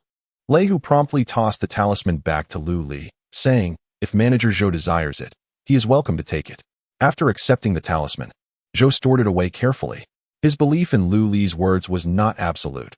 He had received instructions from Bai Luotian to return and report the entire incident in detail. It was preferable that this talisman be returned to Bai Luotian. Lei Hu lit a cigarette and then addressed Zhou Zhengrong. "Shall we not visit my club for a while?"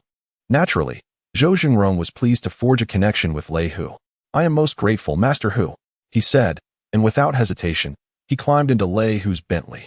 A convoy of dozens of vehicles set off in grand procession. Shortly after entering the third ring road, the two engaged in light-hearted conversation while enjoying cigars. Suddenly, a van careened out of control, crossing the median and hurtling toward Lei Hu's Bentley. The occupants barely had time to react before the van collided violently with the luxury vehicle. The scene descended into chaos. Meanwhile, at Qianlong Mountain Villa, within the number 1 villa, Lu Li contemplated the 2 checks resting on the coffee table, feeling a surge of reflection. Just a few days prior, he had been pleading for 30,000 in medical fees, even sacrificing his dignity to do so.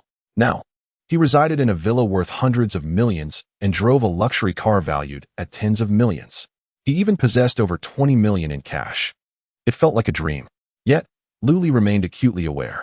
He understood that both Lei Hu and Zhou Zhengrong truly feared the Bai family, particularly Bai Luotian. Rather than him, Lu Li remarked that what sounds pleasant is merely leveraging influence, while what sounds harsh is nothing more than a case of a fox assuming the majesty of a tiger. Ultimately, borrowed power cannot endure. When fortune favors, the heavens and earth unite in strength. When fortune wanes, even heroes cannot attain freedom. Standing before the expansive floor-to-ceiling window, Lu Li gazed outward, his eyes reflecting profound contemplation. Those who rely on external forces will inevitably be forsaken by them. It is only through cultivating one's own formidable strength that one can truly attain the path of kingship. Fully aware of this truth, Lu Li, despite knowing that Lei Hu harbored distrust towards him, still presented a talisman inscribed with his own art. He did not seek to play the role of a misguided benefactor. Moreover, a person like Lei Hu, whose hands are undoubtedly stained with blood, is hardly deserving of sympathy even in death. By gifting that talisman to Lei Hu, he aimed to showcase his own prowess. Whether Lei Hu could preserve his life would depend on his own fortune. Reflecting on Lei Hu's expression upon departure, Lu Li spoke calmly and indifferently. Should Lei Hu discard the talisman he had given, he would certainly encounter calamity. Even if he survived, he would be severely maimed. Conversely, if Lei Hu, harboring a sense of luck, chose to keep the talisman and witnessed its efficacy, he would no longer need to invoke the Bai family in the future. Lei Hu would revere him as a deity. This was Lu Li's intent. Indeed, he sought to tame this fierce tiger for his own purposes. Both Lei Hu and Manager Zhou discerned the Bai family's shifting attitude towards Lu Li, and Lu Li was equally observant. His actions were a preemptive measure. Before he truly ascended in power, there were numerous tasks he required someone like Lei Hu to undertake on his behalf. "Son, dinner is ready." Just as Lu Li pondered, the melodious voice of Wen Jinxiu echoed from the doorway of the reception room. "She has arrived." Lu Li smiled and exited the reception room. The following day at noon, at the Athena Western restaurant, upon entering, Lu Li sought a seat by the window. It was the peak dining hour, and the exterior of the restaurant was lined with luxurious vehicles. The entrance bustled with patrons, be it portly gentlemen accompanied by charming companions or groups of stylish urban women gathering amiably. Numerous well-dressed elites, with neatly combed hair and an air of vigor, engaged in animated discussions about the affairs of the world. This was Lu Li's first experience in such an establishment. In the past, standing at the threshold and witnessing the scene within would have left him too intimidated to enter. A single meal here could rival his monthly living expenses. However, now Lu Li had money in his pocket and stood tall with newfound confidence. Money is a man's courage. Today, even the most upscale restaurant was within his means. Of course, Lu Li's purpose for visiting this Western restaurant was not merely to indulge in lavish spending, but rather to meet someone. After approximately 10 minutes, a striking figure appeared at the entrance of the restaurant. It was Su Qingyao, his class monitor from university. Today, Su Qingyao donned a professional skirt suit, her figure elegantly accentuated in alluring curves. She exuded a blend of competence and femininity. Her long, fair legs were adorned with slender high heels, captivating onlookers who couldn't help but swallow hard at her striking presence. What prompted this sudden invitation for a meal, especially in such a setting? Su Qingyao sat across from Lu Li, removing her sunglasses to reveal her exquisite features, her face adorned with a playful, enigmatic smile. Before Lu Li could utter a word, she leaned closer, her crimson lips parting slightly. "You aren't trying to woo me, are you?" It must be said that, compared to her vibrant youth in university, Su Qingyao had transformed into a truly mesmerizing figure, her allure magnified exponentially. "Did you really notice all of this?" Lu Li feigned astonishment. "Since you've seen through me, I shan't hide any longer." With that, he rose to his feet, mimicking the brooding demeanor of a domineering CEO from a television drama, and declared in a deep tone, "Woman, you have successfully captured my attention." Su Qingyao was amused by Lu Li's endearing silliness, laughing heartily. "Your acting is a bit over the top." After her laughter subsided, she shook her head in critique, "And a domineering CEO is certainly not someone like you." Lu Li, feeling awkward, scratched his head and asked, "What should it be like?" No sooner had he spoken than Su Qingyao, with her delicate, fair fingers, grasped his chin, her expression devilishly charming. "Come on, give me a smile." After their playful banter, Lu Li proceeded to transfer the 100,000 yuan Su Qingyao had lent him to her designated account. As they dined and conversed, Lu Li revealed the purpose of his invitation. "Have you resolved the financial issues at your company?" He recalled Su Qingyao facing difficulties with funding. At their last class reunion, she had sought Lu Wendong's assistance to address her financial troubles. "I have 20 million on hand. If you need it, you can take it for your use." Lu Li expressed his intentions sincerely. In his moment of despair, even his relatives had chosen to turn a blind eye, avoiding him like the plague. Yet, it was only Su Qingyao, a mere classmate, who extended her hand to help him, to spare his pride. She had even falsely claimed that it was a collective effort from their classmates. This kindness had left a profound impression on Lu Li, and he felt a deep sense of obligation to reciprocate now that Su Qingyao was in need. 20 million? Su Qingyao was taken aback, her gaze towards Lu Li momentarily dazed. Hadn't he struggled to find funds even for his mother's medical treatment? Wasn't he supposed to be a live-in son-in-law? She had heard rumors that Lu Li had been cast out by his wife's family. Where had he acquired such a substantial sum? Moreover, to hear him mention 20 million as casually, as if it were merely 2,000, was astonishing. She could discern that Lu Li was not merely putting on an act before her, nor was he harboring any romantic interest. Rather, he regarded her as a friend and genuinely wished to assist her. "No, thank you. I have already found a solution," Su Qingyao replied with a smile, shaking her head. The funds she required amounted to at least 50 million. Although 20 million was a substantial sum, it fell significantly short of her expectations and would serve little purpose. Moreover, the financial shortfall was a concern of the company, not a personal emergency for her. There was no way she could accept Lu Li's personal funds to bridge that gap.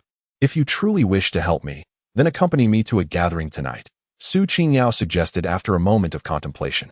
The memory of the last class reunion still lingered uneasily in her mind. Lu Li nodded in agreement, choosing not to elaborate further.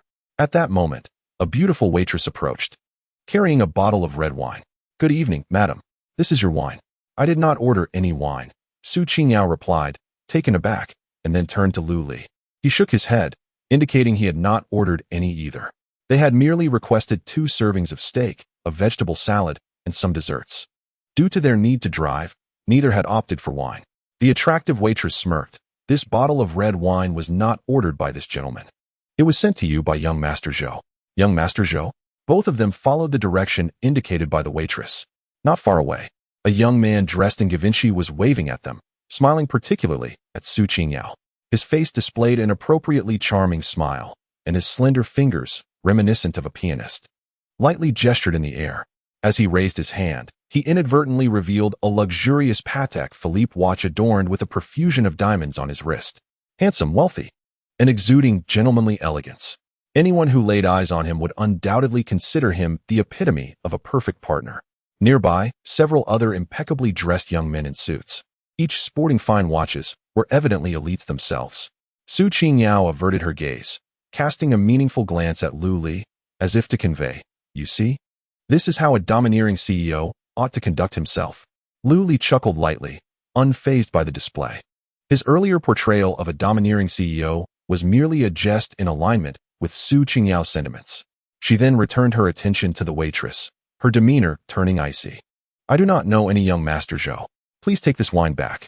The waitress frowned, her expression darkening. "Miss, young Master Zhou rarely gifts wine to anyone. Moreover, this Roman economy, valued at 38,000, is a rare treat. You seldom have the opportunity to enjoy such fine wine." She glanced disdainfully at the modest meals they had ordered, her expression filled with contempt. Combined, their meal totaled less than 2,000. What pretense of superiority is this? And this man, the cost of his attire likely does not even reach 1,000. Clearly, he is nothing but a pauper. Dining here, one might as well prepare for a month of subsisting on plain buns. Lu Li remained silent, seemingly oblivious to the disdainful gaze of the waitress, engrossed in his steak. "Ah, the flavor is delightful."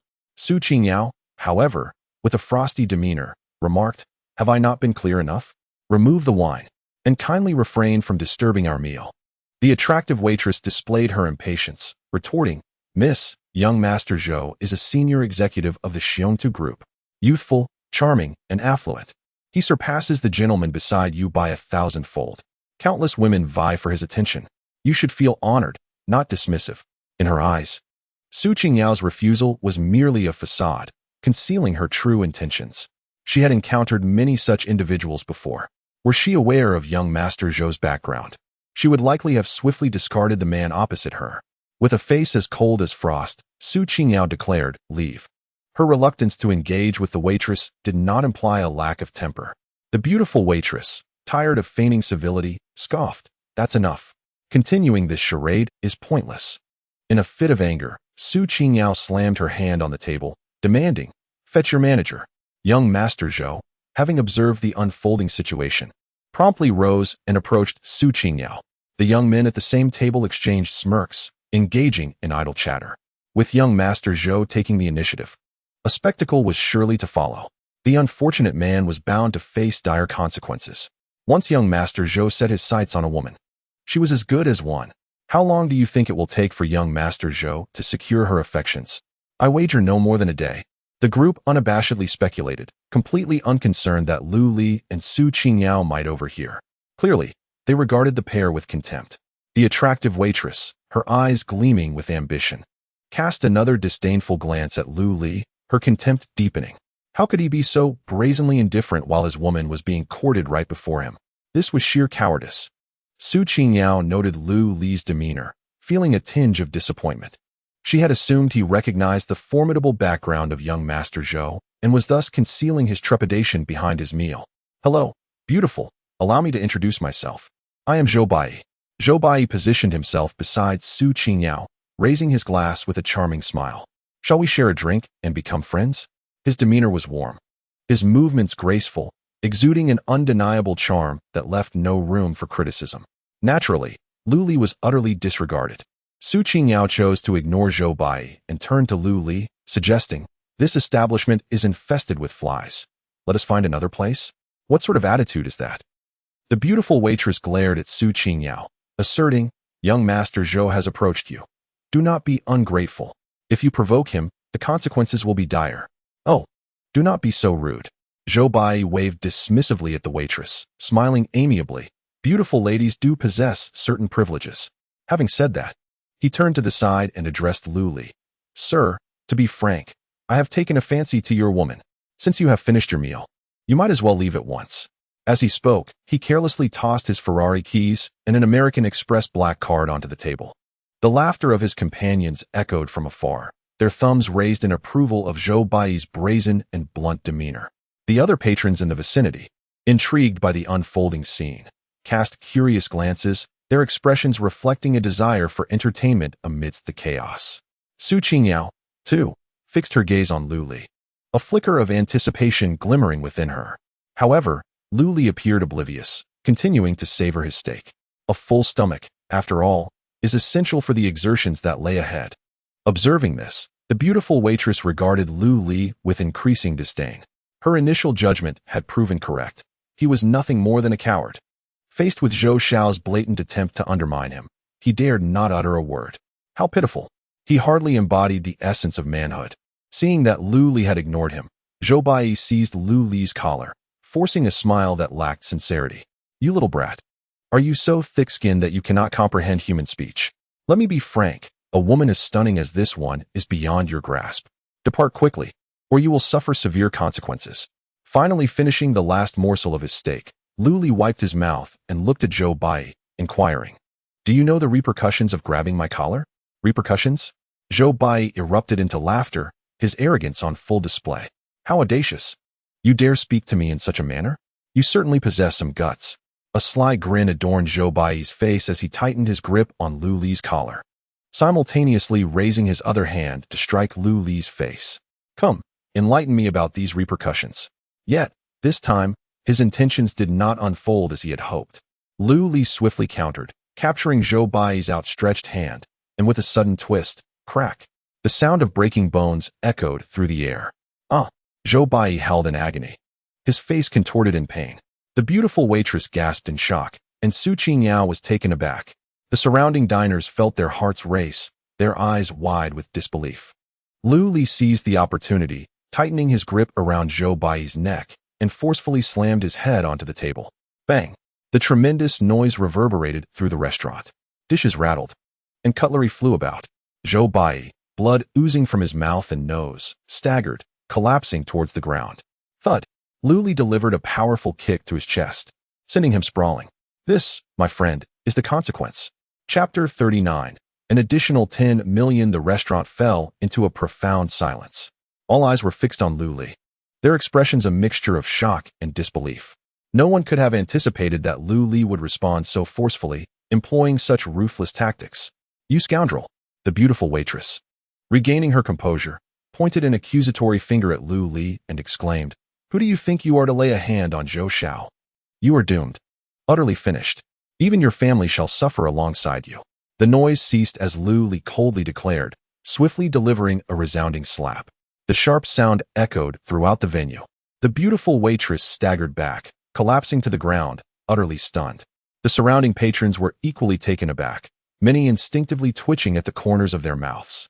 This striking waitress was undeniably a beauty. Yet, Lu Li showed no tenderness, delivering such a brutal blow without a second thought. How terrifying! Finally, Lu Li's ears found peace.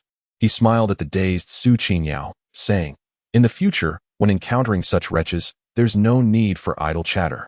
Trust me, just slap her, and you won't go wrong.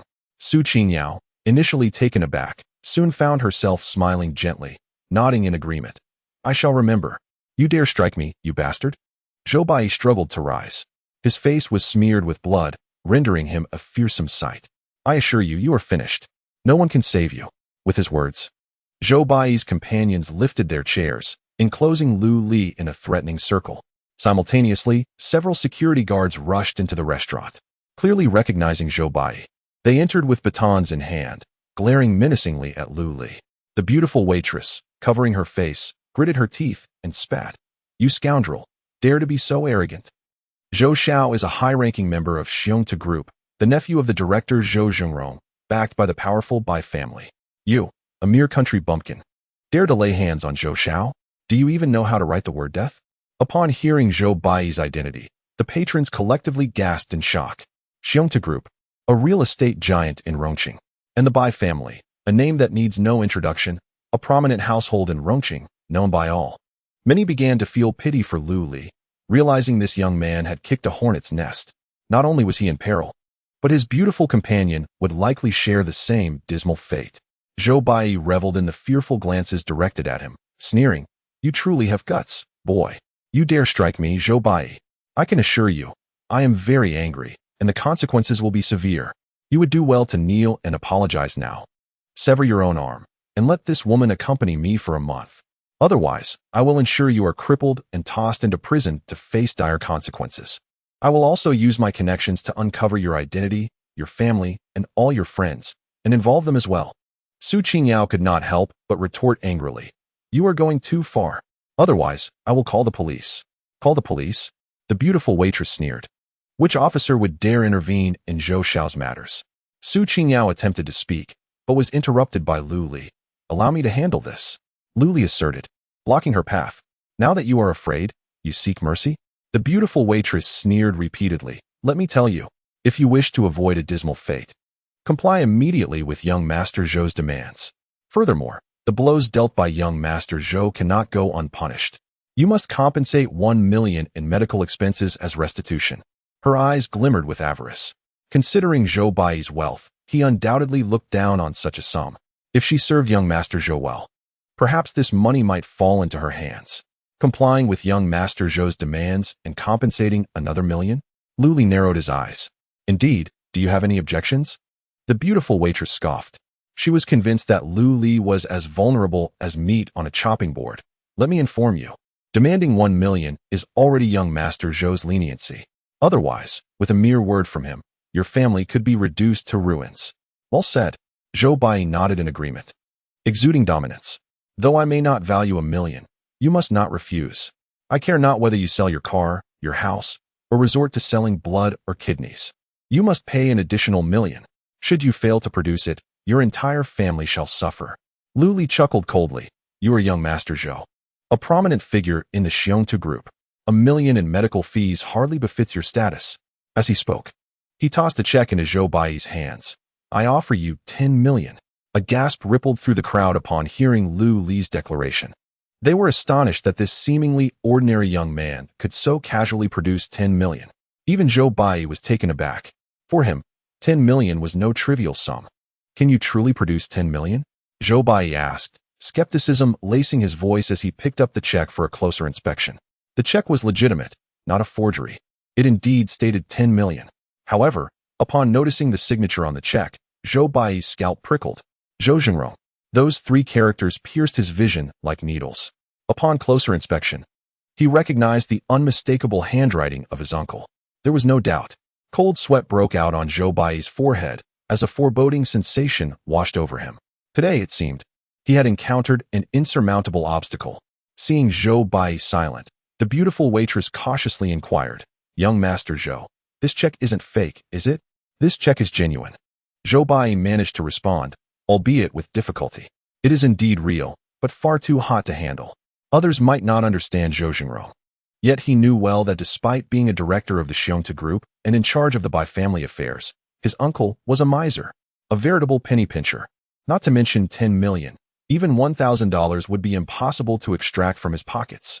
Yet, Lu Li had somehow compelled his uncle to part with 10 million. What lies behind this? The mere thought sends a chill down his spine. Lu Li is someone his uncle, Zhou Zhengrong, cannot afford to offend, or rather, someone his uncle must curry favor with. Yet, regardless of the interpretation, it is not the outcome he desires. Lu Li gazed at Zhou Bai, a teasing smile gracing his lips. So, Zhou, are you satisfied with this 10 million? Where did you acquire this check? Zhou Bai raised his eyes to Lu Li, his expression shifting between uncertainty and disbelief, a flicker of hope lingering in his heart. What if this check was merely a stroke of luck for Lu Li? A serendipitous find? What? Is it insufficient? Lu Li casually cleared his ear. With a crisp sound, he slapped another check onto the table. Then let us add another 10 million. Chapter 40. This is the sincerity I speak of. Looking at the check on the table, not only were those around them rendered speechless, but Zhou Bai was equally bewildered. What on earth is happening? Another 10 million. As he picked up the check and scrutinized the signature, a wave of terror washed over him. Lei Hu. This 10 million was issued by the notorious figure in the underworld, Lei Hu. Zhou Bai felt a dry throat and his hand trembled subtly as he gripped the check. Who exactly are you? Zhou Bai asked, his voice low as he fixed his gaze on Lu Li. He was familiar with the prominent young masters of Rongqing, having encountered them all, or at the very least, He was aware of their existence. Yet, this Lu Li was a complete enigma to him. "Who I am is of little significance," Lu Li replied calmly. "What truly matters is that this 20 million is my genuine intention. Zhou, please accept it all."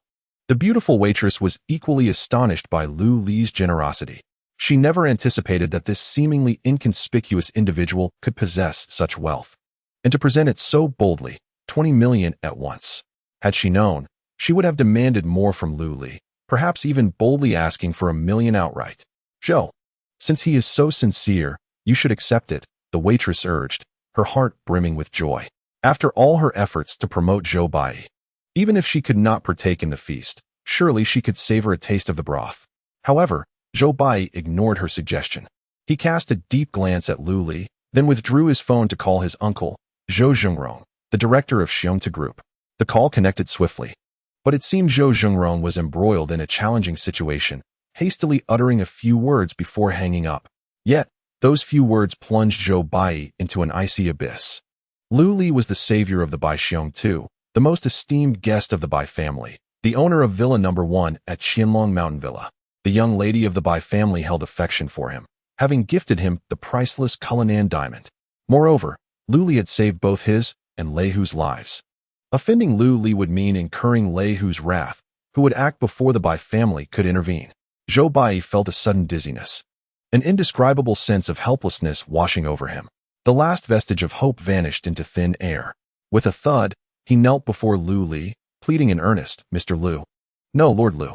I was wrong, blinded by my ignorance and foolishness. I implore you, spare me this time. You are magnanimous. Grant me mercy.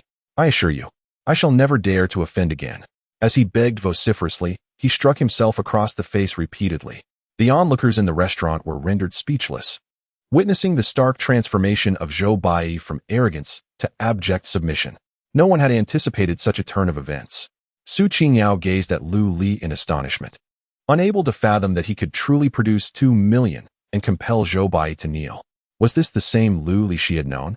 The beautiful waitress wore an expression of disbelief, struggling to comprehend the scene unfolding before her.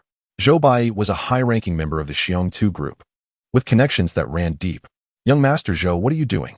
she exclaimed, rushing forward to help him up. After all, he was a person of status. How could he kneel before someone she perceived as a mere nobody? "Silence!" Zhou Bai barked angrily, knocking the waitress to the ground with a swift slap. Gritting his teeth, he seethed, "You wretched woman, this is your fault. Had you not incited me, I would never have disrespected Lord Lu. Should you dare to slander him again, I will see you dead." His gaze was fierce, filled with a hatred resembling that of a man confronting an arch-nemesis. He was seething with rage, wishing he could strangle her for fanning the flames of his predicament. Did she not see that he was already begging for mercy? The waitress, stunned by the blow, covered her face in shock, trembling and at a loss for words. "Lord Lu, I beseech you for a chance. I am willing to atone," Zhou Bai implored. Bowing his head in deference, Lu Li responded with a cold smirk. "You don't wish to render yourself powerless, do you?" "Not at all, not at all." Zhou Bai hastily shook his head, delivering himself yet more slaps. "You don't expect me to deliver a woman to your bed and compensate you with 1 million, do you?" Lu Li's voice was icy. Zhou Bai found himself at a loss for words, feeling an unprecedented urge to renounce his own self-worth. "You wanted to involve my family as well," he cried, his head knocking against the ground repeatedly. "I am not human. I am willing to face punishment. I implore you for a chance to live." Yet Lu Li remained unmoved. A person like Zhou Bai did not deserve pity. Had someone else faced him today, or perhaps the former version of himself, they would have likely been crushed by this scion of debauchery. At that moment, Zhou Bai knelt before Lu Li, incessantly bowing and weeping, leaving all present in a state of surreal disbelief. Many individuals wore expressions of awkwardness. Just moments ago, a considerable number were mocking Lu Li, anticipating his downfall and eager to witness his embarrassment. Yet, reality has dealt them a severe blow. As for Zhou Bai's companions, they had already retreated in fright, keeping their distance. Were it not for the fear of Lu Li seeking retribution later, they would have likely vanished without a trace. "Lu Li, perhaps it's best to let it go?" Su Qingyao suggested, furrowing her brow. Given that he had already admitted his fault, should he not be granted mercy this once? She felt uncomfortable being the subject of scrutiny, as if she were a mere spectacle. "Thank you, sister-in-law." Zhou Bai quickly bowed in gratitude towards Su Qingyao, Who is your sister-in-law? Su Qingyao shot him a fierce glare, a blush creeping onto her cheeks as she gritted her teeth, declaring, I have changed my mind. You should beat him to death. Zhou Bai replied, death may be avoided, but living punishment is inescapable. Lu Li pushed the exquisite bottle of red wine, which the beautiful waitress had brought, towards Zhou Bai. Letting you off is not out of the question, but it depends on your sincerity. Zhou Bai stared wide-eyed at the bottle of wine before him, instinctively swallowing hard. This was an entire bottle of Romani Conti, though it was fine wine. Consuming it all at once would surely land him in the hospital for a stomach wash, even if he didn't collapse from it.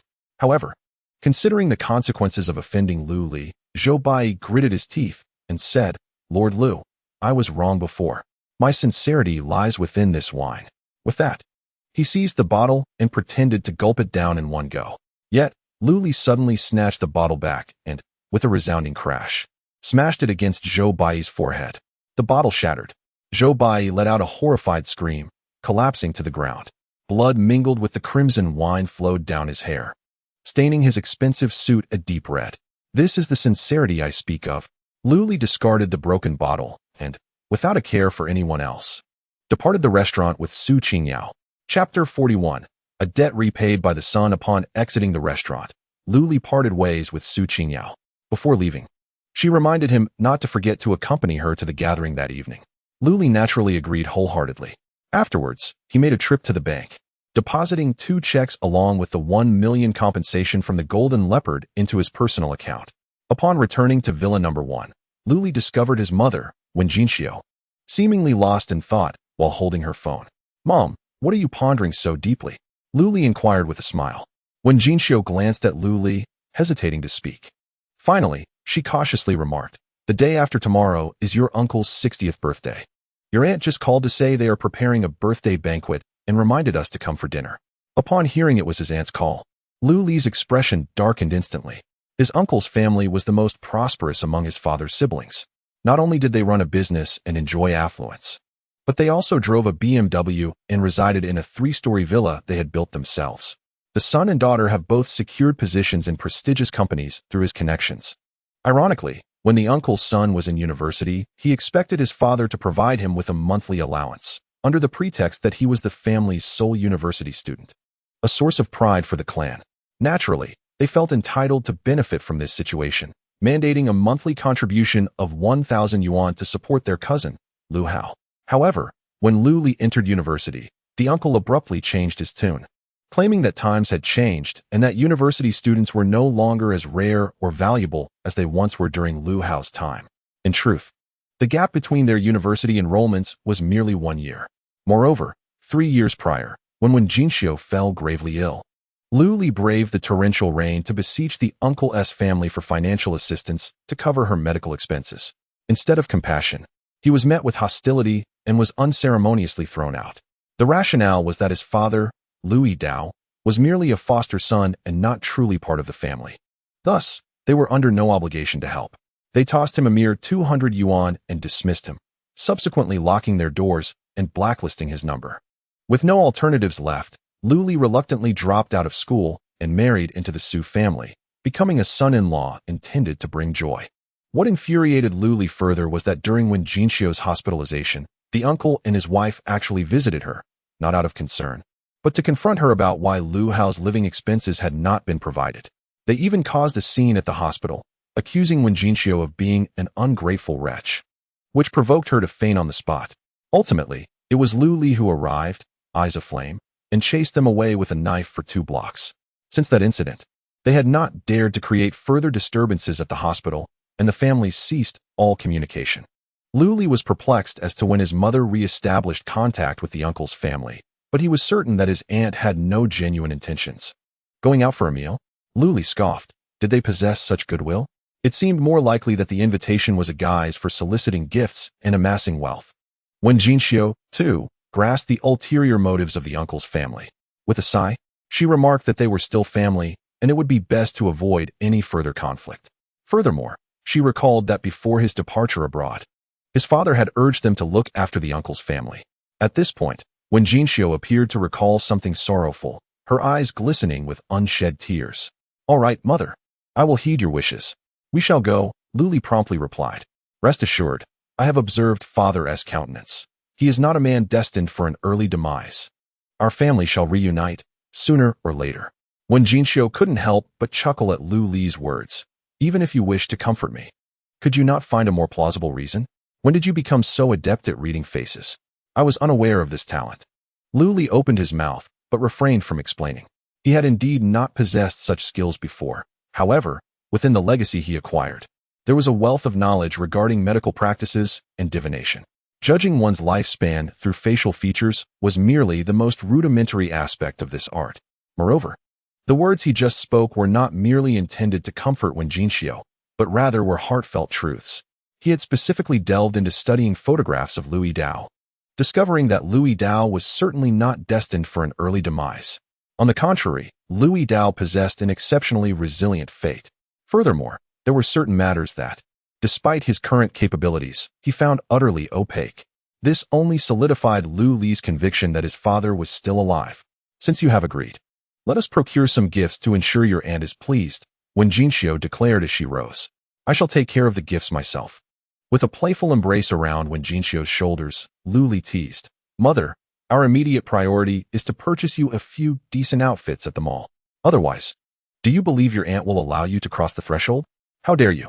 Wen Jinxiu feigned a strike at Lu Li's head, exclaiming with mock indignation, Is my wardrobe truly that deplorable? Lu Li chuckled softly, refraining from an explanation. He was naturally eager to seize the opportunity to buy his mother a few garments. Observing that his mother offered no objections, he drove her to a nearby shopping complex, Yida Plaza. After an extensive hour of browsing, Lu Li had purchased over a dozen outfits, and only when he sensed that Wen Jinxiu was on the verge of losing her temper did he cease. As they passed a jewelry store, Lu Li seemed to recollect something and turned to inquire, Mother, I recall you once wore a bracelet on your wrist. Whatever happened to it? Ah, that bracelet? Wen Jinxiu flicked her hair back, revealing her smooth wrist, and smiled. That bracelet was a gift from your grandmother. When your father traveled abroad, I had him take it along. It served as a memento. Moreover, being alone in a foreign land without kin, should he face any unforeseen circumstances, it could be sold for some funds in case of emergencies. Listening to this, Lu Li couldn't help but envy the bond between his parents. Subsequently, he grasped Wen Jinxiu's hand and led her into the jewelry shop across the way. Son, what are we doing here? Wen Jinxiu asked, somewhat perplexed. Of course, we are here to purchase a bracelet. Lu Li replied with utmost seriousness. The bracelet your husband owes you must be returned by his son. A debt of a father is to be repaid by his son. It is only just. You rascal. Wen Jinxiu laughed and playfully attempted to swat Lu Li's head. What relationship does my husband have with you? Yet, her eyes sparkled with mirth. At that moment, a beautiful saleswoman approached, but upon noticing their attire, her demeanor grew notably colder. What can I assist you with, esteemed guests? The attractive saleswoman inquired, a professional facade of a smile adorning her face. Lu Li, undeterred, cut straight to the chase. My mother wishes to purchase a bracelet. Could you recommend one of superior quality? Certainly, please follow me, the saleswoman responded, leading them to a counter. There, she presented several boxes, each containing a bracelet. These are all high-end items in our store. You too may see if anything suits you. The beautiful saleswoman remarked, and then resumed her idle chatter with a nearby colleague. These salespeople have long honed their discerning eyes. The moment Lu Li and Wen Jinxiu entered, they could tell from the duo's modest attire that they could hardly afford the exquisite jewelry on display. Their demeanor was naturally aloof. Unbothered, Lu Li picked up a bracelet and presented it to Wen Jinxiu, saying, Mom, what do you think of this? Wen Jinxiu's eyes lit up upon inspection. In her youth, she had experienced wealth and possessed a profound understanding of jade. She immediately recognized it as a bracelet made of mutton fat jade, indeed a fine piece of high quality. Son, this bracelet is made of mutton fat jade. It's too expensive. She shook her head. Lu Li, noticing the admiration in his mother's eyes, replied with a smile, Mom, you need not worry about the cost. It's merely a bracelet. Your son can afford it. With that, he unceremoniously placed the bracelet on her wrist. Once adorned, Lu Li's eyes brightened. His mother's fair wrist appeared even more graceful, harmoniously complemented by the bracelet, exuding an air of classical elegance. What are you doing? At that moment, the beautiful saleswoman, having turned from her conversation, scolded them upon seeing Wen Jinxiu wearing the bracelet. Who allowed you to try it on? Take it off immediately. If you dirty or damage it, Can you afford to pay for it? She continued to grumble. What bad luck. Encountering you uncouth, poor people every time. When Jinxiu, chastised by the saleswoman, felt flustered and quickly removed the bracelet, her face flushed. Lu Li's expression darkened. How can you know whether it fits without trying it on? If your store's products cannot be tried on, why was this not stated beforehand? And he gestured towards several elegantly dressed middle-aged women nearby. Why are they permitted to try it on? The beautiful saleswoman's face soured at his retort, and she indignantly replied, Is it the same? They are genuinely here to purchase and can afford it. Can you? How do you know we cannot afford it? Lu Li narrowed his eyes. Must I spell it out for you? The saleswoman glanced disdainfully at the two, scoffing. Look at your attire. Did you just come from the construction site and forget to change? She continued. Do you know how much this bracelet costs? 380,000. Just look at your status. Such high-end goods are beyond your reach. I kindly showcased it for your enlightenment, and you repay me with ingratitude. She then rudely snatched the bracelet away and impatiently pushed Wen Jinxiu aside, saying, Move aside. Do not hinder my business. Chapter 42. Are you addicted to the performance? Wen Jinxiu stumbled from the push, nearly losing her balance and falling to the ground. Lu Li was thoroughly infuriated by the actions of the female shop assistant. He slammed his hand on the counter and said in a deep voice, Call your manager. Just then, a middle-aged woman dressed in professional attire, exuding an aura of elegance, stepped forward. Upon seeing Lu Li and Wen Jinxiu, she paused momentarily before sneering. Oh, isn't this my useless ex-son-in-law and my nearly departed former mother-in-law? Have you come to beg for alms in my store? Both Lu Li and Wen Jinxiu were taken aback, surprised to encounter Lu Longji here. To their astonishment, Lu Longji's name tag revealed that she was indeed the manager of this Zhou Daping jewelry store. Son, let us leave. Wen Jinxiu, wishing to avoid further interaction with the Su family and prevent any conflict between Lu Li and Lu Longji, attempted to pull Lu Li away. However, Lu Li stood his ground, unyielding. You are the manager of this store? Then this is fortuitous. Lu Li, with a stern countenance, pointed at the saleswoman and declared, Your staff is treating customers differently and has subjected us to verbal humiliation. Now, tell me, how do we resolve this matter? The saleswoman's face turned pale at his words, suddenly feeling anxious. How to resolve it? Lu Longji coldly chuckled. Of course, she deserves to be rewarded. A proper commendation. Turning to the saleswoman, she continued, Your bonus for this month has doubled. However, your performance is still lacking. People like them, the impoverished, should not be engaged in conversation. Next time, remember to throw them out directly to avoid tarnishing our store's reputation. After saying this, she cast a sidelong glance at Lu Li and Wen Jinxiu, sneering. Do you even take a moment to reflect on your own worth? Is this a place for lowly individuals like you? The saleswoman, filled with delight, exclaimed, Yes, manager. I understand. She then turned to Lu Li and Wen Jinxiu, smirking triumphantly. What you just said was absolutely brilliant, manager. They clearly cannot afford jewelry, yet they come in asking for high-end bracelets. I kindly offered them a chance to broaden their horizons, and they immediately tried to wear them. Had I not noticed in time, they might have taken them away without paying. Truly ungrateful. I should not have shown them any kindness. Lu Longji nodded and instructed, Tomorrow, place a sign at the entrance. These two and dogs are not allowed inside. The saleswoman promptly nodded, her eyes glinting with mockery as they flickered to Lu Li and Wen Jinxiu. Wen Jinxiu, typically known for her gentle temperament, was now greatly angered by the duo's mockery. Lu Longji, is this the quality you exhibit as a manager? She exclaimed angrily. My quality may not surpass yours. Lu Longji replied with a smile, but I am in good health, free from renal failure, and earn 1 million annually. I have a wonderful daughter, and my son-in-law is commendable, with a fortune in the millions, far superior to your pitiful son. We are customers. Upon hearing Lu Longji slander Lu Li, Wen Jinxiu was infuriated, exclaiming, Is this how you treat your esteemed customers? I shall file a complaint. Lu Longji scoffed. Only those who can afford our products are considered customers. As for you, we shall not serve you. After her remark, she did not forget to instruct the female sales associate. Shao Li, please take this bracelet for maintenance shortly and ensure it's properly sanitized.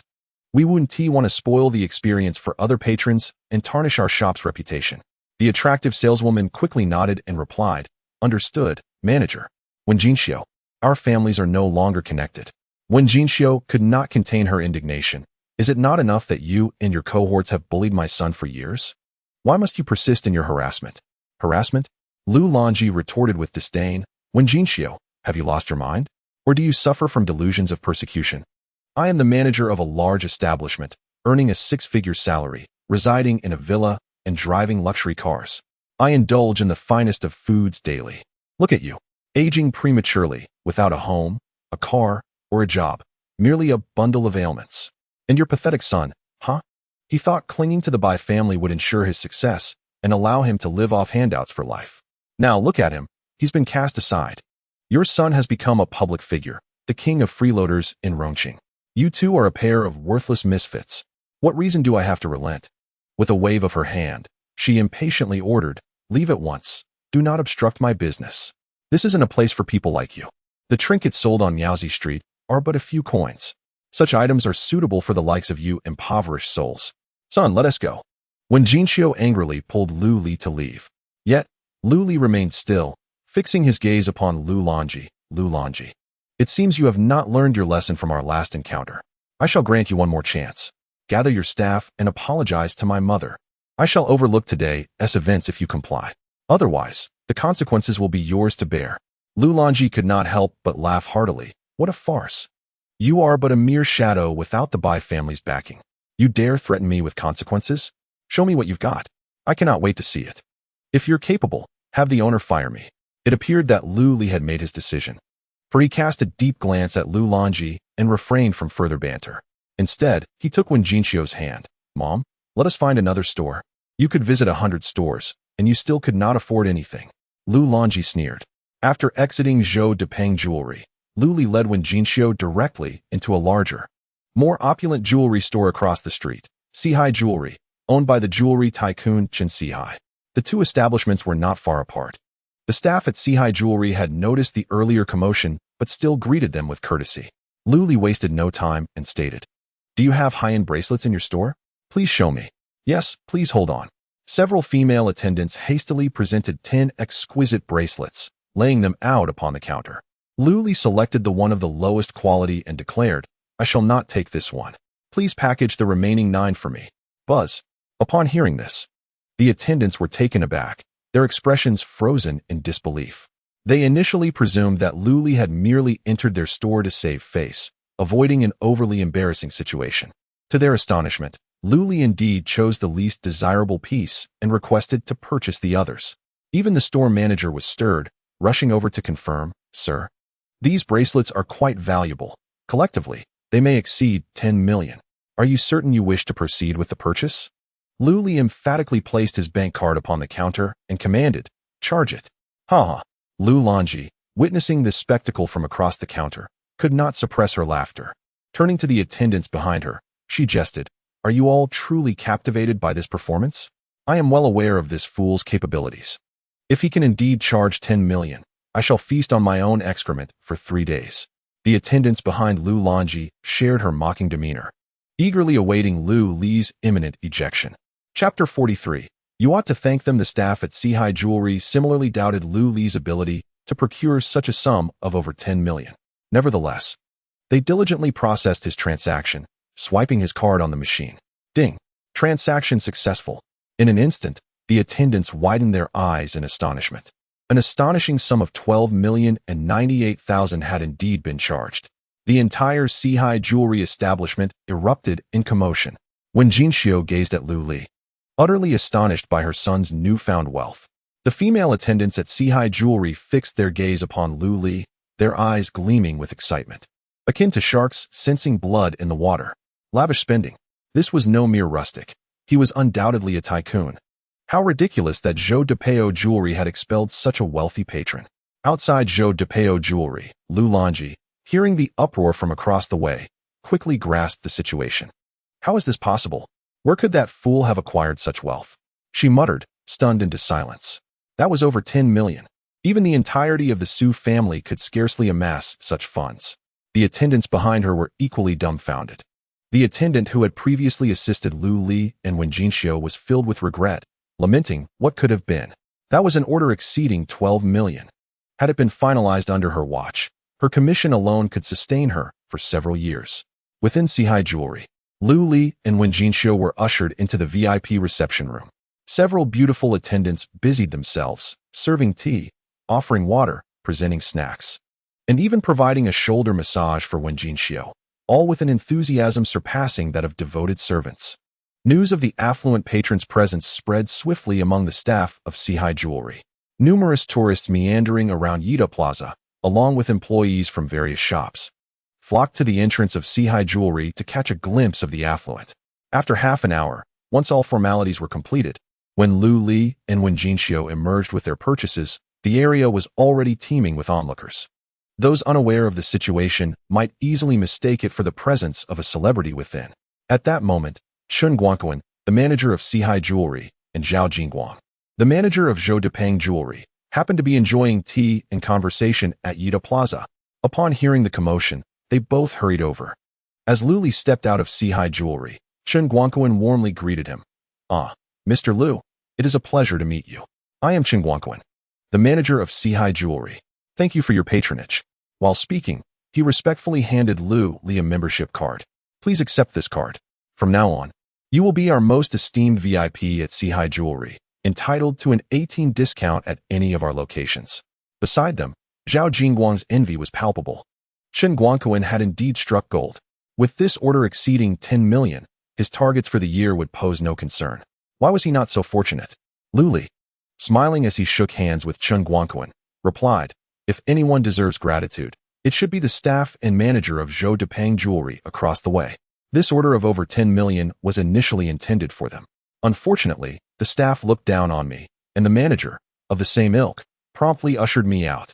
With a glint of mischief in his eye as he glanced at Lu Lanji and the others, Lu Li continued, "Thus, this order is essentially a gift from the manager of Zhou Depeng Jewelry to you. You ought to thank them." Chen Guangquan stared in astonishment, then turned to Zhao Jingguang, a knowing expression crossing his face. Zhao Jingguang had initially planned to approach Lu Li to establish rapport, hoping that this affluent individual might later visit his store. However, upon hearing Lu Li's words, the smile on Zhao Jingguang's face abruptly vanished, replaced by a grimace. He shot a menacing glance at Lu Lanji and the others, a murderous intent brewing within him. Lu Lanji nearly choked on her indignation. This scoundrel Lu Li was merciless. "Manager, it's not like that." Meeting Zhao Jingguang's piercing gaze, Lu Lanji felt her heart race. "Please let me explain. I care not for your explanations." Zhao Jingguang roared, slapping Lu Lanji across the face. "You're all fired." As Lu Li and Wen Jinxiu departed from Yida Plaza, Lu Lanji was unceremoniously thrown out by security, her face adorned with several slap marks, swollen like a pig's head. Upon returning home, Lu Lanji was infuriated, wreaking havoc and shouting at Su Xiaoman, "Where is your father?" At this moment, they should be at the antique market. Su Xiaoman said uncertainly. Her father, Su Changjin, was like a transparent figure in the Su family. Apart from his obsession with antiques, he displayed little interest in anything else. Useless. All he does is immerse himself in that junk. Those worthless trinkets, can they possibly be more entertaining than me? Lu Lanji exclaimed angrily, condemning the men of the Su family as worthless. It was only then that Su Xiaoman noticed her mother's face and gasped, "Mom, is your face allergic?" "Allergic? This is the result of being hit." Lu Lanji shouted furiously, blaming that scoundrel Lu Li. As she recounted her experience at the mall, both Su Xiaoman and son Xingyang's expressions darkened. They had assumed that after the news broke, Lu Li would have been cast aside by the Bai family, becoming a pariah. Yet, they could hardly believe that Lu Li remained unscathed and was lavishly spending at the mall. How could this be? Where did that good-for-nothing Lu Li acquire such wealth? Su Xiaoman was astounded, still finding it hard to accept. That was over 10 million. Sun Jingyang, as the heir of the Sun family, could never afford such extravagance. Where could it possibly come from? Obviously from the Bai family's young lady. Sun Jingyang scoffed. That good for nothing. What else can he do besides being a parasite? If it were based on merit, he would never earn 10 million in his lifetime. He then comforted Lu Lanji, saying, "Mom, rest assured, the Bai family would never allow their young lady to marry a man with a previous marriage, especially one who was once a son-in-law. The Bai young lady likely sees him as merely a novelty. Once she tires of him, she will cast him aside. His fate will be even worse. Are we to just sit back and watch?" Lu Lanji said, her face filled with resentment. She was itching for revenge. Su Xiaoman also wore a gloomy expression. Seeing Lu Li living better than before was like a thorn in her throat. This cannot be allowed to stand. Su Xiaoman said solemnly. Let us not forget, young Master Zhang is waiting to see our results. If we fail to deal with Lu Li, young Master Zhang will have his complaints. What should we do then? Lu Longji frowned. Shall we seek the old lady's counsel again? I have a plan to deal with that scoundrel. Sun Jingyang suddenly interjected, a sinister smile crossing his face. If executed well, not only can we exceed young Master Zhang's expectations, but we can also seize the money from that scoundrel Lu Li. Perhaps even ensure he spends a lifetime behind bars. Chapter 44. A sense of superiority upon hearing Sun Jingyang's words. Su Xiaoman and Lu Longji grew animated. What is your idea? Do share. Su Xiaoman urged eagerly. Sun Jingyang chuckled, leaning closer to Su Xiaoman, whispering a few words in her ear. After listening, Su Xiaoman's face turned an alarming shade, and she exclaimed angrily, Sun Jingyang, are you out of your mind? I am your wife, and you want to use me as bait? Sun Jingyang hurriedly said, Wife, where is your mind wandering? It is merely a performance. How could I possibly allow that worthless man to touch you? That is still unacceptable. Su Xiaoman replied with a sullen expression. Despite being married to Lu Li for 3 years, she held him in deep disdain. Throughout their marriage, Lu Li had never even held her hand. Now, having cast him aside, the thought of enticing him was utterly unbearable for her. Although it was merely an act, it was a challenge to her pride. Sun Jingyang gazed at Su Xiaoman, gently persuading her, My dear, have you forgotten the humiliation Lu Li inflicted upon you at the banquet? Do you not recall how he treated you and your mother? He even broke my leg. Seeing him so flamboyant and arrogant before you, do you not feel anger? Do you not wish to retaliate, to crush him underfoot? Su Xiaoman hesitated, for his words struck a chord within her. The sight of Lu Li thriving after she had cast him out only intensified her discomfort. Especially after witnessing by Luotian by his side, her jealousy nearly consumed her. While she despised Lu Li, she could not abide the presence of any other woman beside him, particularly one who outshone her by leaps and bounds. She would rather ruin Lu Li than see him with Bai Luotian, for that would be a thorn in her throat. Upon hearing Sun Jingyang's explanation, Lu Longji's eyes lit up. Jingyang, I find this idea quite appealing. Xiaoman, why not give it a try? Are you truly confident? Su Xiaoman fixed her gaze on Sun Jingyang. Sun Jingyang nodded earnestly. Rest assured, my dear, my uncle works at the precinct. He will return from a business trip in a few days. With his support, success is guaranteed. As he spoke, a glint of hatred flickered in his eyes, and he gritted his teeth. That scoundrel Lu Li, even if he does not perish this time, he shall lose half of his life. At Qianlong Mountain Villa, in Villa Number 1, when Jinxiu surprisingly did not inquire about the source of Lu Li's money, Lu Li found himself unaccustomed to this change. Mother, why do you not ask where this money comes from? He asked in astonishment. When Jinxiu merely smiled and replied, Does it truly matter? You are a good child, and I trust you will not engage in any wrongdoing. She did, however, remind him with a note of caution, but remember, having too much money is not necessarily a good thing. Be careful not to lose yourself. Lu Li immediately responded with solemnity, Mother, you need not worry. I will not. As he looked at Wen Jinxiu's graying hair, a pang of sorrow struck him. In truth, she was merely a year younger than Lu Longji. Yet she appeared to be a decade older. Despite being in her 40s, years of illness had aged her to the likeness of someone nearing 60. Mother, may I keep these bracelets for now? I will find a master to bless them before giving them to you. Lu Li wrapped his arm around Wen Jinxiu's shoulder, chuckling with delight.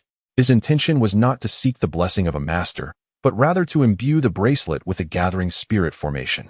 This way, as long as Wen Jinxiu wore the bracelet, her body could continually absorb the cleansing energy of the spirit. Over time, it would yield the effect of refining her essence. All right, I shall leave it with you for now, Wen Jinxiu nodded, not paying it much mind. After returning to her room, Lu Li took the bracelets back to his study.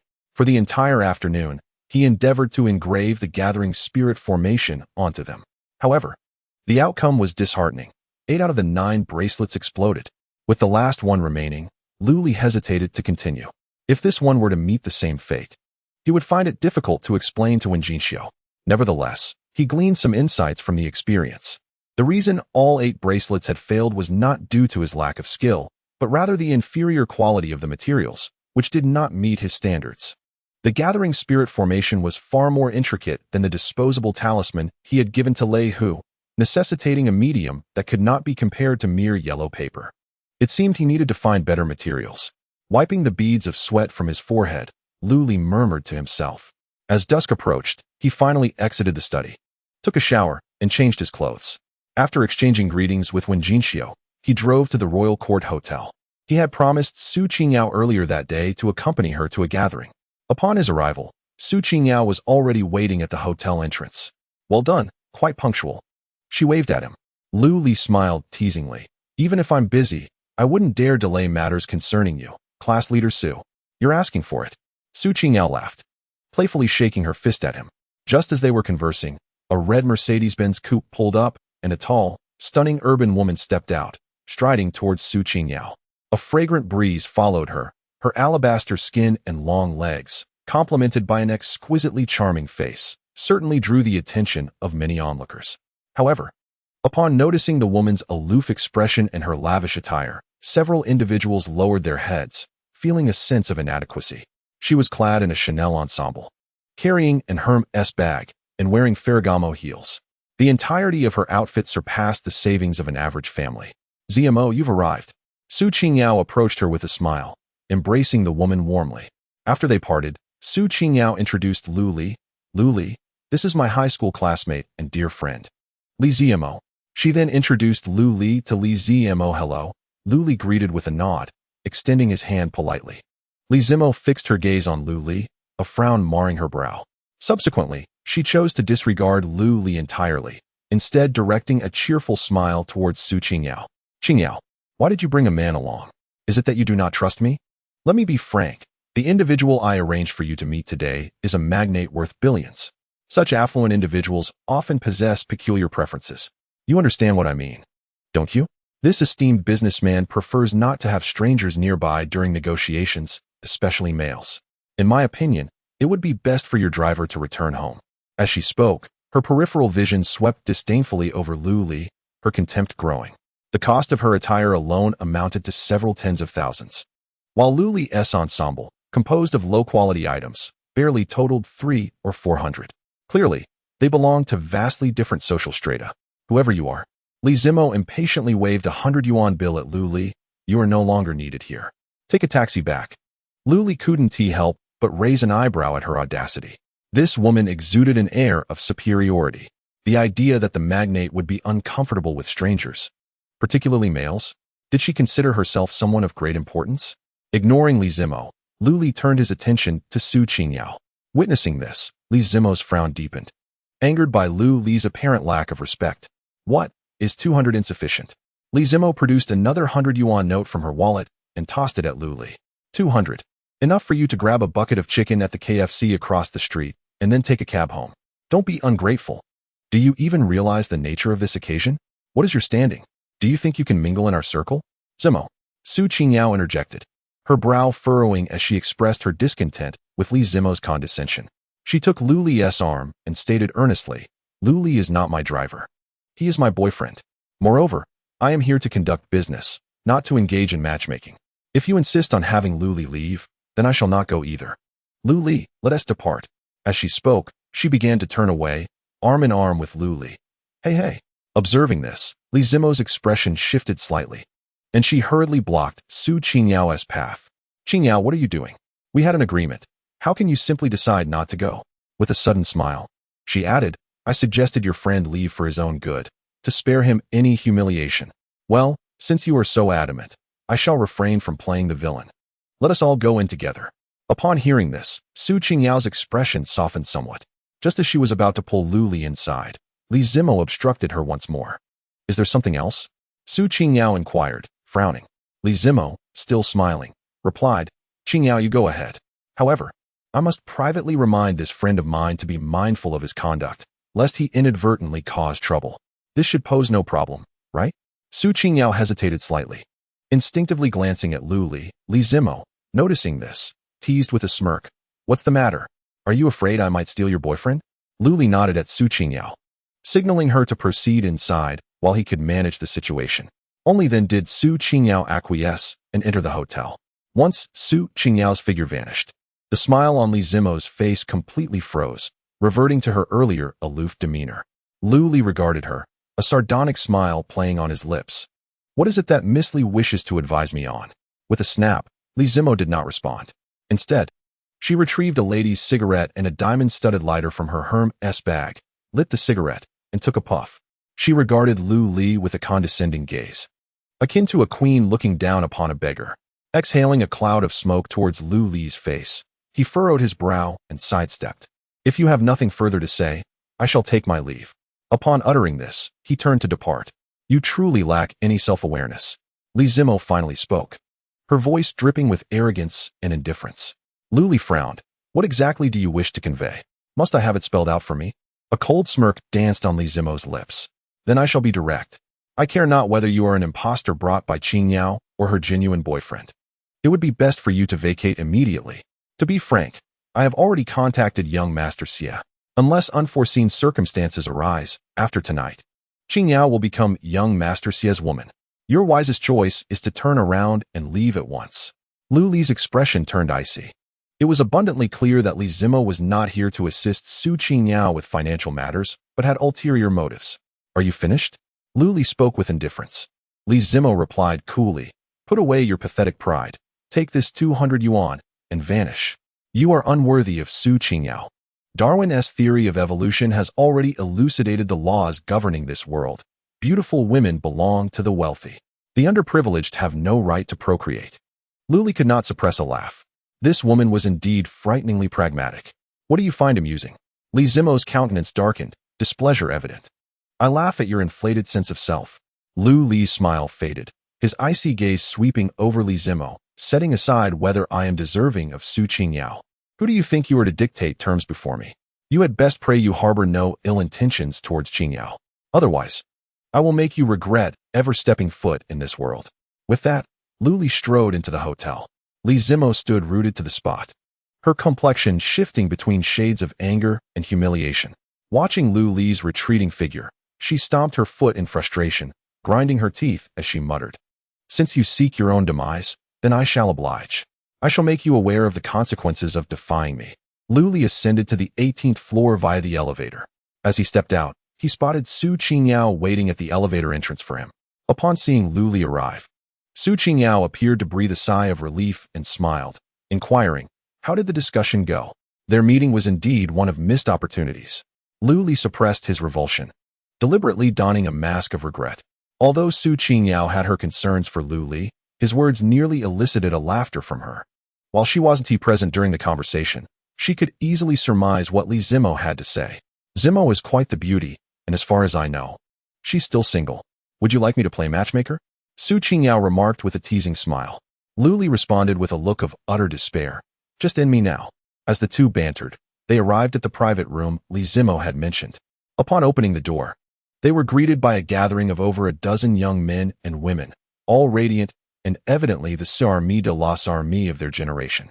The notion put forth by Li Zimo of excluding men from the gathering was utterly absurd. Ah, it's Qing Yao. Upon seeing Su Qing Yao, the attendees rose to greet her. Qing Yao, you look more stunning than ever. Su, the great beauty, do you have a boyfriend? Grant me an opportunity to pursue you. Qing Yao, I heard you've become a female CEO? Let us not forget our humble beginnings. These individuals were all former high school classmates of Su Qing Yao. As they exchanged greetings, they playfully teased her while maintaining a respectful demeanor, their words far from offensive. One portly young man stepped forward, grinning. Qing Yao, you were my dream girl in high school. Now that we're both single, why don't we give it a shot? Otherwise, I might spiral into depression from being single for too long and take it out on humanity. Even if you don't consider yourself, think of the greater good. Sacrificing yourself for the benefit of all. Su Qing Yao retorted with a laugh, get lost. The chubby youth immediately lowered his head, adopting an exaggeratedly wounded expression. Laughter erupted among the crowd. Just then, Li Zimo entered, sarcastically chiming in, Zhao Fatty, spare Qing Yao from your advances. Besides, she already has a boyfriend. With that, she cast a sidelong glance at Lu Li, indicating, it's this gentleman right here. Although he is merely a temporary stand-in. Such an outstanding woman as Qing Yao, a mere nobody, could hardly hope to retain her. Chapter 46. Thanking heaven for one's existence. Zimo. Su Qing Yao furrowed her brow, feeling a surge of anger at Li Zimo's indiscreet remarks. Although she had merely asked Lu Li to pretend to be her boyfriend to ward off unnecessary troubles, she did not wish for him to be humiliated. All right, I want to say another word. Li Zimo waved her hand dismissively. Su Qingyao offered Lu Li an apologetic smile. Lu Li, however, paid no heed, greeting everyone with a smile. Hello everyone, I am Lu Li, Qingyao's boyfriend. I look forward to your kind support in the future. The crowd responded with smiles and nods. Yet their greetings seemed more perfunctory towards him than they were towards Su Qingyao, lacking in sincerity and tinged with a hint of amusement. It was evident to all that Lu Li was clad in attire of the most commonplace variety, signaling his clear detachment from their social circle. The youth known as Zhao Fatty approached him with a warm grin, extending his hand. I am Zhao Yuanjia. My family runs a hot pot restaurant. If you ever wish to indulge in hot pot, feel free to visit my establishment. I shall treat you. Lu Li smiled and nodded in appreciation. However, Li Zimo, with evident impatience, interjected, Enough of that, Zhao Yuanjia. How much is your meager hot pot worth? Spare us your display of grease-laden bravado. Zhao Yuanjia chuckled, unperturbed by the remark. Li Zimo continued, Let us cut to the chase. The purpose of this gathering is to seek your assistance. Qingyao's company is facing some financial hurdles, and we can't rely on the bank. The crowd exchanged surprised glances. Zhao Yuanjia was the first to speak up. Qingyao, is your company in trouble? Yes. Su Qingyao nodded. We are experiencing some cash flow issues. Is that all? How much do you need? We can cover it. Zhao Yuanjia replied cheerfully. The other classmates chimed in, echoing his sentiment. Yet, Li Zimo, with a smile that did not reach his eyes, countered, 50 million. Can you manage that? Zhao Yuanjia's smile faltered instantaneously. He had assumed Su Qingyao's company merely required a few million in working capital. The revelation of a 50 million deficit left him aghast. As a mere hot pot restaurant owner, even if he sold every ounce of his flesh, he could not procure that amount. The others were equally taken aback. Their attire suggested they were among the elite of their generation. A couple of million might be manageable, but 50 million. They all shook their heads, daunted by the enormity of the sum. Lu Li too was astonished by this staggering figure, realizing the depth of Su Qingyao's financial predicament. In the past, he would have been helpless in such a situation, but now, while 50 million was indeed a substantial sum, it was not beyond his reach. Just as he was about to speak, his phone vibrated in his pocket. To his surprise, it was a call from Lei Hu. Lu Li raised an eyebrow, deducing that the talisman he had previously gifted had indeed saved Lei Hu's life. I'll step outside to take this call. He informed Su Qingyao and exited the private room. What a bunch of cowards. Li Zimo observed their reactions with disdain, curling his lip in contempt. Are you not usually quite capable? Why the silence now? Answering a phone call? If you lack the courage to face the truth, just admit it. Why put on a facade? With that, she concealed her disdain and calmly stated, Fortunately, I never had any expectations of you from the outset. I have already contacted Xietiani. He will arrive shortly, and I expect you all to show him the utmost respect. Do not neglect him. Xietiani? The one from Filong Construction. Zhao Yuanjia exclaimed in astonishment. Rising to his feet, that very person. Li Zimo declared with pride. Xietiani is the son of Xie Filong, the head of Filong Construction. He did not rely on his family. Rather, he built his empire from scratch, now owning 7 or 8 companies with a fortune exceeding several billion. Upon hearing this, Zhao Yuanjia could not suppress a derisive laugh. Had he not heard of Xietiani, he might have been inclined to believe Li Zimo's claims. Qingyao? You absolutely must not borrow money from Xietiani. Zhao Yuanjia turned to Su Qingyao with a grave expression. This Xietiani is nothing but scum. He ostensibly runs a financial company. But in truth, it is merely a front for predatory lending. Those campus loans and the like were all orchestrated by him. He secretly employs a group of thugs responsible for debt collection. Those female students and white-collar workers who fail to repay their loans either end up in his bed or are coerced into selling themselves after being blackmailed with compromising photos. Zhao Fatty, shut your mouth. Li Zimo suddenly erupted in fury, pointing an accusing finger at Zhao Yuanjia. If you dare to continue slandering young Master Xie, do you believe I want to tear your mouth apart? However, Zhao Yuanjia paid her no heed and persisted. Qingyao, what I say is the truth. This Xietiani is a man-eater. A friend of mine was deceived into borrowing 3 million from him, only to end up selling everything he owned to repay over 10 million. And even his wife was taken by him. Now, he has vanished, and no one knows whether he is alive or dead. Qingyao, you must listen to me. Never borrow money from Xietiani. At that moment, the door to the private room swung open, and a group of young men and women entered, followed by a dozen suited bodyguards. At the forefront, standing out conspicuously, was a youth with dyed white hair and an effeminate demeanor, clad in Armani and holding a cigar. His cheeks were gaunt, his eyes sunken with deep dark circles, yet his thin lips and the way his eyes narrowed gave him an unsettling appearance, reminiscent of a venomous snake poised to strike. Upon entering, the youth wasted no time and delivered a swift kick to Zhao Yuanjia's waist. Caught off guard, Zhao Yuanjia collided violently with the table, nearly injuring himself severely. "How dare you strike me without provocation?" Zhao Yuanjia turned, anger etched on his face. The white-haired youth smiled with a sinister charm and taunted, "Does young master require a reason to kick someone? Are you dissatisfied? Would you like an opportunity to call for help?" Zhao Yuanjia, however, remained silent, hesitant to engage in conversation. He was no fool and could easily discern that this group was not to be trifled with. Moreover, they were accompanied by more than a dozen bodyguards, indicating a formidable background that he could not afford to provoke. "Zhao Yuanjia, be quiet," Li Zimo shrieked, pointing an accusatory finger at him. "You blinded yourself by blocking young Master Xia's path. How can you blame him? Hurry and step aside. Do not create a scene here. The consequences of delaying young Master Xia's affairs are beyond your capacity to bear." With that, she donned a cheerful fade and rushed toward the silver-haired youth. "Young Master Xia, you have arrived. I have missed you dearly." Zhao Yuanjia felt a surge of frustration. Yet, having deduced the identity of the young man, he could only seethe in silence. This youth was Xie Tianyi. One of his acquaintances had borrowed 3 million from Xie's company and had since vanished without a trace. Enough with the pleasantries. Xie Tianyi interrupted Li Zimo with an impatient wave. "Where is that beautiful woman you mentioned who needs to borrow money?" Chapter 47. I am here. Xie Tianyi's gaze swept across the private room, as if hunting for prey. "Let it not be an artificial beauty. You should be well aware of the consequences of deceiving me." Li Zimo instinctively shivered.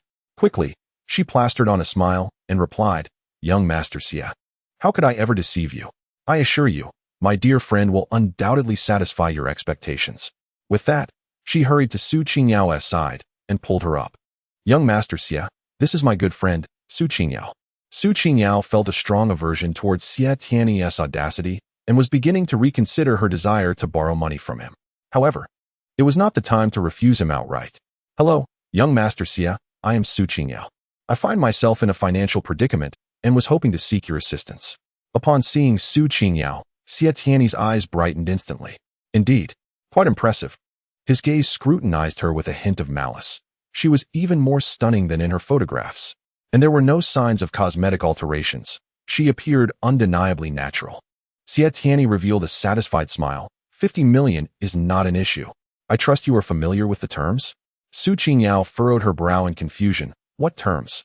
Xie Tianyi turned his attention to Li Zimo. She quickly interjected, "Young Master Xie, I have yet to explain it to Qingyao."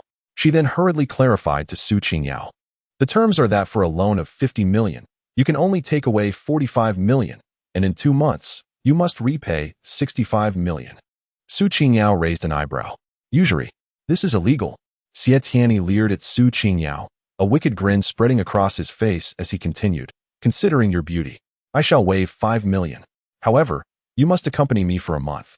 Su Qingyao complexion turned icy. "Young Master Xie, I implore you to maintain your dignity. I am here to conduct business, not to barter my own integrity. I shall no longer lend you this money. Please take your leave."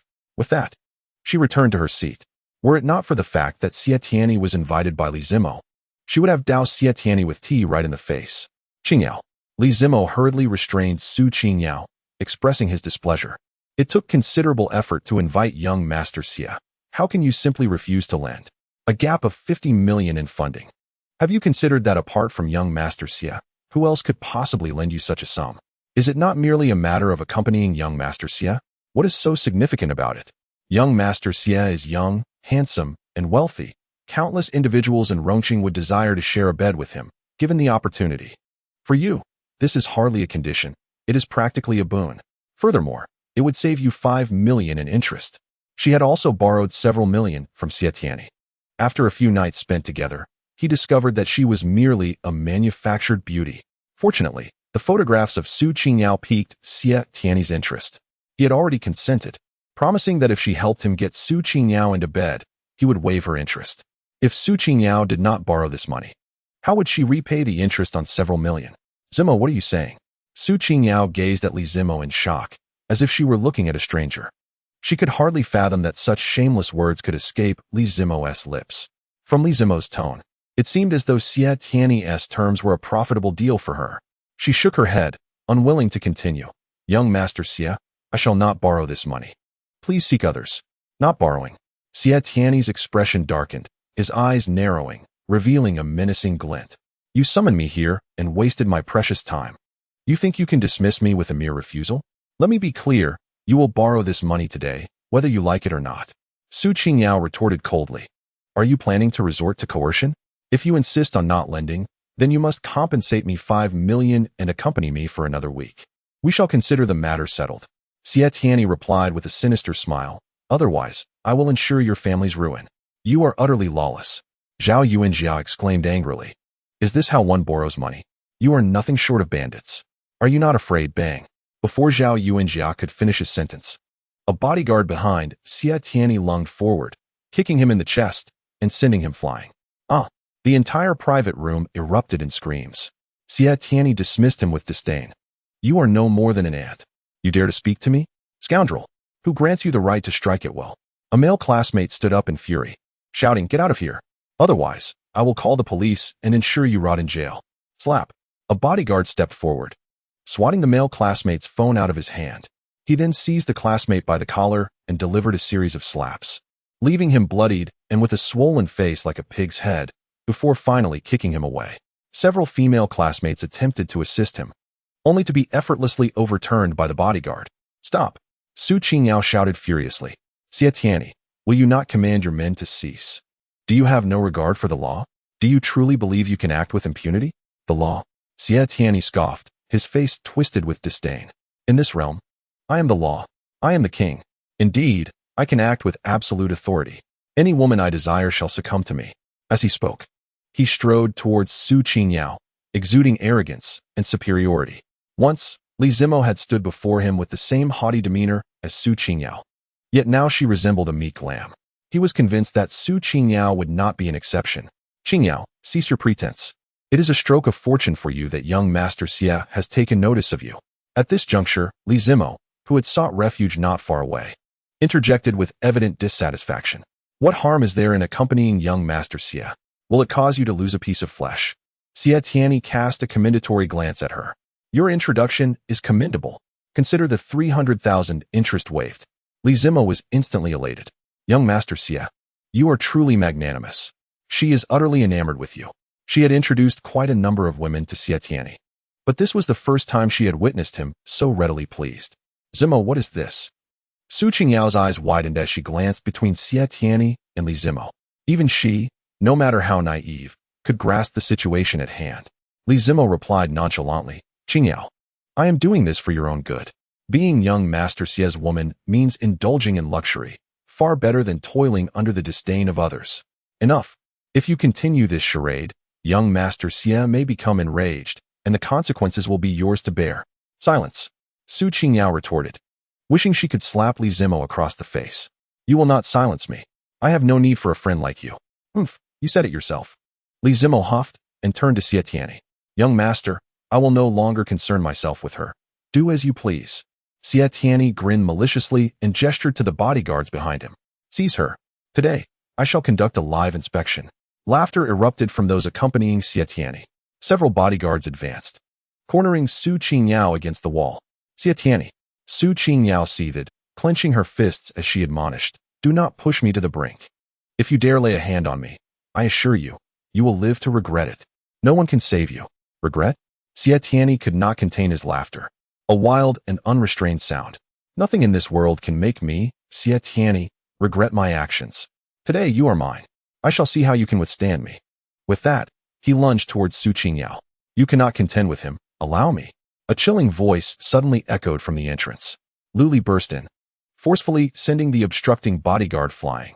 Before Xie Tiany could reach Su Qingyao, Luli propelled himself forward like a cannonball. Bang! He delivered a kick to Xie Tiany's chest. Xie Tiany let out a suppressed grunt and was sent hurtling backward. Chapter 48. In collusion with a tremendous crash, Xie Tianyi slammed against the wall and then rebounded. The force of the impact caused his chest to heave, and he spat out a mouthful of blood. "Who the hell are you?" Xie Tianyi glared at Lu Li. A mixture of shock and fury etched on his face. Without uttering a word, Lu Li delivered several resounding slaps to Xie Tianyi's face. He then aimed a kick at his knee joint, forcing him to kneel before Su Qingyao. The entire sequence transpired so swiftly that the onlookers were momentarily stunned, failing to react in time. By the time they regained their senses, the once arrogant Xie Tianyi was already kneeling before Lu Li. "Bastard, let young Master Xie go." The bodyguards accompanying Xie Tianyi shouted in outrage, preparing to rush forward. Bang! Lu Li shattered a wine bottle. The sharp shards aimed directly at Xie Tianyi's neck. If you wish for him to live, it would be wise not to approach. The bodyguards halted in fear, glaring at Lu Li, yet they dared not advance. Should anything happen to Xie Tianyi, they would surely face dire consequences. Li Zimo regained her composure and pointed at Lu Li, screaming, "You fool! Do you have any idea what you're doing? I command you to release young Master Xie immediately." Lu Li cast her a cold glance and replied icily, "Who do you think you are to issue commands to me? Step back, or I shall deal with you as well." Li Zimo was instantly incensed, her breath quickening with rage. She turned to Su Qingyao and shouted, "Qingyao, why aren't you instructing your driver to let young Master Xie go? He's in deep trouble, don't you realize?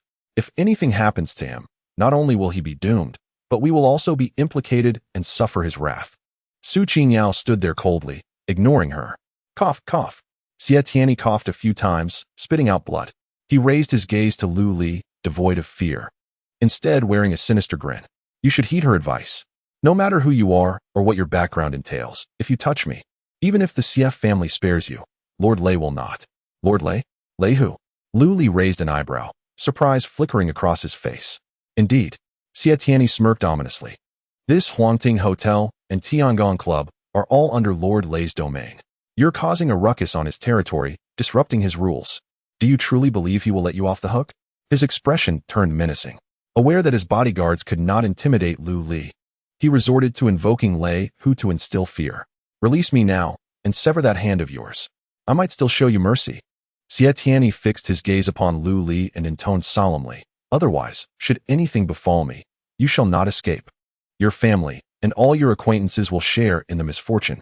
At that moment, Li Zimo called out to Su Qingyao, "Qingyao, are you truly going to let this loser bring ruin upon us all?" Su Qingyao's fair countenance betrayed a flicker of uncertainty. Her concern was not for herself, but rather for the potential peril she had inadvertently dragged Lu Li into today. Suddenly, a flurry of hurried footsteps echoed through the air.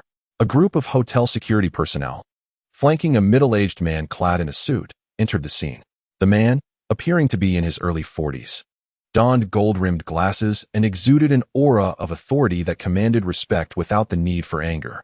"Who dares to cause a ruckus at the Imperial Hotel?" Upon his arrival, the middle-aged man surveyed the room and spoke in a grave tone. "If you wish to avoid dragging your family into misfortune, step forward."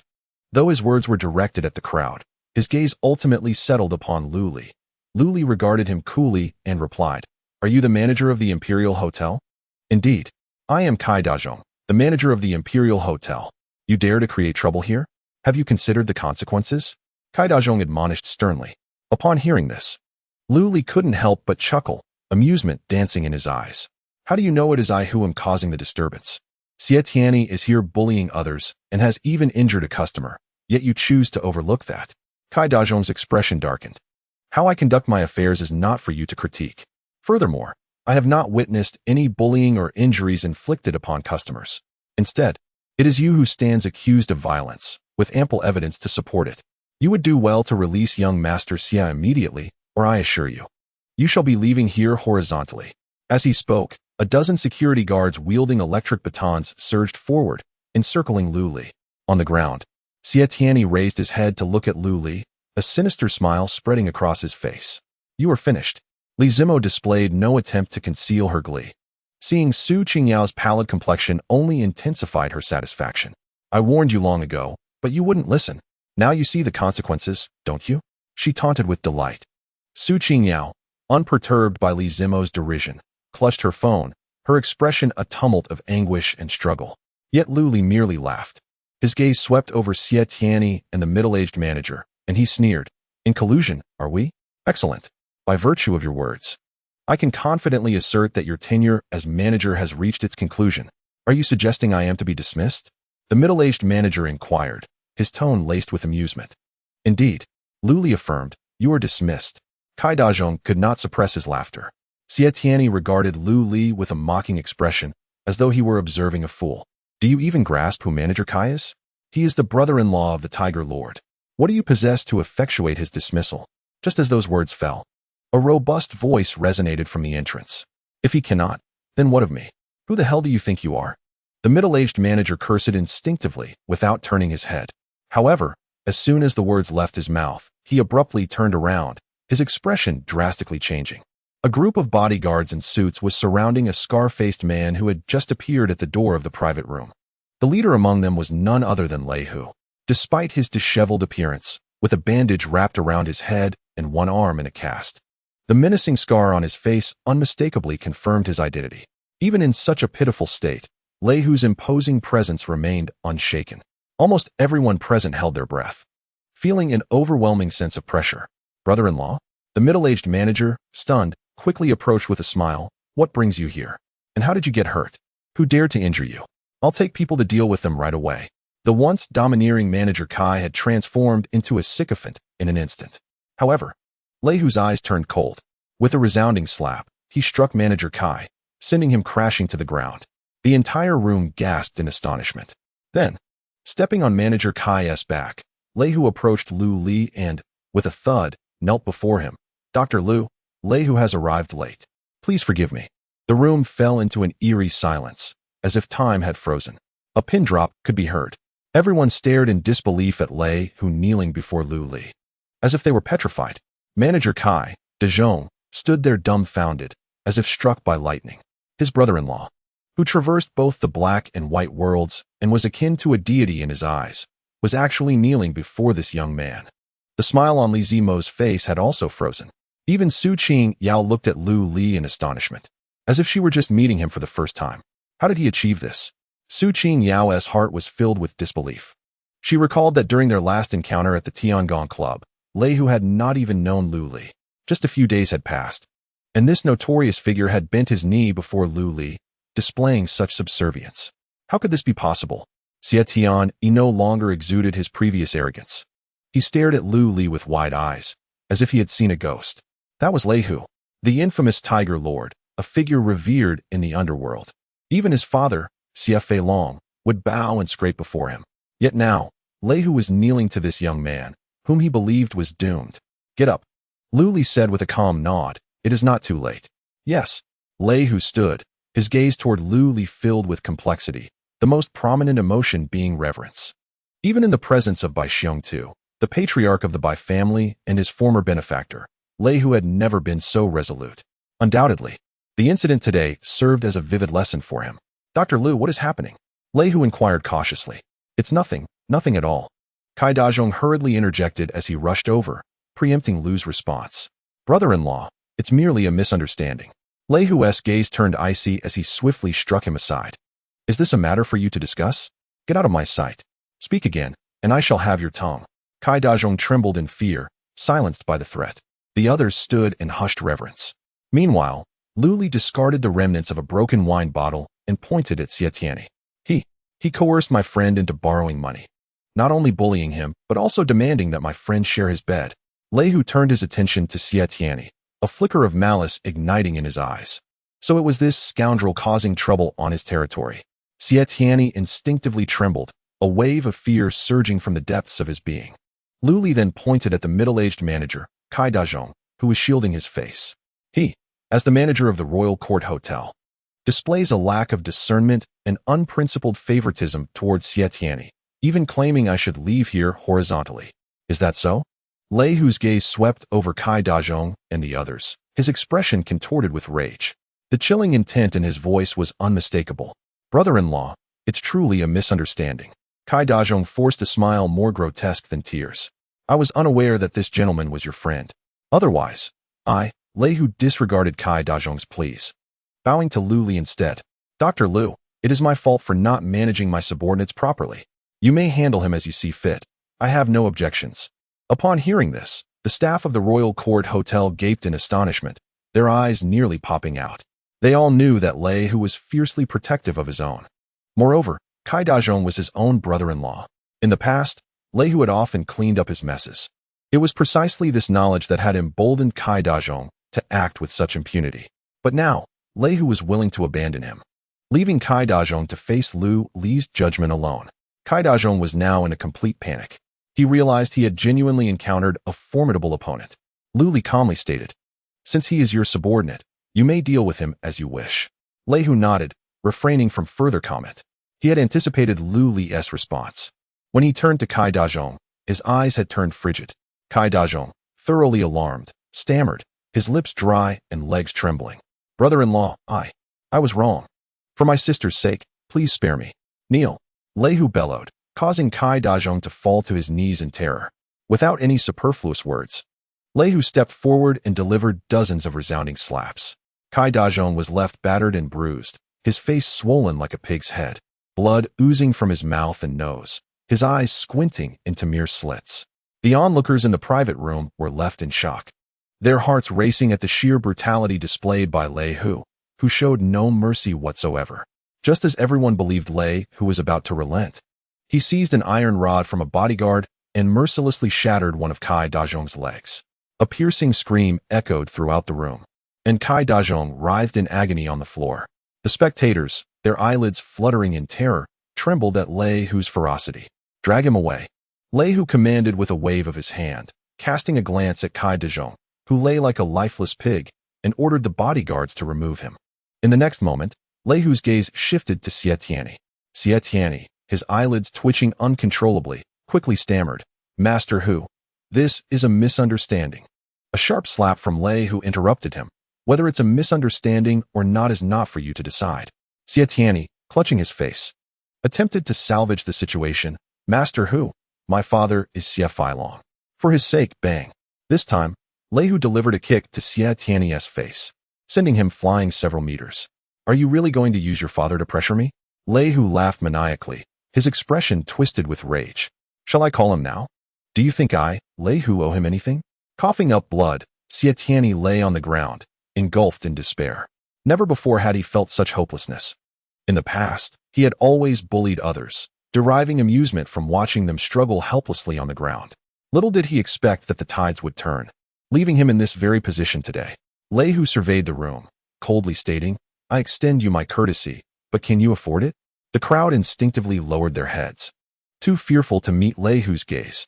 Yet, Lei Hu showed no intention of sparing them. To appease Lu Li, he had already broken his own brother-in-law's leg. How could he possibly let these others off lightly? "Every one of you who has offended Dr. Lu will have a leg broken," Lei Hu commanded his bodyguards. "Those who dare to resist will suffer too." "No, please." The private room erupted into chaos, cries and pleas filling the air. "Master Hu, we have no connection to them. Please spare us. We were merely here to watch." The companions of Xie Tianyi wept and begged for mercy, their tears flowing freely.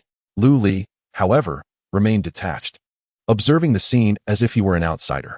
Once he was satisfied with Lei Hu's handling of the situation, he turned to Su Qingyao and smiled.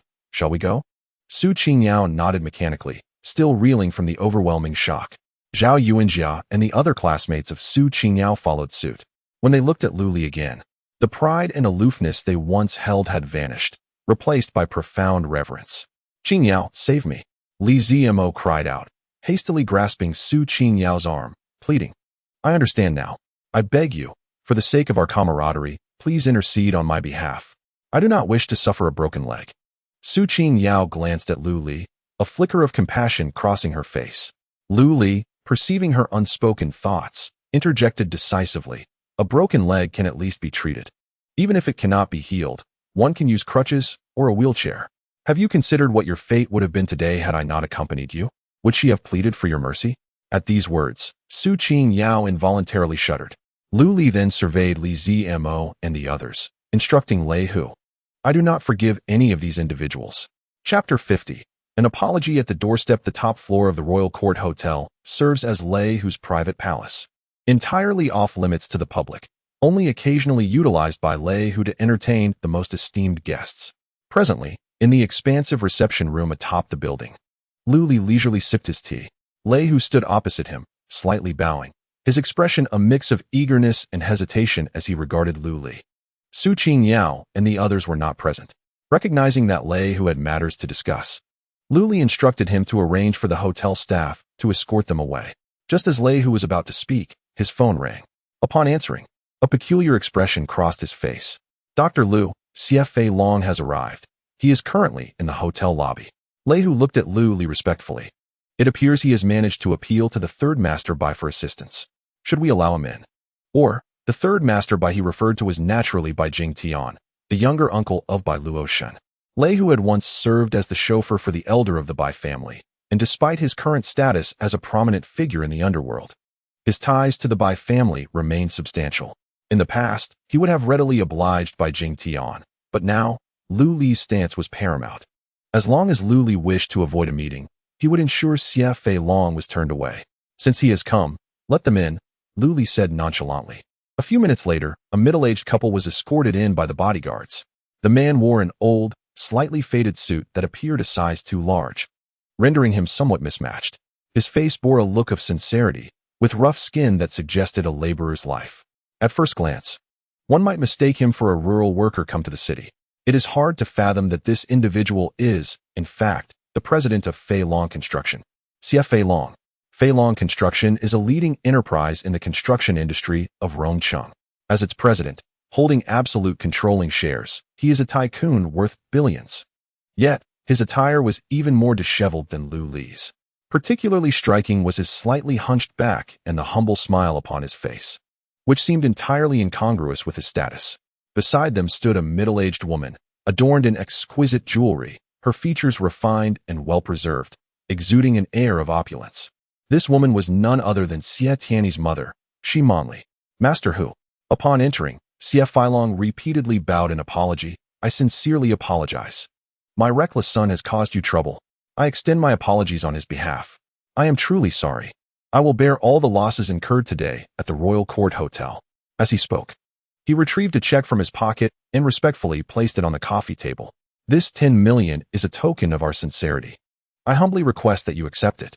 Shi Manli quickly chimed in. Master Hu, children are often thoughtless. Your generosity is appreciated. I implore you to overlook his youthful indiscretions. Lei Hu scrutinized the pair, his smile devoid of warmth. If your son had offended me, I might have considered letting it slide due to our past acquaintance. Unfortunately, he has not offended me, but rather, Dr. Lu. Therefore, you need not apologize to me. Whether or not I spare him is not for me to decide. Dr. Lu? Fei Long and his wife instinctively turned their gaze towards Lu Li. Dr. Lu, greetings. Tianyi has indeed been outrageous and thoughtless. As his father, I apologize on his behalf. Fei Long hurried over and bowed in contrition to Lu Li. Simultaneously, he produced another check from his other pocket and presented it to Lu Li, evidently having prepared in advance. However, the amount on this check was not 10 million, but rather 1 million. Clearly, Lu Li's significance in their eyes paled in comparison to that of Lei Hu. Lu Li observed Fei Long with a bemused expression. On the rugged face of Fei Long, he discerned not a trace of resentment or anger, but rather an unmistakable air of contrition and eagerness to appease. This was hardly the demeanor one would expect from a tycoon worth billions. It was understandable that Fei Long would be wary of Lei Hu, while their fortunes were similar. Many of Fei Long's construction sites lay within Lei Hu's domain. Lei Hu had ample means to trouble Fei Long. Sending a few ruffians to frequently disrupt the sites would suffice to make Fei Long's life difficult. Any delays in construction would undoubtedly result in significant losses for him. Yet, before the relatively obscure Lu Li, Fei Long displayed such humility. Had it not been for the glint of cunning that flickered in his eyes, Lu Li might have mistaken him for a man crushed by the weight of reality. This was a dog that could bite. Lu Li mentally assessed Fei Long. You are excessively courteous, Mr. Xie. He chose not to glance at the check Fei Long had offered, but instead replied nonchalantly. As for Xie Tianyi's transgressions, since they are in the past, I shall not pursue the matter further. I merely hope you will ensure his proper upbringing in the future. Otherwise, such a misfortunate son will inevitably bring calamity upon his father. Certainly. Thank you, Dr. Lu, for your reminder. Fei Long nodded vigorously, indicating he had taken note. Beside him, Shi Manli glared fiercely at Lu Li, her teeth clenched in anger. Before their arrival, they had already received alarming news. Her son, Fiancée, had suffered a broken leg. Even if it were to heal, he would likely face lingering repercussions. All of this was due to the young man standing before them. She had also thoroughly investigated Lu Li's background, discovering that he was merely a poor youth, a son-in-law cast out by his family. By mere chance, he had saved by Jiashu, by Xiongtu. Initially, the couple had been quite intimidated by this revelation. However, subsequent inquiries had alleviated their concerns. It turned out that the Bai family had not regarded him with any seriousness. To confirm their suspicions, they had leveraged connections to consult Bai Jingtian, who readily agreed to mediate. Inevitably, they were no match for Lei Hu, and thus, they placed all blame upon Lu Li, vowing to seek revenge in due time. In Shi Manli's eyes, Lu Li was simply a lucky fool. Without Lei Hu as his support, he was utterly inconsequential. How could such a minor character dare to act so brazenly before them, utterly oblivious to the concept of peril? Enough. Lei Hu waved his hand impatiently. Since Dr. Lu has declared he will not pursue this matter, let us not hinder him in seeking my counsel. Yes, yes. Xia Feilong nodded quickly, preparing to take his leave. However, Shi Manli's eyes sparkled as she cheerfully remarked, Master Hu, we have also heard of Dr. Lu's remarkable medical skills. Might we stay and witness them ourselves, to broaden our horizons? Her gaze was enchanting, betraying nothing of her age, yet her eyes glimmered with a cold intensity. She aimed to expose Lu Li's deceit in front of Lei Hu. Knowing that such an accusation would incite Lei Hu's wrath against Lu Li without their needing to lift a finger. Upon hearing this, Lei Hu's expression darkened, and a sinister smile crept upon his face. Have I perhaps been too accommodating, leading you to harbor some misconceptions? Shi Manli's smile faltered instantly. Master Hu, that was not my intention. Lei Hu, uninterested in her explanation, retorted, if that is not the case, then, before he could finish, Lu Li interjected. Then let them stay and observe. This time, it was Lei Hu who appeared taken aback. He turned to Lu Li, puzzled. Dr. Lu, are you suggesting? Without elaborating, Lu Li's gaze swept over Shi Manli, a hint of amusement playing on his lips. Since you are both so curious, then by all means, stay and witness. Chapter 51. The moment of witnessing a miracle. Lei Hu was perplexed by Lu Li's intentions. However, since Lu Li had consented, he naturally had no objections. Lei Hu ceased to concern himself with the two, bowing respectfully to Lu Li. Dr. Lu, I must admit my earlier ignorance. I am grateful for your magnanimity in saving my life, despite past grievances. Lu Li savored the moment. Do you believe now? I believe. Lei Hu nodded incessantly, akin to a chick pecking at grains. Previously, at Qianlong Villa, Lu Li had warned him of the malevolent aura surrounding him, predicting imminent calamity. Lei Hu dismissed Lu Li as merely leveraging his connection with Bai Luotian to extort money, harboring disdain for him, even nearly incinerating the talisman Lu Li had gifted. However, when the car accident struck, the scene he witnessed left him utterly astounded. A van hurtled toward him, directly colliding with his Bentley, causing it to roll violently. In that critical moment, the location of the talisman on Zhou Zhengrong erupted with a brilliant golden light, enveloping him entirely. Their vehicle tumbled over a dozen times, contorting into a grotesque shape, yet Zhou Zhengrong emerged unscathed from such a ferocious impact. In contrast, Lei Hu, partially shielded by the golden light, exposed his left leg and shoulder, resulting in a fractured leg and a broken arm. Remarkably, neither sustained even a mild concussion. The doctor himself declared it a miracle. The driver in the front, however, was too distant to benefit from the protective light. Despite being buckled in, he succumbed to his injuries upon arrival at the hospital. This stark contrast was not lost on them. They were astute enough to deduce the cause. Moreover, a subsequent event further corroborated their suspicions.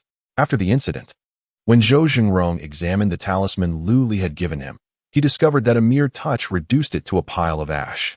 Upon hearing Lei Hu's account, the couple, Xia Feilong and his wife, widened their eyes in disbelief. Were it not for Lei Hu's earnestness, they might have thought it a ruse orchestrated by Lu Li. A mere act. Lu Li, seemingly anticipating their skepticism, remarked in a calm tone, if my intuition serves me correctly, you have encountered a fair share of misfortune since your discharge from the hospital, have you not? Indeed. Lei Hu nodded fervently, as if he had found a kindred spirit. His injuries were not grave, and after being bandaged, he exited the hospital. However, just as he reached the entrance, He narrowly avoided being struck on the head by a falling banana leaf. Had his subordinate not intervened in time, that hefty leaf plummeting from above could have been fatal. Later, during a meal, he lost half a tooth when a bone unexpectedly shattered against it. Even while drinking, he almost choked to death. It was as if the Grim Reaper had come to collect him. "Dr. Liu, could you possibly sell me a few more talismans? Name your price. I shall pay any amount." Lei Hu implored earnestly. Lu Li glanced at him and noted that nearly a day had passed, and the dark aura surrounding Lei Hu had descended from his brow, a troubling sign. "The talisman may offer you temporary salvation, but it cannot safeguard you for a lifetime," Lu Li replied, shaking his head. "Moreover, the calamity you face is a consequence of the resentment that clings to you. This resentment has now taken form within you, rendering your talisman ineffective. If you do not dispel this accumulating malice, once it fully manifests, dire misfortune will befall you." "Nonsense," interjected Shimonli, her voice rising in indignation as she glared at Lu Li, her expression icy and filled with disdain. "What nonsense about resentment, about it taking form, an impending disaster. It's all utterly preposterous. I have investigated you, and you are merely a rejected son-in-law. You have no knowledge of medicine, let alone any understanding of feng shui or divination. You have merely relied on a stroke of luck, employing rudimentary first aid techniques to save old Bai. Do you truly believe yourself to be some kind of divine physician, an omniscient master?" With that, she turned to Lei Hu, speaking with earnest conviction. "Master Hu, I beg your pardon for my boldness. I am simply a kind-hearted person who cannot bear to see this fool spouting nonsense, nor can I watch you be deceived by such a charlatan. This individual is nothing but a trickster. Please, do not let him fool you." Lei Hu's gaze fixed upon Shimonli, his eyes narrowing dangerously as he retorted, "How dare you show disrespect to Master Liu?" Shimonli immediately felt as though she were being scrutinized by a wild beast, chills running down her spine. CF Filong hastily interjected, "Master Hu, please calm your anger. My wife speaks her mind, but it is out of concern for your health." He then turned to Lu Li with an apologetic smile, his demeanor seemingly harmless. "Did not Master Liu say that the resentment has already taken form within you? Why not let him demonstrate for us? The truth is best revealed through observation. Is it true or not? Let us see with our own eyes." His face bore a benign smile, yet his words were laced with malice. With just 2 simple sentences, he had effectively placed Lu Li on the pyre of scrutiny. His tactics were far more cunning than the brashness of Shimonli. "Did you not claim that the resentment has taken form? Then let us see it." As long as Lu Li could not produce evidence, there would be no need for further words. Lei Hu would inevitably begin to harbor doubts about Lu Li. The foundation upon which Lu Li had built his reputation would crumble to dust. "Master Liu, do you not agree with my reasoning?" Xie Filong remarked, turning again to Lu Li with a smile. His demeanor remained as humble as ever, yet he was pressing Lu Li for a response.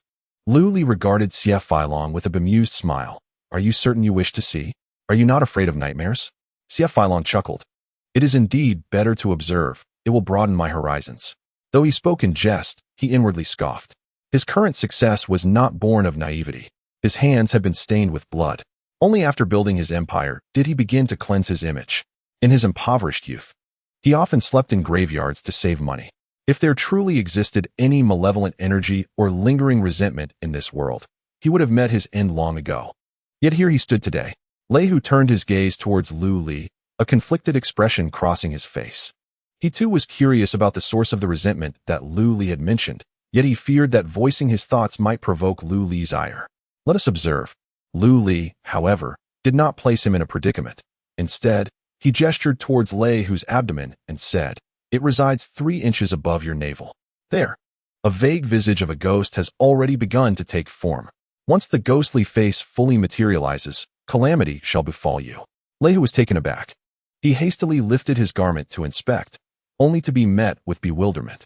Above his navel lay an expanse of soft, white flesh, far from any ghostly visage or resentment. There was not even a bruise. Xie Filong and his wife soon gathered around. Upon seeing the sight, their faces lit up with unrestrained joy. Shimonli turned to Lu Li, her gaze brimming with mockery and derision. "Now, what do you have to say?" Xie Filong also regarded Lu Li, his previous humility evaporating. He had thought that Lu Li, capable of handling his son, would possess some measure of skill to be favored by Lei Hu. Yet, to his astonishment, he revealed himself to be utterly inept. In that moment, His true colors were laid bare. Shimonli taunted. You're not suggesting that this pattern is visible only to you, are you? At this instant, even Lei Hu could not suppress a flicker of doubt. Had he truly misjudged? Yet Lu Li maintained his composure, instructing Lei Hu, fetch the Realgar wine. Without further ado, Lei Hu commanded one of his subordinates to comply. Soon, a bodyguard arrived with a jar of Realgar wine. Lei Hu had already stripped off his outer garment, exposing his pale, ample belly. Shimonli scoffed. Is this the moment we witness a miracle?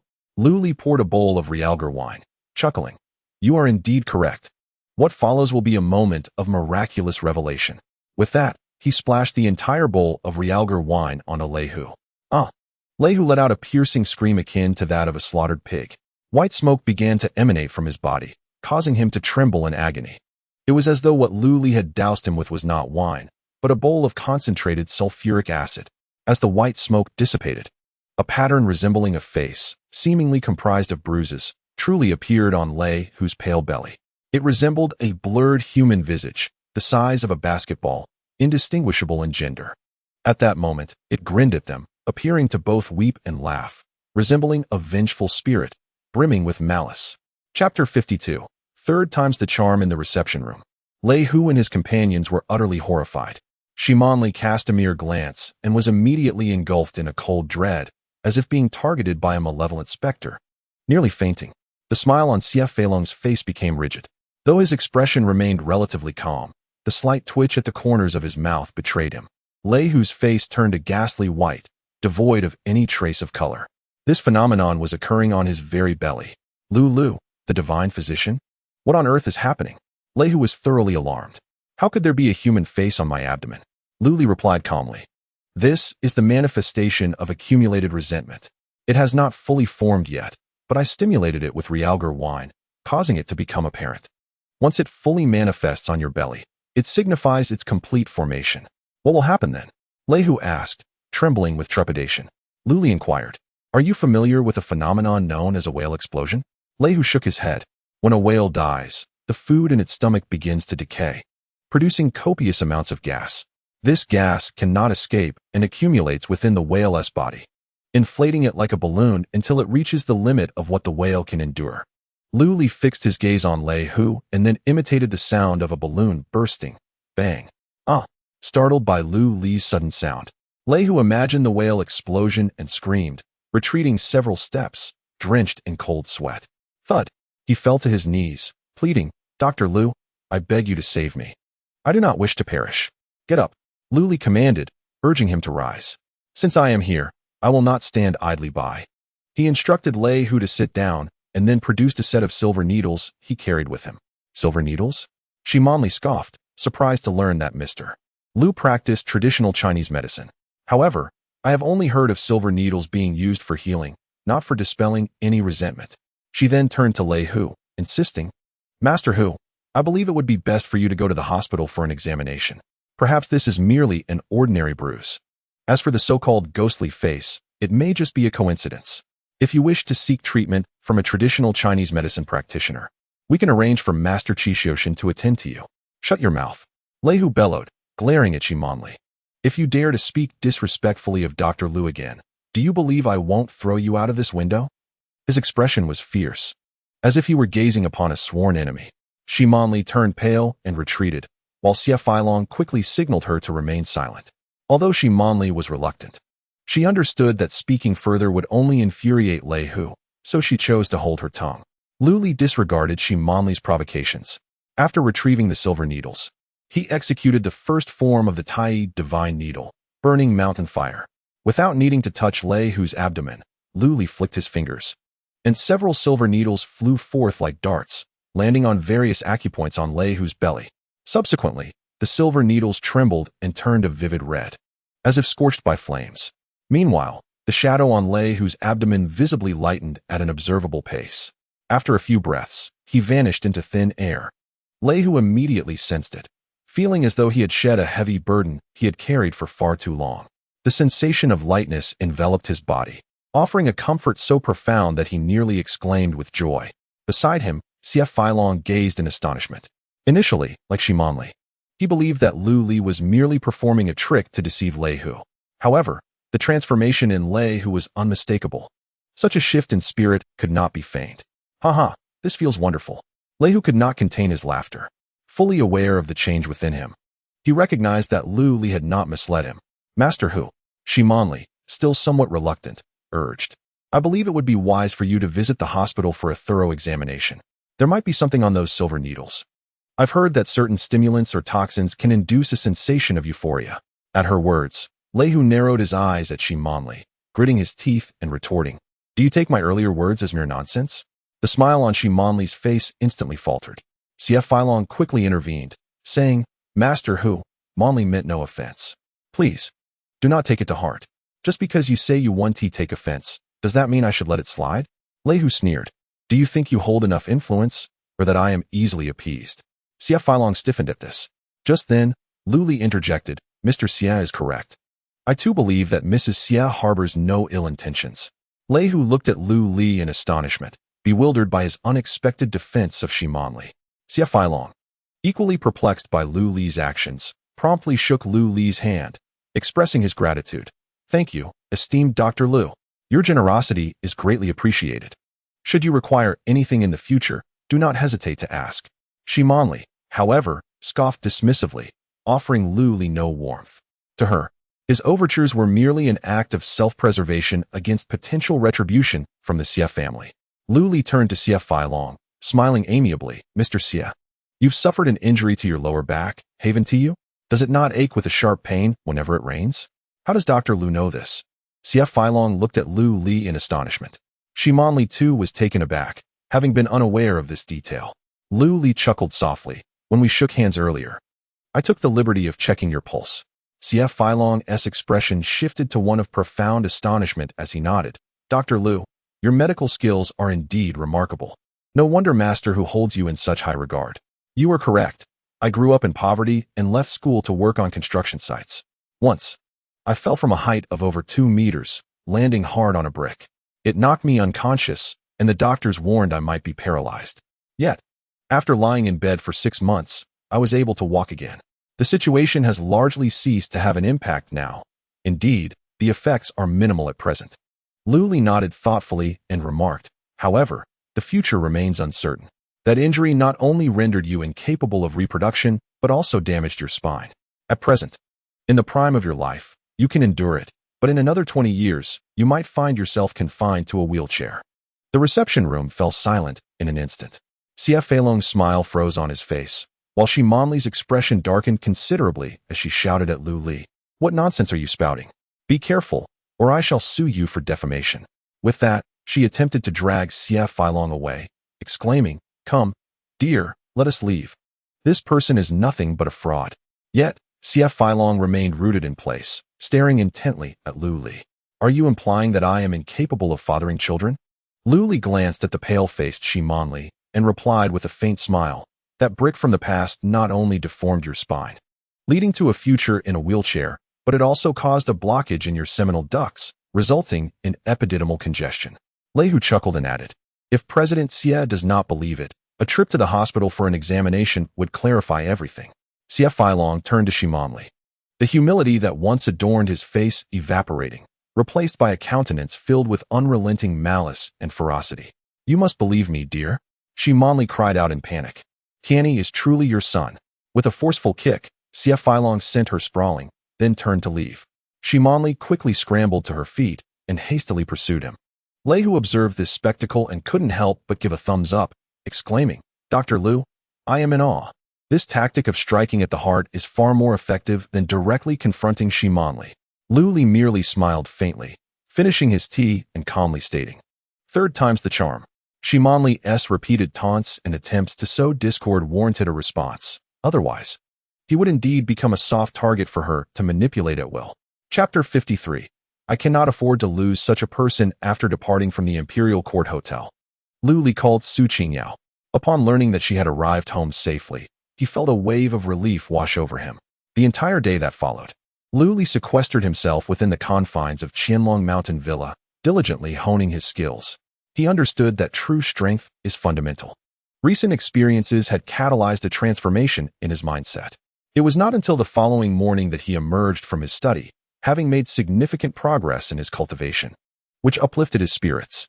Upon entering the living room, he spotted his mother, Wenjinxiu, organizing several gift boxes. It then dawned on him that today was his uncle's birthday, and they were to dine together at noon. Observing the gifts his mother had purchased, Luli couldn't help but sigh inwardly. Wenjinxiu regarded this meal as an opportunity to mend familial ties, thus putting considerable thought into the gifts. However heartfelt her intentions, their monetary value was negligible. Given his uncle's family's penchant for materialism, merely presenting these gifts would likely invite scornful jibes from his aunt. Luli pondered for a moment and then sent a message to Lei Hu, requesting his assistance in preparing a gift. As noon approached, Luli drove with Wenjinxiu to leave. Today marks the 60th birthday of his uncle, Lu Yifa. The Lu family is quite affluent, having arranged 2 tables at the royal banquet palace. They not only invited relatives from their side, but also the in-laws of Lu Li's cousin, Lu Hao. Half an hour later, Lu Li and Wenjinxiu arrived at the private room designated for their party at the royal banquet palace. The room was lavishly decorated, resplendent and opulent, comparable to that of a royal palace. Inside, 2 enormous tables were set, each capable of comfortably accommodating a dozen guests. As Luli entered with Wenjinxiu, the room was nearly filled with guests. Uncle Lu Yifa, with a round face and a substantial beer belly, was clad in a traditional Tang suit. He appeared to lack any semblance of elegance, instead exuding a rather comical air. Aunt Zhengyan, adorned in a qipao, wore a thick layer of foundation that made her complexion look plastered. The flesh at her waist bulged as though encircled by an inflatable ring. Yet, both seemed to be in high spirits, engaging in lively conversation with others. Wenjinxiu led Luli forward to greet everyone. Unfortunately, her kind intentions were misinterpreted. The guests maintained a cold demeanor, indifferent to their presence, even casting glances filled with disdain. Even the hosts, uncle and aunt, displayed a frosty attitude, aloof and condescending. Upon noticing the numerous gifts Wenjinxiu had brought, uncle finally spoke. "Since you're here, please take a seat." Wenjinxiu held on to Lu Li, who was about to turn away, just as she was about to sit down. However, aunt casually tossed her bag onto the seat behind Wenjinxiu, declaring, "This spot is not suitable for you. There are seats available by the entrance. Please sit there." At these words, an awkward silence enveloped the room. All eyes turned to Wenjinxiu, brimming with mockery, yet no one came to her defense. Wenjinxiu stood frozen, her face flushed with embarrassment. Especially upon sensing the mocking gazes of the crowd, she felt an overwhelming urge to find a place to hide. Luli shot a cold glance at Aunt. It was evident that this group harbored ill intentions. Inviting them was likely not aimed at mending familial ties. Aunt, feigning innocence, looked at Wenjinxiu and said, "Sister-in-law, you can't possibly think I am intentionally making things difficult for you?" Just as Luli was about to respond, Wenjinxiu restrained him. "Of course not." She managed a strained smile. "It doesn't matter where we sit, the food will be the same. I think the seats by the entrance are quite nice." With that, she insisted on dragging Lu Li to the seats by the entrance. Once seated, Wenjinxiu leaned in closer to Lu Li and whispered, "Son, I know you're not pleased with this, but regardless of their behavior, they are still your father's family. Now that your father's fate remains uncertain, consider it out of respect for him and refrain from stooping to their level." Lu Li sighed inwardly. It was not that he could not endure the disdain of his uncle's family, compared to the humiliation inflicted upon him by the Su family over the past 3 years. His uncle's tactics were mere child's play. He could not bear to witness such indignities inflicted upon his mother. Yet, reflecting upon his adoptive father, who had devoted his life to hard work and selflessness, Lu Li felt compelled to suppress his anger for the time being. He hoped they would know when to stop. Otherwise, he would not hesitate to teach them a lesson. A few minutes later, Uncle Lu Yifa received a phone call. After hanging up, he stood and cleared his throat, announcing, "Our in-laws have been delayed by unforeseen circumstances and will arrive in half an hour. We shall not wait." Aunt Lu followed suit, rising with a triumphant demeanor. "Before we begin our feast, I would like to share a few words. First and foremost, I have 2 pieces of delightful news. Just a few days ago, my son Lu Hao secured a 50 million yuan construction materials order from Filong Construction. My precious daughter Feifei has also been promoted to manager at Xiongta Group, with an annual salary of 1 million. Their achievements are attributable to the unwavering support and nurturing from all of you, dear friends and relatives. Hence, my husband and I have decided to host 2 tables today, in celebration of his birthday and to express our gratitude for your continued support. Uncle Lu heartily concurred. Indeed, everyone must eat and drink well. Both Lu Hao and Lu Feifei rose to their feet. Lu Hao raised his glass and addressed the elders and siblings. Thank you all for your care towards us siblings in the past. I propose this toast in respect. Lu Feifei followed suit, downing a small cup of white liquor. It was impressive for young Hao and Feifei to achieve such heights at their age, true talents among men and women. The elder brother and sister had indeed educated them well. From a young age, these children were astute, and I knew they would achieve great success as they grew. As the gathering raised their glasses, they also expressed their admiration. Some seized the moment to say, now that Hao and Feifei have prospered, do remember to lend a hand to us relatives in the future. Lu Hao thumped his chest, declaring, Dear elders and siblings, should you encounter any troubles, do not hesitate to seek me out. In this land of Rongqing, there is nothing I cannot resolve. Lu Feifei echoed, Indeed, we are all family. Should you face any challenges, feel free to come to us. The relatives of the Lu family showered praise upon the two, marveling at the family's ascent. Seated at the head of the table, Uncle and Aunt Lu were positively beaming. When it came time for toasts, Aunt Lu approached Wen Jinxiu and remarked, Jinxiu, I do not mean to criticize you as a sister-in-law, but you ought to motivate your Lu Li a bit more. After all, Lu Hao is merely a year older than him. While he may not yet be a billionaire, he has established his own company and is a boss in his own right. He owns a house and a car, and signing an order worth millions is now routine for him.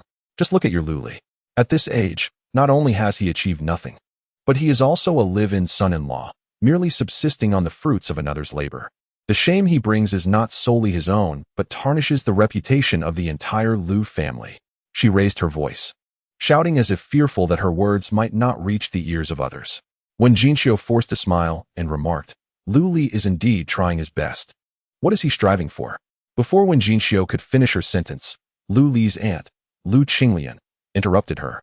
She too stood up and chastised without hesitation, Sister-in-law, you ought to have your Lu Li learn from Lu Hao. Just look at how Lu Hao celebrated his elder brother's birthday, hosting a lavish banquet at the Imperial Banquet Hall. A single meal costing over 100,000.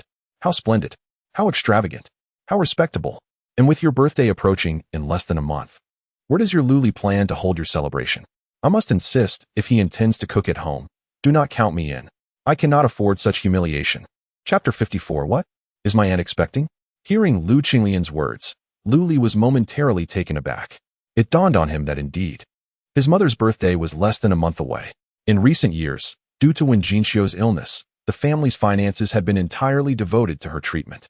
Wen Jinxiu's birthdays had mostly been spent in the hospital, with Lu Li merely providing frozen dumplings as a makeshift celebration, unable even to afford a cake. Mother, aunt, please do not speak of Lu Li in such a manner. At that moment, Lu Hao, embracing his wife Qin Yun, approached with a cheerful demeanor. He glanced at the dazed Lu Li, a teasing smile gracing his lips. Lu Li is indeed putting in effort. Just not the kind you might expect. He's diligently living off others. Otherwise, how could he possibly be a live-in son-in-law? Haha, wouldn't you agree? Nearby, Lu Hao's wife, Qin Yun, was softly introducing Lu Li to her relatives, occasionally casting playful glances his way. Ah, so this is Lu Li, the live-in son-in-law? How curious. At such a young age, why not strive for something more noble and instead choose this path? It seems he prefers an easy life. Truly disappointing. I've heard Lu Li has never been one for academic pursuits. It's evident that old habits die hard. He pales in comparison to Lu Hao. Relatives of Qin Yun whispered derisively, casting disdainful glances at Lu Li, clearly influenced by Lu Hao's disparaging remarks about him. Wen Jinxiu wished to clarify, yet this time, Lu Li remained composed. He grasped Wen Jinxiu's hand and shook his head. There was no need to explain himself to such individuals. At that moment, Lu Feifei also approached, eyeing Lu Li, who pretended to be unfazed, with evident disdain on her face. This cousin was increasingly proving to be a source of embarrassment for their family. She should have strongly opposed the invitation extended to that branch of the family. As Lu Qinglian noticed Lu Feifei approaching, her eyes suddenly sparkled with intrigue. Feifei, are you not a senior executive at Xiongta Group now? Why not arrange a position for Lu Li within the company? Even if it's just cleaning the floors or manning the entrance, it would be preferable to seeing him living off handouts. It truly tarnishes the reputation of our esteemed Lu family. Her face wore a cheerful smile, ostensibly for Lu Li's benefit. Yet her true intention was to witness his embarrassment unfold. Qinglian, what a ridiculous suggestion. Before Lu Feifei could respond, her aunt approached with a displeased expression.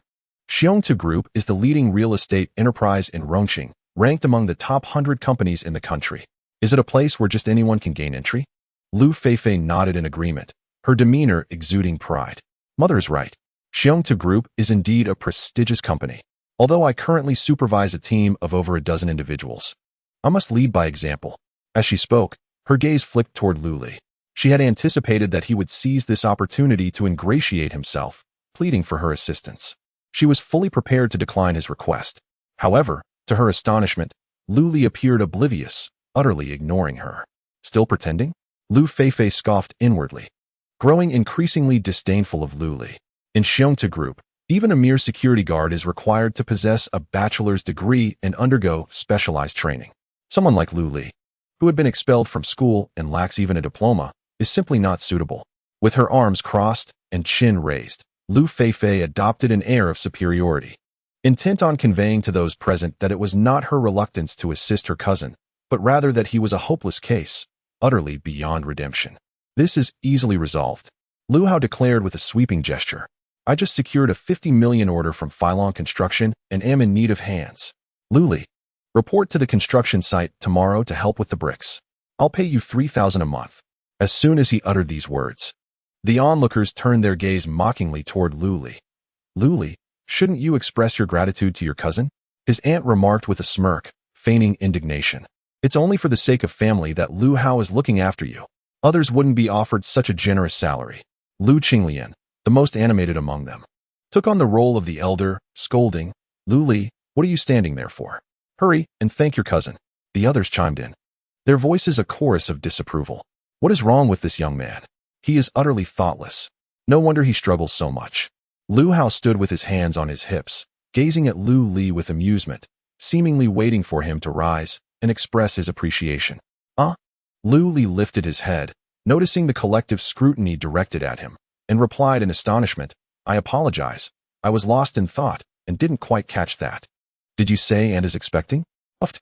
Lu Qinglian, poised to chastise Lu Li in an attempt to curry favor with her brother's family, felt her face flush crimson upon hearing his words. She divorced her husband a decade ago and has been living alone with her daughter ever since, without remarrying. To suggest that she is with child would imply she is secretly consorting with some unsavory man. Lu Qinglian was infuriated, pointing at Lu Li and shouting, Lu Li, what on earth are you pretending to be? Lu Li, taken aback, exclaimed, what? Ani, are you expecting twins? Lu Qinglian nearly choked on her indignation, and many guests present couldn't suppress their laughter as they glanced at Lu Qinglian's notably swollen belly. Indeed, it did resemble such. Aunt and others, including Lu Hao, wore expressions akin to that of having just consumed something distasteful. What is wrong with you? Lu Feifei pointed at Lu Li, her face flushed with anger. Everyone is kindly helping you secure a prestigious job, and here you are acting foolishly. Are you some kind of dog? Do you not know good from bad? No wonder you have ended up like this, reduced to living off others. Truly, you are a piece of useless clay that cannot be molded. Lu Li, however, did not spare Lu Feifei a glance and continued to feast heartily, too indifferent to engage with this young girl. Yet, a sense of regret lingered in his heart. The little one who used to trail behind him, always yearning for sweets, would now only exist in his memories. Ignore him. Aunt waved her hand, signaling everyone to leave. A dog-biting Eldongbin. Let such a waste fend for himself. However, Lu Hao remained rooted to the spot, fixating on Lu Li with a forced smile that belied his malice. Lu Li, today is my father's 60th birthday. He is your elder, your uncle, after all. Is it appropriate for you to come here empty-handed? With a glint of coldness in his eyes, he resolved to humiliate Lu Li and reclaim the dignity that had been lost. Lu Qinglian suddenly halted, exclaiming, indeed, Lu Li, how can you arrive without even a gift? That's quite inconsiderate. We understand your family's financial struggles and that you may not afford something valuable, but surely you could have procured something of lesser quality? Does your uncle care about the item's worth? He values the sentiment behind it. Aunt turned around, visibly displeased. When your mother fell ill, we even contributed 200 yuan. At this moment, Uncle approached, his face stern as he reprimanded. This is utterly unacceptable. Lu Li observed their reactions with a cold smile in his heart. It appeared he had indeed hit the mark. These people never considered them family. Inviting them to the banquet was not an attempt to mend relations, but rather a scheme to humiliate them. Chapter 55. This is the explanation. You are mistaken. Lu Li actually brought gifts. When Jinxiu interjected, eager to prevent any further discord between Lu Li and the Lu family. Second aunt, Lu Hao said with a forced smile. Surely you do not mean to suggest that those gifts you mentioned are all from Lu Li? Do you think we would believe that? The others shook their heads in unison, clearly doubtful. With a sullen expression, Uncle declared, Lu Li, you may leave. I have no nephew as ungrateful as you. This was a blatant rupture in their relationship, issuing an outright eviction order. Should Lu Li truly be cast out, it would not be long before the news spread to all their relatives and friends, tarnishing Lu Li's reputation irreparably. Lu Li remained seated, unmoved. Internally, he scoffed. Yet his countenance betrayed no emotion as he calmly responded, Who said I came empty-handed? With that, he produced a box and tossed it onto the table. The attendees were taken aback, astonished that Lu Li had indeed brought a gift, leaving them with a sense of futility akin to striking at thin air. You brought a gift? Lu Hao narrowed his eyes, demanding, Let me see what you have offered. As if fearing Lu Li would retract, he hastily approached, seizing the box to unveil its contents. The onlookers shared in the curiosity. Upon opening the box, they discovered an antiquated ring, its surface marred by rust. A ring? And in such a state? Lu Hao scoffed, his derision palpable. Lu Li, this dilapidated trinket, did you purchase it from a street vendor? The other relatives echoed his disappointment, their gazes towards Lu Li rife with disdain and contempt. What a wretched thing. To gift a used item, what an insult, they remarked. The ring appeared so inauthentic. Some jested it might have been fashioned from a beer bottle. They had anticipated a treasure, but were met instead with a mere battered ring, a second-hand embarrassment. It would have been better had he not brought anything at all. When Jinxiu, witnessing the derision, hastened to defend Lu Li, exclaiming, You misunderstand. This ring is made of jadeite, an antique, and thus more valuable than a new piece. The relatives could not contain their laughter. An antique? A relic? Are this mother and son still lost in slumber? Lu Li offered no retort, instead gazing at the ring in bewilderment, pondering a question. He had merely mentioned to Lei who to prepare a gift for the elder, never anticipating an antique jadeite would be the outcome. Although Lu Li was not well versed in the specifics of jadeite's worth, he was aware that this jade ring surpassed the quality of the jade bangles he had purchased for Wen Jinxiu. Thus, the ring's value was certainly in the millions, not accounting for its antique status. Contemplating whether to subtly compromise the ring's internal structure, Lu Li felt that his uncle was utterly unworthy of such a gift. As Lu Li remained silent, the crowd assumed he was overwhelmed by the exposure of his pretense, their laughter growing louder. Such a shabby item cannot possibly be called an antique. Lu Hao mocked, his face twisted with disdain. Today, let me enlighten you on what constitutes true antiquity. In order to avoid bringing shame to the Lu family in the future, he proudly displayed the birthday gift he had prepared. Behold, the exquisite blue and white porcelain. From the Yuan dynasty, I invested a considerable fortune to acquire this piece, an astounding 380,000. This was only possible due to my extensive connections, which allowed me to seize a rare opportunity. Its true worth is at least 10 times that amount.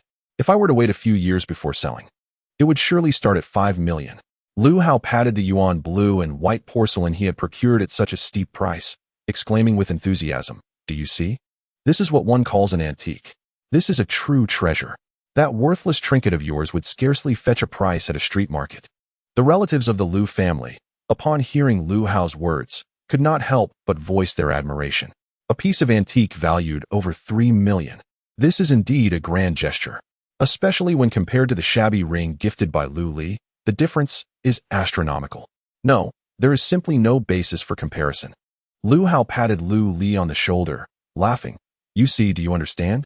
You should take your worthless junk and leave, lest you continue to embarrass yourself here.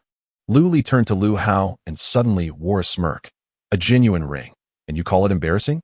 Yet you, as a son, present a counterfeit to your own father for his birthday. What does that signify?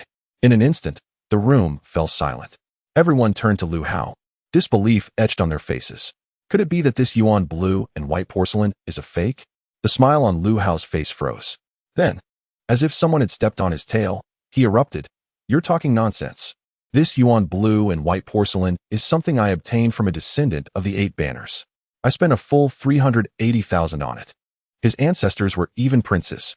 I had it specially appraised by an expert. Here's the appraisal certificate. He rambled on, desperately trying to affirm the authenticity of the porcelain. However, many relatives cast skeptical glances his way, leaving Lu Hao feeling as if he had swallowed something vile, a profound discomfort settling in. Luli, you must give me an explanation. Lu Hao's face darkened as he ground his teeth, threatening, or this matter shall not end here. Aunt scolded, you a son-in-law. Know nothing of antiques. Luli, you must apologize to Lu Hao immediately. Uncle also wore a gloomy expression, further displeased with Luli, and barked, if you do not apologize, then get lost. When Jinxiu hurriedly interjected on Lu Li's behalf. Brother, this is a misunderstanding. Lu Li he know? Uncle waved his hand, interrupting Wen Jinxiu, declaring forcefully, I do not have a nephew like him. Lu Qinglian glared at Lu Li. Lu Li, why aren't you apologizing? Do you truly wish to provoke your uncle's wrath?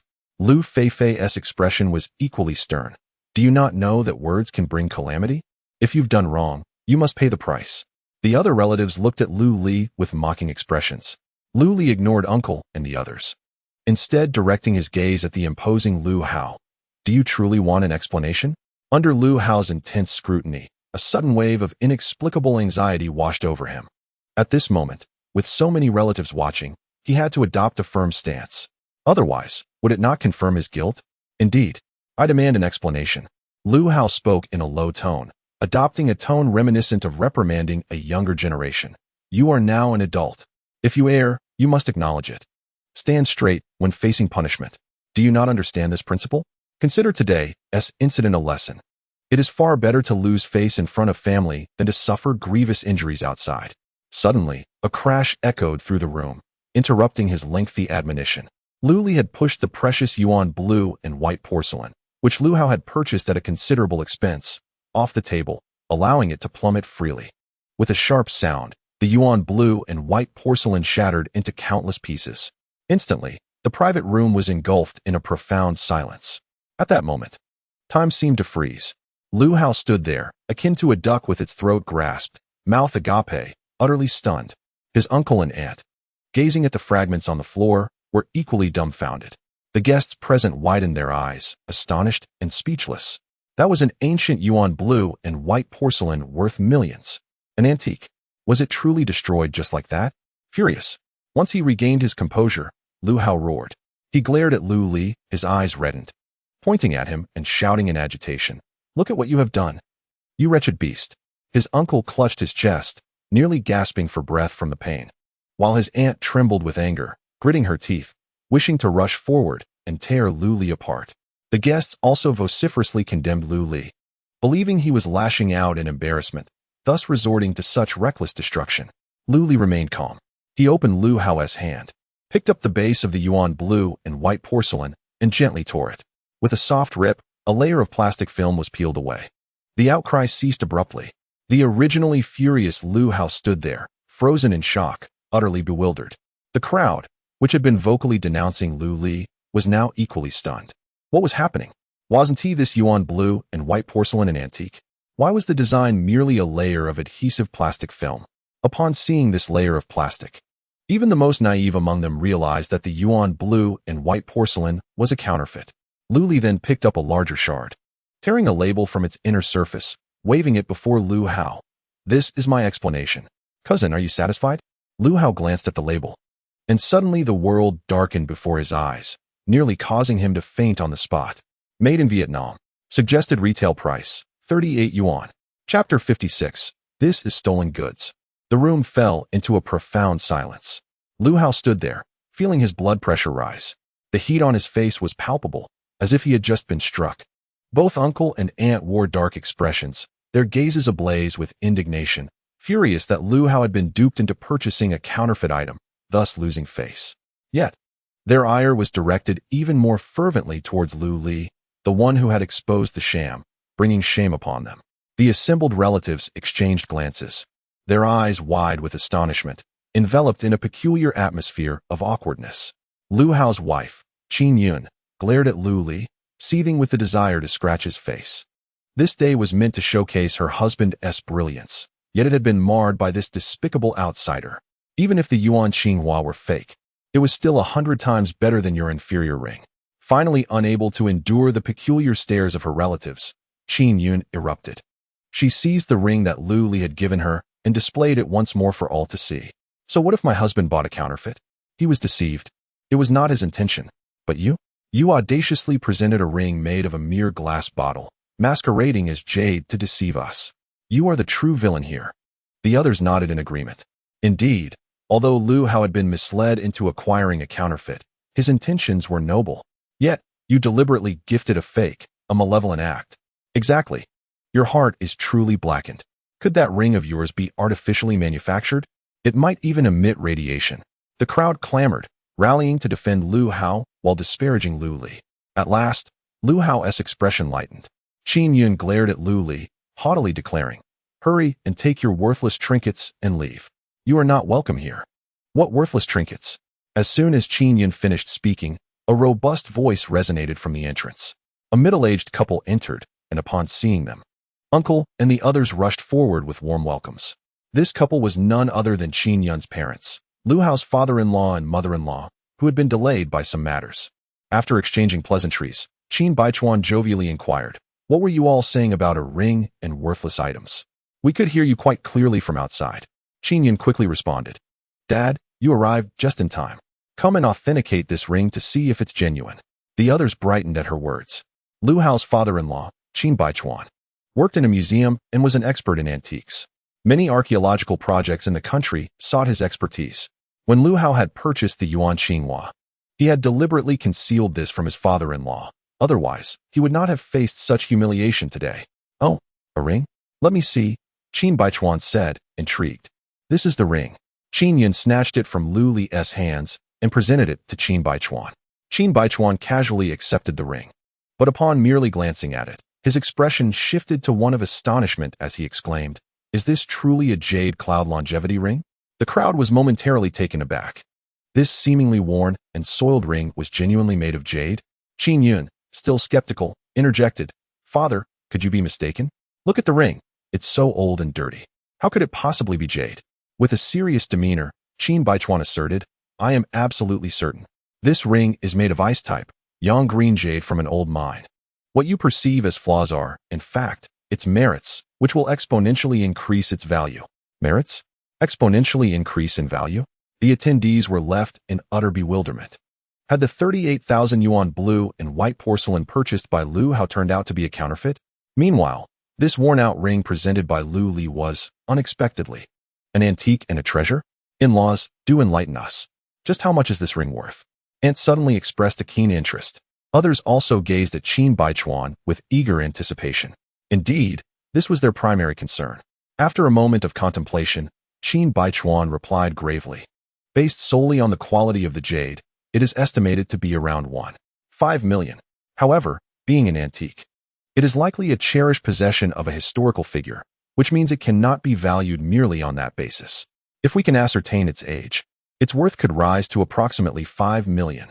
Should we uncover its specific provenance, its value could potentially double." As Qin Baichuan concluded. A collective gasp echoed through the room. To ascertain its age at 5 million, and to discover its provenance, potentially doubling that amount. Who could have anticipated that this ring, casually gifted by Lu Li, held such immense value? The crowd fixated on the ring in Qin Baichuan's grasp, eyes shimmering with desire. Just at that moment, Qin Baichuan spoke again. He returned the ring to Lu Li, casting him a profound glance before continuing, "What a coincidence. I happen to know the origin of this ring. It was one of Emperor Qianlong's treasured possessions, auctioned just last month at Sotheby's for a staggering 15 million. Boom. The room erupted in astonishment. 15 million. This figure left nearly everyone present utterly speechless. After several moments of stunned silence, as the crowd turned their gaze back to the ring in Lu Li's hand, their breaths quickened with excitement. Each pair of eyes burned with fervor. The uncle eagerly beckoned to Lu Li, exclaiming, "Lu Li, quickly, return my ring to me." "Yes, return the ring to us at once." Aunt chimed in, fearing Lu Li might have second thoughts. Young Aunt Lu Qinglian also looked on with intense longing. However, she did not believe that Lu Li possessed the means to procure such a valuable gift and thought it merely a stroke of luck. "Lu Li, this is a birthday gift for your uncle. Everyone is watching. You wouldn't be considering a change of heart at this moment, would you? Lu Qinglian remarked with a smile that was both knowing and elusive. She was aware that this ring did not rightfully belong to her. It would be more prudent to assist her elder brother's family. Perhaps there would be some benefits to reap. The others urged Lu Li to promptly hand over the ring. However, at that moment, Qin Baichuan spoke again, his expression grave. This ring cannot be accepted. The crowd was once again taken aback. Qin Yun, feeling a surge of urgency, exclaimed, "Dad, this ring is a birthday gift for my father-in-law. Why can't we accept it? It is worth over 10 million. Her father-in-law had only one son, her husband. In her view, it was only a matter of time before the ring would end up in her husband's possession, and thus, it would naturally become hers." The others looked at Qin Baichuan, their expressions filled with confusion. Qin Baichuan fixed his gaze on Lu Li and stated solemnly, "Because this is stolen property. If you accept this ring, you could very well find yourselves entangled in a legal quagmire, possibly facing irreparable consequences." What? This time? The crowd was visibly shaken by Qin Baichuan's words. Qin Yun, still unwilling to relent, questioned, "Dad, are you sure you're not mistaken?" Qin Baichuan did not respond. Instead, he turned his attention back to Lu Li, asking, "Young man, may I inquire where you obtained this ring?" Lu Li replied calmly, "A friend gifted it to me." "A friend?" Qin Baichuan could not suppress a laugh. "As far as I am aware, it was Mr. Lei Hu, the chairman of Tiangong Group, who acquired this ring at the auction last month. You don't mean to suggest that your friend is indeed Lei Hu, do you?" Chapter 57. Do you have an opinion? Lei Hu. Upon hearing the name uttered by Qin Baichuan, several attendees gasped, their faces betraying their fear. This name was well known throughout Rongqing. The chairman of Tiangong Group, a billionaire philanthropist, bore many labels. However, the most concerning aspect was undoubtedly his notorious reputation in the underworld. He held sway across both legal and illegal arenas, with connections that reached the heavens. Those who crossed him seldom met a favorable end. As realization dawned, the crowd understood why Qin Baichuan opposed accepting the ring. If it was indeed something lost by Lei Hu, and it were to be discovered in their possession, Lu Li would be doomed, and they would undoubtedly share in his misfortune. When Uncle and the others looked at Lu Li again, their earlier excitement had transformed into expressions of clenched teeth and hostility. This wretched boy was leading them to ruin. How vile his intentions were. Lu Li remained calm, asserting, "You are correct. That friend I mentioned is indeed Lei Hu. This ring was a gift from him." "A gift?" Lu Qinglian scoffed. "I believe it is more likely that you stole it." Turning to her elder brother, she cautioned, "Brother, we absolutely cannot accept this ring. Otherwise, we too shall suffer the consequences."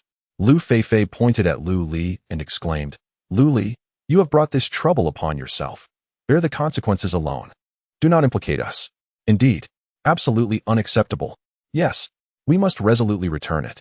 I believe we ought to contact the authorities and apprehend this thief. Otherwise, shall we capture him and hand him over to Lei Hu for resolution?" The others chimed in, fervently distancing themselves from Lu Li. "You misunderstand." When Jinxiu quickly interjected on Lu Li's behalf, "My son could never steal, and besides, he truly knows Lei Hu." "Enough, second sister-in-law." Lu Qinglian scoffed.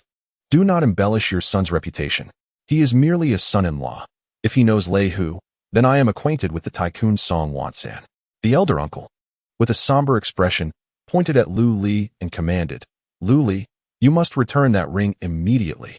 I warn you, I have never accepted this ring, and it has no connection to me whatsoever. If you dare to make baseless accusations, I will not let this go." The others echoed in agreement, "Yes, it has nothing to do with us." Lu Li halted his mother, who was still attempting to explain, and said with a hint of amusement, "Uncle, are you certain you do not want this ring?" "Absolutely not. We resolutely refuse." Lu Yifa declared with righteous fervor, "I, Lu Yifa, hereby solemnly state that this ring has no connection to me whatsoever." He pointed at the window, swearing, "I, Lu Yifa, would rather die of poverty or hunger, or leap from this window to my demise than accept this ring." The elder aunt promptly agreed, "Indeed, if we were to accept this ring, may we be struck by lightning and meet a terrible fate." The guests present applauded, expressing their willingness to testify for the elder uncle, affirming their innocence.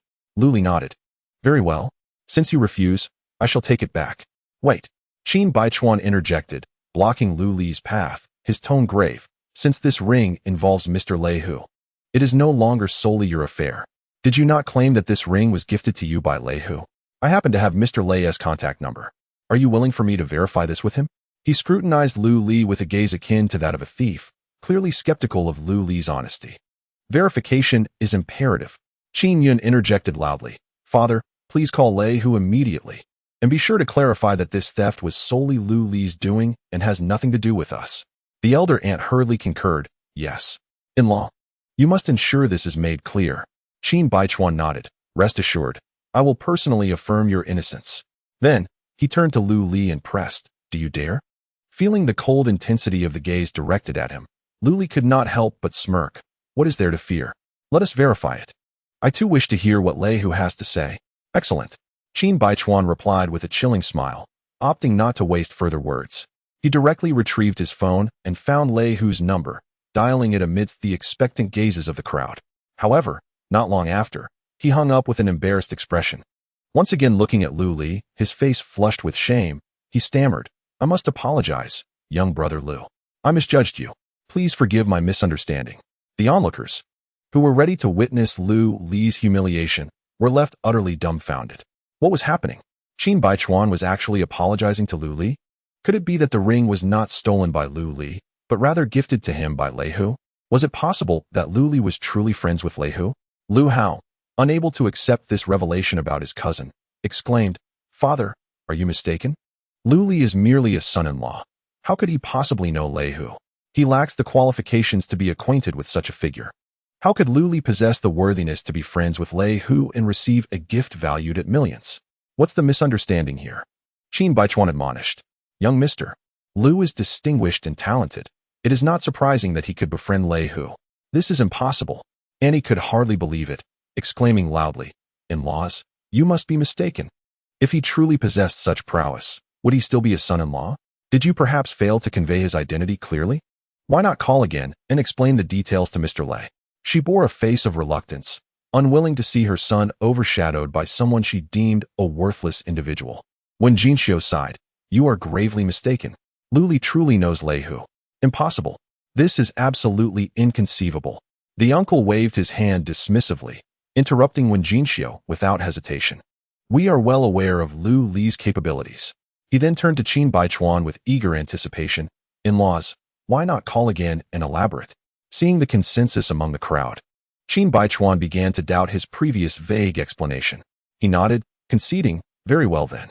With that, he dialed Lei Hu's number once more, this time activating the speakerphone feature in front of everyone. Once connected, Qin Baichuan meticulously recounted the details, emphasizing Lu Li's identity as a son-in-law. After his disclosure, there was a moment of silence from Lei Hu on the other end of the line. The crowd's eyes brightened with realization. Indeed, the ring was stolen by Lu Li. It was merely Qin Baichuan's lack of clarity that allowed Lu Li to escape scrutiny. Many cast glances at Lu Li, their expressions tinged with schadenfreude. Qin Yun linked her arm with Lu Hao, finally allowing a smile to break through. The loser is indeed a loser. Now his true colors are revealed. The uncle and aunt were nearly laughing with glee. This little wretch was finally about to face his just desserts. As anticipation filled the air, a thunderous roar erupted from the phone. Are you out of your mind? Qin Baichuan exclaimed, startled. The crowd looked at him, puzzled. Lord Tiger. Did I say something wrong? The roar grew even louder. Who do you think you are? Am I familiar with you? What I choose to give is none of your business. Indeed, the ring was a gift for Mr. Lu. Do you have a problem with that?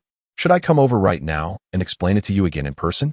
Qin Baichuan felt drenched in cold sweat, overwhelmed by the tirade. Upon hearing the last line, his eyelids twitched uncontrollably as he quickly replied, Lord Tiger, it's a misunderstanding. Truly, a misunderstanding. Misunderstanding my foot. Get lost. If I hear you slandering Mr. Lu again, do you believe I will make you regret it? With that, Lord Tiger hung up the phone. The private room fell into a profound silence. Chapter 58. I truly am not familiar with Lord Tiger inside the room. Many gazed at Lu Li, feeling a sense of helplessness. They could not comprehend why it was so challenging to bring down Lu Li. After all, he was merely a live-in son-in-law. Ahem. Lu Qinglian cleared her throat and turned to Lu Li, saying, Lu Li, it seems everyone has misunderstood you. We never anticipated that you genuinely knew Lord Tiger. Lu Li merely regarded her with indifference, remaining silent. This is all a misunderstanding. Lu Qinglian boldly stated, showing no embarrassment. Everyone acted out of concern for you, fearing you might stray down the wrong path. Now that the misunderstanding has been cleared up, shouldn't you return the ring to your uncle?" At her words, the eyes of Lu Yifa and his wife lit up. Indeed, since the ring was not stolen by Lu Li, there was no issue. This ring was worth a staggering 15 million. Bang! Before they could voice their agreement, Lu Li slammed his palm on the table, visibly furious. "Aunt, what do you mean by that?" "Huh? What did I do?" Lu Qinglian looked bewildered. Lu Li retorted, "You are well aware that uncle and aunt have just sworn an oath, and yet you still want them to accept this ring? Do you wish for uncle to perish in poverty or to leap from this window to his demise?" Lu Qinglian, Lu Yifa, Lu Li shot a glance at his aunt. "And you, aunt, do you so eagerly desire for her to be struck by lightning the moment she steps outside?" Crack. Coincidentally, the chair Lu Li had just occupied creaked ominously under pressure. "Ah!" His aunt screamed in fright, hastily waving her hands. "We don't want the ring. Please take it away. Quickly." "Oh," Lu Li responded calmly, returning to his seat. Regaining his composure, "I know that uncle and aunt are people of their word. Initially, I intended to persuade you to accept it. However, since aunt is so resolute, I shall take it back." Having concluded his words, he neatly tucked away his finger ring and nonchalantly picked up a large lobster, preparing to indulge in a sumptuous feast. Just as he was about to take a bite, he noticed everyone's gaze fixated on him. It was as if Lu Li had only just realized this. And in surprise, he exclaimed, "Why is everyone staring at me? Please eat. Treat this as if you were at home. No need to be polite." The crowd could only respond with exasperation. Lu Yi, in particular, was on the verge of cursing in frustration. "How dare you say that?" Yet, recalling that he was indeed Lu Li's elder, the words died on his lips, leaving his plump face flushed with indignation. Lu Feifei gazed at Lu Li with a complex expression, while Lu Hao wore a decidedly grim countenance, rife with the anger and humiliation of being publicly slighted. More than that, a sense of resentment brewed within him. Seeing a cousin he had always looked down upon thriving more than himself ignited both jealousy and ire in his heart. However, the thought of Lu Li's connection with Lei Hu suddenly sparked a flicker of hope within him. Lei Hu was a formidable figure who traversed both the underworld and the legitimate sphere in Rongqing. If he could leverage Lu Li to forge a connection with Lei Hu, it would pave the way for his own ascendance in the city. "Yes, my brother is right. We are all family, so let us not stand on ceremony." Lu Hao suddenly donned a cheerful facade, addressing the group with a jovial tone, insisting they must enjoy themselves today, or it would be a slight to his honor. "I raise a toast to all of you." With that, he lifted his glass and downed it in one gulp. The others quickly joined in with laughter and agreement. Seeing the atmosphere lighten, Lu Hao approached Lu Li with a grin, saying, "Brother, I was merely jesting earlier. I hope you don't take it to heart." Uncle Lu Yi naturally discerned Lu Hao's intentions. He feigned a stern demeanor and reprimanded Lu Hao. "There should be limits to jesting. Lu Hao, apologize to your brother at once." Indeed. My mistake. I accept my punishment," Lu Hao exclaimed, bowing his head in apology to Lu Li, even delivering a few light slaps to his own face. After that, he poured himself 3 more glasses of liquor, downing them without a pause. The crowd chimed in, attempting to smooth over the situation, their gazes towards Lu Li filled with goodwill and flattery. Yet, Lu Li merely continued to savor his lobster, observing the performance without a hint of acknowledgement. Lu Hao felt a headache brewing, clearly realizing that Lu Li was displeased. With this thought, he suppressed the churn in his stomach and turned to Wen Jinxiu, apologizing. "Aunt, I beg your forgiveness for my thoughtless behavior earlier. Please do not hold it against me." Following this, he downed 3 additional glasses in penance. Though his tolerance for alcohol was commendable, consuming 6 shots of white liquor in quick succession, without any sustenance, soon led to a painful ache in his stomach. Seeing Lu Li's expression soften, Lu Hao took the opportunity to sit beside him, casually draping an arm over Lu Li's shoulder, and affectionately remarked, "Brother, I never imagined you would know Master Hu. You've truly brought honor to our Lu family. When you have a moment, could you arrange for Master Hu to join us for a meal? It's on me. You can choose the venue. What do you think?" His tone appeared nonchalant, yet his gaze remained fixed on Lu Li, brimming with anticipation and a hint of trepidation, as if fearing a rejection. The 15 million yuan ring was indeed precious, but it paled in comparison to the prospect of befriending Lei Hu. If he could secure such a powerful ally, even if he didn't soar to great heights, he could spare himself 2 decades of struggle. The others, too, had unconsciously slowed their movements, paying close attention to Lu Li's every gesture. Is that what you wish to say? Lu Li tossed aside the shell of the lobster he had been holding, casually picking up another, and feigned innocence. I'm afraid I must disappoint you. Cousin, I'm not particularly acquainted with Lei Hu. There was just one time when he was crossing the street, engrossed in his phone, oblivious to an oncoming vehicle. I happened to be nearby, and pulled him back, just in time. It was merely a trivial incident that I didn't think much of. Yet, he insisted that I saved his life, and insisted on giving me the ring he was wearing. I had no choice but to accept it. After that, we parted ways. As he spoke, he turned to Lu Hao, a look of regret crossing his face. I'm sorry, cousin, but I fear I cannot assist you. Lu Hao sat there, his smile frozen in place. The others were equally bewildered. What was happening? Lu Li didn't know Lei Hu at all. It was merely a chance encounter where he had saved Lei Hu, who had then insisted on gifting him a ring. And after that, they had gone their separate ways? After replaying Lu Li's words in his mind, Lu Hao felt tears of despair welling up. Had he really consumed 6 glasses of baijiu for nothing? Uncle and the others wore expressions of disbelief. After all this, it turned out to be a complete misunderstanding. Lei Hu had no idea who Lu Li was. Had he just been flirting with a blind person? You truly aren't familiar with Lei Hu? Lu Hao asked, his hope not yet extinguished. Lu Li, munching on the lobster, decisively shook his head. Not at all. I don't even have Lei Hu's contact information. Chapter 59. Requesting apologies from Xie Feilong. Upon receiving Lu Li's confirmation, the smiles on everyone's faces vanished. Auntie glanced at the lobster Lu Li was devouring and felt a pang of sympathy, scolding him. Eat, eat, eat. All you do is eat. Are you a pig? The enthusiasm and flattery that had once adorned the faces of the others evaporated, replaced by disdain and contempt. Lu Feifei raised her chin once more, regarding Lu Li with utter disdain. She had believed Lu Li possessed some remarkable ability to befriend Lei Hu, only to discover it was merely a stroke of luck.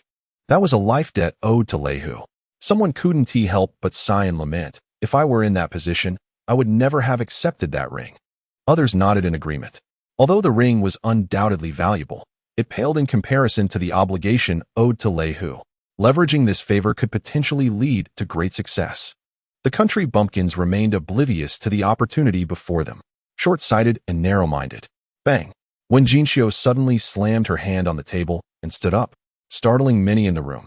She glared at everyone, unable to contain her anger any longer, and exclaimed, "What do you mean by this? Previously, you claimed my son didn't bring a gift. Now that he has presented one, you dismiss it as mere trinkets, lacking sincerity. After its value is confirmed, you accuse him of stealing the ring. Now that it has been proven to belong to my son, you mock him as a country bumpkin, uneducated, unable to seize opportunities? You believe you are justified in all of this, don't you? Is this how you treat people? What is wrong with being a country bumpkin? What is wrong with being uneducated? What relevance does my son's acquaintance with Lei Hu have to you?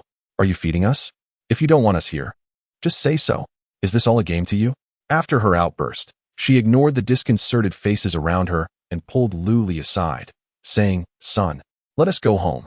We cannot afford to associate with these relatives. This meal is not worth our time." When Jinxiu was genuinely infuriated by this group of relatives, she was somewhat aware of Lu Li's current success. As long as he was willing to support them, the Lu family would undoubtedly thrive. However, the actions of Lu Yifa and the others had completely disheartened her, extinguishing any hope of Lu Li aiding them. "Mom, don't be upset. I believe Uncle and my cousins are not intentionally making things difficult for us." Lu Li, with a cheerful demeanor, stopped when Jinxiu and gently guided her back into her seat. We haven't even finished eating. Leaving now would mean losing out. Although he had retrieved the ring, when Jinxiu had brought numerous gifts. "Mom, try this imperial crab. It should be quite delightful." Lu Li disregarded the opinions of others and placed the enormous crab at the center of the table onto Wen Jinxiu's plate. He then picked up the last remaining lobster and began to devour it. Bang! At that moment, the door to the private room was burst open. Lu Li's arm was knocked by the door, sending the lobster he had just bitten flying. A group of men swaggered in, led by a youth with slanted eyes, who disdainfully surveyed the gathering. "You have 5 minutes to clear out. This room is ours now." Lu Hao felt played by Lu Li, already simmering with anger. Upon hearing the youth's words, he felt like a powder keg ready to explode. Bang! He slammed his hand on the table, standing up in fury. "Have your eyes gone blind? Can't you see we are eating? Get out. Other relatives joined in with angry shouts. Exactly. Trying to take our room? Have you lost your minds? Get out. Get out. The young man with triangular eyes cast a sidelong glance at Lu Hao, a playful smile gracing his lips. Are you certain? The esteemed Xie Filong, the head of Filong Construction, wishes to use this private room, and you dare to refuse? Lu Hao slammed his hand on the table, bellowing, Stop wasting my time. Just get lost. Even if the King of Heaven himself came, I wouldn't. Suddenly, he felt a jolt, staring wide-eyed at the man with triangular eyes. Who did you say wants this room? The young man replied with a cold smirk, Xie Filong, the head of Filong Construction. A loud buzz echoed in Lu Hao's mind, and a cold sweat broke out over him. The effects of alcohol were instantly dispelled. All the relatives from the Lu family were equally startled. Xie Filong, the head of Filong Construction, was a titan in the Chengdu construction industry, a billionaire. Although Xie Filong's influence in Chengdu paled compared to Lei Hu's, his wealth was nonetheless greater. How could a mere small fry like them dare to provoke such a figure? Lu Hao, with an embarrassed expression, looked toward his relatives. Since everyone is full, shall we change venues? He continued, Mr. Xie and I are old friends.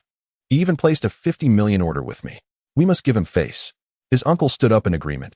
Yes, yes. Since everyone is satisfied, let's go somewhere else. Let's go sing It's On Me. The other guests, sensing the situation, also stood up, eager to find an easy way out. Indeed, we are all full. Mr. Xie has been so accommodating towards Lu Hao. We must give him face. Well said. Mr. Xie is negotiating a multi-billion deal. We cannot compare. We must show him this respect. The young man with triangular eyes and his companions stood at the door, their expressions smug, as if they had anticipated this outcome all along. Where do you think you're going? We're not done eating. Lu Li, seated and displeased, shouted. He hadn't even recouped his expenses. He then turned to the carefree triangular-eyed individuals and calmly declared, We are not relinquishing this room. You can leave. And tell Xie Filong to come apologize.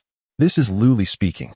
Lu Li glanced at the lobster that had fallen to the floor, feeling a pang of regret. That was the last lobster on the table. What did you say? The triangular-eyed man looked at Lu Li as if he were a fool, as though doubting his own hearing. Lu Hao and the others turned pale. Lu Li, what nonsense are you spouting? Lu Hao shouted angrily. His uncle, Lu Yifa, roared. Silence. You have no say here. This is my birthday banquet, and I decide. Aunt Lu, meanwhile, was smiling apologetically at the young man with triangular eyes. Brother, please don't mind him. He has no relation to our family. Lu Feifei glared at Lu Li, scolding, Lu Li, don't think that just because you saved Lei Hu, you're something special. After you accepted that ring, you were even with him. Lei Hu doesn't even know who you are. Lu Li disregarded his uncle's family and turned his gaze towards the young man with triangular eyes, saying, Why are you still here? Can't you understand human language? Tell Xie Filong that it is I, Lu Li, who said this. If he doesn't show up within 5 minutes, he shall bear the consequences. The young man with triangular eyes raised a hand to stop his subordinates from charging at Lu Li, instead smirking at him and nodding. Very well. I shall relay your message to Mr. Xie exactly as you have stated. With that, he led his entourage out of the private room. Scoundrel! Lu Hao shouted in anger, pointing at Lu Li and rebuking him. Do you even realize what you've done? You've stirred up a great mess. His uncle was equally furious, panting with rage. Lu Li, this trouble is of your own making. It has nothing to do with us. Do not even think about asking Lu Hao to plead on your behalf later. Lu Feifei chimed in. When will you ever mature? Do you have any idea who Xie Filong is? He is someone you cannot afford to provoke in your lifetime. The relatives of the Lu family also joined in the chorus of criticism against Lu Li. Just then, the door to the private room swung open once more. The young man with triangular eyes returned with his companions. Following them, a man clad in an old-fashioned suit, resembling a contractor, entered, the very Xie Filong himself. Lu Hao hurried over to greet him, hastily distancing himself from Lu Li. Mr. Xie, what was said earlier was Lu Li's doing. It has nothing to do with us. Indeed, he has no right to represent us. Others quickly echoed. Xie Filong didn't even spare a glance at Lu Hao. Pushing him aside and striding to Lu Li's side. Mr. Lu, I sincerely apologize. My subordinates were disrespectful and have offended you. I extend my apologies on their behalf. The room fell into a profound silence. Chapter 60. Young Master Lu. Greetings. As Lu Hao gazed at the bowing and respectful Xie Filong, his mouth agape. He stood there in shock. His uncle and aunt were equally dumbfounded. Lu Feifei's face was one of disbelief as she murmured, "How is this even possible?" The relatives of the Lu family were similarly bewildered, as if they had encountered a deity. How could Lu Li, merely a son-in-law, have struck such incredible fortune? He had saved Lei Hu, which was already remarkable enough. But how did he come to know Xie Feilong? Moreover, given Xie Feilong's respectful demeanor towards Lu Li, it seemed their acquaintance was far from ordinary. Lu Li cast a sidelong glance at Xie Feilong and said coolly, "Mr. Xie, your connections seem to have narrowed. You are a tycoon worth billions. How could you allow a few petty ruffians to barge in and seize a private room? Isn't that rather beneath your stature?" This scene left Lu Hao and the others utterly flabbergasted. Lu Li was actually reprimanding Xie Feilong in public? Their minds struggled to comprehend the situation. To their astonishment, Xie Feilong's reaction nearly dropped their jaws to the floor. "Mr. Lu is correct. It is my fault. I accept the consequences." Xie Feilong not only refrained from anger, but also bowed and apologized profusely. He then proceeded to take a bottle of vodka handed over by his subordinate and downed it in one go. Lu Hao and the others watched, their eyelids twitching uncontrollably. In the entire city of Rome, how many individuals possessed the authority to penalize Xie Feilong's indulgence, let alone compel him to down an entire bottle? Moments later, the previously arrogant young man with triangular eyes and his companions, upon a mere gesture from Xie Feilong, found themselves kneeling on the ground, pleading for forgiveness. Their earlier bravado was now replaced by utter humility. Lu Li waved his hand and declared, "Let it be this way." "Thank you, Mr. Lu." Xie Feilong expressed his gratitude promptly, then hesitantly inquired, "Mr. Lu, may I request your number? I have some matters I wish to discuss with you in the future." Naturally, Lu Li understood Xie Feilong's intentions and wasted no time. He took out a tissue and inscribed his number upon it. Thank you, Xie Feilong exclaimed, as if he had stumbled upon a treasure, repeatedly expressing his appreciation. He then turned to apologize to the Lu family and others, saying, "I apologize for disturbing your enjoyment. This meal is on me. I shall make amends another day." After exchanging a few pleasantries, Xie Feilong departed the private room with his entourage. Soon, silence enveloped the room once more.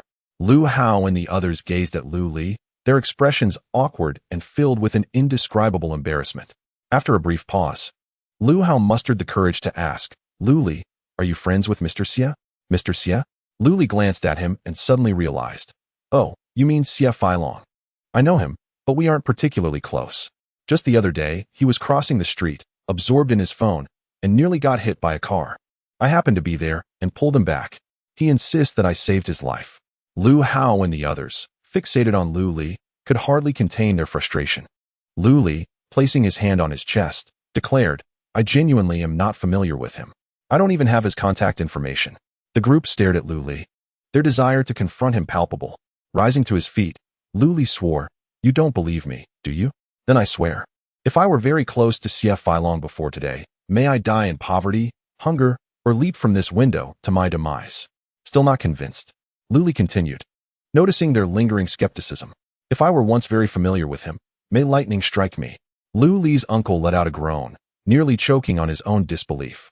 The members of the Lu family and their relatives regarded Lu Li, who feigned ignorance, with expressions akin to having tasted something foul. Meanwhile, when Jinxiu felt a surge of delight, the frustration she harbored from earlier had vanished completely. She began to savor the king crab Lu Li had presented to her. This is quite delicious." She even tore off a piece to share with Lu Li, urging him to enjoy it as well. "Enough," Lu Feifei exclaimed at Lu Li, disdain evident in her voice. "Lu Li, what are you pretending for?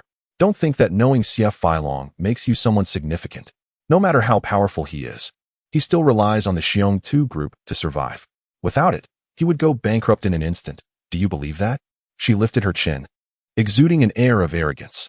It seemed as if she were not merely a newly promoted junior manager, but rather the proprietor of the illustrious Xiongtu Group. "Do not say I did not forewarn you. Xie Feilong is not a man of integrity. He maintains a cadre of thugs beneath him and engages in numerous unsavory activities. Who knows when he might stumble? When that day comes, you shall share in his misfortune." Feifei was not mistaken. At this juncture, Aunt Lu Qinglian also stepped forward to echo her sentiments, stating that Lei Hu and Xie Feilong were ultimately of the lowest caliber, unworthy of comparison to someone of Feifei's stature in a major corporation. The others chimed in agreement. Indeed, these individuals are nothing but a disgrace. Their current respite is merely a result of not yet being challenged. Let us not forget, those who traverse the world must inevitably repay their debts. They shall meet their downfall in due time. Auntie once again adopted a haughty demeanor, calling out to Lu Li, "You should take heed. When will you possess even half the merit of our Fei-Fei, enabling your mother to hold her head high?" Lu Fei-Fei puffed out her deflated chest, appearing as proud as a rooster victorious in battle. Yet, in the next moment, she quelled her arrogance. For at that precise moment, she caught sight of a group of impeccably dressed men and women strolling by the entrance. Manager Zhou. Lu Fei-Fei's eyes sparkled as she eagerly dashed over. Smiling at a young man clad in Armani, "Manager Zhou, are you here to dine as well?" What a coincidence. Everyone turned their gaze toward the entrance. Lu Li raised an eyebrow, recognizing the young man. Zhou Bai, the nephew of Zhou Zhengrong, the administrator of the Bai family, and a departmental manager at Fiancée Group.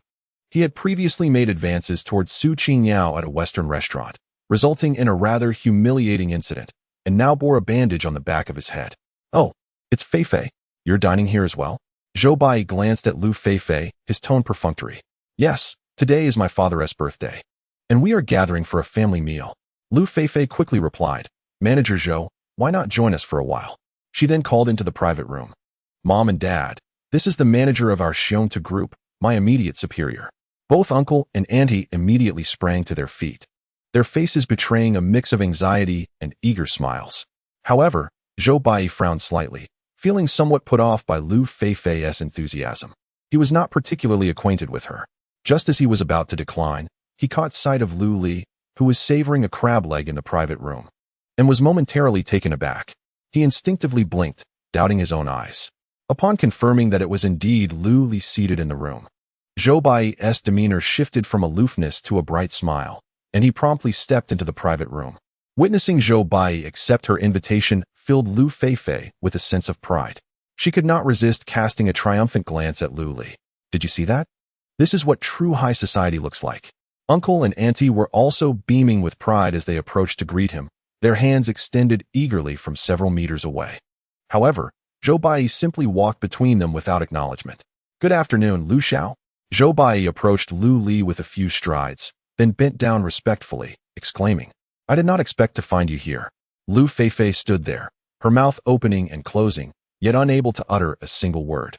Uncle and aunt stood frozen in place, feeling an unprecedented sense of embarrassment, their faces reddened with humiliation. Chapter 61. An appointment with the goddess of Luo. Why does young Master Zhou seek me? Lu Li continued to gnaw on a crab leg, not sparing Zhou Bai a glance. He harbored no fondness for this dandy rogue. Had it been anyone else encountering Zhou Bai at the Western restaurant, they would likely have suffered greatly at his hands. Sensing Lu Li's indifference, Zhou Bai's heart trembled slightly, and he quickly bowed, smiling. "Young Master Lu, I was blind before. I have long sought an opportunity to apologize to you in person. Might you be free today to grant me this chance?" He had gleaned Lu Li's entire identity from his uncle, the savior of the Bai family, the object of affection of the Bai family's eldest daughter. Either of these titles alone would suffice to crush him. Moreover, his uncle Zhou Zhengrong's narrow escape from death had further solidified his belief that Lu Li was an extraordinary individual. Apologizing was merely one of his intentions. He hoped to secure a connection with this influential figure before Lu Li's rise to prominence. Lu Li tossed aside the remnants of the crab leg and replied coolly, "No need for a meal, we are not acquainted." Indeed. Zhou Bai nodded eagerly, not daring to express any dissatisfaction. "Young master, you are a person of great significance. Should any ill-mannered individuals cross you, feel free to instruct me, and I assure you I will handle it." He regarded Lu Li cautiously, a hint of trepidation evident, as if fearing rejection. Lu Li glanced at him, neither accepting nor rejecting his offer, and simply stated, "Very well, leave me your business card. Should I find a need for your assistance, I will reach out." "Thank you, young Master Lu," Zhou Bai exclaimed with delight, producing a business card and respectfully handing it to Lu Li. This scene left Lu Fei-Fei and her uncle and aunt utterly flabbergasted. They had been eager to invite Zhou Bai to dinner, yet had found no opportunity.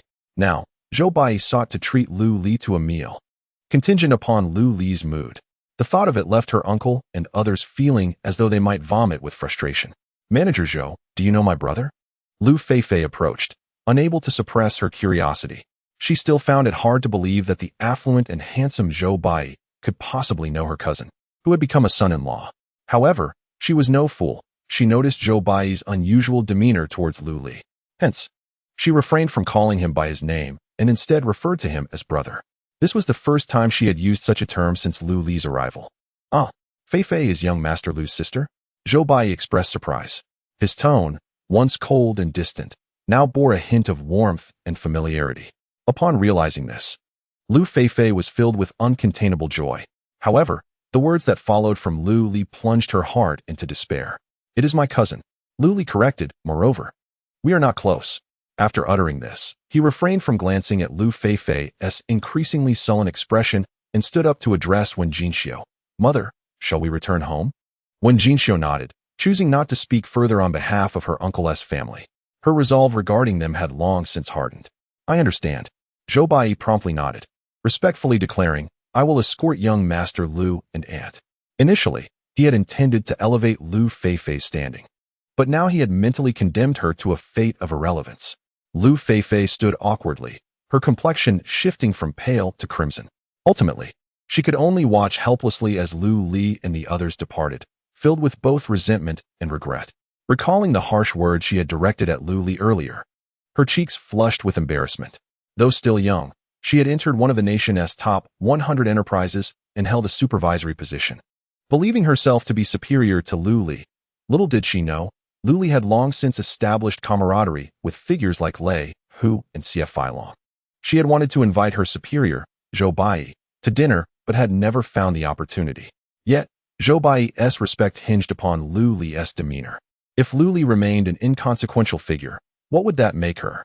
Her uncle and his family stood there, filled with regret. Whether it was Lei Hu, Xie Feilong, or Zhou Bai, they were all individuals that were beyond their reach in everyday life. In comparison, the accomplishments of Lu Hao and Lu Feifei were trivial. Yet, these distinguished individuals showed profound respect towards Lu Li. Even the dimmest among them recognized that Lu Li was no longer the worthless son-in-law they had once perceived. Regrettably, from the outset, they had harbored malice towards Wen Jinxiu and her son. An opportunity that could have elevated them to greatness had been flawlessly squandered by their own hand. Soon, the private room fell into a heavy silence, the atmosphere laden with an unprecedented gloom. Oh, I just remembered. I have a matter to attend to. I must take my leave. A relative suddenly rose. Without allowing her uncle a chance to respond, she grabbed her coat and dashed out of the room. Others quickly followed suit, fabricating various excuses. I'm full. Oh dear, my stomach suddenly feels unwell. My period just started. Before her uncle's family could react, the once crowded room had emptied, leaving only a few behind. Her uncle gazed at the now desolate private room, his mouth opening as if to speak, yet no words emerged. Tears of regret welled up within him. He was filled with lamentation. The relatives of her uncle, upon bursting out of the hotel, happened to spot Lu Li assisting Wen Jinxiu into a luxurious Cullinan. The commanding and unique silhouette of the vehicle, along with the striking spirit of ecstasy emblem, immediately captured everyone's attention. What car is this Lu family boy driving? How imposing. That's a Rolls-Royce. I've heard it costs several million. The small golden figurine on the front of the car is worth hundreds of thousands, perhaps even millions. This is a Rolls-Royce Cullinan. This particular model is the top configuration, valued at over 10 million. What? 10 million? A chorus of gasps and sharp intakes of breath filled the air. A car worth 10 million? What does that even mean? Reflecting on the lavish banquet, one remembers Lu Li presenting the exquisite jade ring valued at over 15 million. The deference shown by Lei Hu, Xie Feilong, Zhou Bai, and others towards Lu Li was undeniable. The crowd could not help but exclaim inwardly, the Lu family has truly produced a dragon. Unfortunately, this dragon is not the Lu Hao, who became a boss through his father's connections, nor is it Lu Feifei, who secured a managerial position in one of the nation's top 100 enterprises right after graduation. Rather, it is the son-in-law Lu Li, whom they had always looked down upon. Soon, Uncle Lu Yifa and others hurried out. Just as they exited the hotel's grand lobby, they caught sight of Lu Li driving the 10 million yuan Cullinan past them. Through the car window, they could clearly see Lu Li's face. Uncle and Aunt Lu were momentarily taken aback, then quickly donned smiles. much like when they faced Xie Feilong and Zhou Bai, humble yet eager to please, tinged with a hint of flattery. Luli also noticed them. However, this time, there was no trace of familial affection in his gaze, only indifference and detachment. Upon returning home, Luli noticed several missed calls on his phone, all from his uncle and Lu Hao, along with dozens of messages explaining that today's dinner incident was merely an accident. He could not be bothered to read through them all and decided to delete them instead. At that moment, an incoming call interrupted him. Upon seeing the caller ID, Luli was momentarily taken aback. It was by Luoshan. This was the first time she had contacted him since the banquet at Bai Luxuan. As soon as he answered, Bai Luoshan's teasing voice came through the line. "Divine Dr. Lu, are you free tonight?" Hearing her playful tone, Luli could not help but smile. "Miss Bai has something to discuss. If you're free tonight, I'd like you to join me for dinner and introduce you to a couple of friends." Bai Luoshan's voice carried a hint of languor and casualness, devoid of the usual air of nobility, resembling a neighborly girl instead. "Absolutely," Luli replied with a smile. "Where shall we meet?" "Come to Xiong2 Group to pick me up, and we'll go together." After saying this, Bai Luoshan hung up. When Jinxiu, who had been watching from the side, smiled and asked once Luli ended the call, "Was that Miss Bai?" Luli did not hide anything, nodding with a grin. "Yes, she invited me to dinner tonight." When Jinxiu could not help but exclaim, "Miss Bai is truly a wonderful girl. Not only is she stunningly beautiful, but her character is also admirable. Growing up in such a prestigious family, she exhibits none of the typical airs of a wealthy heiress." As she reminisced about her former daughter-in-law, Su Xiaoman, when Jinxiu couldn't help but exclaim, "If only Miss Bai could become my daughter-in-law." Upon hearing this, Luli chuckled softly. His mother certainly had the audacity to dream. He playfully responded, "All right, I shall strive to win her heart and make her your daughter-in-law." At 5 o'clock in the afternoon, Luli drove to the Grand Xiong2 building in the city center, the headquarters of the Xiong2 Group. Once he parked his car, he noticed a throng of people crowding the lobby, seemingly overflowing. Initially, he assumed there was some festive celebration taking place, but as he ventured inside, he was astonished to find the entire hall transformed into a sea of flowers. In the center of the hall, a massive heart shape was crafted from 999 roses. Dozens of elegantly dressed men and women held candles in one hand and heart-shaped gift boxes in the other. The dazzling lights sparkled brilliantly. Surrounding them were numerous bodyguards in sunglasses and suits, creating a barrier between the spectacle and the onlookers. The atmosphere was not only enchanting, but also exuded opulence. At that moment, in the heart of the rose arrangement, a tall and handsome young man was kneeling on one knee, declaring his love with fervor. Luli's brows furrowed slightly as he recognized the young man. Zhang Haobai? The very same Zhang Haobai with whom he had clashed at Bai Lu Mountain Villa. The heir of the Zhang family, a suitor of Bai Luoshan. Opposite Zhang Haobai stood Bai Luoshan, clad in a professional suit. Her flesh-toned stockings accentuated her long, alluring legs, making her appear both competent and strikingly beautiful. However, a frosty expression adorned her delicate features, tinged with impatience, as if she were on the verge of an outburst. "Zhang Haobai, you deliberately led me on to get me here. Is this so-called important matter truly just this?" Bai Luoshan remarked icily. Zhang Haobai flashed a confident smile without responding, then snapped his fingers. Immediately, the elegantly attired individuals unveiled the jewelry boxes they held. Diamonds sparkled before the crowd, glistening under the candlelight. Wow! The air was filled with gasps of astonishment. Particularly among the female spectators, their eyes gleamed with excitement at the sight of so many diamonds. This is beyond romantic. How extravagant! With this many diamonds, it must be worth tens of millions. How wonderful it would be to have such a boyfriend. Not just wealthy. But this is Zhang Haobai, the esteemed heir of the Zhang family, renowned in Rongqing. Someone recognized him, prompting another wave of exclamations. Although the Zhang family was not the pinnacle of nobility in Rongqing, their wealth exceeded hundreds of billions, placing them firmly in the realm of the affluent elite. Luoshan, Zhang Haobai, holding a bouquet of roses, knelt with sincerity, proclaiming, "We grew up together, childhood sweethearts. I have adored you since I was 17. For all these years, nothing has changed. My feelings for you are as constant as the sun and moon. Will you be my girlfriend? I vow to bring you happiness." The onlookers erupted in a chorus, urging, "Say yes. Say yes." However, Bai Luoshan felt a wave of goosebumps rise upon hearing this. Had it not been for the public setting and the multitude of spectators, she would have kicked Zhang Haobai to the ground.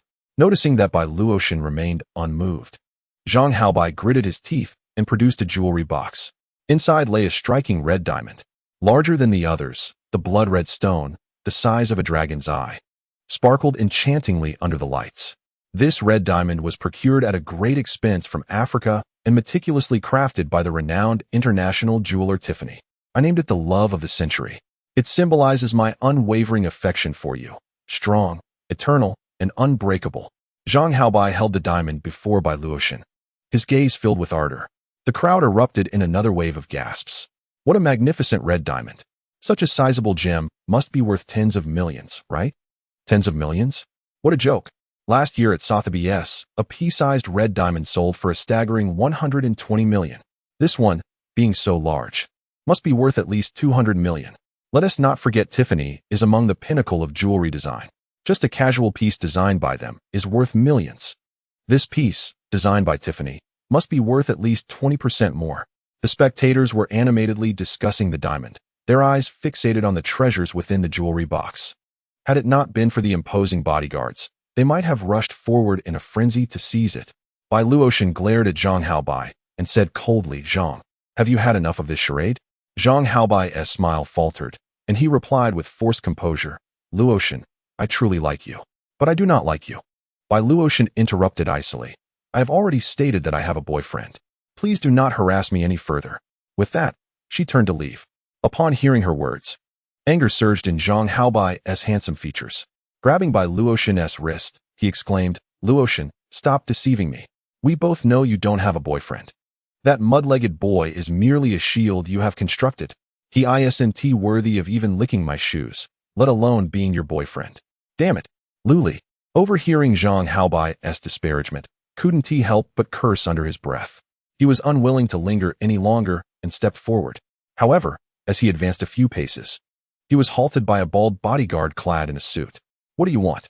Step back." The bald bodyguard glared at Lu Li, irately stating, "Did you not see Zhang Xiao declaring his love? If you impede his moment, can you bear the consequences?" Lu Li's expression turned cold. "This is a public space. What right do you have to occupy it? Moreover, I am here to confront Zhang Haobai. How dare he encroach upon my territory? Do you know how to write the word death? Encroach upon your territory?" The bald bodyguard was momentarily taken aback, but quickly regained his composure, sneering, "So, you are the infamous son-in-law who was cast out of his home, the worthless one?" Another bodyguard, overhearing this, interjected with a scornful shout. "Have your eyes gone blind to dare spoil young Master Zhang's affairs? Leave at once, or don't blame me for being rude." Lu Li narrowed his eyes. "Do you seek to provoke me?" The bald bodyguard chuckled derisively. "Where do you derive your confidence to speak to us in such a manner? You wish to approach, do you?" With a mocking grin, he spread his legs and jested. "Then by all means, crawl through my legs." "Ha ha." The other bodyguards joined in the laughter. A mere son-in-law, expelled from his home, dared to challenge them. Was this not an invitation for punishment? Chapter 63. You are worth this much. Seeing Lu Li's expression turn cold, the bald bodyguard became even more arrogant. "Oh, what is this? Angry are we? Do you yearn to strike me?" He slapped his own face, casting a mocking smile at Lu Li. "Come, I grant you the opportunity. Hit me." Smack. Just as he finished speaking, Lu Li delivered a resounding slap. The sharp sound echoed as the bald one cried out in agony, unable to react before being propelled several meters away, crashing onto the marble floor. The other bodyguards were rendered speechless at this scene. None had anticipated that Lu Li would dare to strike in front of so many, who had emboldened him. Truly foolish. Lu Li retracted his hand and strode purposefully towards Bai Luotian's direction. "How dare you lay your hands upon me? You seek death." One bodyguard, regaining his senses, displayed a fierce expression and threw a punch towards Lu Li's face. The other bodyguards rushed in from various angles to assault Lu Li. Smack. Smack. Smack. Lu Li wasted no words and retaliated swiftly. A few sharp slaps sent the seemingly ferocious bodyguards sprawling to the ground. A cacophony of screams erupted in the air. Lu Li, unfazed, continued his advance. "It is you again." Zhang Haobai's face contorted with malice upon seeing Lu Li approach. "You dare return here?" Yet, upon seeing Lu Li, Bai Luotian involuntarily revealed a smile. "I am Luotian's boyfriend. Why should I not come here?" Lu Li retorted with a cold smile, countering, "And you, a prominent heir of the Zhang family, dare to harass another man's girlfriend. Is this the reputation of your esteemed Zhang family? Boy, cease your nonsense. You know full well whether you are Luotian's boyfriend. Zhang Haobai gritted his teeth. He grew weary of further banter with Lu Li and took out a checkbook. With swift strokes, he filled it out, tore the check, and tossed it to Lu Li. I care not for your motives. 1 million. Disappear before Luotian. You are unworthy of her. Wow, such an imposing demeanor instantly elicited gasps from the audience, particularly among the female onlookers, who regarded Zhang Haobai's actions as nothing short of spectacular, truly the epitome of a domineering CEO. In contrast, Lu Li found himself scrutinized by those striking women who displayed disdain. While he was not unattractive, the clothing he wore seemed scarcely worth 1,000 yuan. He appeared to be a mere nobody. Compared to a prestigious heir like Zhang Haobai, he was indeed leagues apart. Nevertheless, the attention of the crowd predominantly focused on Lu Li. They were eager to witness whether he would spurn the temptation of 10 million yuan or seize it and depart. 10 million is no trifling sum. It could ensure a lifetime of comfort for an ordinary individual. Yet, Lu Li maintained a serene expression, barely glancing at the bill, and instead rummaged through his pocket. He then produced a 1 yuan coin and solemnly presented it to Zhang Haobai, declaring, 1 yuan. Do not disturb Luotian again. The onlookers erupted in laughter. If it weren't for that coin, I would have thought he was about to pull out 100 million. Someone exclaimed, can he really afford that? Another mused. Was this fellow a jester summoned by a monkey? The crowd was filled with bemusement. They had anticipated Lu Li would deliver a stunning comeback, brandishing a check for 100 million to slap Zhang Haobai's face. Yet he merely produced a single coin. In this day and age, what can 1 yuan accomplish? It's not even enough for a bus fare. Zhang Haobai laughed until tears nearly spilled from his eyes. You fool, has a donkey kicked your brain? You dare to present a single yuan? He jeered. If you're broke, stop pretending. Go back to the construction site and carry bricks. Lu Li shrugged and replied nonchalantly. I wish I could offer more, but you get what you pay for. Apologies, but this is all you're worth. This time, it was by Luotian, who couldn't help but chuckle. Zhang Haobai's smile froze instantly. Kid, are you truly seeking to oppose me? He glared at Lu Li with ferocity. Do you know who I am, daring to compete with me for Luotian? And do you know who I am? Lu Li retorted coldly. Do you wish to compare credentials? Zhang Haobai scoffed, his face dripping with contempt. I studied abroad at 15, entered Harvard at 18, and secured a master's degree in management by 22. Lu Li replied calmly, I am Luotian's boyfriend. Zhang Haobai bellowed. I am the chairman of Haoyue Group, worth billions. With 18 companies under my name, operating across the globe, Lu Li remained unfazed. I am Luotian's boyfriend. Zhang Haobai ground his teeth in frustration. I am the eldest son of the Zhang family, the primary heir of 100 billion yuan dynasty. The connections I possess, the experiences I have lived through, and the networks I command are realms you can only dream of. My starting point is the unattainable destination you may yearn for throughout your life. Lu Li spoke calmly, declaring, I am the boyfriend of Luotian. Zhang Haobai was so infuriated he nearly spat blood. This scoundrel, devoid of any sense of honor. Ignoring Lu Li, Zhang Haobai turned his gaze towards by Luotian, his expression filled with deep affection. Luotian, I understand that your feelings for me are genuine, but you hesitate due to familial constraints. I empathize with you. In fact, I too do not wish for my marriage to be dictated by my family. However, my affection for you is sincere. Let us take the opportunity to know each other better. As he spoke, he presented the red gemstone once more before by Luotian. This gem symbolizing his heartfelt intentions. Lu Li could not suppress a laugh. A red gemstone, you say? Are you certain it is not merely a glass marble? Zhang Haobai retorted coldly. What do you know, you country bumpkin? This is a red diamond, the king of all diamonds. It is as steadfast, eternal, and unbreakable as my feelings for Luotian. Is that so? Allow me to take a look, Lu Li replied, amusement dancing in his eyes. Before Zhang Haobai could react, Lu Li seized the so-called red diamond. Zhang Haobai instantly bellowed. You brat, put that down. Do you think you are worthy to touch it? Yet Lu Li merely smiled. This is not a diamond at all. It is but a glass marble. Your sincerity holds as little value as this trinket. A wave of astonishment swept through the crowd. They turned their gazes towards Zhang Haobai, shock etched upon their faces, as they realized he had attempted to deceive them. You lie? Zhang Haobai's face flushed crimson. Pointing at Lu Li in fury. Speak only with evidence. Dare to slander me, and I shall see you in court. Do you truly seek proof? Lu Li's eyes narrowed suddenly. Indeed. Zhang Haobai fixed his glare upon Lu Li, menace glimmering in his eyes. Do you think you can make baseless accusations without consequence? I warn you, this red diamond was sourced from South Africa and crafted by the renowned jeweler Tiffany himself. It is worth 230 million. If I do not receive an explanation today, prepare to face legal action. I shall ensure you are left destitute and imprisoned. Before he could finish, a soft crack echoed in the air. Lu Li gently squeezed the gem, which was purported to be the hardest diamond in the world, reducing it to mere powder. Zhang Haobai's eyes widened in disbelief, frozen in place. Chapter 64. Do you deserve us? As Zhang Haobai stood in stunned silence, Lu Li took Bai Luoxin's hand, leading her away from the Xiongtu building. At the Athena Western restaurant, they settled into a cozy booth by the window. Bai Luoxin gazed intently at Lu Li, her beautiful eyes sparkling with curiosity. How did you manage that? What? Lu Li asked, puzzled. The red diamond. Bai Luoxin continued to scrutinize him. Although my knowledge of diamonds is limited, I know for certain that it was indeed a diamond, not a glass marble. How could you crush a diamond? There was one thing she did not voice, that Zhang Haobai could never have brought a counterfeit to deceive her. Oh, is that what you meant? Lu Li shrugged nonchalantly. I don't know. I just pinched it, and who knew it was so fragile? Bai Luoxin cast Lu Li an exasperated glance. Aware that he did not wish to elaborate, she refrained from further inquiries. At that moment, a phone call came through.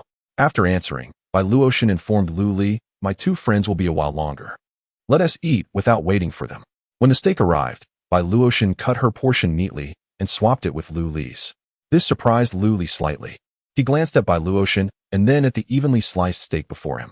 A gentle stir within him seemed to awaken a soft spot deep inside. Bai Luoxin, however, kept her head down, seemingly oblivious, though the blush creeping to the nape of her neck betrayed her.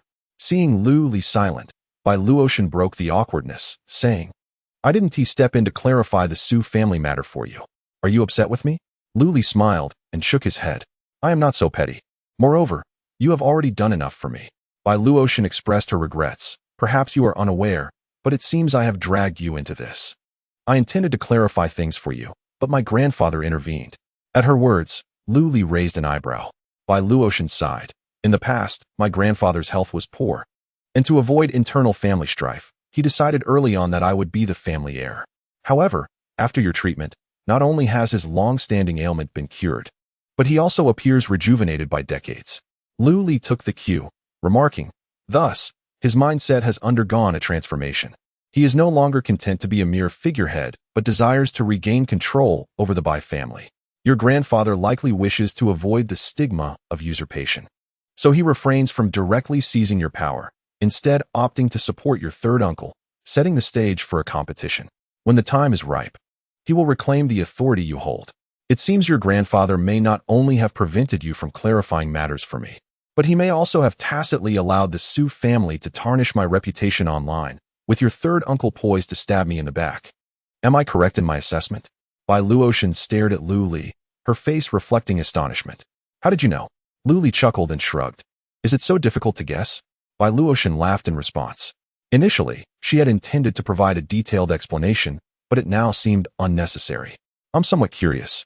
Bai Luoxin fixed her gaze on Lu Li, not elaborating further, but instead asking, given the Su family's relentless attacks on you online, why do you not stand up to clarify or retaliate? Lu Li took a bite of his steak and replied nonchalantly, for two reasons. First, I am neither a public figure nor a celebrity. The Su family slander is of little consequence to me. Second, the timing is not yet right. Let them flounder for now. If they do not sense any hope, how can they ever feel despair? A glint of coldness flashed in Lu Li's eyes. During the 3 years he had spent as a son-in-law, he could overlook the humiliation inflicted upon him by the Su family. However, they had no right to slander and humiliate Wen Jinxiu at the banquet. Had it not been for their invitation from Bai Luoxin, who had some ties with the Bai family, his mother, Wen Jinxiu, would have to bear the stigma of a thief for a lifetime, possibly even facing imprisonment. If he could still endure this, he would be unworthy of being called a son. Since the Su family had made their move, they should not blame him for settling old and new scores alike. Bai Luoxin, with a sparkle in her beautiful eyes, smiled and said, just now, I was worried that you had ruined Zhang Haobai's diamond and would face his wrath. It seems I was overly concerned for you. Lu Li replied with a faint smile. Let him come at me, then. His public destruction of Zhang Haobai's valuable diamond was not solely for Bai Luotian. It was also a retaliation against Zhang Haobai. The Su family was so determined to tarnish his reputation online that even a fool would realize Zhang Haobai was behind it. At that moment, a voice called out, and a young couple approached them. Both appeared to be in their 30s. The man was tall, dressed sharply in a suit, exuding an air of confidence, while the woman was equally striking, adorned in luxurious attire. The young woman, who had just called out, was none other than Huorian. Luotian, Mr. Sun, you're here. Bai Luotian greeted them with a smile. Out of courtesy, Lu Li also rose to his feet. As soon as they arrived, the beautiful young woman eagerly inquired, Luotian, where is the miraculous doctor you mentioned? Has he not arrived? You are my dear friend. You must help me. The old lady has never looked upon me favorably, claiming I am not from a prominent family. This time, I must seize this opportunity. Mr. Sun chimed in, Luotian, if you can help us find the miraculous doctor to cure the old lady's ailment, my wife and I will owe you a great favor, and we shall repay you handsomely in the future. Bai Luotian smiled, reassuring them, rest assured, the miraculous doctor is already here, right in front of you. She then introduced Lu Li.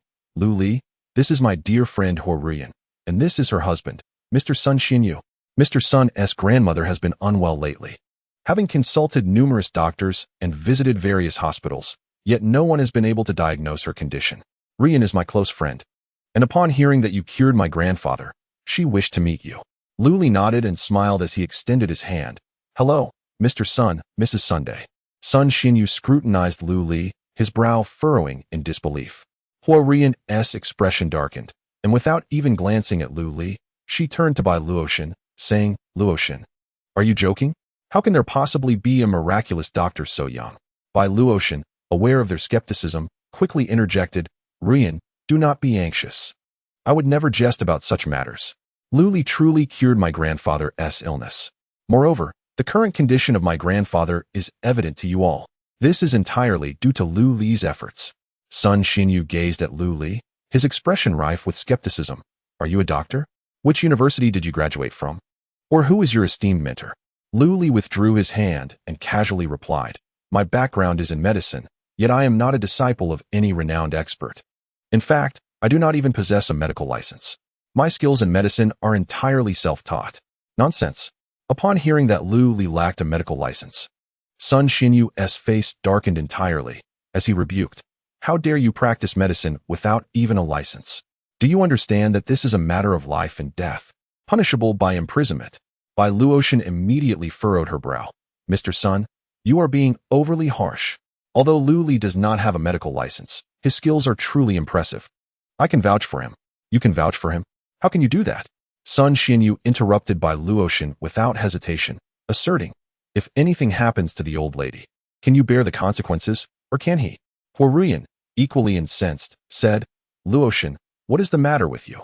I consider you my closest friend. Yet you are putting me in such a predicament? Sun Xinyu's anger mounted. I heard you brought a miraculous doctor. We did not even attend today's family meeting and will surely face reprimand upon our return. And instead, you introduce us to someone like this?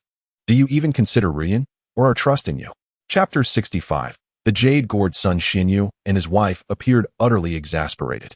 Under different circumstances, their expressions would not have been so severe. It was simply that Lu Li deviated drastically from their expectations of a miraculous physician. Zijing Bank is the foremost private bank in the Southwest, reputed as the 5th largest financial institution. As a young director of Zijing Bank, Sun Xinyu is undoubtedly a scion of affluence. Regrettably, Huorian hails from an ordinary working-class background. The two were classmates who studied abroad together. Upon returning home, Sun Xinyu resolutely rejected his family's arrangements and firmly chose to marry Huorian. This decision left the elder members of the Sun family, especially the matriarch, quite displeased with Huorian as their daughter-in-law. Being a daughter-in-law from a prominent family is certainly no easy task, especially since, after several years of marriage, Huorian has yet to bear any children. This precarious situation makes her status increasingly vulnerable, with the risk of being cast out looming ever closer. With the matriarch falling ill, Huorian was eager to seize the opportunity. The couple placed all their hopes on the miraculous doctor mentioned by Bai Luotian, even going so far as to skip an important family meeting. Little did they expect that the greater the hope, the greater the disappointment. Bai Luotian attempted to explain, but Luli halted her. He cast a glance at Sun Xinyu and calmly stated, "You are Mr. Sun, correct? Recently, have you been experiencing a persistent bitter taste in your mouth, finding everything you eat to be tasteless? Furthermore, is your cervical spine causing you significant discomfort? As if you were carrying 2 blocks of ice daily?" Sun Xinyu was taken aback, looking at Lu Li and asking, "How do you know this?" "I am aware that you have been suffering from insomnia and vivid dreams lately, experiencing tinnitus every night past midnight." Lu Li spoke with indifference. Sun Xinyu could not help but gasp in shock, staring at Lu Li as if he were a ghost. Even Hua Ruoyan, who stood beside him, did not know these details with such clarity, and it was certainly not Bai Luotian who informed Lu Li. Lu Li then turned his gaze towards Hua Ruoyan and calmly said, "Madam Sun, have you been plagued by cold legs and difficulty in conceiving?" Hua Ruoyan's eyelids twitched. Yet Lu Li did not even glance at her, speaking coldly, "Do you know why? It is because you fell into an icy hole during your childhood. Although you were quickly rescued and returned to life, the coldness invaded your body, damaging your Rin meridian, resulting in an excessively cold uterus. Unless this issue is resolved, you shall never conceive in this lifetime." Hua Ruoyan's complexion changed dramatically, filled with shock, fear, and a sense of relief as if a mystery had been unraveled. "I'm full. I shall take my leave now." After speaking, Lu Li did not spare them a glance, exchanged pleasantries with Bai Luotian, and turned to depart. Sun Xinyu and Hua Ruoyan remained in a state of immense astonishment. How could Lu Li, someone they had never interacted with, accurately describe their health conditions? How could this be possible? Moments later, Sun Xinyu turned to Hua Ruoyan. "Did you really fall into an icy hole when you were young?" Hua Ruoyan smiled wryly and nodded. "When I was 13, I was skating on the river and unexpectedly fell through a patch of ice that was too thin to support my weight. Had he not mentioned it, I would have forgotten about that incident." "A divine physician, truly a divine physician," Sun Xinyu exclaimed, unable to contain his astonishment. And then he dashed crazily towards the direction Lu Li had left. Bai Luotian and Hua Ruoyan hurriedly followed. Upon reaching the entrance, they caught a glimpse of Lu Li driving away.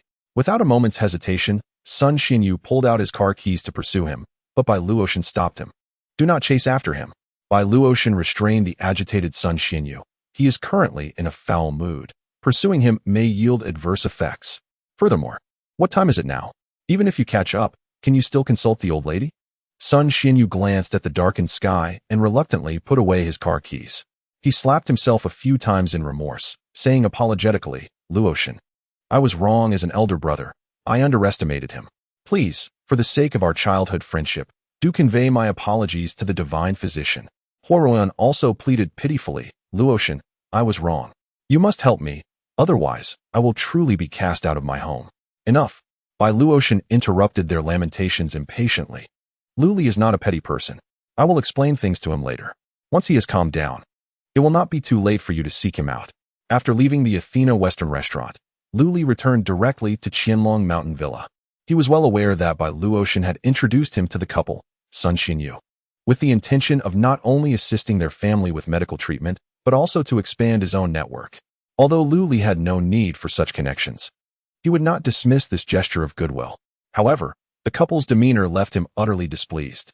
Naturally, he would not engage in the folly of forcing his warmth upon their indifference. His medical skills were not to be undervalued. The reason he disclosed their physical conditions was merely to teach them a lesson while also vindicating Bai Luotian. The following morning, after breakfast, Lu Li ventured to the antique street of Song Xianxiao, hoping to find high-quality jade stones to inscribe into the gathering spirit array. Over the past few days, when Jinxiu's complexion had markedly improved, thanks in no small part to Lu Li's daily addition of crushed Peiyuan pills in her meals, Lu Li did not wish to administer the pills directly to her. Her constitution was too frail, having been worn down by years of labor and illness to the point of exhaustion. Even the minor Peiyuan pills would be akin to potent medicine for her. To avoid potential harm, he had resolved to revisit the idea of the gathering spirit array. The antique street of Song Xianxiao is the largest in Rongqing and indeed throughout the entire southwest region, boasting a vast array of diverse merchandise. Antique enthusiasts from across the country flock here to hunt for treasures.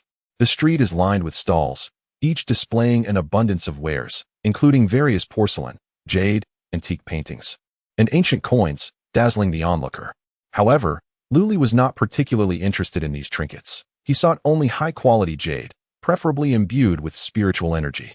Thus, despite the multitude of items on the stalls, he faced little difficulty navigating through them. After half an hour of exploration, Luli had traversed nearly half the length of the antique street, only to be met with profound disappointment. Not only were there no jade stones infused with spiritual energy, but even genuine jade was scarce.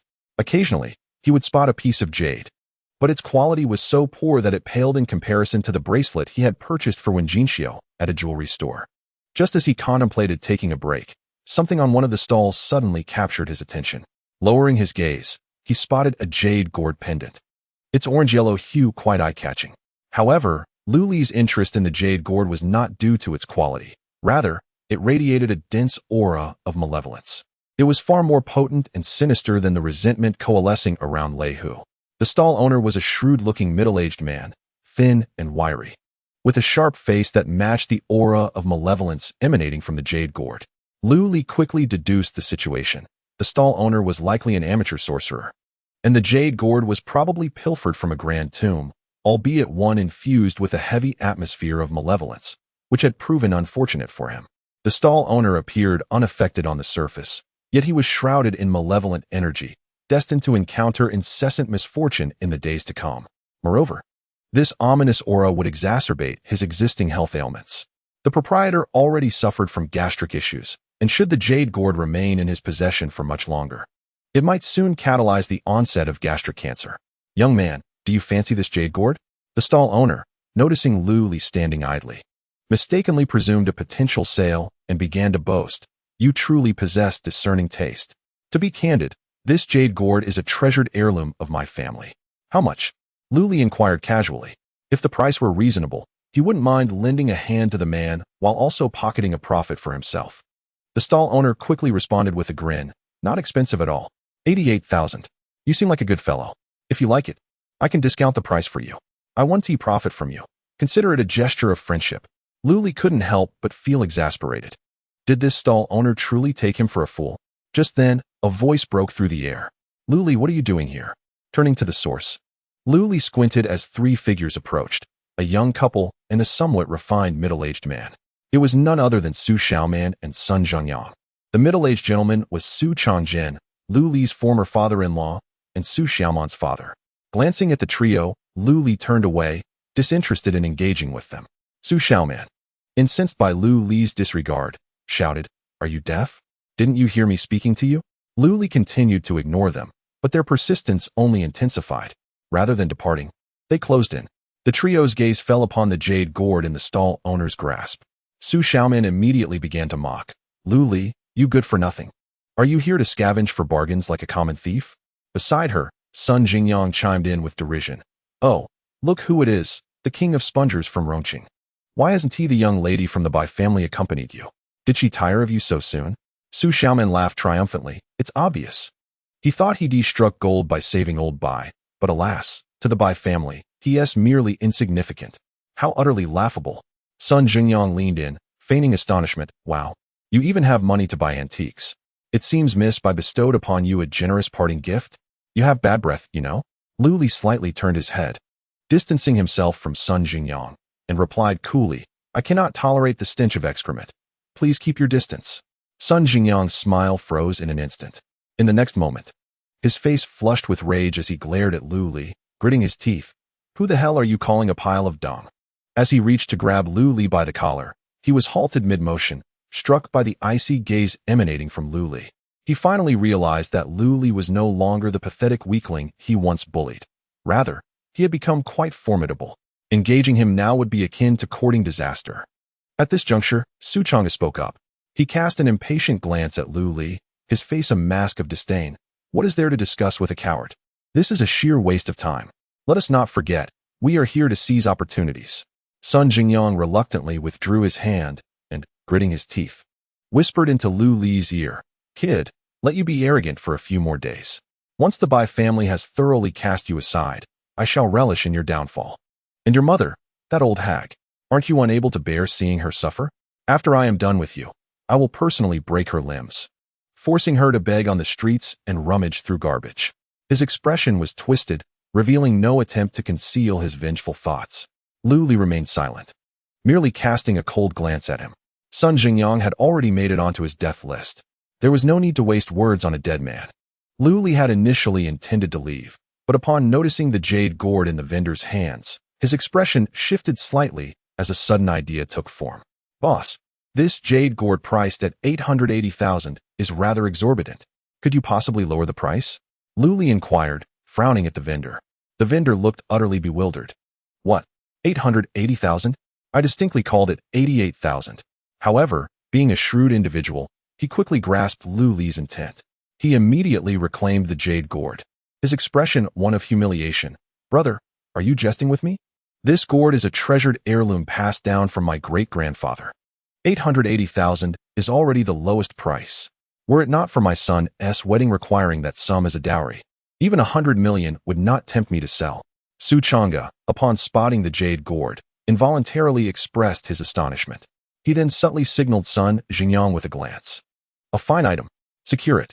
Lu Li appeared oblivious to their exchange, still frowning while haggling with the vendor. But 880,000 is simply too steep.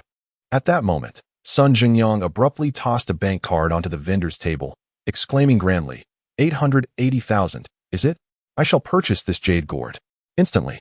Both Lu Li and the vendor were taken aback. It seemed neither had anticipated Sun Jingyang's decisiveness. Lu Li's expression darkened as he glared at Sun Jingyang, saying, Sun Jingyang, do you understand the rules? Did you not see that I was the first to express interest in this jade? Sun Jingyang scoffed. Spare me the talk of rules. I don't care if you were interested. Have you paid? If you haven't, it isn't yours. And I am entirely within my rights to buy it.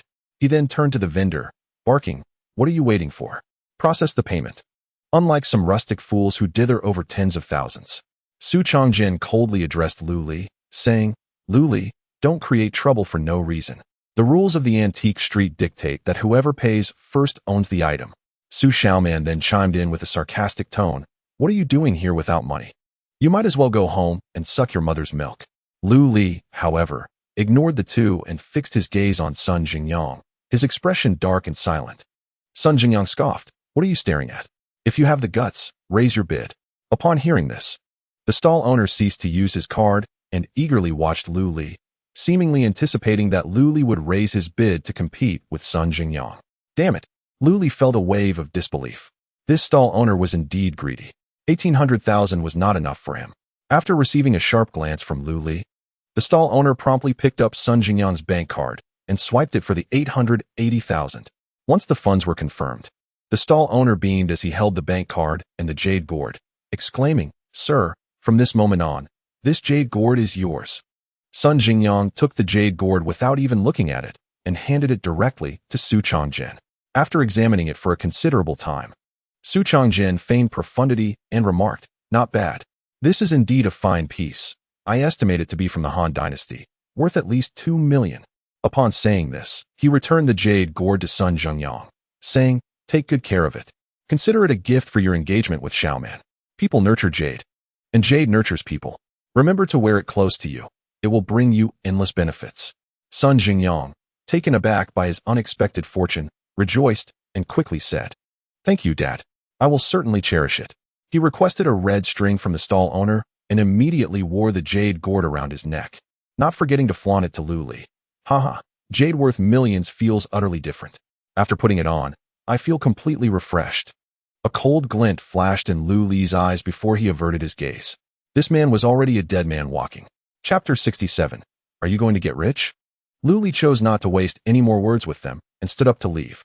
Sun Jingyang's face was grim, his skin yellowish, and his palms pale and bloodless. Without needing to look closely, Lu Li knew that Sun Jingyang was suffering from severe liver disease. If he continued to wear this jade gourd, it would undoubtedly lead to late-stage liver cancer within a month, and no one could save him. Seeing Lu Li leave with a dark expression, both Sun Jingyang and Su Xiaoman felt an immense sense of satisfaction. Sun Jingyang flattered Su Changjin, saying, Dad, your insight is remarkable. You immediately recognized the jade gourd's extraordinary nature. Of course, Su Changjin replied with pride, the study of antiques is all about vision, knowledge, and experience. I have been in this field for decades. Even in the entire antique community, few dare to claim superior eyesight to mine. Father, you are magnificent. Sun Jingyang quickly added more flattery. Meanwhile, the stall owner watched the three with a bemused expression.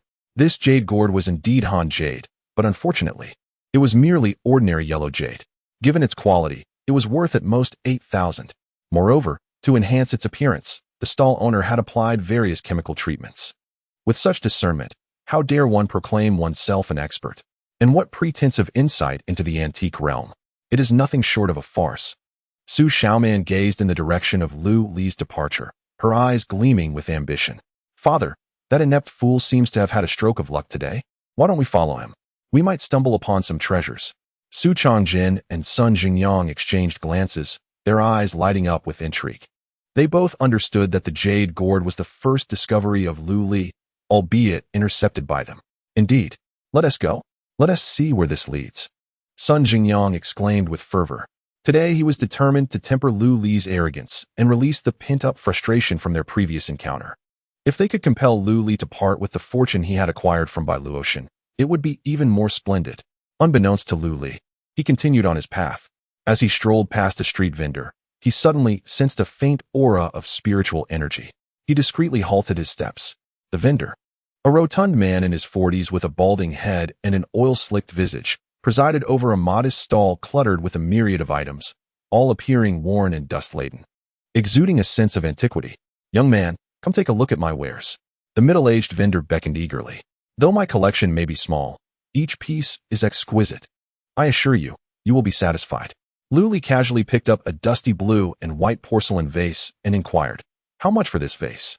"Ah, young man, you possess a discerning eye," the vendor exclaimed, showering him with praise. "This is an authentic Ming Dynasty blue and white porcelain. Observe the glaze, so rich and translucent, and the patterns, so meticulously crafted. The quality of the blue material is serene and elegant." Lu Li interrupted the vendor's flattery, asking, "What is the price?" With a beaming smile, the vendor replied, "Given your expertise, I 1T beat around the bush. It's a flat price of 500,000. Lu Li regarded the seemingly honest vendor with incredulity. Did he truly appear so gullible? "I'll take this blue and white porcelain." Before he could voice his intention, a voice from behind him interjected. Sun Jingyang stepped forward, boldly declaring to the vendor, "I'll take this blue and white porcelain. 500,000, right? I'll pay by card."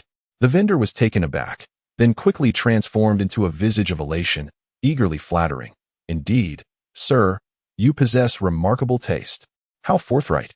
You clearly are a person of substantial means." Sun Jingyang tossed his bank card to the vendor and then turned to Lu Li with a grin, extending his hand. "Lu Li, I trust one need not reiterate the rules. This blue and white porcelain is now mine. Hand it over."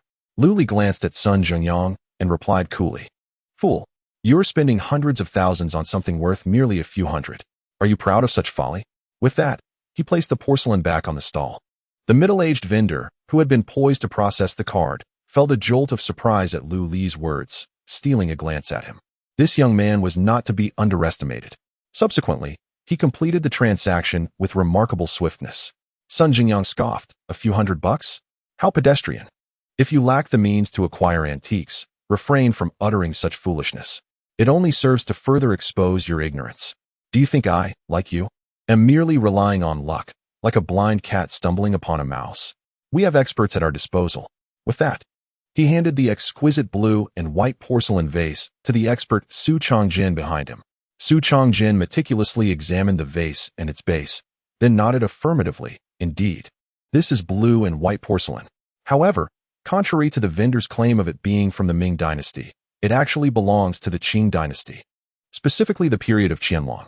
While its value is slightly inferior to that of Ming porcelain, this piece is exceptionally well preserved and could fetch around 5 million. 5 million. The moment these words were uttered, a considerable number of passers-by turned their attention towards them. "Oh my, they've stumbled upon a piece from the Qing Dynasty. What extraordinary luck." Yet, it was not mere luck, it was expertise. Did you not hear the expert articulate his assessment with such clarity? Many in the crowd gazed on with envy. The middle-aged vendor, sensing the gravity of the situation, feigned a pained expression. "Oh dear, it truly is blue and white porcelain. Would it be possible for me to not sell it? Are you out of your mind?"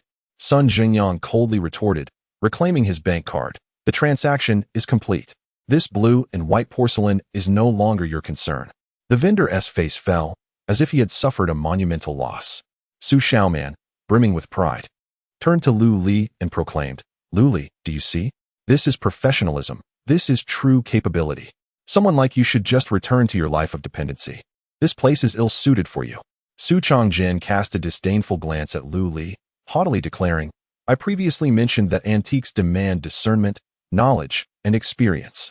It is not something anyone can comprehend." The onlookers gazed at Su Changjin, who exuded an air of mastery, their faces filled with admiration. "Look at him. He is a true master, a professional." At that moment, a venerable voice emerged from the crowd. "Young friend, may I take a look at that blue and white porcelain?" An elder clad in traditional attire stepped forward.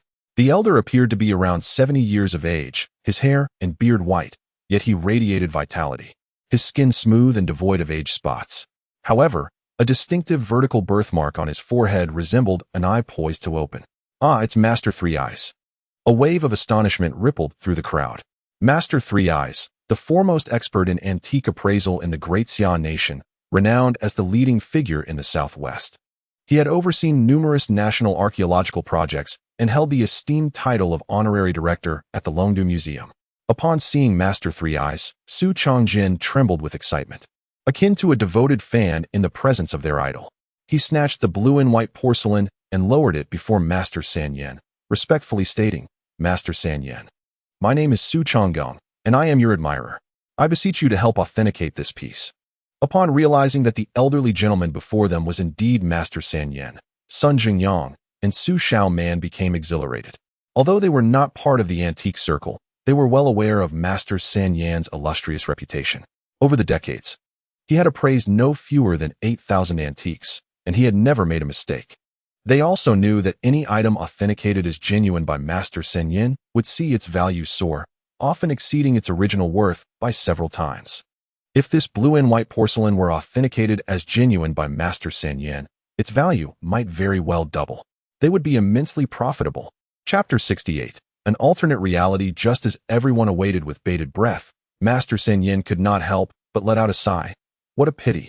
What a pity! The crowd was momentarily taken aback, but soon they grasped the implication.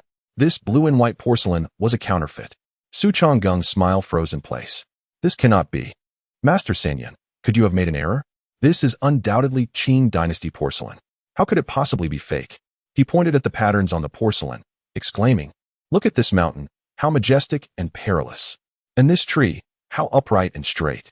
Not to mention this flower, this great wall." A profound silence enveloped the room. Master San Yen remained unfazed, while the crowd seemed to share the sentiment. Moments later, someone could no longer contain their laughter. And soon others joined in, bursting into hearty chuckles. It became evident that this so-called expert was nothing more than a fraud. Su Changgung's face turned crimson with indignation as he pointed at the base, insisting, "Master San Yen, observe this base. It bears a mark. Surely, this cannot be a forgery." Master San Yen sighed. "The reason I lament is that, save for the base, everything else is genuine." Su Changgong was left speechless, and the crowd soon realized the truth. The blue and white porcelain was not entirely counterfeit. Rather, it was a composite piece. As Su Changgong processed this revelation, his countenance fell. He recognized that when it came to antique appraisal, he was not worthy to even carry Master San Yan's shoes. Unwilling to concede, Su Xiaoman asked, "Master San Yan, given that the body of the porcelain is authentic, it must still hold some value, right?" Master San Yan merely smiled and remained silent. Meanwhile, someone nearby scoffed. "This worthless trinket would leak if used to hold water. Worth something?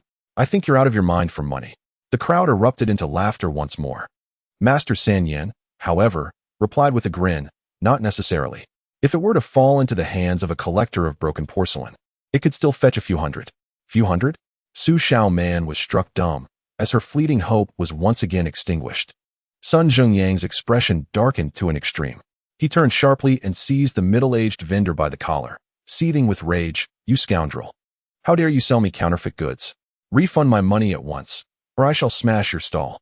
The vendor, shedding his previous demeanor of affability, forcefully pushed Sun Zhengyang away, retorting fiercely, "What nonsense are you spouting? The transaction is settled. This blue and white porcelain has no connection to me whatsoever. Your piece is a forgery, and that is none of my concern. Sun Jingyang, upon hearing the vendor's words, could not help but chuckle. Such reasoning was undeniably sound. He found himself at a loss for a rebuttal. With a fierce glare directed at Lu Li, envy welled up within him. However, Lu Li, dismissive of Sun Jingyang, picked up a somewhat tattered and yellowed painting of a lady and inquired, "How much for this piece? You wish to purchase this?" The vendor was momentarily taken aback, then quickly adorned a beaming smile, saying, "Ah, young brother, you truly possess an eye for talent. It is no wonder you discern the value of the blue and white porcelain so swiftly." After a moment of consideration, he extended 3 fingers, declaring, "A firm price of 300,000. Lu Li, without batting an eyelash, countered, 20 yuan. The onlookers nearly toppled over in disbelief. Goodness! Is there such a thing as bargaining like this? The middle-aged vendor coughed, his chubby face turning crimson, clearly caught off guard and choking on his own saliva. Brother, that price is far too low. The vendor, wearing an expression of constipated disbelief, gestured at the painting. Just look at the paper. It is clearly an antique. And the lady depicted, so captivating. He then pointed to the lady's bosom, but realizing his gaffe, he abruptly halted, asserting decisively, in any case, at least 100 yuan. The crowd collectively broke into a sweat, astonished by the vendor's shamelessness. One moment he quoted 300,000, and the next, a mere 100? His price plummeted more dramatically than the stock market. Yet, the vendor showed no signs of embarrassment. It's business after all. There's no shame in making a profit. This painting was so counterfeit that anyone with discerning eyes wouldn't spare at a second glance, and it had languished in his possession for nearly 2 years. Had he not deemed it too hard for even wiping oneself, he would have long discarded it. Now that someone was willing to buy, he was more than happy to part with it. Even a mosquito's leg is still meat. Deal. Lu Li, uninterested in further banter with the vendor, promptly scanned the QR code with his phone and transferred 100 yuan to the vendor's account. He then stowed the painting away and prepared to depart. Young brother, Master San Yin suddenly interjected, stopping Lu Li. May I take a look at that painting? The crowd was visibly taken aback by his request. Someone remarked, Master San Yin, this painting is nothing more than a factory product. Is it really necessary to inspect it? Indeed, it is utterly implausible. I can discern it at a glance. The craftsmanship is abysmal, resembling that of a child. Indeed, it is riddled with flaws. The others shook their heads in agreement. Those who dare to stroll through the antique street possess a certain discernment. They immediately recognized that the piece purchased by Lu Li was merely a counterfeit, rather than a hidden treasure. Master San Yin gazed at Lu Li with a serene smile, choosing to remain silent. He, too, had instantly recognized the painting as a forgery. In truth, his curiosity lay with Lu Li himself. The Qinghua porcelain, which had caught his attention prior to Lu Li's arrival, although a replica, was undeniably crafted by a skilled hand. It was only after examining it for a moment that he realized it was a composite piece. Yet Lu Li, with just a cursory glance, had unveiled the truth. This piqued Master San Yan's interest in Lu Li. As for the painting, had it been any other day, he would have dismissed it after a single glance. However, the fact that Lu Li had chosen to purchase such an obviously spurious piece intrigued him further. Lu Li furrowed his brow, hesitating momentarily before handing the figure painting to Master San Yin. He too wished to see if Master San Yin could unveil the painting's hidden intricacies. After receiving the artwork, Master San Yin scrutinized it for a while, only to be met with profound disappointment. It is far too fake. My young friend, I fear you have misjudged this time. This figure painting, while not a product of a factory assembly line, is merely a novice's imitation devoid of any value. Master San Yin shook his head, feeling somewhat disheartened by Lu Li. He had hoped he had encountered a true connoisseur, but it seemed he had overestimated the situation. Lu Li had likely been fortunate enough to correctly appraise the value of the Qinghua porcelain. Upon hearing Master San Yan's words, Sun Jingyang's spirits lifted considerably. Having been swindled out of 500,000, he felt an unexpected relief. Haha, Master San Yin, you might not be aware, but this Lu Li is nothing more than a spineless man living off others. If he truly possessed the ability to appraise antiques, he would not resort to being a son-in-law. Sun Jingyang laughed heartily, unabashedly revealing Lu Li's identity. What? This young man is actually a son-in-law? Alas, what a pity. A young person with both hands and feet should not always seek the easy path. What value is there in being a son-in-law? Today's youth seem to prefer relying on the wealthy, Women seek sugar daddies, while men, upon encountering affluent women, plead for their generosity, hoping to be taken care of. Truly, the moral fabric of society is deteriorating. The crowd shook their heads in lamentation. Sun Zhengyang, meanwhile, regarded Lu Li with a mocking expression. Even if he could not undermine Lu Li directly, he was determined to tarnish Lu Li's reputation, making it impossible for him to thrive in the antique street. Ignoring the provocations of Sun Zhengyang, Lu Li addressed Master San Yan. This painting appears quite counterfeit, yet there is more to it than meets the eye. Chapter 69. Dare to gamble? More than meets the eye? The crowd froze in astonishment at Lu Li's statement. Master San Yan furrowed his brow, then turned to Lu Li and inquired, "Might you be willing to demonstrate?" He held a considerable confidence in his discerning eye, having never misjudged a matter in his extensive years within the field. Thus, hearing Lu Li's declaration, disbelief clouded his thoughts. Su Xiaoman could not restrain her derision, retorting, "Lu Li, cease your pretentious display. Are we unaware of your true capabilities?" Sun Zhengyang scoffed, adding, "Do you truly believe your perception surpasses that of Master San Yan? If you possessed such prowess, you wouldn't be reduced to a mere son-in-law." Lu Li cast a scrutinizing glance at the pair, his eyes narrowing. Indeed, these two were audaciously overstepping their bounds. He felt little hesitation in imparting them a lesson. "What if I can prove this painting holds significant value?" Lu Li suddenly challenged. His gaze locked on them with a playful intensity. Sun Zhengyang dismissed him with a sneer, saying, "If you can prove it, I'll call you grandfather." "I certainly don't have a grandson like you." Lu Li responded with a cold laugh. "You." Sun Zhengyang's face flushed with anger as he pointed an accusatory finger at Lu Li, his voice trembling with indignation. "Who are you calling impotent?" Yet, deep within his eyes flickered a glimmer of panic, a telltale sign of having been seen through. Lu Li forcefully shoved aside Sun Zhengyang's hand, chuckling. "Are you not aware of your own truths?" Sun Zhengyang, confronted by Lu Li's boldness, felt his countenance darken. Instinctively, he glanced at Su Xiaoman, who quickly waved her hands, exclaiming, "It's not me. I never divulged anything to him." The onlookers erupted into laughter, initially believing Lu Li was merely spouting nonsense. Yet, now it seemed the two had inadvertently revealed their own secrets. Sun Zhengyang's face flushed crimson, casting a venomous glare at Su Xiaoman, as if wishing to silence her ignorance. "Could you be any more foolish?" Su Xiaoman, realizing her blunder, lowered her gaze, unable to meet Sun Zhengyang's eyes. "Lu Li, stop wasting your breath." Sun Zhengyang glared at Lu Li, gritting his teeth. "I ask you, are you willing to wager? If you can prove this painting is worth over 1 million, I shall give you 10 million. However, should you fail to prove it, you owe me 10 million, and you must kneel and call me grandfather 3 times. Do you dare?" Sun Zhengyang's eyes glinted with rage, clearly intent on reclaiming his dignity as a man through this challenge. Lu Li chuckled coldly. "You would only owe me 10 million if you lose. Yet if you win, I must fulfill 2 conditions. Are you a fool, or do you take me for one? State any additional conditions you wish." Sun Zhengyang retorted with a smirk. Lu Li raised an eyebrow. "Are you certain?" "Of course I am. I fear you may not have the courage to wager." Sun Zhengyang replied with a sneer. Lu Li nodded. "Very well. I accept your wager. As for my other condition, it is quite simple."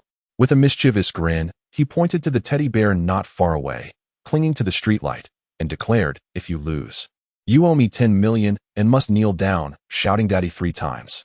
A wave of laughter erupted from the crowd, amused by the boy's audacity. If Sun Zhengyang actually went through with it, he would undoubtedly become a notorious figure on Antique Street. "Fine, I accept your wager," Sun Zhengyang retorted, his eyes ablaze with determination, teeth clenched in resolve. Under normal circumstances, he would have never entertained such absurd terms from Lu Li.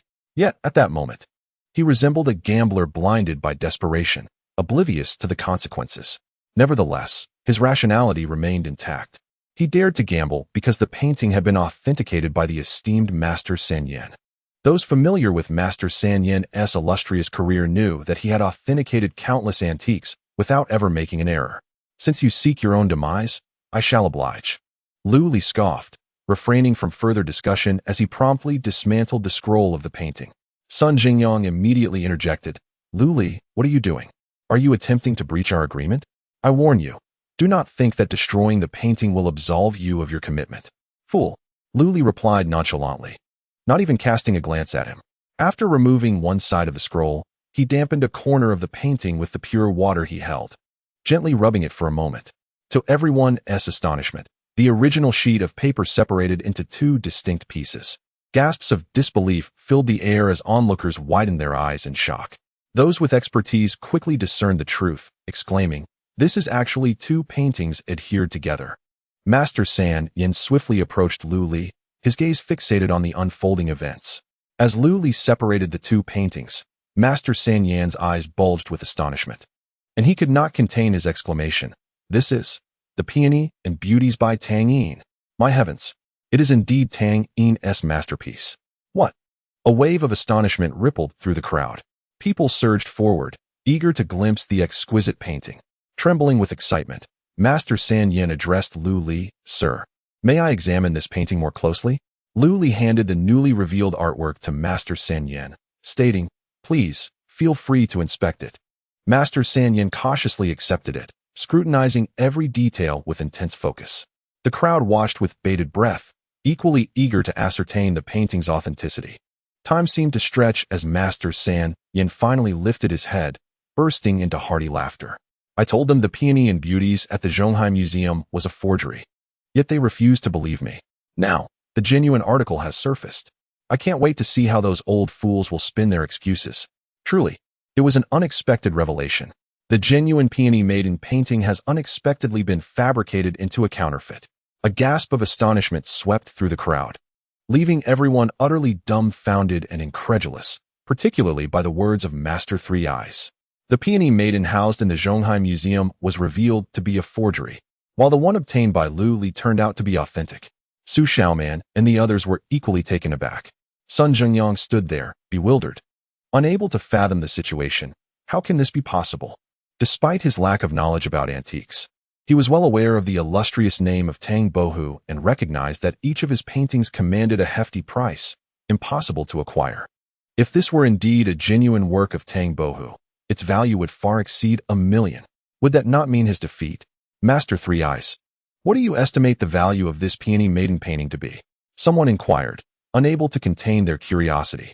Master Three Eyes pondered for a moment and replied, "Recently, at a Sotheby's auction, a painting of Tang Yin's maiden sold for an astounding $75 million. This Peony Maiden exhibits a more mature style, representing Tang Yin's artistic peak, and its condition is remarkably well preserved. I estimate it to be worth at least $100 million. A collective gasp echoed through the venue.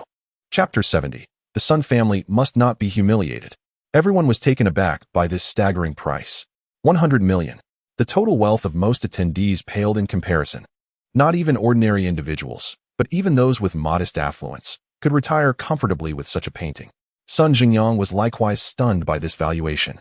Su Xiaoman was consumed with jealousy, nearly driven to madness. That good-for-nothing Lu Li, a mere sponge, how could he possibly stumble upon such a valuable treasure? This painting should rightfully belong to her. Master Three Eyes reluctantly returned the painting to Lu Li. Ultimately, he could not resist expressing his desire. "Esteemed sir, I have a humble request. Might you consider transferring this painting to me? Name your price."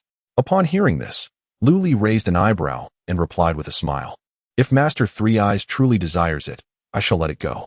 As for the price, let it be $100 million. He held little interest in antiques. His prior intention to unveil the painting's true nature in front of Master Three Eyes and the others was merely a means to gauge his options. "What?" Master Three Eyes exclaimed, suddenly animated and incredulous. "Young friend, are you truly willing to part with this painting?" "Of course." Lu Li nodded with a smile. "Wonderful. Marvelous." Master Three Eyes became so exuberant that he began to gesture animatedly, promptly writing out a check for Lu Li. However, it was not for $100 million, but rather $150 million. Having spent a lifetime in the antiques realm, he was certainly not lacking in funds. A sum exceeding $100 million, while substantial, posed no significant challenge for him. Master Three-Eyed handed the check to Lu Li, expressing his gratitude. "My young friend, consider the extra $50 million as a token of my appreciation. Furthermore, I owe you a favor. Should you ever require my assistance, do not hesitate to seek me out. As long as I draw breath, this promise remains binding." Upon hearing this, the onlookers regarded Lu Li with envy. Su Changsheng, standing nearby, was nearly drooling with admiration. Master Three-Eyed was a towering figure in the antique world, a veritable colossus. Undoubtedly, the favor he offered was far more precious than the 150 million check just presented. Lu Li accepted the check with a smile, showing no reluctance, as he was indeed in need of funds. His venture into the antique realm in search of high-quality jade was motivated by his rather limited financial means. The 20 million compensation from Lei Hu and Zhou Zhengrong had already dwindled to over 10 million at Sihai Jewelry. With just a few million left, acquiring superior jade was nearly impossible. Now, with this 150 million influx, even if he couldn't find the desired jade on Antique Street, he could explore various jewelry shops. Lu Li tucked away the check and turned his gaze to Sun Zhengyang, his voice icy. Now, are you prepared to fulfill the boast you made earlier? At these words, Sun Zhengyang involuntarily trembled. Although he was indeed a wealthy second generation, a million was still a significant sum for him, especially when owed to Lu Li. How could he possibly acquiesce? The second condition was utterly out of the question. Su Changsheng frowned and reprimanded. Lu Li, Zhengyang was merely jesting with you. Do you really take it to heart? Such pettiness will hinder your potential for greatness. Besides, you've already earned 150 million. Is that not enough? Do not be so avaricious. Su Xiaoman chimed in, unable to restrain herself. Sun Zhengyang quickly echoed, indeed. I was just joking. It should not be taken seriously. On the contrary, you should be grateful to me. Without my intervention, you would never have discovered that portrait of the lady. Lu Li remained silent, his gaze fixed coldly on Sun Zhengyang. The surrounding crowd regarded Sun Zhengyang with disdain.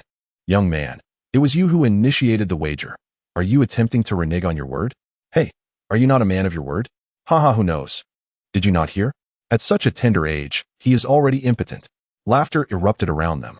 Nevertheless, Sun Zhengyang, still concerned about his pride, finally gritted his teeth and filled out a check for Lu Li. However, Lu Li did not accept it, stating blandly, I do not trust your check. A bank transfer will suffice.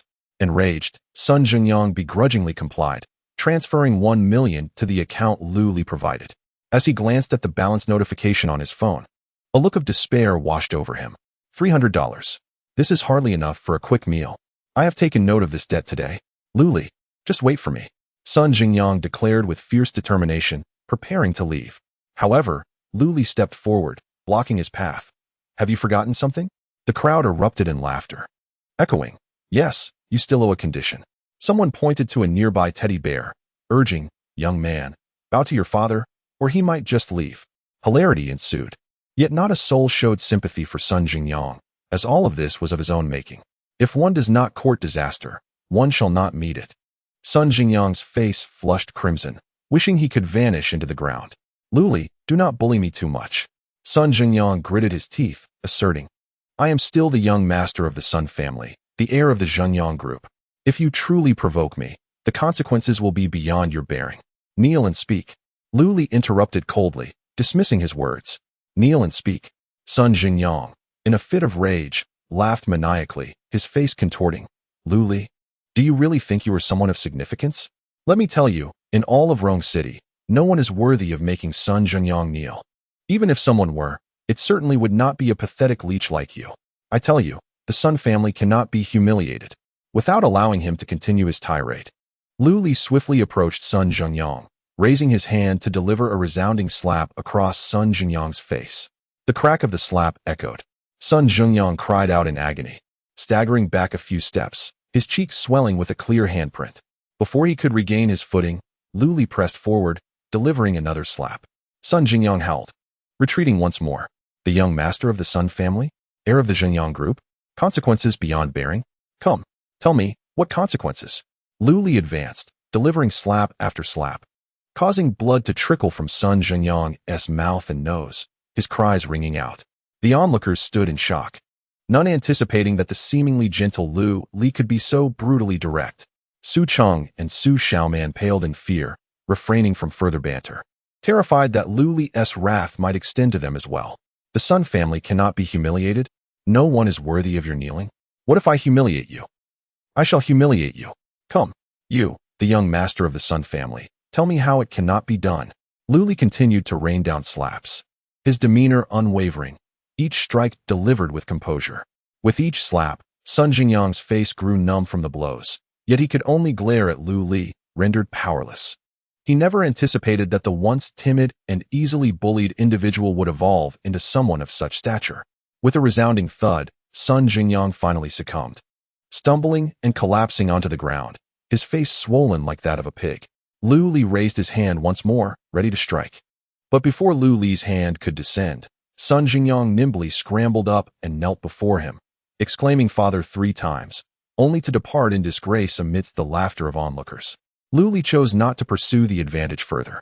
To him, Sun Jingyang was as good as dead, incapable of stirring any further turbulence, and certainly not worth his time. "My young friend, thank you for today. Here is my contact information. Feel free to call me if you ever require assistance," Master San Yin said with a smile. Handing over his business card, his gaze towards Lu Li now tinged with admiration. He had encountered many young individuals, most of whom were polite and exuded a gentlemanly demeanor. While they appeared mature and composed, they often lacked the youthful vigor that should accompany their age. In contrast, Lu Li's demeanor was refreshing and commendable. Upon examining the card, Lu Li found it quite ordinary and succinct, containing merely a simple phone number and the name Li Xingzhou. "You are too kind, Li Lao." Lu Li replied with a smile. "You may simply call me Lu Li." Just as he was about to pocket the card, a flash of inspiration struck him. He had come to the antique street in search of high-quality jade, and here lay a splendid opportunity. Master San Yin was a towering figure in the realm of antiques, undoubtedly possessing a vast collection that might include what he sought. With this thought in mind, Lu Li promptly inquired, "Li Lao, do you happen to have any high-quality jade?" "High-quality jade?" Master San Yin paused, taken aback. "I wonder what level of quality you are referring to, and for what purpose it is intended." Lu Li produced the remaining jade bracelet, explaining, "My mother's birthday is approaching, and I wish to find a high-quality jade bracelet as a gift for her. As for the quality, the higher, the better. Even the lowest should surpass this." Master San Yin examined the bracelet and immediately recognized its quality. His brow furrowing. "This is an ice-type yang green jade from the old pit. It's already considered high-end. If you seek an even higher quality, it would likely have to be glass-type jade or top-grade mutton fat jade. These are not only costly, but also rare. Price is not an issue," Lu Li declared. With the 150 million that Master San Yin had provided him, he was unconcerned about finances. Even if it fell short, he could find other means to acquire funds. However, when it came to the quality of jade, he was unwilling to compromise, because this pertains to Wenjinxiu's health. The higher the quality of the jade, the more effective the array for gathering spirits will be. However, Master San Yin could only shake his head with a wry smile.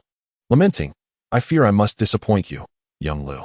While I possess a few collectibles, my collection of jade is rather limited, and I do not have any high-quality jade bracelets." He genuinely wished to assist Lu Li and repay a favor, yet his interest in jade and jadeite was minimal, except for pieces with historical significance or antique value. Regrettably, none of his items met Lu Li's requirements. Hearing this, Lu Li's expression fell, as he had not anticipated the difficulty of finding high-quality jade. At that moment, Master San Yin seemed to have an epiphany, his eyes lighting up as he said, "Young Lu, might you be available now? I recall someone who may possess what you seek. If you are free, I can take you to try your luck." "Who?" Lu Li inquired, puzzled. "The jewelry tycoon, Chen Sihai." Lu Li's eyes sparkled with intrigue. Half an hour later, guided by Master San Yin, Lu Li drove to a picturesque estate nestled on a hillside. The path from the foot of the mountain to the estate was flanked by vibrant red oak trees, their leaves rustling gently in the breeze, creating a poetic atmosphere. However, as he gazed at the estate, Lu Li squinted slightly. The location, once a geomantic treasure, now seemed shrouded in an ominous aura, casting an inexplicable chill over the surroundings. Even the red oaks appeared wilted, on the verge of decay, imparting a sense of desolation. Soon, they entered the estate, where an array of luxury cars filled the parking lot, an assortment of top-tier supercars rendering Lu Li's $10 million Cullinan somewhat insignificant. The estate boasted artificial mountains, flowing water, manicured lawns, and fountains, and there was even a helipad nearby, with a helicopter stationed upon it. While Lu Li's villa at Qianlong Mountain was already quite grand, it paled in comparison to Chen Sihai's estate.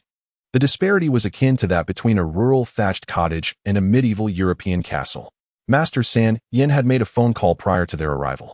So as soon as they parked, a group of men and women approached, surrounding a middle-aged man clad in traditional Tang attire.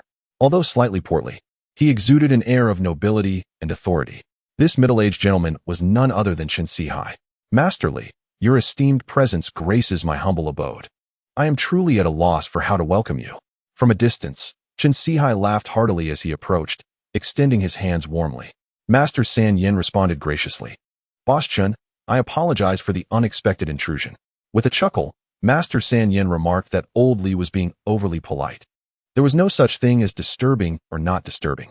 Whenever you wish to visit, Mr. Chen is always more than welcome. After exchanging a few pleasantries, Master San Yin introduced Lu Li, saying, Mr. Chen, this is my newly acquainted friend, Lu Li, a young companion. Lu Li took the initiative to greet Mr. Chen. I apologize for the interruption. Young companion? Upon hearing Master San Yin's address, Chen Sihai displayed a hint of surprise and curiously scrutinized Lu Li. While others may not have understood, he was aware that Master San Yin, despite his amiable demeanor and approachability, was not one to lower himself easily. It was challenging to forge a deep connection with him. Chen Sihai was well acquainted with Master San Yin and had previously offered an annual salary of 100 million, hoping the master would endorse his Sihai jewelry, but the offer was graciously declined. It was quite remarkable for someone as youthful as Lu Li to become a close friend of Master San Yin. However, this merely intrigued Chen Sihai slightly. After the initial exchange, Master San Yin clarified the purpose of their visit. Mr. Chen, this young friend Lu seeks a jade bracelet. However, due to his high standards for jade quality, I had no choice but to request your assistance. Haha, old Li is being too courteous. Chen Sihai responded with a hearty laugh. It's a trivial matter. Here, we have an abundance of jade. He then turned to Lu Li with a smile. Brother Lu, feel free to peruse my warehouse and take whatever catches your eye. Thank you very much, Mr. Chen, Lu Li replied with a smile. Just then, a bodyguard rushed over and whispered urgently in Chen Sihai's ear. Immediately, Chen Sihai's expression shifted dramatically. Lu Li raised an eyebrow. Having clearly caught the crucial information in the bodyguard's words, Boss, it's not good. Madam has gone wild again. Connecting that to the ominous aura that enveloped the estate earlier at the foot of the mountain, Lu Li couldn't help but display a peculiar expression. Chapter 72. Master Zhang. Chen Sihai's face turned grave. He then looked towards Master San Yin and Lu Li, apologizing. Old Li, Brother Lu. If you are not in a hurry, could you please wait a moment while I attend to a personal matter?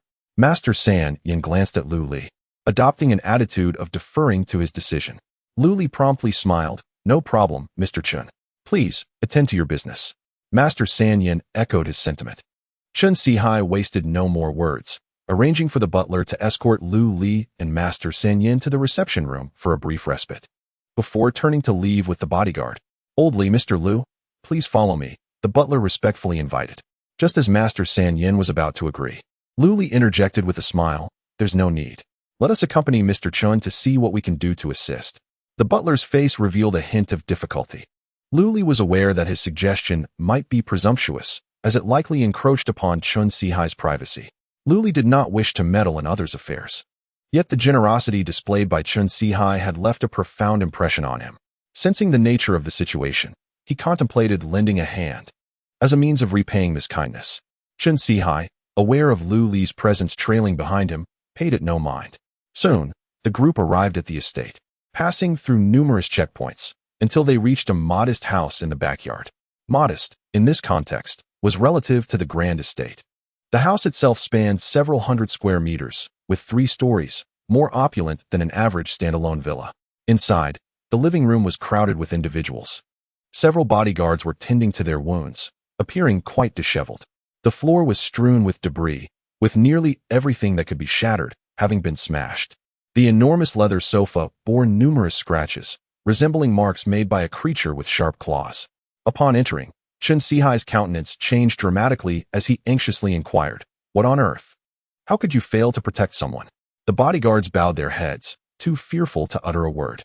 Chen Sihai did not linger with them, but hurried to the bedroom. There, on the opulent large bed, lay a middle-aged woman clad in a luxurious robe. However, her skin was pallid, her features haggard, and her sunken eyes bore deep dark circles. At each corner of the grand bed were 4 massive black iron chains, glaringly conspicuous, seemingly intended to restrain her. Yet, at that moment, the woman was not bound by the chains. Instead, she lay with her eyes closed, as if entranced in a deep slumber, appearing remarkably tranquil. The bedroom was filled with various advanced medical apparatuses, and the medical staff present appeared equally disheveled, stained with blood. Madam. Chen Sihai rushed towards the middle-aged woman. Mr. Chun, there is no need for alarm. At that moment, a voice emerged. An elderly man adorned in a white tang suit, sporting a goatee, stepped out from the bathroom. He bore an 8-trigram plate around his neck and carried a sword of fortune on his back, embodying the demeanor of a sage. Wiping his hands with a tissue, he smiled gently and said, Madam Chun is currently under my control through a dispelling talisman. Her condition is stable, and she is not in any danger. Master Zhang. Upon recognizing the elder, Chen Sihai's eyes lit up. This venerable figure was Zhang Beixian, the Tianshi from Longhu Mountain, whom he had summoned at great expense, a true practitioner from the esteemed lineage of the Tianshi. Master Zhang, I am immensely grateful. Chen Sihai approached, fervently shaking Zhang's hand, his face a canvas of gratitude. Previously, he had been a skeptic of such matters. The only reason he had invited Master Zhang was out of desperation, akin to treating a dead horse as if it were alive. He had consulted numerous doctors and visited countless hospitals, yet none had been able to ascertain the cause of her ailment. All conceivable medical methods have been exhausted. I never anticipated that Master Zhang would truly be effective. In the past, whenever his wife succumbed to madness, she would not relent until she had exhausted herself after several hours of turmoil. Today, however, it is the first time she has calmed down so soon after her episode. Clearly, this is all due to Master Zhang's remarkable abilities. Master Zhang, witnessing the profound respect from the affluent Chen Sihai, felt an immense sense of satisfaction. He stroked his goatee and declared with pride, You are too kind, Mr. Chun. It was merely a trifling effort, nothing worth mentioning. Oh no, Master Zhang. You are my wife's savior, and I, Chun, must express my gratitude. Chen Sihai asserted with righteous fervor. He then inquired with concern, Master Zhang, have you discerned the nature of my wife's affliction? Master Zhang replied nonchalantly. Madam Chun's condition is not an illness in the conventional sense, but rather the intrusion of malevolent energy. Malevolent energy? Chen Sihai paused, puzzled. What is that? The others present also gazed at Master Zhang with expressions of confusion. Master Zhang explained, Malevolent energy is quite complex. There is much to say, but you might not comprehend it all. Allow me to simplify. From a modern scientific perspective, everything emits radiation, albeit at varying intensities. Some radiation is potent enough to harm the human body, such as nuclear radiation, while others are so minimal that their effects are negligible. Like many things we encounter in daily life. Do you all understand this? Everyone nodded in agreement. Meanwhile, Lu Li, unnoticed by the crowd, quietly approached Madame Chun to observe her condition. At that moment, all attention was focused on Master Zhang, leaving Lu Li, a mere minor character, overlooked. Master Zhang continued, What constitutes malevolence? It encompasses all ominous entities such as malice, filth, and resentment. You may conceive of malevolent energy as a unique substance arising from the amalgamation of these ill-fated entities with radiation. It is both intangible and tangible, yet only a select few can perceive it, such as myself. Seeing that the audience was enraptured, Master Zhang boasted further, I am a direct descendant of the Tianshi lineage. I entered the Tianshi Academy at the age of 8 and completed my studies at 23, dedicating my life to the salvation of the people. For decades, I have traveled through the 2 capitals and numerous provinces, not claiming to be the best in the world, but indeed, I am rarely matched. The crowd gazed at Master Zhang with increasing admiration. Truly, he is an extraordinary figure. Chen Sihai then asked, Master Zhang, what caused my wife to be afflicted by this malevolent energy? Is there a way to resolve it completely? Master Zhang pointed towards the back mountain of the estate and said with a hint of indifference, that back mountain once served as a burial ground, did it not? Chen Sihai involuntarily inhaled sharply. This Master Zhang is indeed remarkable, capable of deducing even that. When he initially selected the site for the manor, he consulted several feng shui masters, yet not a single one discerned that the rear mountain was a mass grave. They all believed that this hillside was a treasure trove of feng shui, capable of nurturing future generations. He had also gathered extensive documentation, none of which mentioned that the rear mountain was a cemetery or a site for mass burials, which led him to finalize his decision on this location. Had he known these facts beforehand, he would never have considered building the manor here. Even if there were no feng shui issues, it would still be unsettling to his mind. It was only 6 months ago when his wife fell ill that, in a state of desperation, he sought various remedies and fortuitously discovered from an ancient local chronicle that the rear mountain had once been a mass grave for thousands. However, that was an occurrence from millennia past. Chen Sihai did not take it seriously at the time, but upon hearing Master Zhang mention it, he couldn't help but admire him even more. As for the solution, it was quite simple.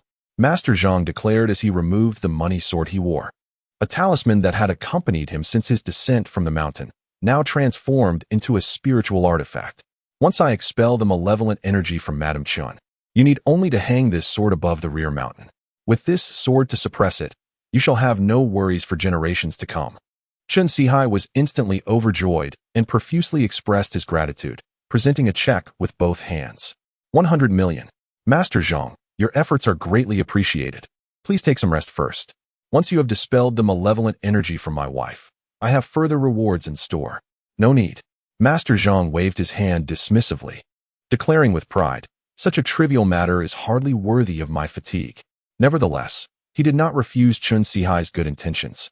Subduing Madame Chen earlier had indeed consumed considerable energy. The crowd promptly surrounded Master Zhang as he prepared to leave. At that moment, a sudden voice broke through from behind them. Madame Chen's issue is likely not merely the intrusion of malevolent energy. Chapter 73. Seeking Mr. Liu for Salvation.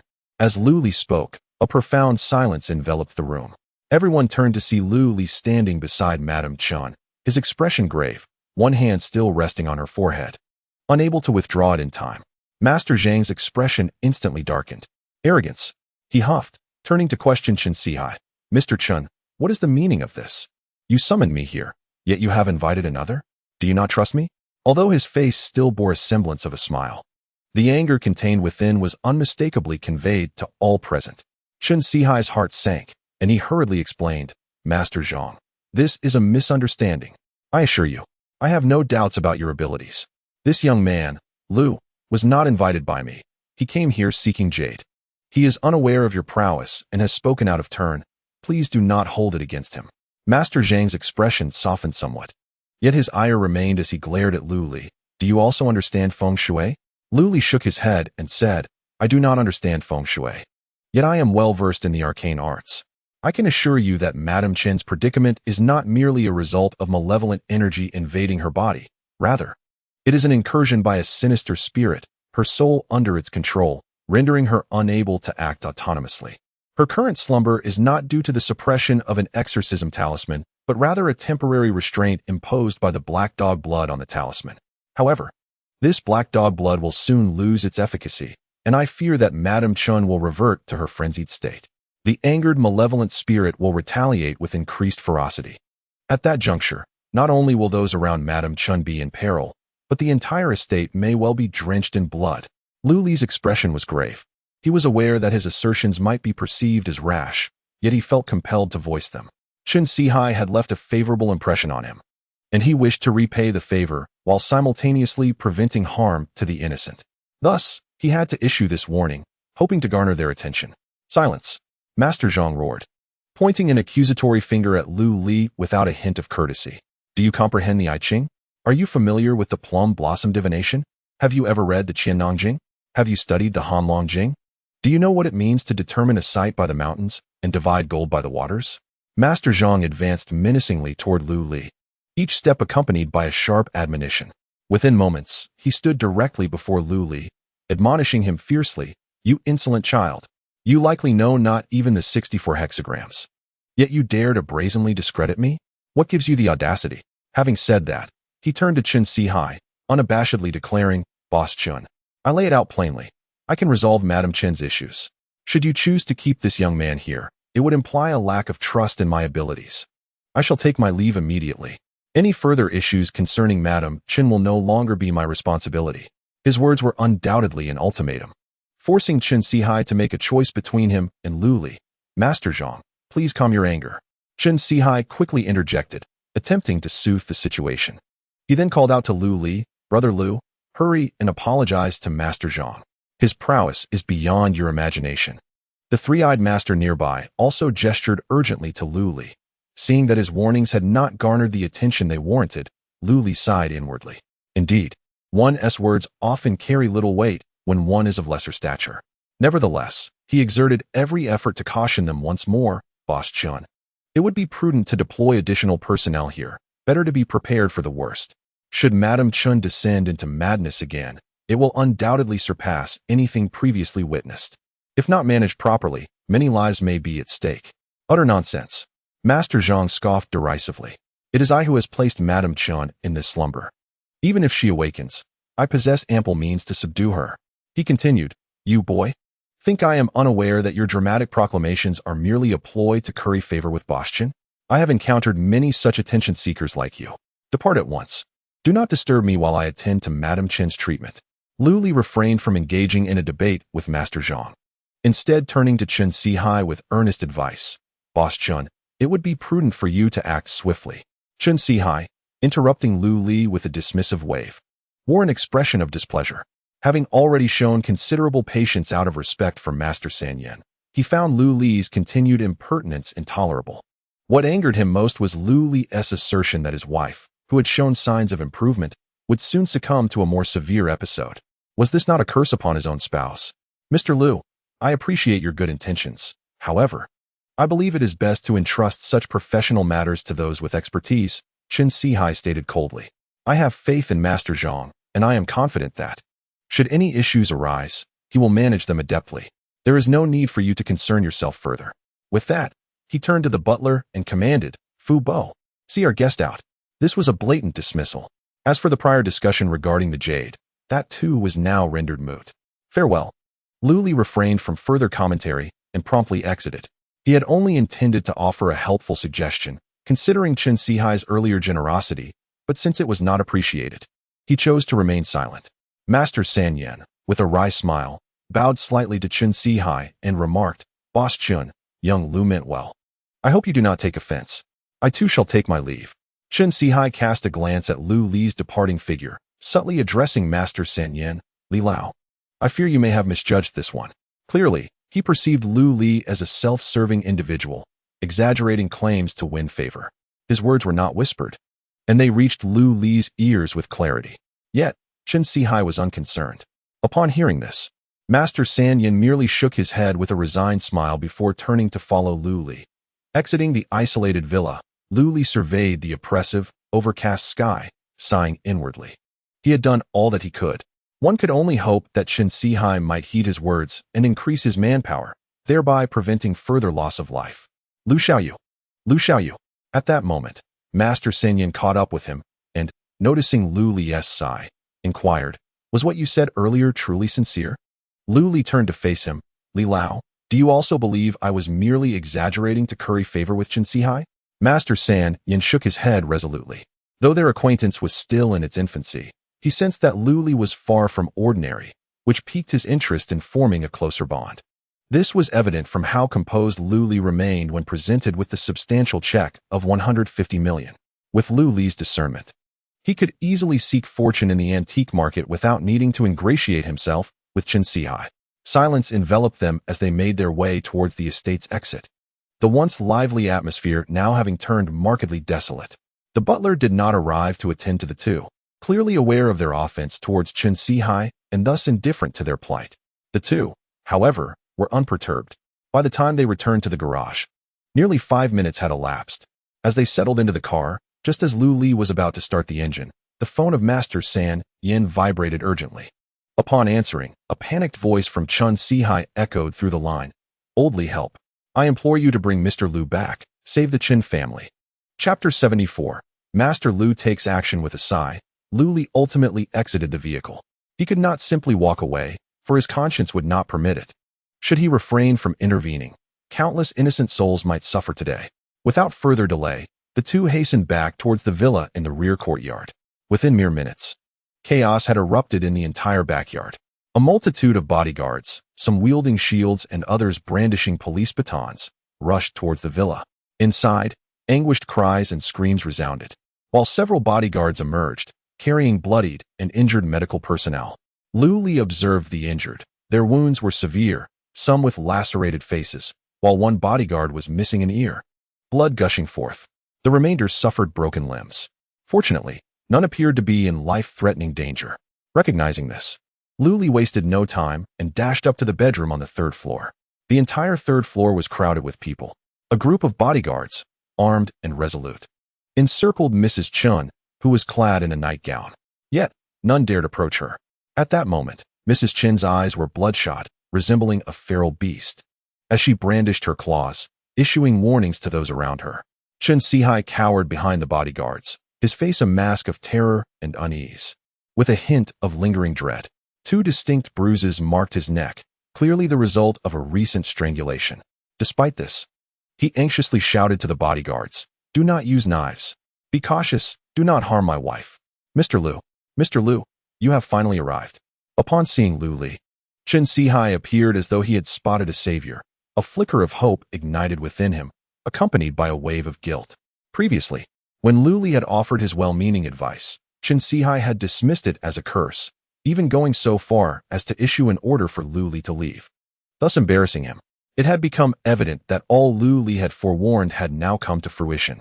Meanwhile, the boastful Zhang Tianshi, upon witnessing his wife in a frenzy, had uttered a single remark and vanished without a trace.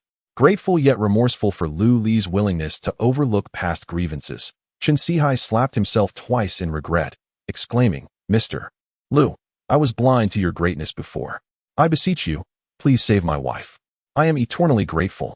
Lu Li nodded, refraining from further words. Just as he was about to step forward, a commanding voice rang out from behind him. "Monstrous creature, behold as I, the celestial master, come to vanquish you." With a thunderous shout, Zhang Tianshi burst through the door, advancing directly towards Madame Chun. However, he was no longer adorned in traditional Tang attire, but instead donned a brilliant yellow Taoist robe, with a pair of bagua plates resting upon his chest and a golden sword in hand. As he spoke, the sword aimed menacingly at Madame Chun's brow. Yet, she displayed no fear. Instead, a peculiar smile graced her lips. Just as the sword was about to make contact, Madame Chun abruptly seized its tip with her hand. "How is this possible?" Zhang Tianshi exclaimed, his countenance shifting to one of disbelief. "How can you not fear my magical weapon?" With a swift motion, Madame Chun twisted her wrist, snapping the golden sword in two. In an instant, her other hand shot forth like lightning, grasping Zhang Tianshi by the throat and lifting him effortlessly into the air. "Cough, cough, cough." Zhang Tianshi gasped, his face turning crimson as he struggled, his legs flailing in panic, eyes wide with terror. The onlookers were paralyzed with fear at this scene. Zhang Tianshi, a man nearing 200 pounds, was being held aloft like a mere chick by Madame Chun. What kind of demon is this? It is utterly horrifying. Zhang Tianshi's face turned a shade of deep purple. Desperate, he reflected a beam of sunlight from the bagua plate into Madame Chun's eyes. With a shriek, she released him, sending Zhang Tianshi flying across the room. The sound of his impact against the wall resounded with a deafening crash. As the wall trembled, Zhang Tianshi succumbed to a fit of violent coughing, spitting forth a mouthful of blood. Madame Chun, now invigorated by the confrontation, glared menacingly at the crowd, her voice gravelly and coarse, resembling that of a man rather than a woman. "You shall all perish." The malice and ferocity emanating from her sent shivers down the spine of everyone present. Zhang Tianshi, gritting his teeth against the pain, shouted to the crowd, "Everyone flee. Madame Chun has completely lost her sanity. No one can subdue her. Boss Chun, quickly, evacuate everyone. Otherwise, your lives are at stake." Lu Li urged Chen Sihai to withdraw the bodyguards while he himself approached Madame Chun. "Young man, did you not hear what this celestial master has proclaimed?" Zhang Tianshi, seeing Lu Li advance, shouted anxiously, "Even I cannot handle Madame Chun. What do you think you can accomplish? While I still draw breath, you must escape. Otherwise, you too will meet your demise here. Do not entertain the notion of a daring gamble. The horror of Madame Chun is beyond your imagination. She is possessed by a malevolent spirit, endowed with unimaginable strength and devoid of familial ties. In her eyes, you are no different than a mere dog. Damn it." Lu Li could not help but roll his eyes, mentally cursing Zhang Tianshi. Nonetheless, he discerned the gravity of the situation. Although this Master Zhang enjoys putting on airs, his heart is not malevolent. His words are meant to encourage departure. Moreover, it is evident that Master Zhang has resigned himself to his fate, willing to sacrifice his life to buy time for others to retreat. "You should focus on your own well-being," Lu Li retorted sharply, noting that the earlier collision had already injured your internal organs. If you do not seek timely treatment, prepare for your demise. With that, he turned his attention away from Master Zhang and approached Madame Chen. Upon seeing Lu Li take the initiative to approach, a cruel smile flickered in Madame Chen's eyes. Then, she attempted to replicate her previous tactic, lunging toward Lu Li's neck with remarkable speed and force. Lu Li stood still, seemingly paralyzed by fear. Those who had retreated to a distance, including Chen Sihai, felt their hearts leap into their throats upon witnessing this scene. Master Zhang hastily produced a pill and swallowed it. Shaking his head in resignation, "It's over. This young man is doomed." Ignoring the sage's advice has led him to this perilous moment. However, just as Madame Chen's hand was about to grip Lu Li's neck, he swiftly seized her wrist with his left hand. Simultaneously, his right hand, having already drawn a blood rune with his fingertip, struck her forehead. "Ah!" Madame Chen threw her head back, releasing a chilling scream, her body trembling uncontrollably. It was as if the blood-red rune on her forehead inflicted immense agony upon her. Concurrently, dark smoke began to emanate from her head, coalescing into a hazy humanoid silhouette above her. As the figure took form, a chilling wind swept through the room, accompanied by various ghostly wails. In that instant, the entire room transformed into a hellish domain. Chapter 75. Man-made calamity. Those observing at the doorway, including Chen Sihai and Master Zhang, could not suppress a shiver, their scalps tingling with dread. Confronted by the dark aura, they experienced an instinctual terror that resonated deep within their souls. "How dare you thwart my intentions?" A furious voice emanated from the indistinct silhouette. Although silent, its meaning resonated clearly in the hearts of all present. Lu Li's expression turned impatient. "You had your chance to escape, yet you chose to remain. Thus, you shall face the consequences. You seek death." The shadowy figure roared in anger and lunged toward Lu Li like a wraith. Just as it was about to reach him, the silhouette morphed into a gaping maw, seemingly intent on devouring Lu Li. "This is bad," Master Zhang exclaimed in alarm, urgently warning Lu Li. "It seeks to possess your body. Evade it. Do not confront it directly. You are as powerless as an ant." Before Master Zhang could finish his warning, Lu Li chuckled derisively, using his bloodied fingertip to inscribe another rune in his palm, then slapped it outward. Boom! The ferocious dark energy exploded violently upon impact with Lu Li's palm. As if a tempest had swept through, the ominous energy in the entire room was abruptly dispelled at that very moment. The temperature began to normalize. Madame Chen, however, rolled her eyes and collapsed to the ground, unconscious. Witnessing this scene, Master Zhang stood agape, utterly stunned. That was a malevolent spirit. Even his talisman, the gold money sword, had been effortlessly destroyed by it. Such a terrifying entity was vanquished with a mere slap from this young man. This was, quite frankly, astonishing. Reflecting on the earlier pretense he had maintained before Lu Li, even Master Zhang's thick skin could not prevent his face from flushing with embarrassment. He had initially thought his opponent was a mere rookie, but it turned out that he was a king. The true fool had been himself. Chen Sihai and his companions hesitated for a moment, but seeing no further odd occurrences, they mustered their courage to approach. "Mr. Lu, my wife?" Chen Sihai inquired cautiously. Lu Li replied nonchalantly, "Madame Chen is fine. I will write a prescription shortly. Follow it to gather the herbs. After half a month, she will fully recover." Chen Sihai was instantly elated, nodding fervently in gratitude. "Thank you, Mr. Lu. You have not only saved my wife, but also the lives of everyone in the Chen manor. Such immense kindness shall not be forgotten." "You're too polite, Mr. Chen." Lu Li waved his hand dismissively, then added solemnly, "Although Madame Chen's issue has been resolved, the root cause remains unaddressed." "What? It hasn't been eradicated?" Chen Sihai's expression darkened. This time, he no longer doubted Lu Li but earnestly pleaded, "Mr. Lu, I implore you to assist me. Rest assured, Mr. Chen, since I have spoken, I will see it through to the end." Lu Li replied calmly, "Let everyone take a break for now. After half an hour, summon a dozen people to meet me, and ensure they bring excavation tools." "Understood. I will make arrangements immediately." Chen Sihai nodded, refraining from further inquiries as he called for medical personnel to carry Madame Chen away and proceeded to handle the aftermath. Lu Li then approached Master Zhang, handing him a porcelain vial. Inside the vial was the precious minor Peiyuan pill, renowned for its ability to fortify one's foundation and promote healing. "Master Zhang, take this, and your injuries will mend," Lu Li said with a smile. Master Zhang, however, shook his head. "It's futile. The internal injuries I have sustained cannot be remedied by ordinary pills. He acknowledged that he was inferior to Lu Li in matters of Taoism. Yet he refused to concede that he was less knowledgeable in the art of healing. Moreover, he had already consumed the specially formulated healing pills from Longhu Mountain. Yet, given his age and the nature of his injuries, it would take several months of recuperation to fully recover. As for Lu Li's assertion that his pill would restore him, Master Zhang deemed it utterly preposterous. Did he think he was offering a miraculous elixir? Even the treasured Longhu Mountain Supreme Dragon Pill could not boast such effects. Moreover, Master Zhang possesses a sense of dignity. Although he has been bested by Lu Li, he refuses to accept this meager offering, as it would diminish his own stature. Do you truly believe that Master Zhang is devoid of pride? Lu Li smirked, choosing not to engage in further conversation but instead uncorked the vial. Immediately, a fragrant aroma of medicinal herbs wafted from the bottle. Without a moment's hesitation, Master Zhang waved his hand dismissively, insisting, "Take it back.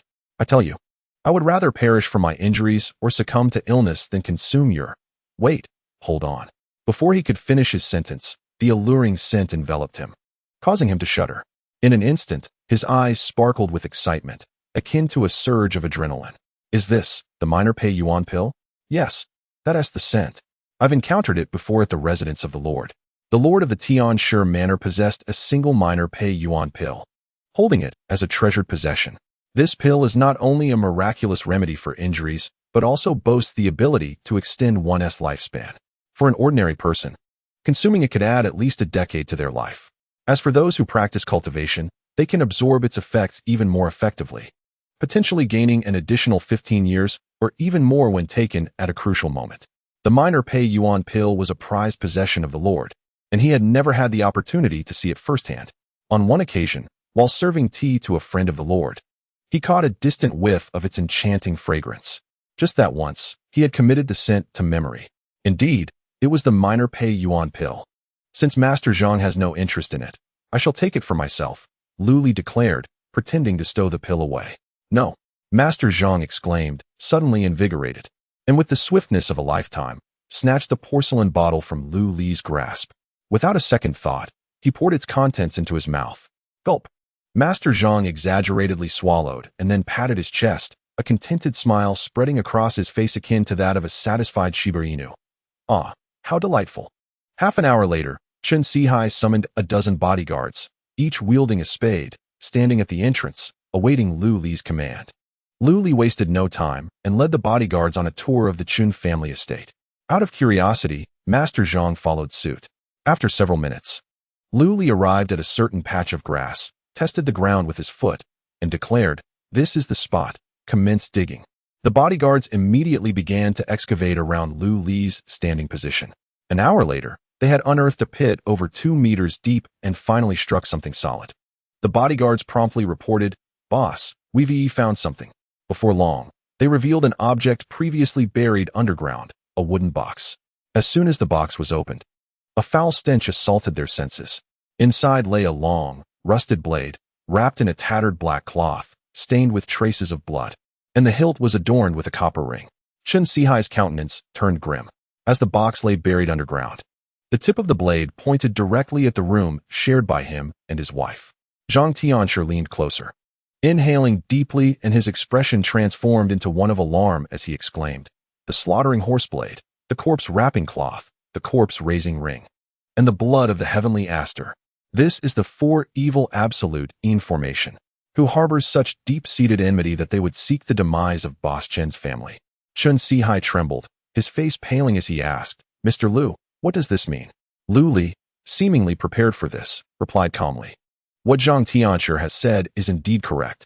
Madame Chen's misfortune was not a mere coincidence. It was a calamity wrought by human hands." Chapter 76. A bountiful harvest. Chen Sihai, a man of considerable experience, though adept at navigating turbulent waters, could not suppress the pallor that washed over his face upon hearing Lu Li utter the words human calamity. "Mr. Lu, can you ascertain who is responsible?" Chen Sihai inquired solemnly, his eyes glimmering with a fierce determination. Chen Sihai was more than just an antique tycoon. It was rumored that he had risen to prominence through smuggling and antiquities in his youth, though he had since ventured into the jewelry business. He had also amassed a considerable number of mercenaries to safeguard his overseas mines from being seized. Such a man could hardly be considered a benign figure. Lu Li shook his head. That may require you, Boss Chun, to conduct the investigation yourself. However, I can confirm that this box has been buried here for no more than 3 years. Thank you. Chun Sihai nodded. With this lead, he could significantly narrow down his search. Mr. Lu, how should we proceed with these items? He inquired once more, fully regarding Lu Li as his anchor, placing unwavering trust in his words. Lu Li glanced at Zhang Tianshi and smiled. On this matter, I believe Zhang Tianshi would be the expert. It is best to leave professional tasks to those who are adept in them. Upon hearing Lu Li's words, Zhang Tianshi was momentarily taken aback. But then he beamed with joy, his gaze towards Lu Li filled with gratitude. He had previously faltered in handling Madame Chen's case. And although Chen Sihai had not pursued the matter, it did not preclude future repercussions. Lu Li was granting him an opportunity to atone for his mistake. Chen Sihai, astute as ever, quickly grasped Lu Li's implication and, bowing slightly to Zhang Tianshi, said, Tianshi, I fear we will need your assistance moving forward. Zhang Tianshi immediately thumped his chest in assurance. Rest assured, Boss Chun, I will ensure that these items are handled appropriately and leave no trace behind. Noticing the time approaching noon, Lu Li decided it was time to take his leave. Boss Chun, it is getting late, so I will take my leave now. At this moment, Chen Sihai clearly had many matters to attend to, and regarding the jade issue, he was not in a rush. Mr. Lu, if you find it inconvenient to leave, please stay for a meal. I will have someone arrange it immediately, Chen Sihai urged. Eager not to miss the opportunity to cultivate a relationship with Lu Li, having witnessed his prowess firsthand. While speaking, he discreetly gestured to Master Three Eyes beside him. Master Three Eyes immediately clutched his stomach and lamented, Alas, I am so famished. You young folks can endure it, but us old-timers are not so fortunate. Lu Li could only respond with an expression of exasperation. Was such theatricality truly necessary? However, he graciously accepted Chen Sihai's kindness and nodded, saying, Then I shall impose upon you, Boss Chun. No imposition at all. Chen Sihai quickly replied with a smile. He then instructed the housekeeper to prepare lunch. Half an hour later, the group gathered in the main hall for the meal. Lu Li, who was never one to stand on ceremony, found himself enjoying a delightful repast, especially with Chen Sihai's deliberate efforts to cultivate friendship. When Lu Li finally expressed his intent to take his leave, Chen Sihai took 2 gift boxes from the housekeeper and personally handed them to Lu Li, expressing his gratitude. Mr. Lu, today I owe you a great debt. Without you, my family would have faced a grave disaster. Please accept this small token of appreciation. Should you ever require my assistance, do not hesitate to ask. I, Chen Sihai, will gladly go through fire and water for you. Lu Li did not decline and accepted the 2 gift boxes. Of course, it was not just Lu Li who received gifts. Master Three Eyes and Zhang Tianshi also received a box each. The contents remained a mystery to all. Once back in the car, Master Three Eyes eagerly opened his box to reveal a valuable painting of bamboo and rocks by Zheng Banqiao. Lu Xiaoyu, are you not curious about what Boss Chun gave you? Master Three Eyes inquired with intrigue. Lu Li chuckled as he drove. If Old Li wishes to see, he may open it. Haha, then I shan't hold back. Master Three Eyes laughed and promptly opened Lu Li's 2 gift boxes. Chen Sihai was known for his generosity.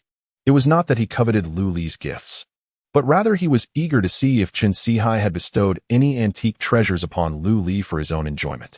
Upon opening the first box, as expected, there lay a paper note. 200 million. Master Three Eyes glanced at it and promptly closed the box. This was within their expectations. As for the second box, upon opening it, he was astonished to find a completely emerald green jade bracelet. This is glass type, imperial green. Master Three Eyes exclaimed, his eyes widening in disbelief.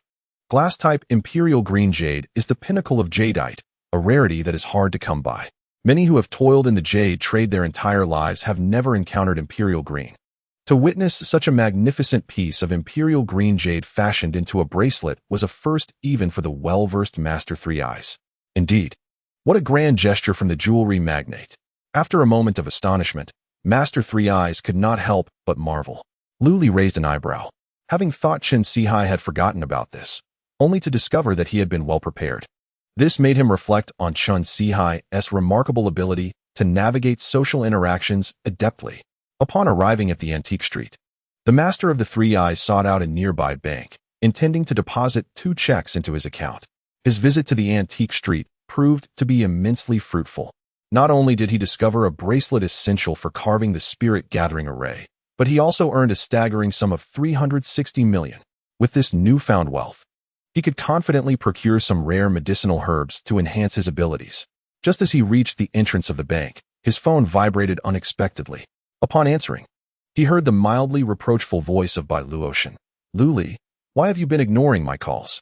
Luli was taken aback, only then realizing he had dozens of missed calls, several of which were from Bai Luotian, but the majority came from an unknown number. With a wry smile, he replied, "I apologize, my phone was on silent, and I didn't notice while driving." Relieved, Bai Luotian responded, "I thought you were still upset with me." "Upset?" Luli paused, then chuckled. "Are you referring to last night?" "Exactly.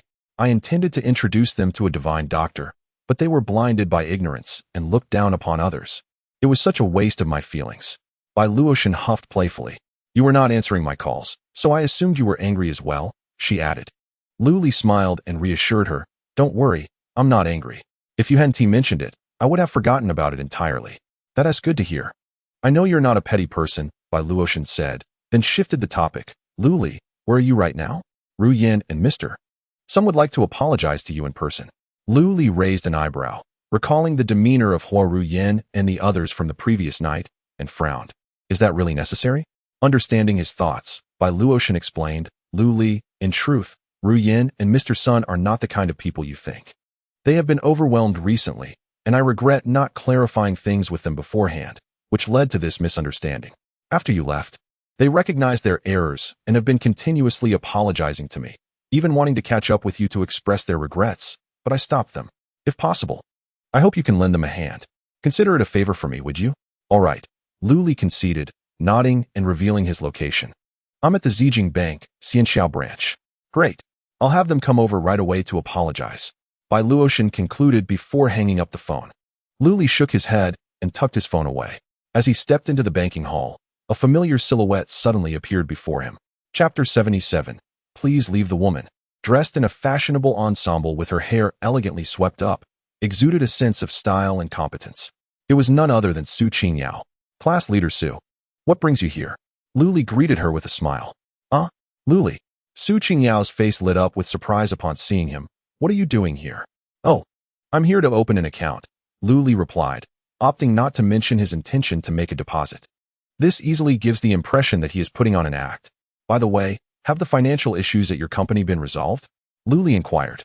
"If not, I still have some money on hand that I could lend you." "Thank you, but that won't be necessary," Su Qingyao responded with a smile. "I am here today to resolve the loan issue. Through certain connections, I managed to reach the credit officer at Zijing Bank, Mr. Zhang Buoguang. I am here today to arrange the loan with him."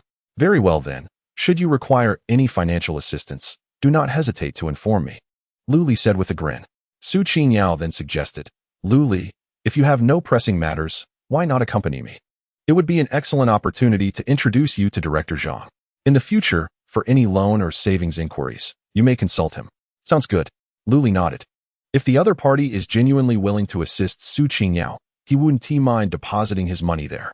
A few $100 million in savings is certainly no trivial sum.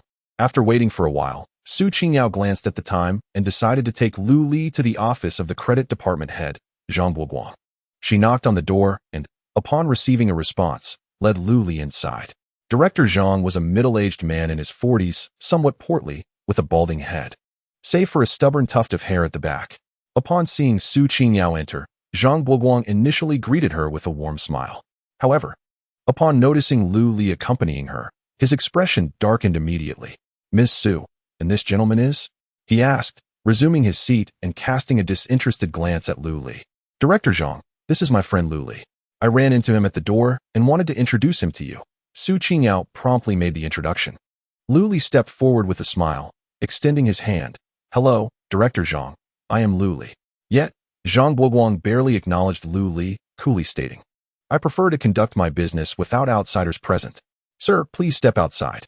Luli's hand froze mid-gesture, his eyes narrowing slightly. Su Qingyao looked visibly embarrassed. She attempted to clarify, "Director Zhang, Luli is not." "Isn't that explanation clear enough?" Zhang Buoguang impatiently interrupted, If you insist on having him here, then you may as well return. Your loan application has been denied.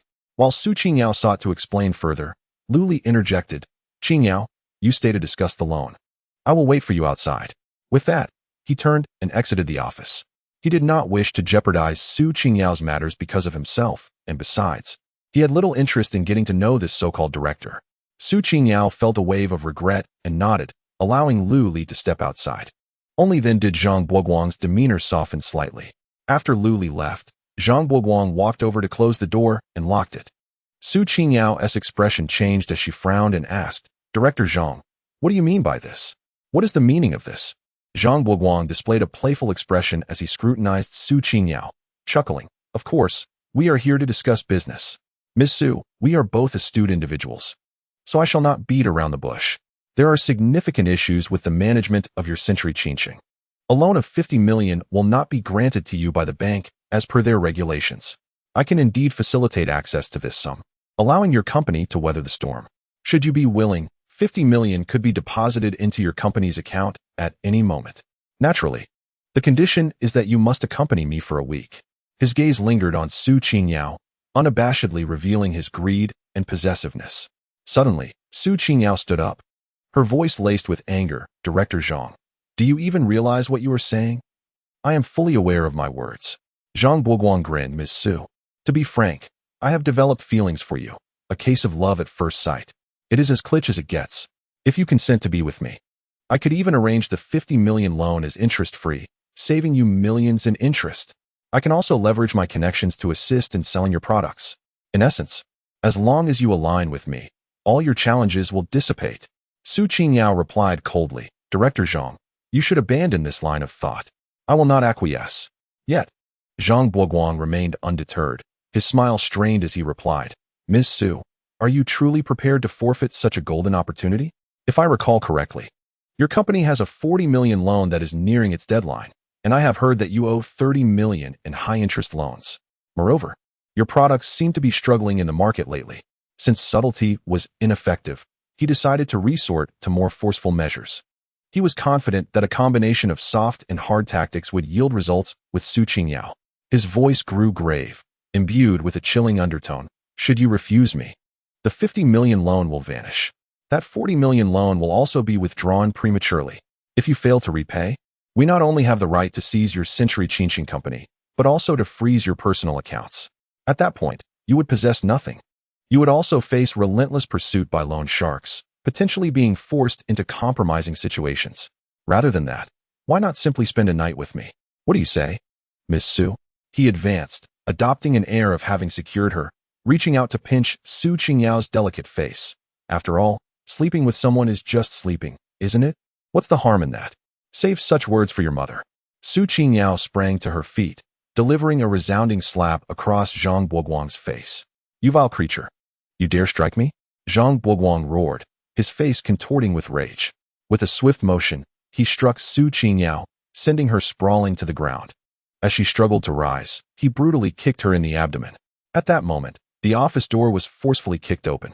Lu Li stormed in, and before Zhang Buoguang could react, he delivered a powerful kick to Zhang's stomach. A resounding crash reverberated as Zhang Buoguang was hurled across the room, violently colliding with the wall. You bastard! Have your eyes gone blind to dare strike me? He grimaced, clutching his violently churning stomach. He had never anticipated that Lu Li would possess such audacity to act in a bank. Was there still a semblance of law? He seethed. I will make you pay dearly. I assure you, no one will come to your aid.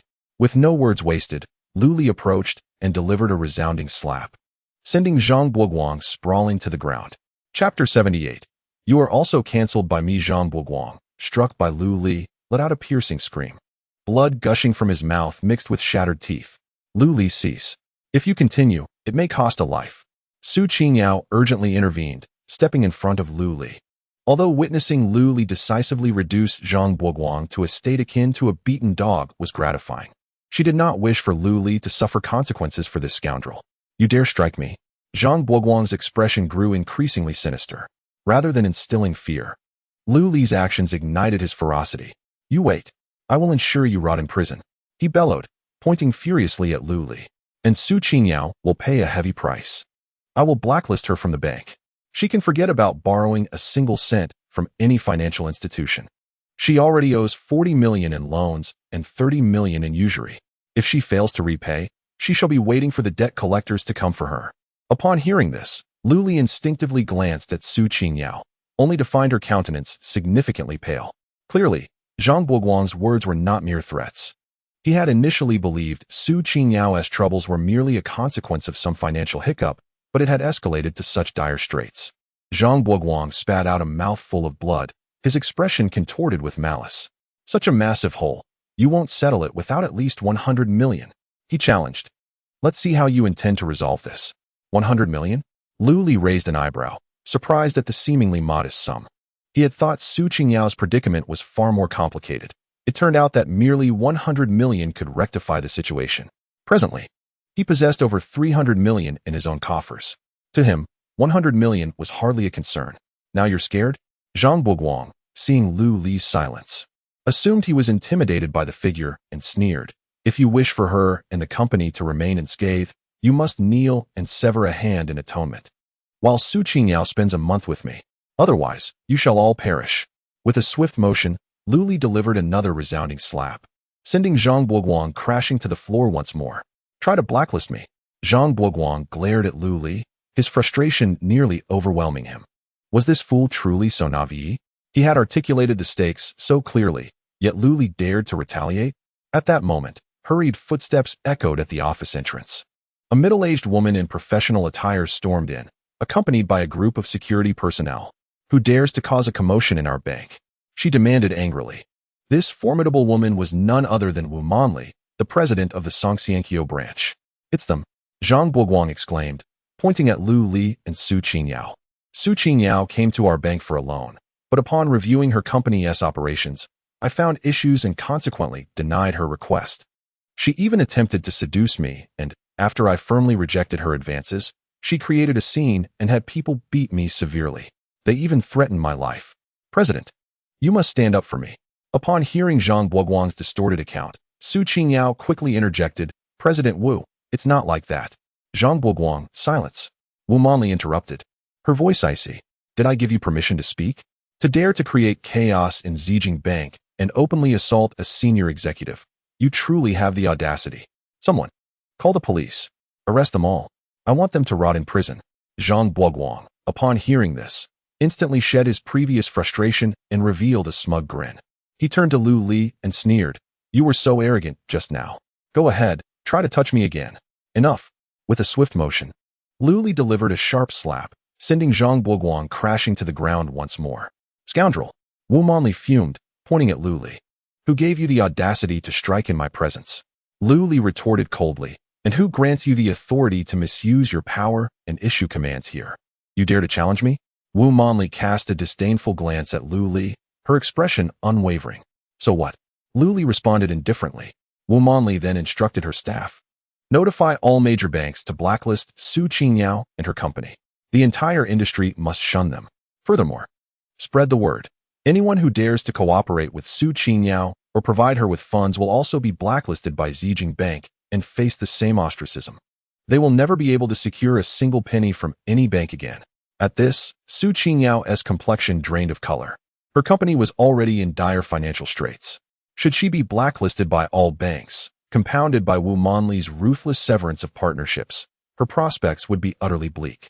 Wu Manli regarded Lu Li with an air of superiority, her gaze devoid of any empathy.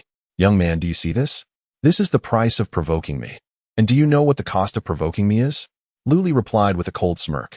Wu Manli crossed her arms, a mocking expression on her face. Do tell. Lu Li stated flatly, you have been blacklisted as well. From now on, not only will you find no refuge in any bank in Rongqing, but you will also have no place in the entire city. What did you say? Wu Manli gazed at Lu Li, seemingly doubting whether she had misheard. The several staff members who entered alongside her also regarded Lu Li as if he were a fool. Wu Manli held the esteemed position of branch manager at Zijing Bank, having spent over a decade within the banking system, wielding considerable influence and connections. How audacious for a mere lowlife to claim he could blacklist Wu Manli. It was utterly ridiculous. Who granted him the audacity to utter such words? I declare you blacklisted. Lu Li remarked indifferently. A wave of laughter erupted from Wu Manli's entourage. Zhang Buoguang looked at Lu Li with disdain, scoffing, "You fool. Do you comprehend the stature of branch manager Wu?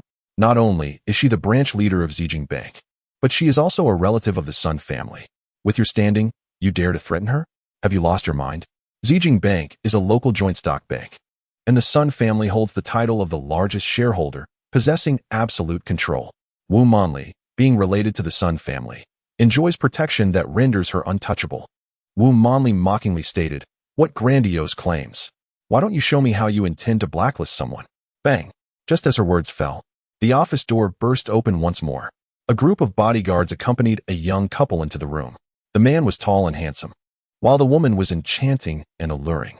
It was none other than Sun Xinyu and He Ruyan, the couple Lu Li had encountered the previous night, both prominent figures in Zijing Bank. Upon seeing Sun Xinyu approach, Wu Manli quickly donned a smiling facade to greet him. "Young Master Sun, what brings you here?" However, Sun Xinyu did not even glance her way. He pushed past her and approached Lu Li, bowing in apology. "My brother Lu, I sincerely apologize. My behavior last night was inexcusable. I failed to recognize your significance. Please forgive me." "Indeed, young Master Lu," He Ruyan quickly added, "we have come to acknowledge our mistakes. Even the goddess of the night scolded us for our folly. We hope you will overlook our transgressions this time." Sun Xinyu nodded earnestly. Yes, we truly understand our errors." This scene left Wu Manli and Zhang Buoguang, along with the others, utterly astounded. What were they witnessing? The most elite second-generation heir of Rongqing, poised to inherit Zijing Bank, was now bowing and apologizing to Lu Li? How could this be possible? Wu Manli felt her vision darken, nearly fainting from the shock. What kind of terrifying existence had she offended? Zhang Buoguang was equally pale, trembling uncontrollably. Had he not instinctively tightened his pants, he might have lost control in that moment. "Good afternoon, Mr. Sun, Mrs. Sun," Lu Li greeted casually. Just as Sun Xinyu was about to continue his apology, He Ruyan tugged at him and pointed towards Su Qingyao. Sun Xinyu finally noticed Su Qingyao standing beside Lu Li, her delicate face bearing a vivid red handprint, which caused a sudden pang in his heart. "Brother Lu, what has happened?" Sun Xinyu inquired hastily. "It's nothing, really," Wu Manli quickly interjected with a forced smile. "We just had a small misunderstanding with young Master Lu. But it's all cleared up now." However, Lu Li was not one to hold back. He pointed at Zhang Buoguang and coldly declared he used loans as leverage to coerce my friend into spending a week with him. When she refused, he resorted to violence, injuring her, and even threatened to blacklist her, ensuring that all banks would shun her. He added, "Oh, and he even demanded that I cripple myself." Zhang Buoguang trembled, particularly chilled by the murderous glare from Sun Xinyu. Lu Li then pointed at Wu Manli, in collusion with Zhang Buoguang, indiscriminately ordered our arrest, sabotaged my friend's business, and sought to imprison us for life. "Young Master Sun, please let me explain. It's a misunderstanding," Wu Manli hastily pleaded.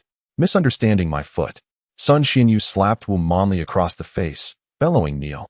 Wu Manli, clutching her stinging cheek, lost her prior arrogance. Though reluctant, she dared not oppose Sun Xinyu's will. She was not merely an ordinary rich second generation. Offending others might cost her a job, but offending Sun Xinyu could mean losing her career and possibly her life. Bang! Wu Manli dropped to her knees. "Young Master Sun, I was wrong." Before she could finish, Sun Xinyu delivered another resounding slap. Slap, slap, slap. Without a moment's pause, he unleashed a barrage of slaps, leaving Wu Manli's face swollen. Then he pointed at Zhang Buoguang. "Come here." Zhang Buoguang, trembling in fear, dared not delay. He crawled over and knelt beside Wu Manli, pleading, "Young Master Sun, spare me." His words turned into screams as Sun Xinyu rained down another series of slaps, transforming Zhang Buoguang's face into a grotesque mask. Only after he was breathless did Sun Xinyu kick Zhang Buoguang to the ground. He then seized a metal rod from a security guard and brought it down forcefully on Zhang Buoguang's wrist. Crack! The sound of shattering bone echoed, and Zhang Buoguang emitted a horrific wail, writhing on the ground. The onlookers fell silent, and the staff who had accompanied Wu Manli dared not utter a word, fearful of being caught in the crossfire. Throughout it all, Lu Li maintained an expression of calm detachment, with not a trace of emotion on his face. Su Qingyao gazed at Lu Li in utter astonishment. To my utter astonishment, Lu Li is acquainted with someone as illustrious as Sun Xinyu. Moreover, He has managed to elicit such fervent attempts at appeasement from Sun Xinyu, even to the extent of publicly reprimanding his subordinate. Is this truly the same classmate I once knew? After a brief pause, Sun Xinyu turned to Lu Li and said, Brother Lu, I acknowledge my shortcomings in managing my subordinates. I sincerely apologize. Today, feel free to deal with them as you see fit. I will harbor no grievances. Lu Li replied nonchalantly, As I stated earlier, I intend to blacklist these two. Not only will they find it impossible to continue in the banking industry, but they shall also have no refuge in the entirety of Rongqing. Understood. Sun Xinyu nodded, then cast a cold gaze at the two individuals. Did you hear, Brother Lu? You have 3 days to vacate Rongqing. Should you fail, I shall take matters into my own hands. With that, he kicked each of them, shouting, Get out! Wu Manli and Zhang Buoguan's faces turned ashen, yet they dared not negotiate. They scrambled out of the office in a hasty retreat. 10 minutes later, the newly appointed vice president, who had taken over Wu Manli's duties, personally arrived to assist Su Qingyao with her loan application. Lu Li was then invited by Sun Xinyu and Horian into an exclusive reception room, where Horian brewed tea herself. Brother Lu, I am truly sorry for what transpired last night. We were utterly foolish to disregard the goodwill extended by you and Luo Shan. Sun Xinyu reiterated his apology, slapping his own face twice in remorse. Indeed, young Master Lu, you are magnanimous. Please do not hold our indiscretions against us, Horian added, eager to placate him. They found themselves in a precarious situation. This opportunity to treat the elderly matriarch's ailment was their only chance. Should they miss it, Sun Xinyu would either have to forsake his relationship with Horian entirely or see her cast out from the affluent circles. Clearly, neither outcome was desirable for them. Moreover, they had ulterior motives. Lu Li's knowledge of Horian's infertility suggested he might possess a remedy. If Lu Li could cure Horian's condition and enable her to bear the offspring of the Sun family, her standing within the family would be assured, bolstering Sun Xinyu's position in the forthcoming succession dispute. The struggle for inheritance among the elite is akin to ancient princes vying for a throne, where progeny is a pivotal criterion. If I were still angry, I would not disclose the location to you. Lu Li waved his hand dismissively. Now, lead me to the matriarch's condition. I can only promise to do my utmost, but I cannot guarantee success. I hope you are both prepared for that. Of course. Sun Xinyu nodded eagerly. Horian followed suit, indicating her understanding. The illness afflicting the Sun matriarch could not be trivial. Otherwise, it would have been resolved long ago, and it would not have lingered until now. As the three emerged, they encountered Su Qingyao being respectfully escorted out by the newly appointed president. Witnessing the excitement radiating from Su Qingyao's charming visage, it was evident that the loan had been successfully secured. So, is the loan finalized? Lu Li inquired once more. Indeed. It has all been taken care of. Su Qingyao affirmed with a nod, adding her gratitude towards President Chen, who had facilitated a loan of 1 billion with remarkably low interest rates. Haha, Miss Su is too kind, President Chen replied, flattered by Su Qingyao's praise in front of Sun Xinyu. We conducted an investigation and found that your century elegance is, in fact, a premium asset. The previous difficulties in securing a loan were merely due to external interference. I was merely following protocol. It is no great feat. Should you encounter any further issues in the future, do not hesitate to reach out to me. Although he was unaware of the relationship between Lu Li and Sun Xinyu, the demeanor of the couple towards Lu Li suggested that his status was undoubtedly significant. Unable to seize the opportunity to ally with Lu Li, he was determined not to miss the chance to cultivate a rapport with Su Qingyao. Observing Lu Li's fierce protective stance for Su Qingyao, it was clear their connection was anything but ordinary. At that moment, Sun Xinyu's phone began to vibrate urgently. Upon answering, her expression shifted dramatically. What did you say? The old lady just fell and lost consciousness. Her condition is unknown. Chapter 80. The 5 Declines of Heaven and Man. Half an hour later, Lu Li and Sun Xinyu arrived at the city's People's Hospital. The parking lot was filled with luxury vehicles, alongside numerous ambulances from other hospitals. A cadre of doctors in white coats swiftly disembarked from the ambulances, hastily making their way into the hospital building. Clearly, these were specialists borrowed from other institutions. Lu Li couldn't help but marvel at the immense power of the Sun family. With just a single call, they could summon the city's finest physicians. At that moment, an elderly gentleman with graying hair exited the hospital. Seeing him, Sun Xinyu waved urgently. Uncle Yong, we are here. The elder approached briskly, his face etched with concern. Young master, you have finally arrived. If you had delayed any longer, the old master would surely have lost his temper. Horian also greeted the elder promptly. Hello, Uncle Yong. This Uncle Yong was the steward of the Sun family. Though he held the title of steward, his position within the family was exceedingly high, such that even Horian wouldn't dare to offend him easily. Young mistress. Uncle Yong bowed respectfully to Horian before turning back to Sun Xinyu with a puzzled expression. Young master, did you not say you were going to fetch the divine physician? Where is he? Did he not arrive? Sun Xinyu quickly introduced Lu Li, Uncle Yong. This is Lu Li, the divine physician I summoned. Lu Li also extended a greeting. Hello, Uncle Yong. I am Lu Li. Is he truly the divine physician? Uncle Yong glanced at Lu Li, utterly bewildered. Such youth. He appeared no older than a recent university graduate, lacking any semblance of a divine physician. At that moment, a singular thought occupied his mind. Could it be that the young master has encountered a deceiver? Sun Xinyu instinctively discerned the thoughts of Uncle Yong and promptly remarked, Uncle Yong, do not be misled by Lu Li's youth. His medical skills are truly remarkable.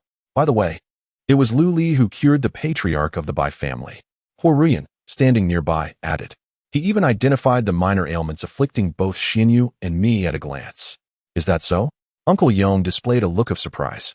However, he refrained from further commentary and led the three towards the hospital. As they walked, Sun Xinyu hurriedly inquired, Uncle Yong, how is the old lady faring now? Upon hearing this, a shadow of melancholy crossed Uncle Yong's face as he shook his head. Not well at all. Ever since the old lady fell, she has remained in a coma. Despite undergoing all manner of examinations at the hospital, no issues were discovered, and all indicators appear normal. Yet, she simply cannot awaken. The hospital has issued a critical condition notice, stating that the best outcome would be a vegetative state. Sun Xinyu involuntarily gasped. How could it be so serious from just a fall? Moreover, wasn't the old lady's room carpeted, and with so many people present, how could she have fallen? Are they all just idly standing by? Uncle Yong sighed and shook his head. Today, the old lady felt a bit better and insisted on taking a walk.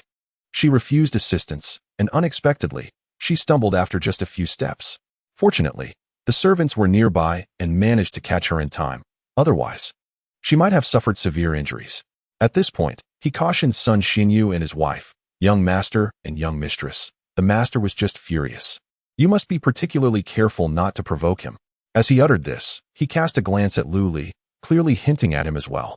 Lu Li merely smiled faintly, offering no further explanation. Sun Xinyu and his wife nodded in acknowledgement. Understood. Thank you, Uncle Yong. A few minutes later, Uncle Yong guided them to the special care ward on the top floor. Upon reaching the door, they encountered an elderly gentleman in traditional attire, vociferously berating the medical staff within the room. Incompetent fools. A mere trivial ailment, and you cannot remedy it. What use are you? And you? Are you all just idly standing by? With so many of you, not even one old lady can be properly cared for. You might as well find a block of tofu to throw yourselves against. The staff lowered their heads, not daring to utter a sound.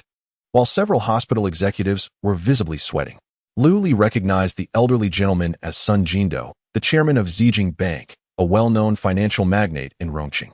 As Sun Xinyu approached with Lu Li, intending to introduce him, the elevator doors opened once more. A middle-aged man clad in a suit and sporting gold-rimmed glasses strode out confidently, followed by a group of beautiful female assistants, all possessing fair skin, stunning features, and long legs, each carrying a medical kit. Dr. Bruce has arrived. At this moment, someone exclaimed. The senior staff in the hospital, upon seeing the middle-aged man, immediately displayed a look of exhilaration, introducing him to Sun Jindo. Mr. Sun, Dr. Bruce is here. With him present, he will surely be able to cure the old lady's ailment. Sun Jindo's expression softened somewhat, and he led everyone forward to greet him. Dr. Bruce, we are in your debt this time. Should you manage to heal my mother, do not hesitate to voice any request. Doctor. Bruce merely shook Sun Jindo's hand briefly before withdrawing it, stating calmly, Mr. Sun, let us dispense with pleasantries. Allow me to examine the patient first. Indeed, indeed. The examination is of utmost importance. Sun Jindo nodded eagerly, ushering Dr. Bruce inside. As Lu Li was about to follow, he noticed that Sun Xinyu and his wife were fixated on Dr. Bruce, their expressions somewhat grim. What is the matter? Do you know him? Lu Li inquired in surprise. Sun Xinyu nodded. We are acquainted. This man is Fiancée, a leading physician from the Murphy Laboratory, the foremost biological research facility in the United States. He was originally from the Great Xia, but has since adopted American citizenship, changing his name to Bruce. My wife and I had once extended an invitation to him, which he declined. Sun Xinyu spoke nonchalantly. However, Luli could discern that the situation was likely more complex than mere rejection. Otherwise, their faces would not bear such a pallor. Nevertheless, the spectacle that accompanied Dr. Bruce was evident. For a mere medical consultation, he was flanked by 7 or 8 stunning female assistants, all possessing fair skin, striking beauty, and long legs, their figures rivaling that of models. This was no ordinary doctor. Even celebrities do not command such an entourage. Let us proceed. Luli gestured, urging them to enter. We must witness the extent of Dr. Bruce's prowess. Once the 3 entered, they observed Bruce's assistants conducting examinations on an elegantly dressed elderly lady in the hospital bed. The assistants, each exuding an air of superiority, rejected offers of assistance from others, as well as the use of hospital equipment. The hospital staff could do nothing but watch in astonishment. The area around the bed was teeming with onlookers. Luli attempted to get a glimpse of the elderly lady's condition, but it was only with the path cleared by Sun Xinyu that they finally managed to inch closer after several minutes. At the center of the bed lay a woman who appeared to be in her 80s or 90s, her hair a cascade of silver.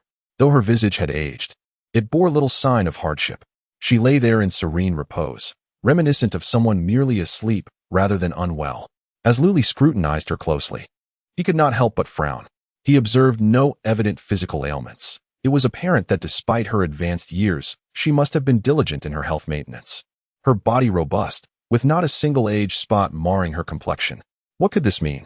Luli furrowed his brow, drawing slightly nearer. He was suddenly struck by a faint metallic scent.